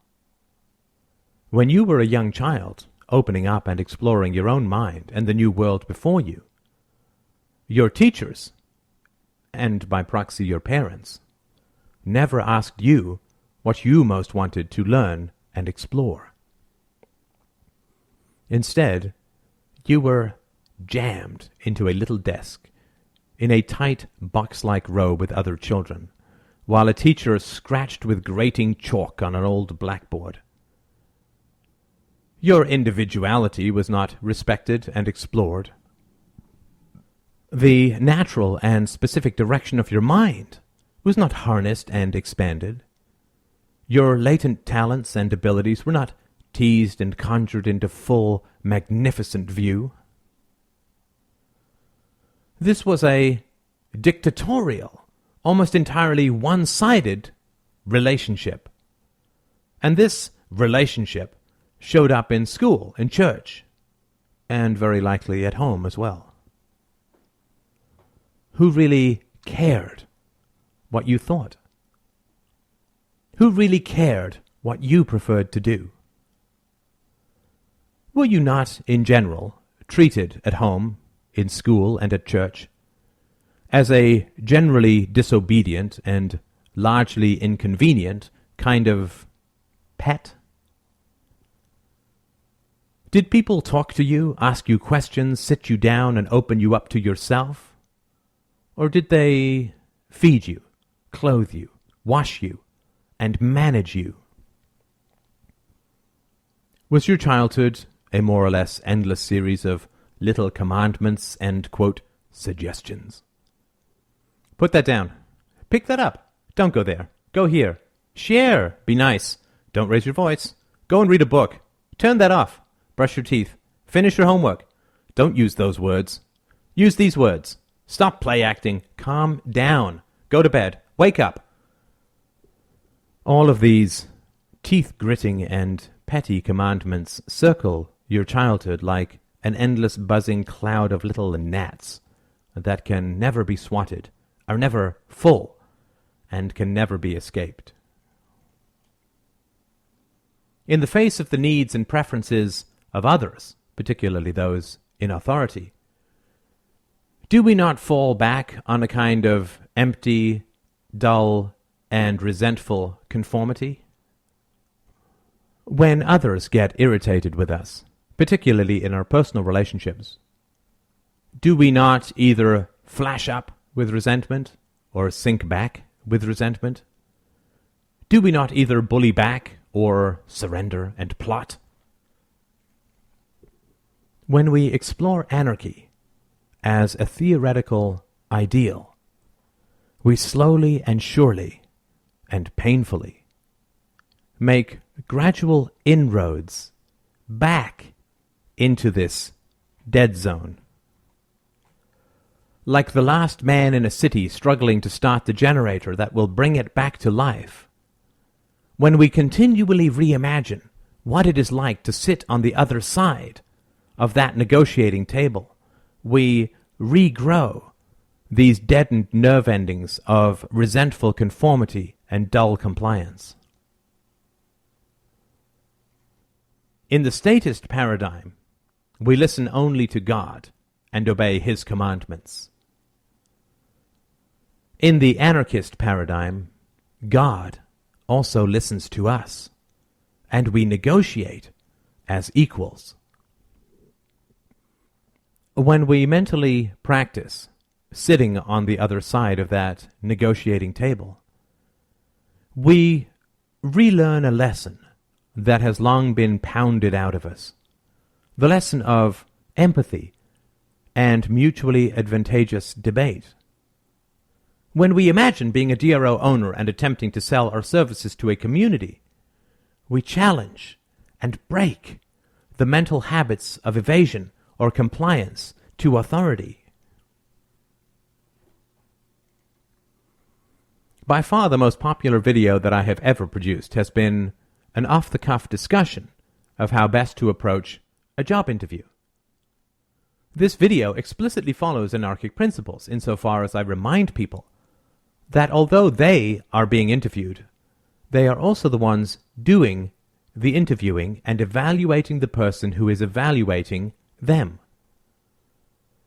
In the same way, when you were on a first date, if you only worry about how you are being perceived, rather than being curious about how you are perceiving the other person, then you are not in fact having a relationship at all, but rather are acting out an empty form of self-erasure and compliance to the needs and preferences of someone else. When you explore the anarchic paradigm of human interactions, you continually imagine sitting on the other side of the negotiating table and attempting to provide benefits to yourself. In the statist paradigm, we struggle to exist under a coercive and one-sided monopoly. We never practice sitting on the other side of that table because there is no other side to that table, any more than slaves get to negotiate their wages. We seethe with resentment or hysterical Stockholm Syndrome patriotism, but we no more think of reasoning with our political masters than we think of trying to control a plane psychically while jammed in the back of economy class. When we are on the receiving end of brutal and coercive instructions, our self-esteem, our very souls, fade and flicker and diminish and collapse. We cannot think of ourselves fundamentally as having value, because we are never treated as if we have value in and of ourselves. Our teachers seem constantly irritated with us. Our parents are constantly correcting and managing us.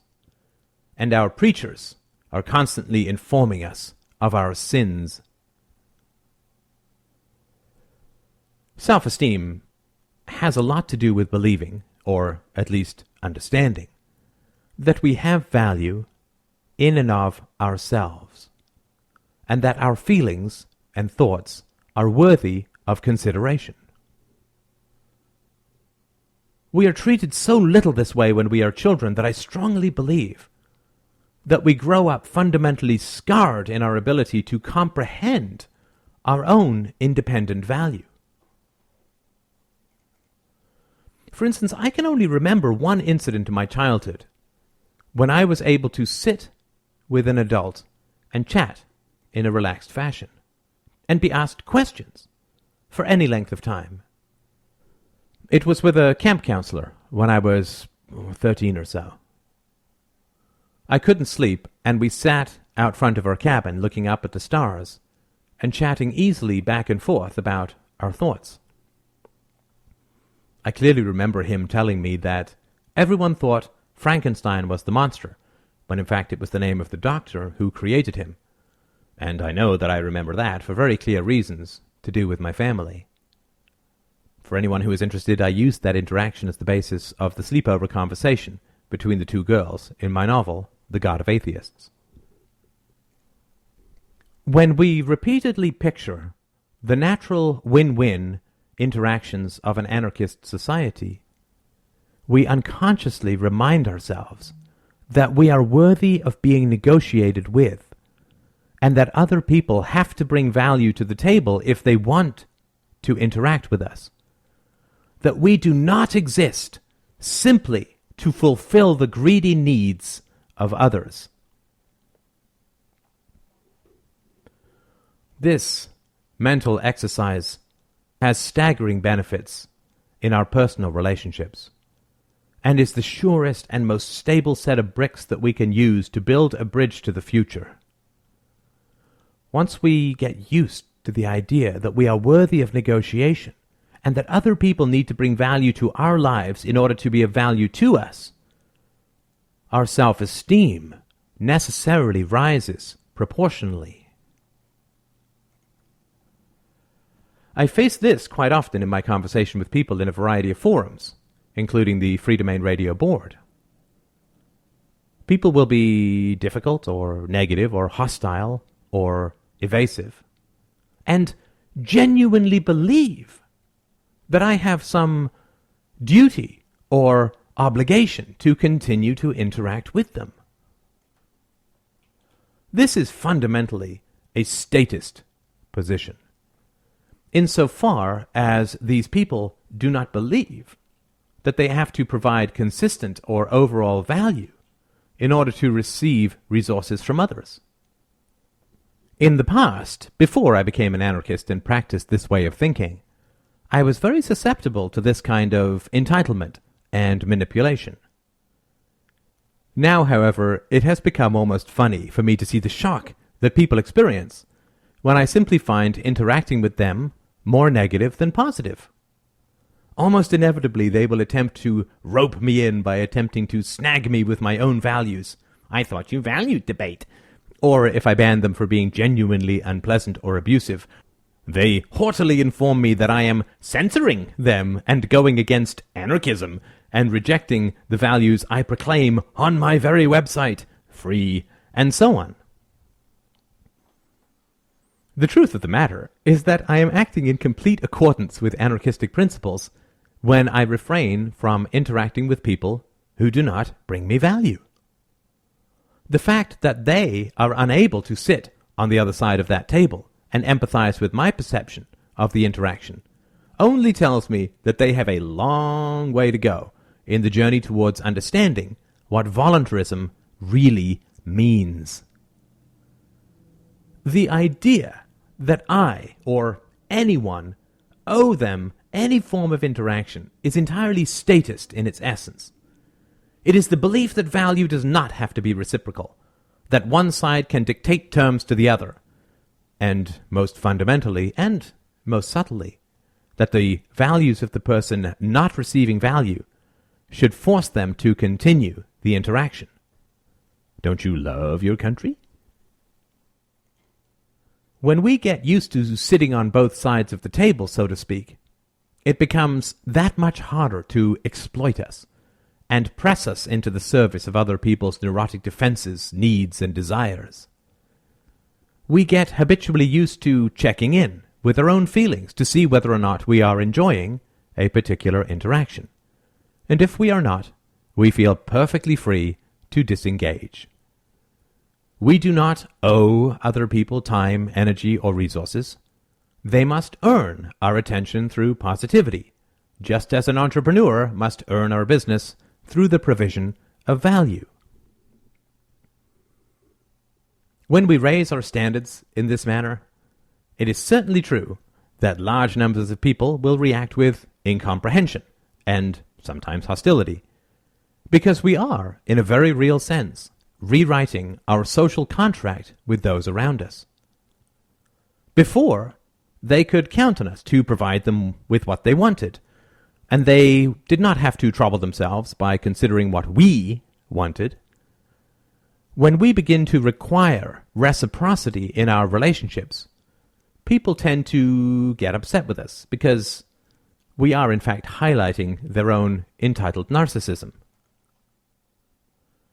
To give a minor example, as you may know, I give listener conversations for free over the internet, which I then publish as podcasts if the listener agrees.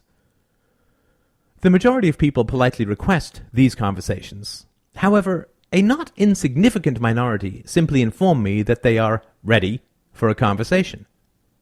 This is always surprising to me.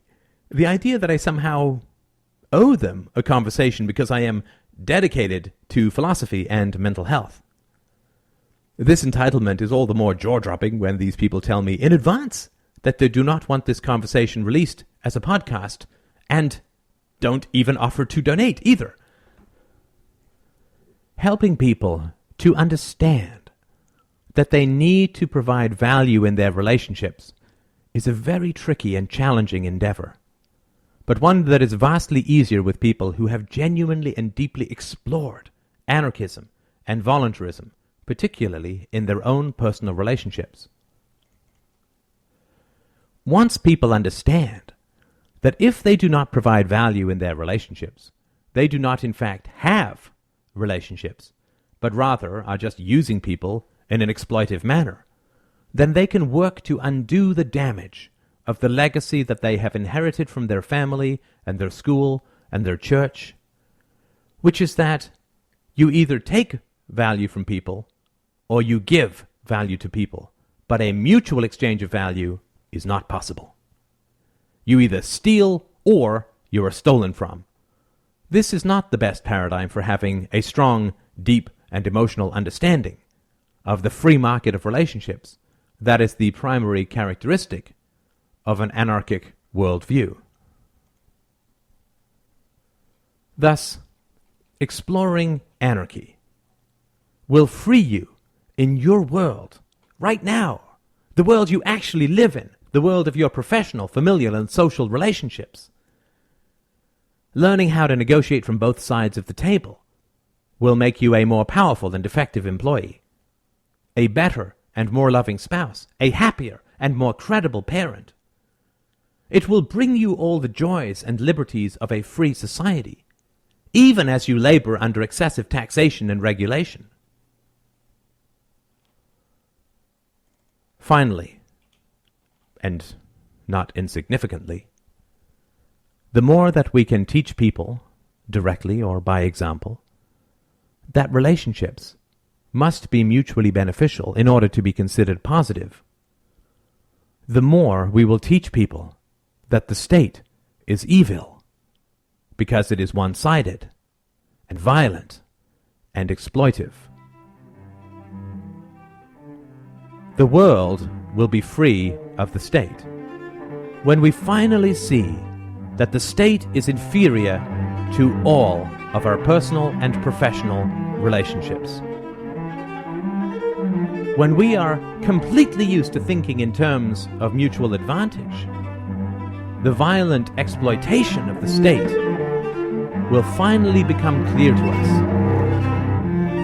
and it will fall away.